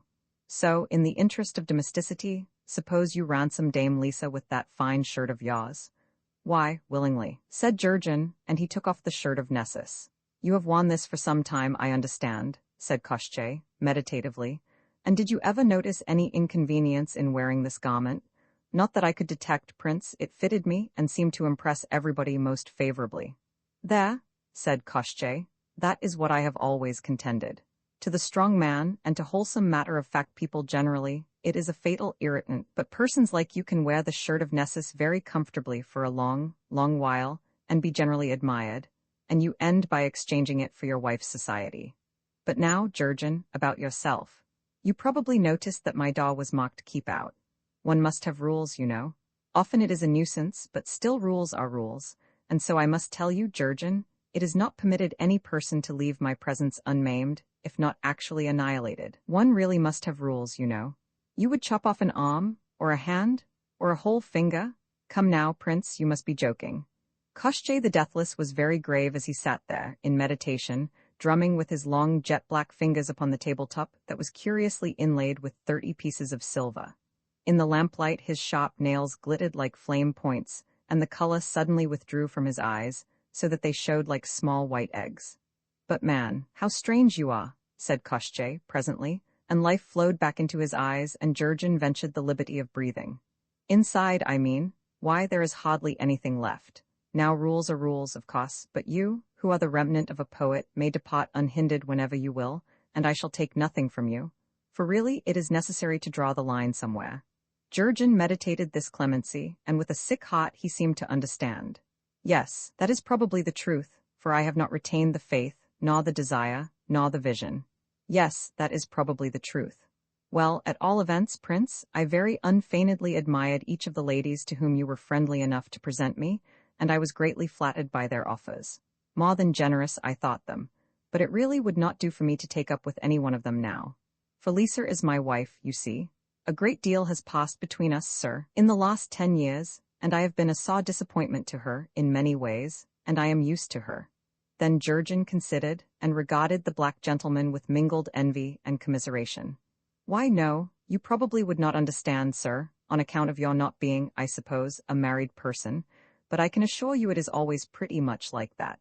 I lack grounds to dispute your aphorism, observed Koschei, inasmuch as matrimony was certainly not included in my doom. None the less, to a bystander, the conduct of you both appears remarkable. I could not understand, for example, just how your wife proposed to have you keep out of her sight forever and still have supper with her tonight, nor why she should desire to sup with such a reprobate as she described with unbridled pungency and disapproval. Ah, but again, it is always pretty much like that, sir. And the truth of it, Prince, is a great symbol. The truth of it is, we have lived together so long that my wife has become rather foolishly fond of me. So she is not, as one might say, quite reasonable about me. No, sir, it is the fashion of women to discard civility toward those for whom they suffer most willingly, and whom a woman loveth she chasteneth, after a good precedent. But her talking, Jurgen, has nowhere any precedent. Why, it deafens, it appalls, it submerges you in an uproarious sea of fault-finding, and in a word, you might as profitably oppose a hurricane. Yet you want her back. Now, assuredly, Jurgen, I do not think very highly of your wisdom, but by your bravery I am astounded. Ah, Prince, it is because I can perceive that all women are poets, though the medium they work in is not always ink. So the moment Lisa is set free from what, in a manner of speaking, sir, inconsiderate persons might, in their unthinking way, refer to as the terrors of an underground establishment that I do not for an instant doubt to be conducted after a system which furthers the true interests of everybody, and so reflects vast credit upon its officials, if you will pardon my frankness. And Jurgen smiled ingratiatingly. Why, at that moment, Lisa's thoughts take form in very much the high denunciatory style of Jeremiah and Amos, who were remarkably fine poets. Her concluding observations as to the Countess, in particular, I consider to have been an example of sustained invective such as one rarely encounters in this degenerate age. Well, her next essay in creative composition is My Supper, which will be an equally spirited impromptu. Tomorrow she will don and sew me an epic, and her desserts will continue to be in the richest lyric vein. Such, sir, are the poems of Lisa, all addressed to me, who came so near to gallivanting with mere queens. What can it be that you are remorseful? Said Koshchei. Oh, Prince, when I consider steadfastly the depth and the intensity of that devotion which, for so many years, has tended me, and has endured the society of that person whom I peculiarly know to be the most tedious and irritating of companions, I stand aghast before a miracle. And I cry, oh, certainly a goddess, and I can think of no queen who is fairly mentionable in the same breath. Ha, all we poets write a deal about love, but none of us may grasp the word's full meaning until he reflects that this is a passion mighty enough to induce a woman to put up with him. Even so, it does not seem to induce quite thorough confidence. Jurgen, I was grieved to see that Dame Lisa evidently suspects you of running after some other woman in your wife's absence. Think upon that now, and you saw for yourself how little the handsomest of women could tempt me. Yet even Lisa's absurd notion I can comprehend and pardon. And again, you probably would not understand my overlooking such a thing, sir, on account of your not being a married person. Nevertheless, my forgiveness also is a great symbol. Then Jurgen sighed and he shook hands, very circumspectly, with Koshchei, who made things as they are, and Jurgen started out of the office. But I will bear you company a part of the way, says Koshchei. So Koshchei removed his dressing gown, and he put on the fine laced coat which was hung over the back of a strange-looking chair with 3 legs, each of a different metal. The shirt of Nessus Koshchei folded and put aside, saying that some day he might be able to use it somehow. And Koshchei paused before the blackboard, and he scratched his head reflectively. Jurgen saw that this board was nearly covered with figures which had not yet been added up, and this blackboard seemed to him the most frightful thing he had faced anywhere. Then Koshchei came out of the cave with Jurgen, and Koshchei walked with Jurgen across Amnerin Heath, and through Marvin, in the late evening. And Koshchei talked as they went, and a queer thing Jurgen noticed, and it was that the moon was sinking in the east, as though the time were getting earlier and earlier. But Jurgen did not presume to criticize this, in the presence of Koshchei, who made things as they are. And I manage affairs as best I can, Jurgen, but they get in a fearful muddle sometimes. Sirs, I have no competent assistants. I have to look out for everything, absolutely everything. And of course, while in a sort of way I am infallible, mistakes will occur every now and then in the actual working out of plans that in the abstract are right enough. So it really does please me to hear anybody putting in a kind word for things as they are, because, between ourselves, there is a deal of dissatisfaction about. And I was honestly delighted, just now, to hear you speaking up for evil in the face of that rapscallion monk. So I give you thanks and many thanks, Jurgen, for your kind word. Just now, thinks Jurgen, he perceived that they had passed the Cistercian Abbey and were approaching Bellegarde, and it was as in a dream that Jurgen was speaking. Who are you and why do you thank me? Asks Jurgen. My name is no great matter, but you have a kind heart, Jurgen. May your life lie free from care. Save us from hurt and harm, friend, but I am already married. Then resolutely Jurgen put aside the spell that was befogging him. See here, Prince, are you beginning all over again? For I really cannot stand any more of your benevolences. Koshchei smiled. No, Jurgen, I am not beginning all over again. For now I have never begun, and now there is no word of truth in anything which you remember of the year just past. Now none of these things has ever happened. But how can that be, Prince? Why should I tell you, Jurgen? Let it suffice that what I will, not only happens, but has already happened, beyond the ancientest memory of man and his mother. How otherwise could I be Koshchei? And so farewell to you, poor Jurgen, to whom nothing in particular has happened now. It is not justice I am giving you, but something infinitely more acceptable to you and all your kind. But, to be sure, says Jurgen, I fancy that nobody anywhere cares much for justice. So farewell to you, Prince, and at our parting I ask no more questions of you, for I perceive it is scant comfort a man gets from questioning Koshchei, who made things as they are. But I am wondering what pleasure you get out of it all. Sirs, says Koshchei, with not the most candid of smiles, I contemplate the spectacle with appropriate emotions. And so speaking, Koshchei quitted Jurgen forever. Yet how may I be sure, thought Jurgen instantly, that this black gentleman was really Koshchei? He said he was. Why, yes, and Hovendile to all intents told me that Hovendile was Koshchei. Aha, and what else did Hovendile say? This is one of the romance's most venerable devices that is being practiced. Why, but there was Smoit of Glathian, also, so that this is the third time I have been fobbed off with the explanation I was dreaming, and left with no proof one way or the other.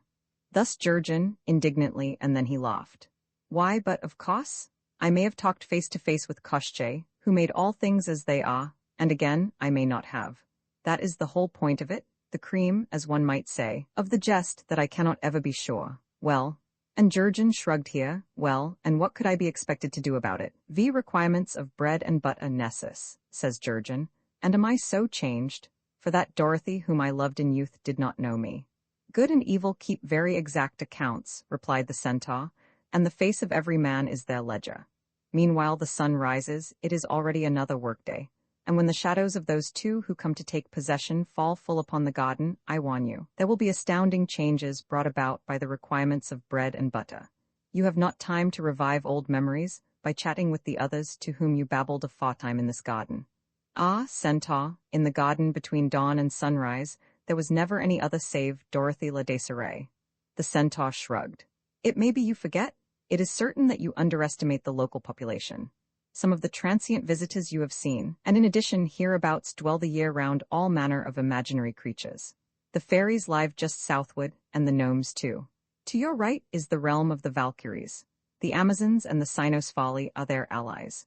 All three of these nations are continually at loggerheads with their neighbors, the Baba Yagas, whom Mafe cooks for, and whose monarch is O, a person very dangerous to name.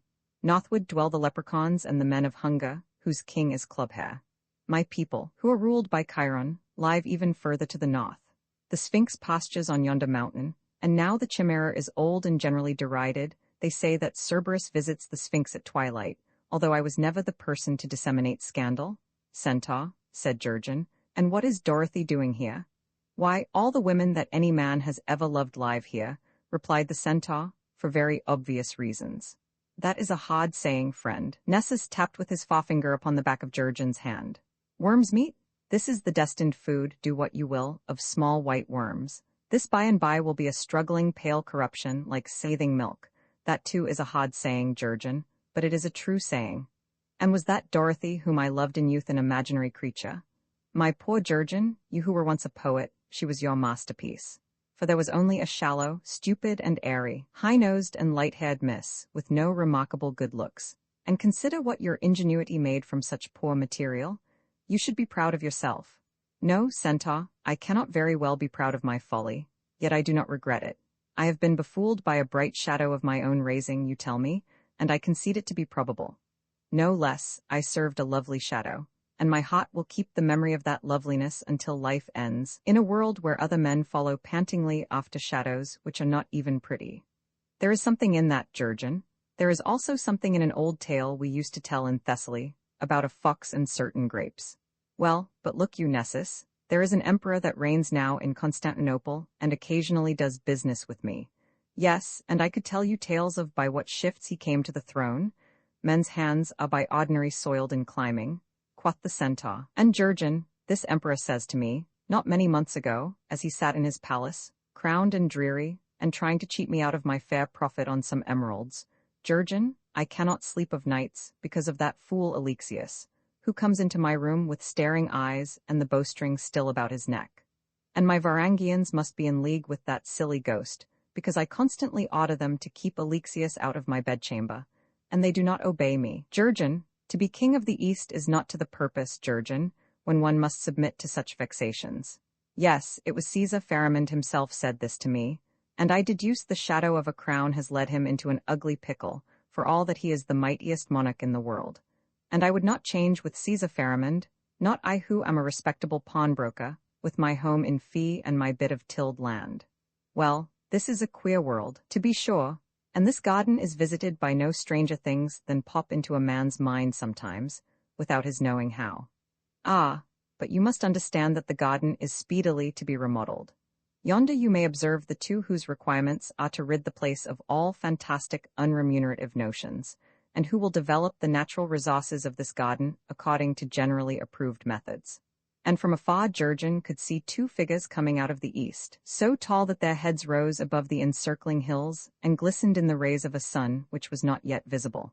One was a white, pasty-looking giant with a crusty expression. He walked with the aid of a cane.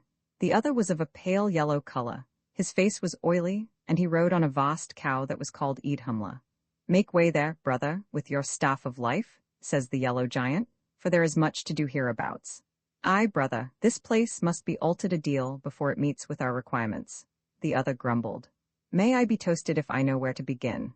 Then, as the giants turned dull and harsh faces toward the garden, the sun came above the circle of blue hills, so that the mingled shadows of these two giants fell across the garden. For an instant Jurgen saw the place oppressed by that attenuated mile-long shadow. As in heraldry you may see a black bar painted sheer across some brightly emblazoned shield. Then the radiancy of everything twitched and vanished as a bubble bursts. And Jurgen was standing in the midst of a field, very neatly plowed, but with nothing as yet growing in it. And the centaur was with him still, it seemed, for there were the creature's hoofs, but all the gold had been washed or rubbed away from them in traveling with Jurgen. "See, Nessus," Jurgen cried, "the garden is made desolate. Oh, Nessus, was it fair that so much loveliness should be thus wasted?" "Nay," said the centaur, "nay." Long and wailingly he whinnied, "Nay?" And when Jurgen raised his eyes he saw that his companion was not a centaur, but only a strayed riding horse. "Were you the animal, then?" says Jurgen, "and was it a quite ordinary animal that conveyed me to the garden between dawn and sunrise?" And Jurgen laughed disconsolately. "At all events, you have clothed me in a curious fine shirt.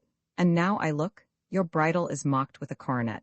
So I will return you to the castle at Bellegard, and it may be that Hetman Michael will reward me." Then Jurgen mounted this horse and rode away from the ploughed field wherein nothing grew as yet. As they left the furrows, they came to a signboard with writing on it, in a peculiar red and yellow lettering. Jurgen paused to decipher this. "Read me," was written on the signboard. "Read me, and judge if you understand. So you stopped in your journey because I called, scenting something unusual, something droll. Thus, although I am nothing, and even less, there is no one that sees me but lingers here. Stranger, I am a law of the universe. Stranger, render the law what is due the law." Jurgen felt cheated. A very foolish signboard indeed, for how can it be a law of the universe when there is no meaning to it? Says Jurgen, why, for any law to be meaningless would not be fair. The moment that did not count, and that is really all the story save for the moment Jurgen paused on his way home. For Koschei, if it indeed was Koschei, had quitted Jurgen just as they approached Bellegard. And as the pawnbroker walked on alone in the pleasant April evening, one called to him from the terrace. Even in the dusk he knew this was the Countess Dorothy. "May I speak with you a moment?" says she. "Very willingly, madam." And Jurgen ascended from the highway to the terrace. "I thought it would be near your supper hour, so I was waiting here until you passed. You conceive, it is not quite convenient for me to seek you out at the shop." "Why, no, madam, there is a prejudice," said Jurgen soberly, and he waited. He saw that Madame Dorothy was perfectly composed, yet anxious to speed the affair. "You must know," said she, "that my husband's birthday approaches, and I wish to surprise him with a gift. It is therefore necessary that I raise some money without troubling him. How much, abominable usurer? Could you advance me upon this necklace?" Jurgen turned it in his hand. It was a handsome piece of jewelry, familiar to him as formerly the property of Hetman Michael's mother. Jurgen named a sum. "But that," the Countess says, "is not a fraction of its worth." "Times are very hard, madam, of course. If you cared to sell outright, I could deal more generously." "Old monster, I could not do that. It would not be convenient." She hesitated here. "It would not be explicable. As to that, madam, I could make you an imitation in paste which nobody could distinguish from the original. I can amply understand that you desire to veil from your husband any sacrifices that are entailed by your affection." "It is my affection for him," said the Countess quickly. "I alluded to your affection for him," said Jurgen, naturally. Then Countess Dorothy named a price for the necklace. "For it is necessary I have that much, and not a penny less." And Jurgen shook his head dubiously, and vowed that ladies were unconscionable bargainers, but Jurgen agreed to what she asked, because the necklace was worth almost as much again. Then Jurgen suggested that the business could be most conveniently concluded through an emissary. If Messiah de Nayrac, for example, could have matters explained to him, and could manage to visit me tomorrow, I am sure we could carry through this amiable imposture without any annoyance whatever to Hetman Michael, says Jurgen smoothly. "Nayrac will come then," says the Countess. and you may give him the money precisely as though it were for him. But certainly, madam, a very estimable young nobleman that, and it is a pity his debts are so large. I heard that he had lost heavily at dice within the last month, and I grieved, madam. He has promised me when these debts are settled to play no more, but again, what am I saying? I mean, Master Inquisitive, that I take considerable interest in the welfare of Messiah de Nayrac, and so I have sometimes chided him on his wild causes, and that is all I mean. Precisely, madam, and so Messiah de Nayrac will come to me tomorrow for the money, and there is no more to say. Jurgen paused. The moon was risen now. These two sat together upon a bench of carved stone near the balustrade, and before them, upon the other side of the highway, were luminous valleys and treetops. Fleetingly, Jurgen recollected the boy and girl who had once sat in this place, and had talked of all the splendid things which Jurgen was to do, and of the happy life that was to be theirs together. Then he regarded the composed and handsome woman beside him, and he considered that the money to pay her latest lover's debts had been assured with a suitable respect for appearances. Come, but this is a gallant lady, who would defy the almanac, reflected Jurgen. Even so, 38 is an undeniable and somewhat autumnal figure, and I suspect young Nayrac is bleeding his elderly mistress. Well, but at his age nobody has a conscience. Yes, and Madame Dorothy is handsome still, and still my pulse is playing me queer tricks, because she is near me, and my voice has not the intonation I intend, because she is near me, and still I am 3/4 in love with her. Yes, in the light of such cursed folly as even now possesses me, I have good reason to give thanks for the regained infirmities of age.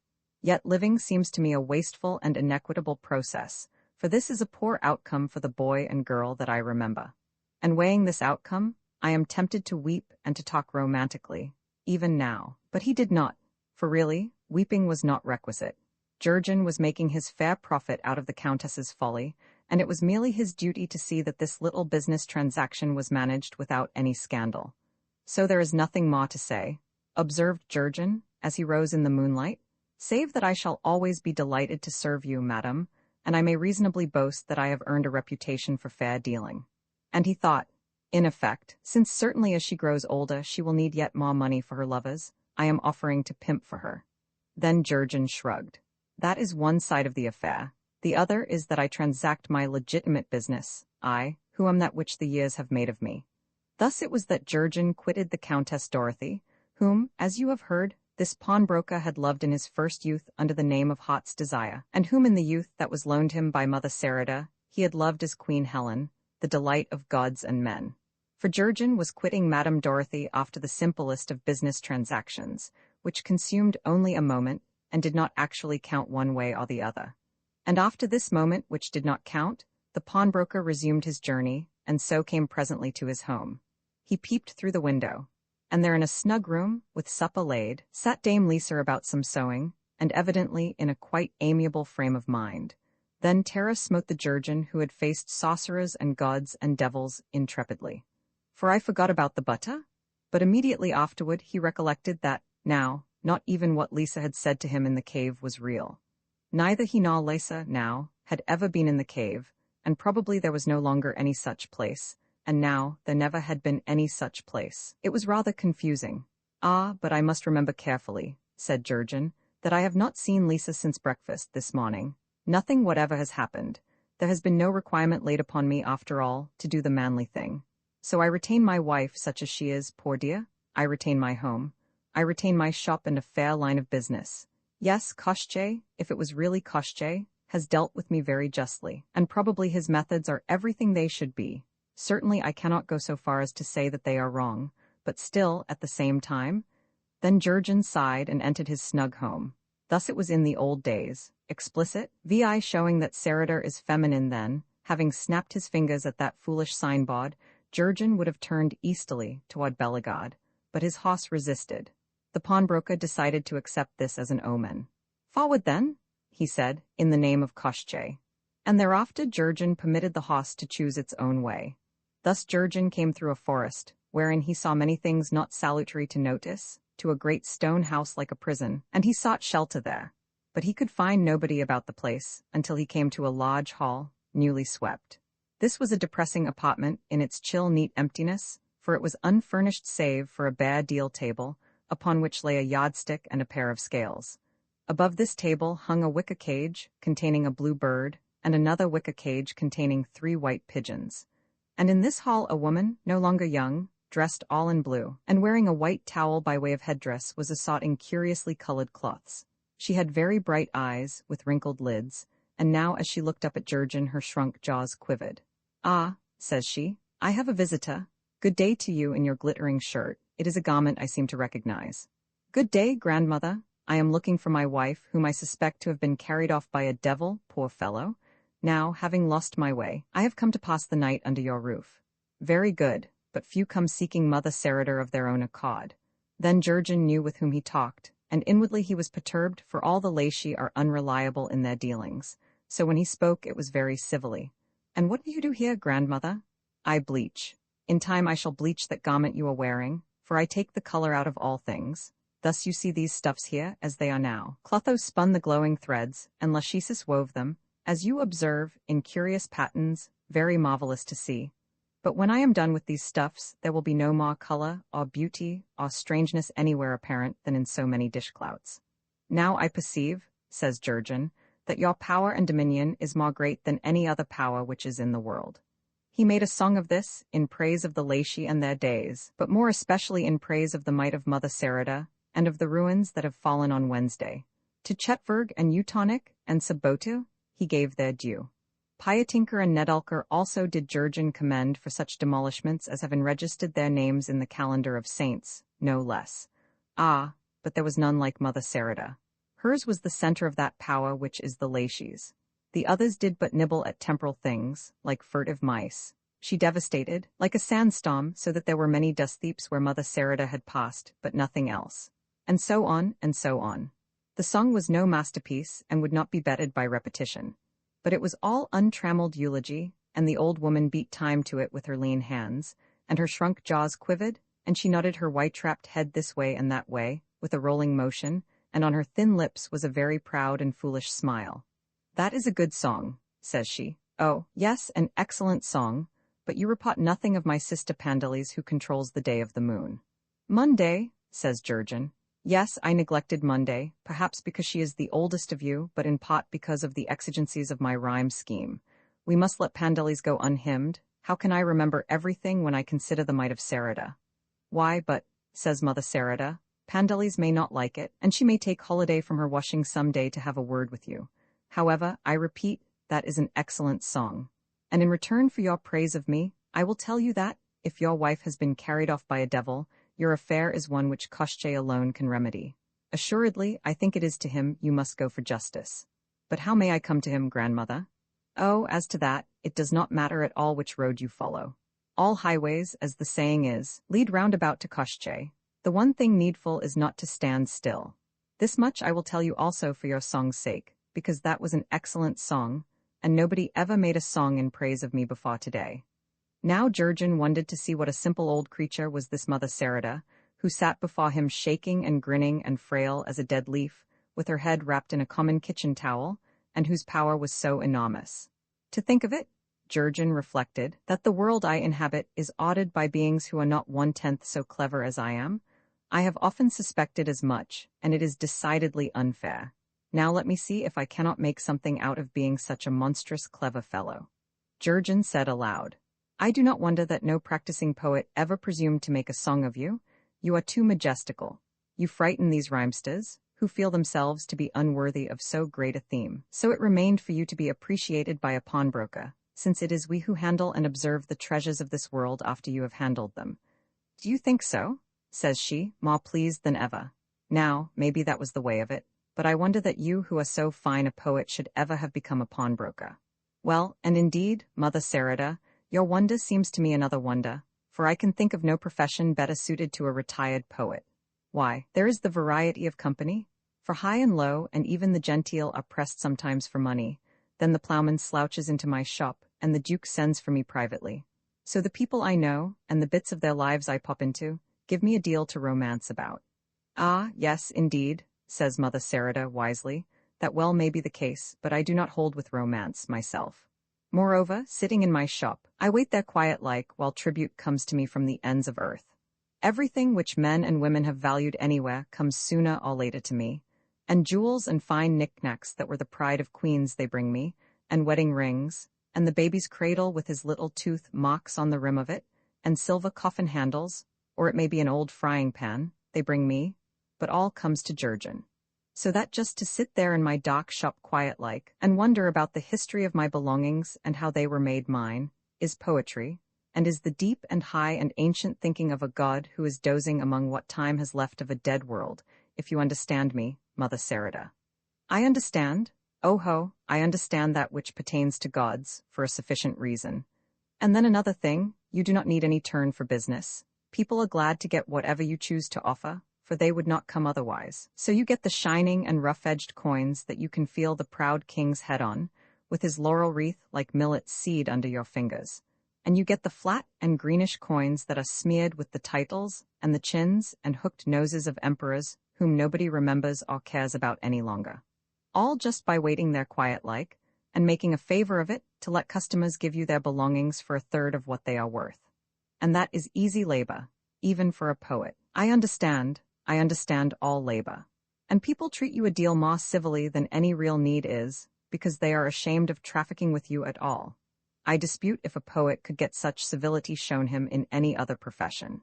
And finally, there is the long idleness between business interviews, with nothing to do save sit there quiet-like and think about the queerness of things in general. And that is always rare employment for a poet, even without the tatters of so many lives and homes heaped up about him like spillikins. So that I would say in all, Mother Sarada, there is certainly no profession better suited to an old poet than the profession of pawnbroking. Certainly, there may be something in what you tell me, observes Mother Sarada. I know what the little gods are, and I know what work is, but I do not think about these other matters, nor about anything else. I bleach. Ah, and a great deal more I could be saying, too, godmother, but for the fear of wearying you. Nor would I have run on at all about my private affairs were it not that we two are so close related. And kith makes kind, as people say. But how can you and I be kin? Why, heyday, and was I not born upon a Wednesday? That makes you my godmother, does it not? I do not know, dearie, I am sure.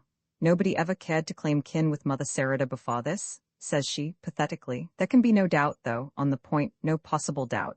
Sabellius states it plainly. Artemidorus Minor, I grant you, holds the question debatable, but his reasons for doing so are tolerably notorious. Besides, what does all his flimsy sophistry avail against Nicanor's fine chapter on this very subject? Crushing, I consider it. His logic is final and irrefutable. What can anyone say against Sevius Nicanor? Ah, what indeed? Demanded Jurgen, and he wondered if there might not have been perchance some such person somewhere, after all. Their names, in any event, sounded very plausible to Jurgen. Ah, dearie, I was never one for learning. It may be as you say. You say it may be, godmother.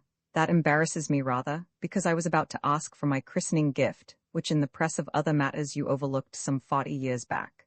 You will readily conceive that your negligence, however unintentional, might possibly give rise to unkindly criticism, and so I felt I ought to mention it, in common fairness to you. As for that, dearie, ask what you will within the limits of my power. For mine are all the sapphires and turquoises, and whatever else in this dusty world is blue, and mine likewise are all the Wednesdays that have ever been or ever will be, and any one of these will I freely give you in return for your fine speeches and your tender heart. Ah, but, godmother, would it be quite just for you to accord me so much more than is granted to other persons? Why, no, but what have I to do with justice? I bleach. Come now then, do you make a choice? For I can assure you that my sapphires are of the first water, and that many of my oncoming Wednesdays will be well worth seeing. No, godmother, I never greatly cared for jewelry, and the future is but dressing and undressing, and shaving, and eating, and computing percentage, and so on. The future does not interest me now, so I shall modestly content myself with a second-hand Wednesday, with one that you have used and have no further need of, and it will be a Wednesday in the August of such and such a year. Mother Sarada agreed to this. But there are certain rules to be observed, says she, for one must have system. As she spoke, she undid the towel about her head, and she took a blue comb from her white hair, and she showed Jurgen what was engraved on the comb. It frightened Jurgen a little, but he nodded assent. First, though, says Mother Sarada, here is the blue bird. Would you not rather have that, dearie, than your Wednesday? Most people would. Ah, but, godmother, he replied, I am Jurgen. No, it is not the blue bird I desire. So Mother Sarada took from the wall the wicker cage containing the 3 white pigeons, and going before him with small hunched shoulders and shuffling her feet along the flagstones, she led the way into a courtyard, where, sure enough, they found a tethered he-goat. Of a dark blue color this beast was, and his eyes were wiser than the eyes of a beast. Then Jurgen set about that which Mother Sarada said was necessary. Roman 7 of compromises on a Wednesday, so it was that, riding upon a horse whose bridle was marked with a coronet, the pawnbroker returned to a place, and to a moment which he remembered. It was rather queer to be a fine young fellow again, and to foresee all that was to happen for the next 20 years. As it chanced, the first person he encountered was his mother Azra, whom Koth had loved very greatly, but not long. And Jurgen talked with Azra of what clothes he would be likely to need in Gatenize, and of how often he would write to her. She disparaged the new shirt he was wearing, as was to be expected, since Azra had always preferred to select her son's clothing rather than trust to Jurgen's taste. His new horse she admitted to be a handsome animal, and only hoped he had not stolen it from anybody who would get him into trouble. For Azra, it must be recorded, had never any confidence in her son, and was the only woman, Jurgen felt, who really understood him. And now, as his beautiful young mother impartially petted and snapped at him, poor Jurgen thought of that very real dissension and severance which in the oncoming years was to arise between them, and of how she would die without his knowing of her death for 2 whole months, and of how his life thereafter would be changed, somehow, and the world would become an unstable place in which you could no longer put cordial faith, and he knew all the remorse he was to shrug away, after the squandering of so much pride and love. But these things were not yet, and besides, these things were inevitable. And yet that these things should be inevitable is decidedly not fair, said Jurgen. So it was with all the persons he encountered. The people whom he loved when at his best as a fine young fellow were so very soon, and through petty causes, to become nothing to him, and he himself was to be converted into a commonplace tradesman, and living seemed to Jurgen a wasteful and inequitable process. Then Jurgen left the home of his youth, and rode toward Bellegard, and tethered his horse upon the heath, and went into the castle. Thus Jurgen came to Dorothy. She was lovely and dear, and yet, by some odd turn, not quite so lovely and dear as the Dorothy he had seen in the garden between dawn and sunrise. And Dorothy, like everybody else, praised Jurgen's wonderful new shirt. "It is designed for such festivals," said Jurgen, modestly, "a little notion of my own. A bit extreme, some persons might consider it, but there is no pleasing everybody. And I like a trifle of colour." For there was a masque that night at the castle of Bellegard. And wildly droll and sad it was to Jurgen to remember what was to befall so many of the participants. Jurgen had not forgotten this Wednesday, this ancient Wednesday upon which Messiah de Montauz had brought the confraternity of St. Mated from Brunbellois, to enact a masque of the birth of Hercules, as the vagabonds were now doing, to hilarious applause. Jurgen remembered it was the day before Bellegard discovered that Count Emmerich's guest, the Vicomte de Paysange, was in reality the notorious outlaw, Pierrien de la Forêt. Well, yonder the yet undetected impostor was talking very earnestly with Dame Melisande, and Jurgen knew all that was in store for this pair of lovers. Meanwhile, as Jurgen reflected, the real Vicomte de Paysange was at this moment lying in a delirium, yonder at Benoist. Tomorrow the true Vicomte would be recognized, and within the year the Vicomte would have married Félise de Soyacot, and later Jurgen would meet her in the orchard. And Jurgen knew what was to happen then also. And Messiah de Montauz was watching Dame Melisande, sidewise, while he joked with little Etah, who was this night permitted to stay up later than usual, in honor of the masque. And Jurgen knew that this young bishop was to become Pope of Rome, no less, and that the child he joked with was to become the woman for possession of whom Giron des Rocs and the surly-looking small boy yonder, Maugis d'Aigramont, would contend with each other until the country hereabouts had been devastated, and the castle wherein Jurgen now was had been besieged, and this part of it burned. And wildly droll and sad it was to Jurgen thus to remember all that was going to happen to these persons, and to all the other persons who were frolicking in the shadow of their doom, and laughing at this trivial masque. For here, with so much of ruin and failure impending, and with sorrow prepared so soon to smite a many of these revellers in ways far-known to Jurgen, and with death resistlessly approaching so soon to make an end of almost all this company in some unlovely fashion that Jurgen knew exactly, here laughter seemed unreasonable and ghastly. Why, but Reinault yonder, who laughed so loud, with his cropped head flung back. Would Renault be laughing in quite this manner if he knew the round, strong throat he thus exposed was going to be cut like the throat of a calf, while 3 Burgundians held him? Jurgen knew this thing was to befall Renault Vinsoff before October was out. So he looked at Renault's throat and shudderingly drew in his breath between set teeth. And he is worth a score of me, this boy, thought Jurgen. And it is I who am going to live to be an old fellow, with my bit of land in fee, years after dirt clogs those bright, generous eyes, and years after this fine, big-hearted boy is wasted. And I shall forget all about him, too. Marion Eledel, that very pretty girl behind him, is to become a blotched and toothless haunter of alleys, a leering plucker at men's sleeves, and blue-eyed Colin here, with his baby mouth, is to be hanged for that matter of coin-clipping. Let me recall, now, yes, within 6 years of tonight? Well, but in a way these people are blessed in lacking foresight. For they laugh, and I cannot laugh, and to me their laughter is more terrible than weeping. Yes, they may be very wise in not glooming over what is inevitable, and certainly I cannot go so far as to say they are wrong. But still, at the same time, and assuredly, living seems to me in everything a wasteful and inequitable process. Thus Jurgen, while the others passed a very pleasant evening. And presently, when the masque was over, Dorothy and Jurgen went out upon the terrace, to the east of Bellegarde, and so came to an unforgotten world of moonlight. They sat upon a bench of carved stone near the balustrade which overlooked the highway, and the boy and the girl gazed wistfully beyond the highway, over luminous valleys and treetops. Just so they had sat there, as Jurgen perfectly remembered, when Mother Sarada first used this Wednesday. My heart's desire, says Jurgen, I am sad tonight, for I am thinking of what life will do to us, and what awful the years will make of you and me. My own sweetheart, says she, and do we not know very well what is to happen? And Dorothy began to talk of all the splendid things that Jurgen was to do, and of the happy life which was to be theirs together. It is horrible, he said, for we are more fine than we shall ever be hereafter. We have a splendor for which the world has no employment. It will be wasted, and such wastage is not fair. But presently you will be so and so, says she, and fondly predicts all manner of noble exploits which, as Jurgen remembered, had once seemed very plausible to him also. Now he had clearer knowledge as to the capacities of the boy of whom he had thought so well. No, heart's desire, no, I shall be quite otherwise. And to think how proud I shall be of you, but then I always knew it, I shall tell everybody, very condescendingly. No, heart's desire, for you will not think of me at all. Ah, sweetheart, and can you really believe that I shall ever care a snap of my fingers for anybody but you? Then Jurgen laughed a little, for Heitman Michael came now across the lonely terrace, in search of Madame Dorothy. And Jurgen Fock knew this was the man to whom within 2 months of this evening Dorothy was to give her love and all the beauty that was hers, and with whom she was to share the ruinous years which lay ahead.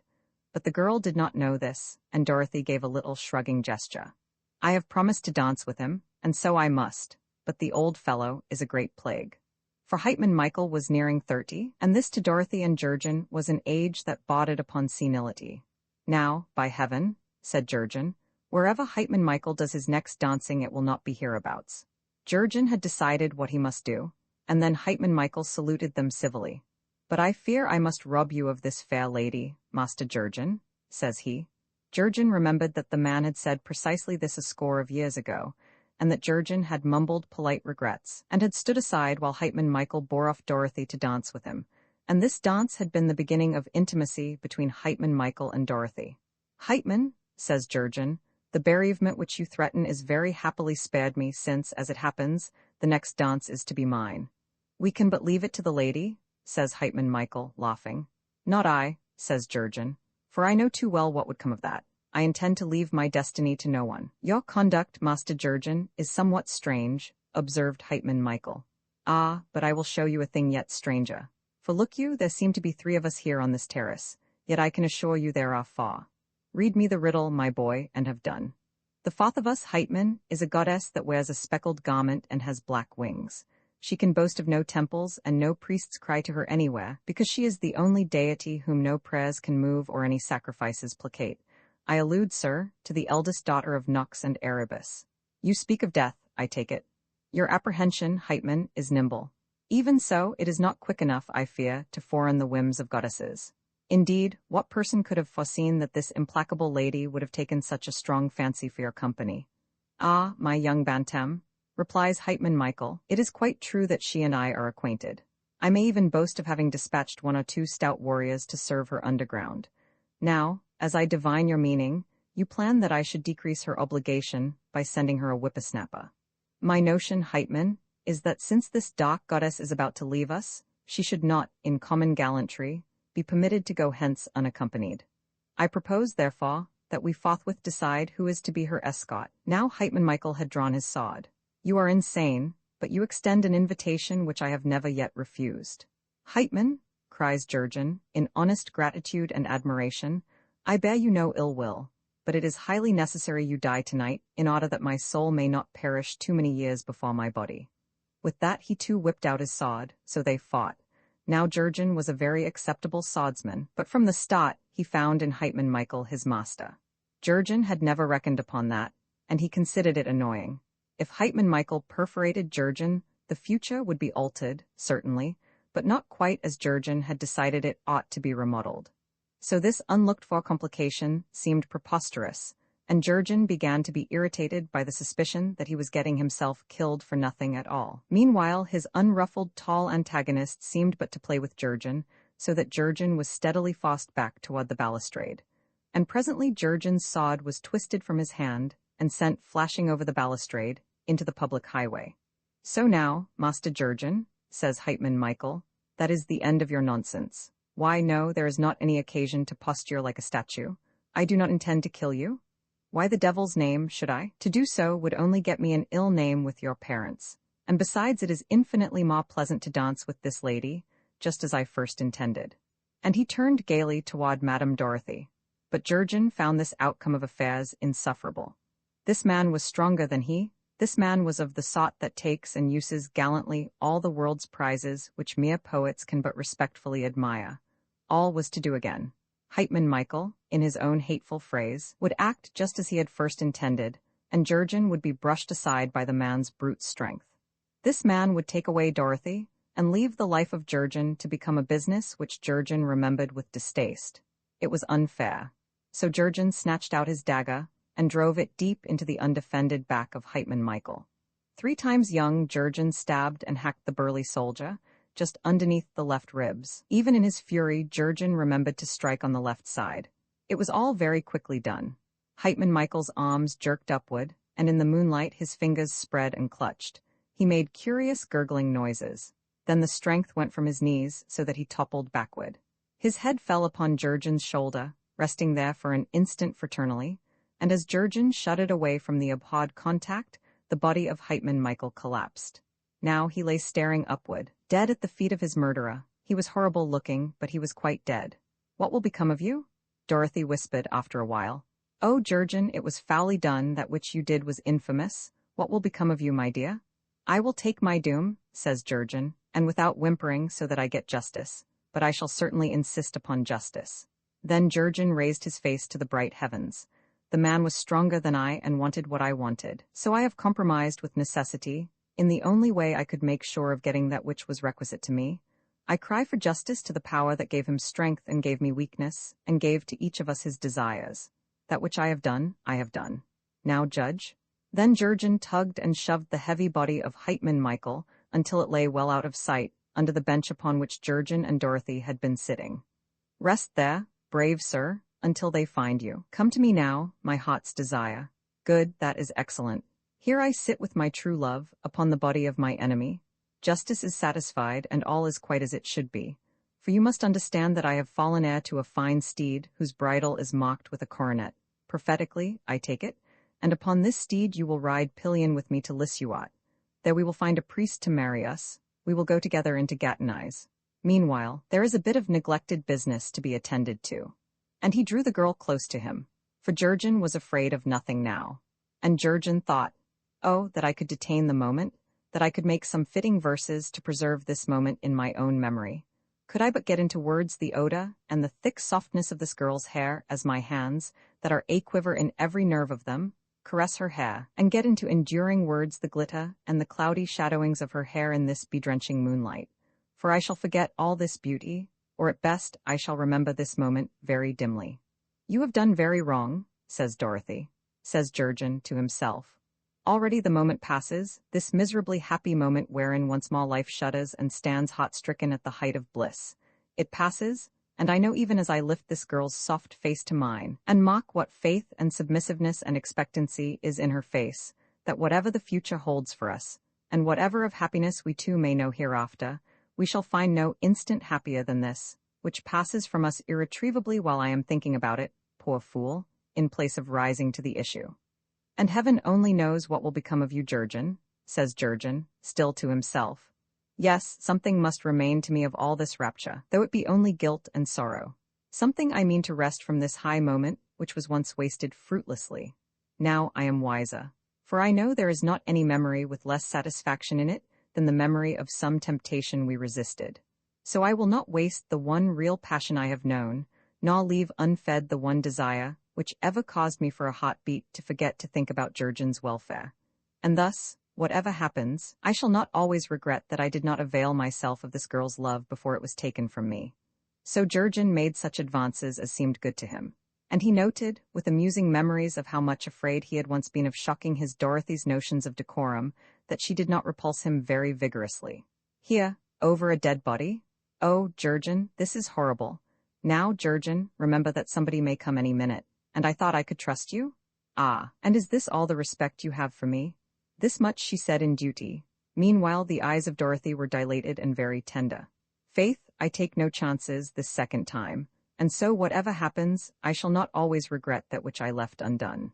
Now upon his lips was laughter, and his arms were about the submissive girl, and in his heart was an unnameable depression and a loneliness, because it seemed to him that this was not the Dorothy whom he had seen in the garden between dawn and sunrise. For in my arms now there is just a very pretty girl who is not over-careful in her dealings with young men, thought Jurgen, as their lips met. Well, all life is a compromise, and a pretty girl is something tangible, at any rate. So he laughed triumphantly and prepared for the sequel. But as Jurgen laughed triumphantly, with his arm beneath the head of Dorothy, and with the tender face of Dorothy passive beneath his lips, and with unreasonable wistfulness in his heart, the castle bell tolled midnight. What followed was curious, for as Wednesday passed, the face of Dorothy altered, her flesh roughened under his touch and her cheeks fell away, and fine lines came about her eyes, and she became the Countess Dorothy whom Jurgen remembered as Heitman Michael's wife. There was no doubt about it, in that bedrenching moonlight, and she was leering at him, and he was touching her everywhere, this horrible lascivious woman, who was certainly quite old enough to know better than to permit such liberties, and her breath was sour and nauseous. Jurgen drew away from her, with a shiver of loathing, and he closed his eyes to shut away that sensual face. No, he said, it would not be fair to what we owe to others. In fact, it would be a very heinous sin. We should weigh such considerations occasionally, madam. Then Jurgen left his temptress, with simple dignity. I go to search for my dear wife, madam, in a frame of mind which I would strongly advise you to adopt toward your husband. And he went straightway down the terraces of Bellegarde, and turned southward to where his horse was tethered upon Amner Heath, and Jurgen was feeling very virtuous. Roman ate old toys and a new shadow. Jurgen had behaved with conspicuous nobility, Jurgen reflected, but he had committed himself. I go in search of my dear wife, he had stated, in the exaltation of virtuous sentiments, and now Jurgen found himself alone in a world of moonlight just where he had last seen his wife. Well, well, he said, now that my Wednesday is done with, and I am again a reputable pawnbroker, let us remember the advisability of sometimes doing the manly thing. It was into this cave that Lisa went. So into this cave go I, for the second time, rather than home to my unsympathetic relatives-in-law. Or at least I think I am going. Aye, said a squeaking voice, this is the time, abherwho's? High time, oh more than time. Look the man in the oak, oh ho the fire-drake. Thus many voices screeched and wailed confusedly. But Jurgen, staring about him, could see nobody, and all the tiny voices seemed to come from far overhead, where nothing was visible save the clouds which of a sudden were gathering. For a wind was rising, and already the moon was overcast. Now for a while that noise high in the air became like a wrangling of sparrows, wherein no words were distinguishable. Then said a small shrill voice distinctly, Note now, sweethearts, how high we pass over the wind-vexed heath, where the gallows burden creaks and groans swaying to and fro in the night. Now the rain breaks loose as a hawk from the fowler, and grave Queen Holda draws her tresses over the moon's bright shield. Now the bed is made, and the water drawn, and we the bridesmaids seek for the lass who will be bride to Sklog. Said another. Oh, search for a maid with golden hair, who is perfect, tender and pure, and fit for a king who is old as love, with no trace of love in him. Even now our grinning dusty master wakes from sleep, and his yellow fingers shake to think of her flower-soft lips who comes tonight to his lank embrace and warms the ribs that our eyes have seen. Who will be bride to Sklog? And a third said, The wedding gown we have brought with us, we that a-questing ride, and a maid will go hence on Fodgerman in Cleopatra's shroud. Ha, will Oath-Wisp will marry the couple? No, no, let Brachiotis? No, be it Kit with the candlestick. Iman Hetton, a fight, a fight? Oh-ho, Tom Tumbler, where of Stadlin? Haste thou the Marmoritan Tib? A-ab her whose? Come, Bembo, come away? So they all fell to screeching and whistling and wrangling high over Jurgen's head, and Jurgen was not pleased with his surroundings. For these are the witches of Amnerin about some deviltry or another in which I prefer to take no part. I now regret that I flung away a cross in this neighborhood so very recently, and trust the action was understood. If my wife had not made a point of it and had not positively insisted upon it, I would never have thought of doing such a thing. I intended no reflection upon anybody. Even so, I consider this heath to be unwholesome, and upon the whole, I prefer to seek whatever I may encounter in this cave. So in went Jurgen, for the second time, and the tale tells that all was dark there, and Jurgen could see no one, but the cave stretched straight forward and downward, and at the far end was a glow of light. Jurgen went on, and so came to the place where he had found the centaur. This part of the cave was now vacant, but behind where Nessus had lain in wait for Jurgen was an opening in the cave's wall, and through this opening streamed the light. Jurgen stooped and crawled through the orifice. He stood erect. He caught his breath sharply. Here at his feet was, of all things, a tomb carved with the recumbent effigy of a woman. Now this part of the cave was lighted by lamps upon tall iron stands, so that everything was clearly visible, even to Jurgen, whose eyesight had of late years failed him.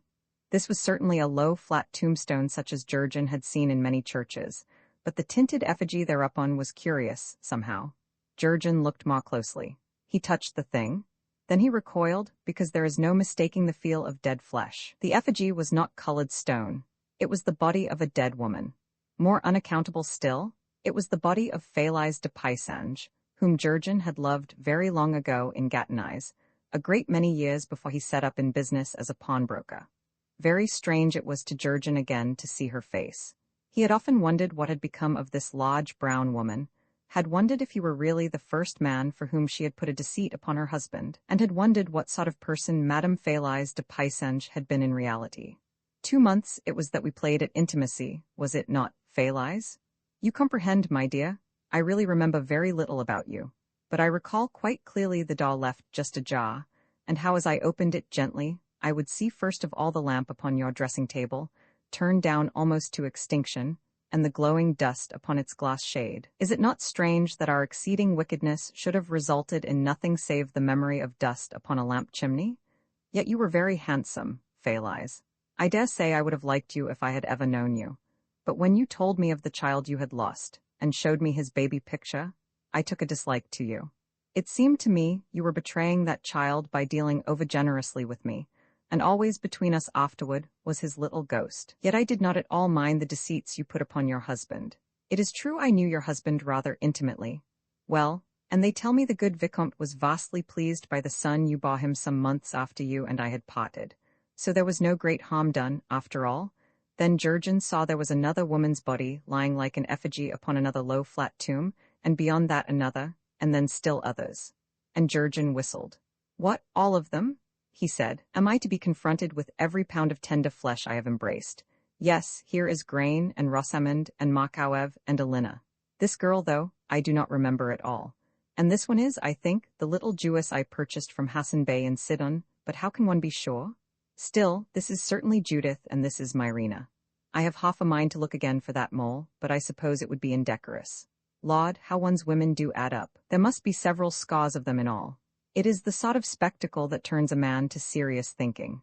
Well, but it is a great comfort to reflect that I dealt fairly with every one of them. Several of them treated me most unjustly, too. But that is past and done with, and I bear no malice toward such fickle and short-sighted creatures as could not be contented with one lover, and he the Jurgen that was. Thereafter, Jurgen, standing among his dead, spread out his arms in an embracing gesture. Hail to you, ladies, and farewell, for you and I have done with love. Well, love is very pleasant to observe as he advances, overthrowing all ancient memories with laughter. And yet for each gay lover who concedes the lordship of love, and wears intrepidly love's liveries, the end of all is death. Love's sowing is more agreeable than love's harvest. Ah, let us put it, he allures us into byways leading no hither, among blossoms which fall before the first rough wind. So at the last, with much excitement and breath and valuable time quite wasted, we find that the end of all is death. Then would it have been more shrewd, dear ladies, to have avoided love? To the contrary, we were unspeakably wise to indulge the high-hearted insanity that love induced. Since love alone can lend young people rapture, however transiently, in a world wherein the result of every human endeavor is transient, and the end of all is death. Then Jurgen courteously bowed to his dead loves and left them, and went forward as the cave stretched. But now the light was behind him, so that Jurgen's shadow, as he came to a sharp turn in the cave, loomed suddenly upon the cave wall, confronting him. This shadow was clear-cut and unarguable. Jurgen regarded it intently. He turned this way, then the other, he looked behind him, raised one hand, shook his head tentatively, then he twisted his head sideways with his chin well lifted, and squinted so as to get a profile view of this shadow. Whatever Jurgen did the shadow repeated, which was natural enough. The odd part was that it in nothing resembled the shadow which ought to attend any man, and this was an uncomfortable discovery to make in loneliness deep underground. "I do not exactly like this," said Jurgen. "Upon my word, I do not like this at all. It does not seem fair. It is perfectly preposterous. Well," and here he shrugged, "well, and what could anybody expect me to do about it? Ah, what indeed? So I shall treat the incident with dignified contempt and continue my exploration of this cave." Roman 9, the Orthodox rescue of Genevieve now, the tale tells how the cave narrowed and again turned sharply, so that Jurgen came as through a corridor into quite another sort of underground chamber. Yet this also was a discomfortable place. Here suspended from the roof of the vault was a kettle of quivering red flames. These lighted a very old and villainous-looking man in full armor, girded with a sword, and crowned royally. He sat erect upon a throne, motionless, with staring eyes that saw nothing. Back of him Jurgen noted many warriors seated in rows, and all staring at Jurgen with wide-open eyes that saw nothing. The red flaming of the kettle was reflected in all these eyes, and to observe this was not pleasant. Jurgen waited noncommittally. Nothing happened. Then Jurgen saw that at this unengaging monarch's feet were 3 chests. The lids had been ripped from 2 of them, and these were filled with silver coins. Upon the middle chest, immediately before the king, sat a woman, with her face resting against the knees of the glaring, withered, motionless old rascal. And this is a young woman. Obviously, observe the glint of that thick coil of hair, the rich curve of the neck. Oh, clearly, a tidbit fit to fight for against any moderate odds. So ran the thoughts of Jurgen. Bold as a dragon now, he stepped forward and lifted the girl's head. Her eyes were closed. She was, even so, the most beautiful creature Jurgen had ever imagined. She does not breathe. And yet, unless memory fails me, this is certainly a living woman in my arms. Evidently this is a sleep induced by necromancy. Well, it is not for nothing I have read so many fairy tales. There are orthodoxies to be observed in the awakening of every enchanted princess. And Lisa, wherever she may be, poor dear, is nowhere in this neighborhood, because I hear nobody talking, so I may consider myself at liberty to do the traditional thing by this princess. Indeed, it is the only fair thing for me to do, and justice demands it. In consequence, Jurgen kissed the girl. Her lips parted and softened, and they assumed a not unpleasant sort of submissive ardor. Her eyes, enormous when seen thus closely, had languorously opened, had viewed him without wonder, and then the lids had fallen, about halfway, just as, Jurgen remembered, the eyelids of a woman ought to do when she is being kissed properly. She clung a little, and now she shivered a little, but not with cold. Jurgen perfectly remembered that ecstatic shudder convulsing a woman's body. Everything, in fine, was quite as it should be. So Jurgen put an end to the kiss, which, as you may surmise, was a tolerably lengthy affair. His heart was pounding as though determined to burst from his body, and he could feel the blood tingling at his fingertips. He wondered what in the world had come over him, who was too old for such emotions. Yet, truly, this was the loveliest girl that Jurgen had ever imagined. Fair was she to look on, with her shining gray eyes and small smiling lips, a fairer person might no man boast of having seen. and she regarded Jurgen graciously, with her cheeks flushed by that red flickering overhead, and she was very lovely to observe. She was clothed in a robe of flame-colored silk, and about her neck was a collar of red gold. When she spoke, her voice was music. "I knew that you would come," the girl said, happily. "I am very glad that I came," observed Jurgen, "but time presses." "Time sets an admirable example, my dear princess. Oh, Messiah, but do you not perceive that you have brought life into this horrible place? You have given of this life to me, in the most direct and speedy fashion. But life is very contagious. Already it is spreading by infection." And Jurgen regarded the old king, as the girl indicated. The withered ruffian stayed motionless, but from his nostrils came slow augmenting jets of vapor, as though he were beginning to breathe in a chill place. This was odd, because the cave was not cold. "And all the others too are snorting smoke," says Jurgen. "Upon my word, I think this is a delightful place to be leaving." First, though, he unfastened the king's sword belt, and girded himself therewith, sword, dagger, and all. "Now I have arms befitting my fine shirt," says Jurgen. Then the girl showed him a sort of passage-way, by which they ascended 49 steps roughly hewn in stone, and so came to daylight. At the top of the stairway was an iron trapdoor, and this door at the girl's instruction Jurgen lowered. There was no way of fastening the door from without. "But Thragnar is not to be stopped by bolts or padlocks," the girl said. "Instead, we must straightway mark this door with a cross, since that is a symbol which Thragnar cannot pass." Jurgen's hand had gone instinctively to his throat. Now he shrugged. "My dear young lady, I no longer carry the cross. I must fight Thragnar with other weapons. 2 sticks will serve, laid crosswise." Jurgen submitted that nothing would be easier than to lift the trapdoor, and thus dislodge the sticks. "They will tumble apart without anyone having to touch them, and then what becomes of your crucifix? Why, how quickly you think of everything," she said, admiringly. "Here is a strip from my sleeve, then. We will tie the twigs together." Jurgen did this, and laid upon the trapdoor a recognizable crucifix. Still, when anyone raises the trapdoor, whatever lies upon it will fall off. Without disparaging the potency of your charm, I cannot but observe that in this case it is peculiarly difficult to handle. Magician or no, I would put heartier faith in a stout padlock. So the girl tore another strip from the hem of her gown, and then another from her right sleeve, and with these they fastened their cross to the surface of the trapdoor, in such a fashion that the twigs could not be dislodged from beneath. They mounted the fine steed whose bridle was marked with a coronet, the girl riding pillion, and they turned westward, since the girl said this was best. For as she now told Jurgen, she was Guinevere, the daughter of Godgiavan, king of Glothian and the Red Islands. So Jurgen told her he was the Duke of Logrius, because he felt it was not appropriate for a pawnbroker to be rescuing princesses, and he swore, too, that he would restore her safely to her father, whatever Thragnar might attempt. And all the story of her nefarious capture and imprisonment by King Thragnar did Dame Guinevere relate to Jurgen, as they rode together through the pleasant May morning. She considered the troll king could not well molest them. "For now you have his charmed sword, Caliburn, the only weapon with which Thragnar can be slain.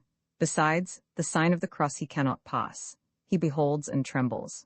My dear princess, he has but to push up the trapdoor from beneath, and the cross, being tied to the trapdoor, is promptly moved out of his way.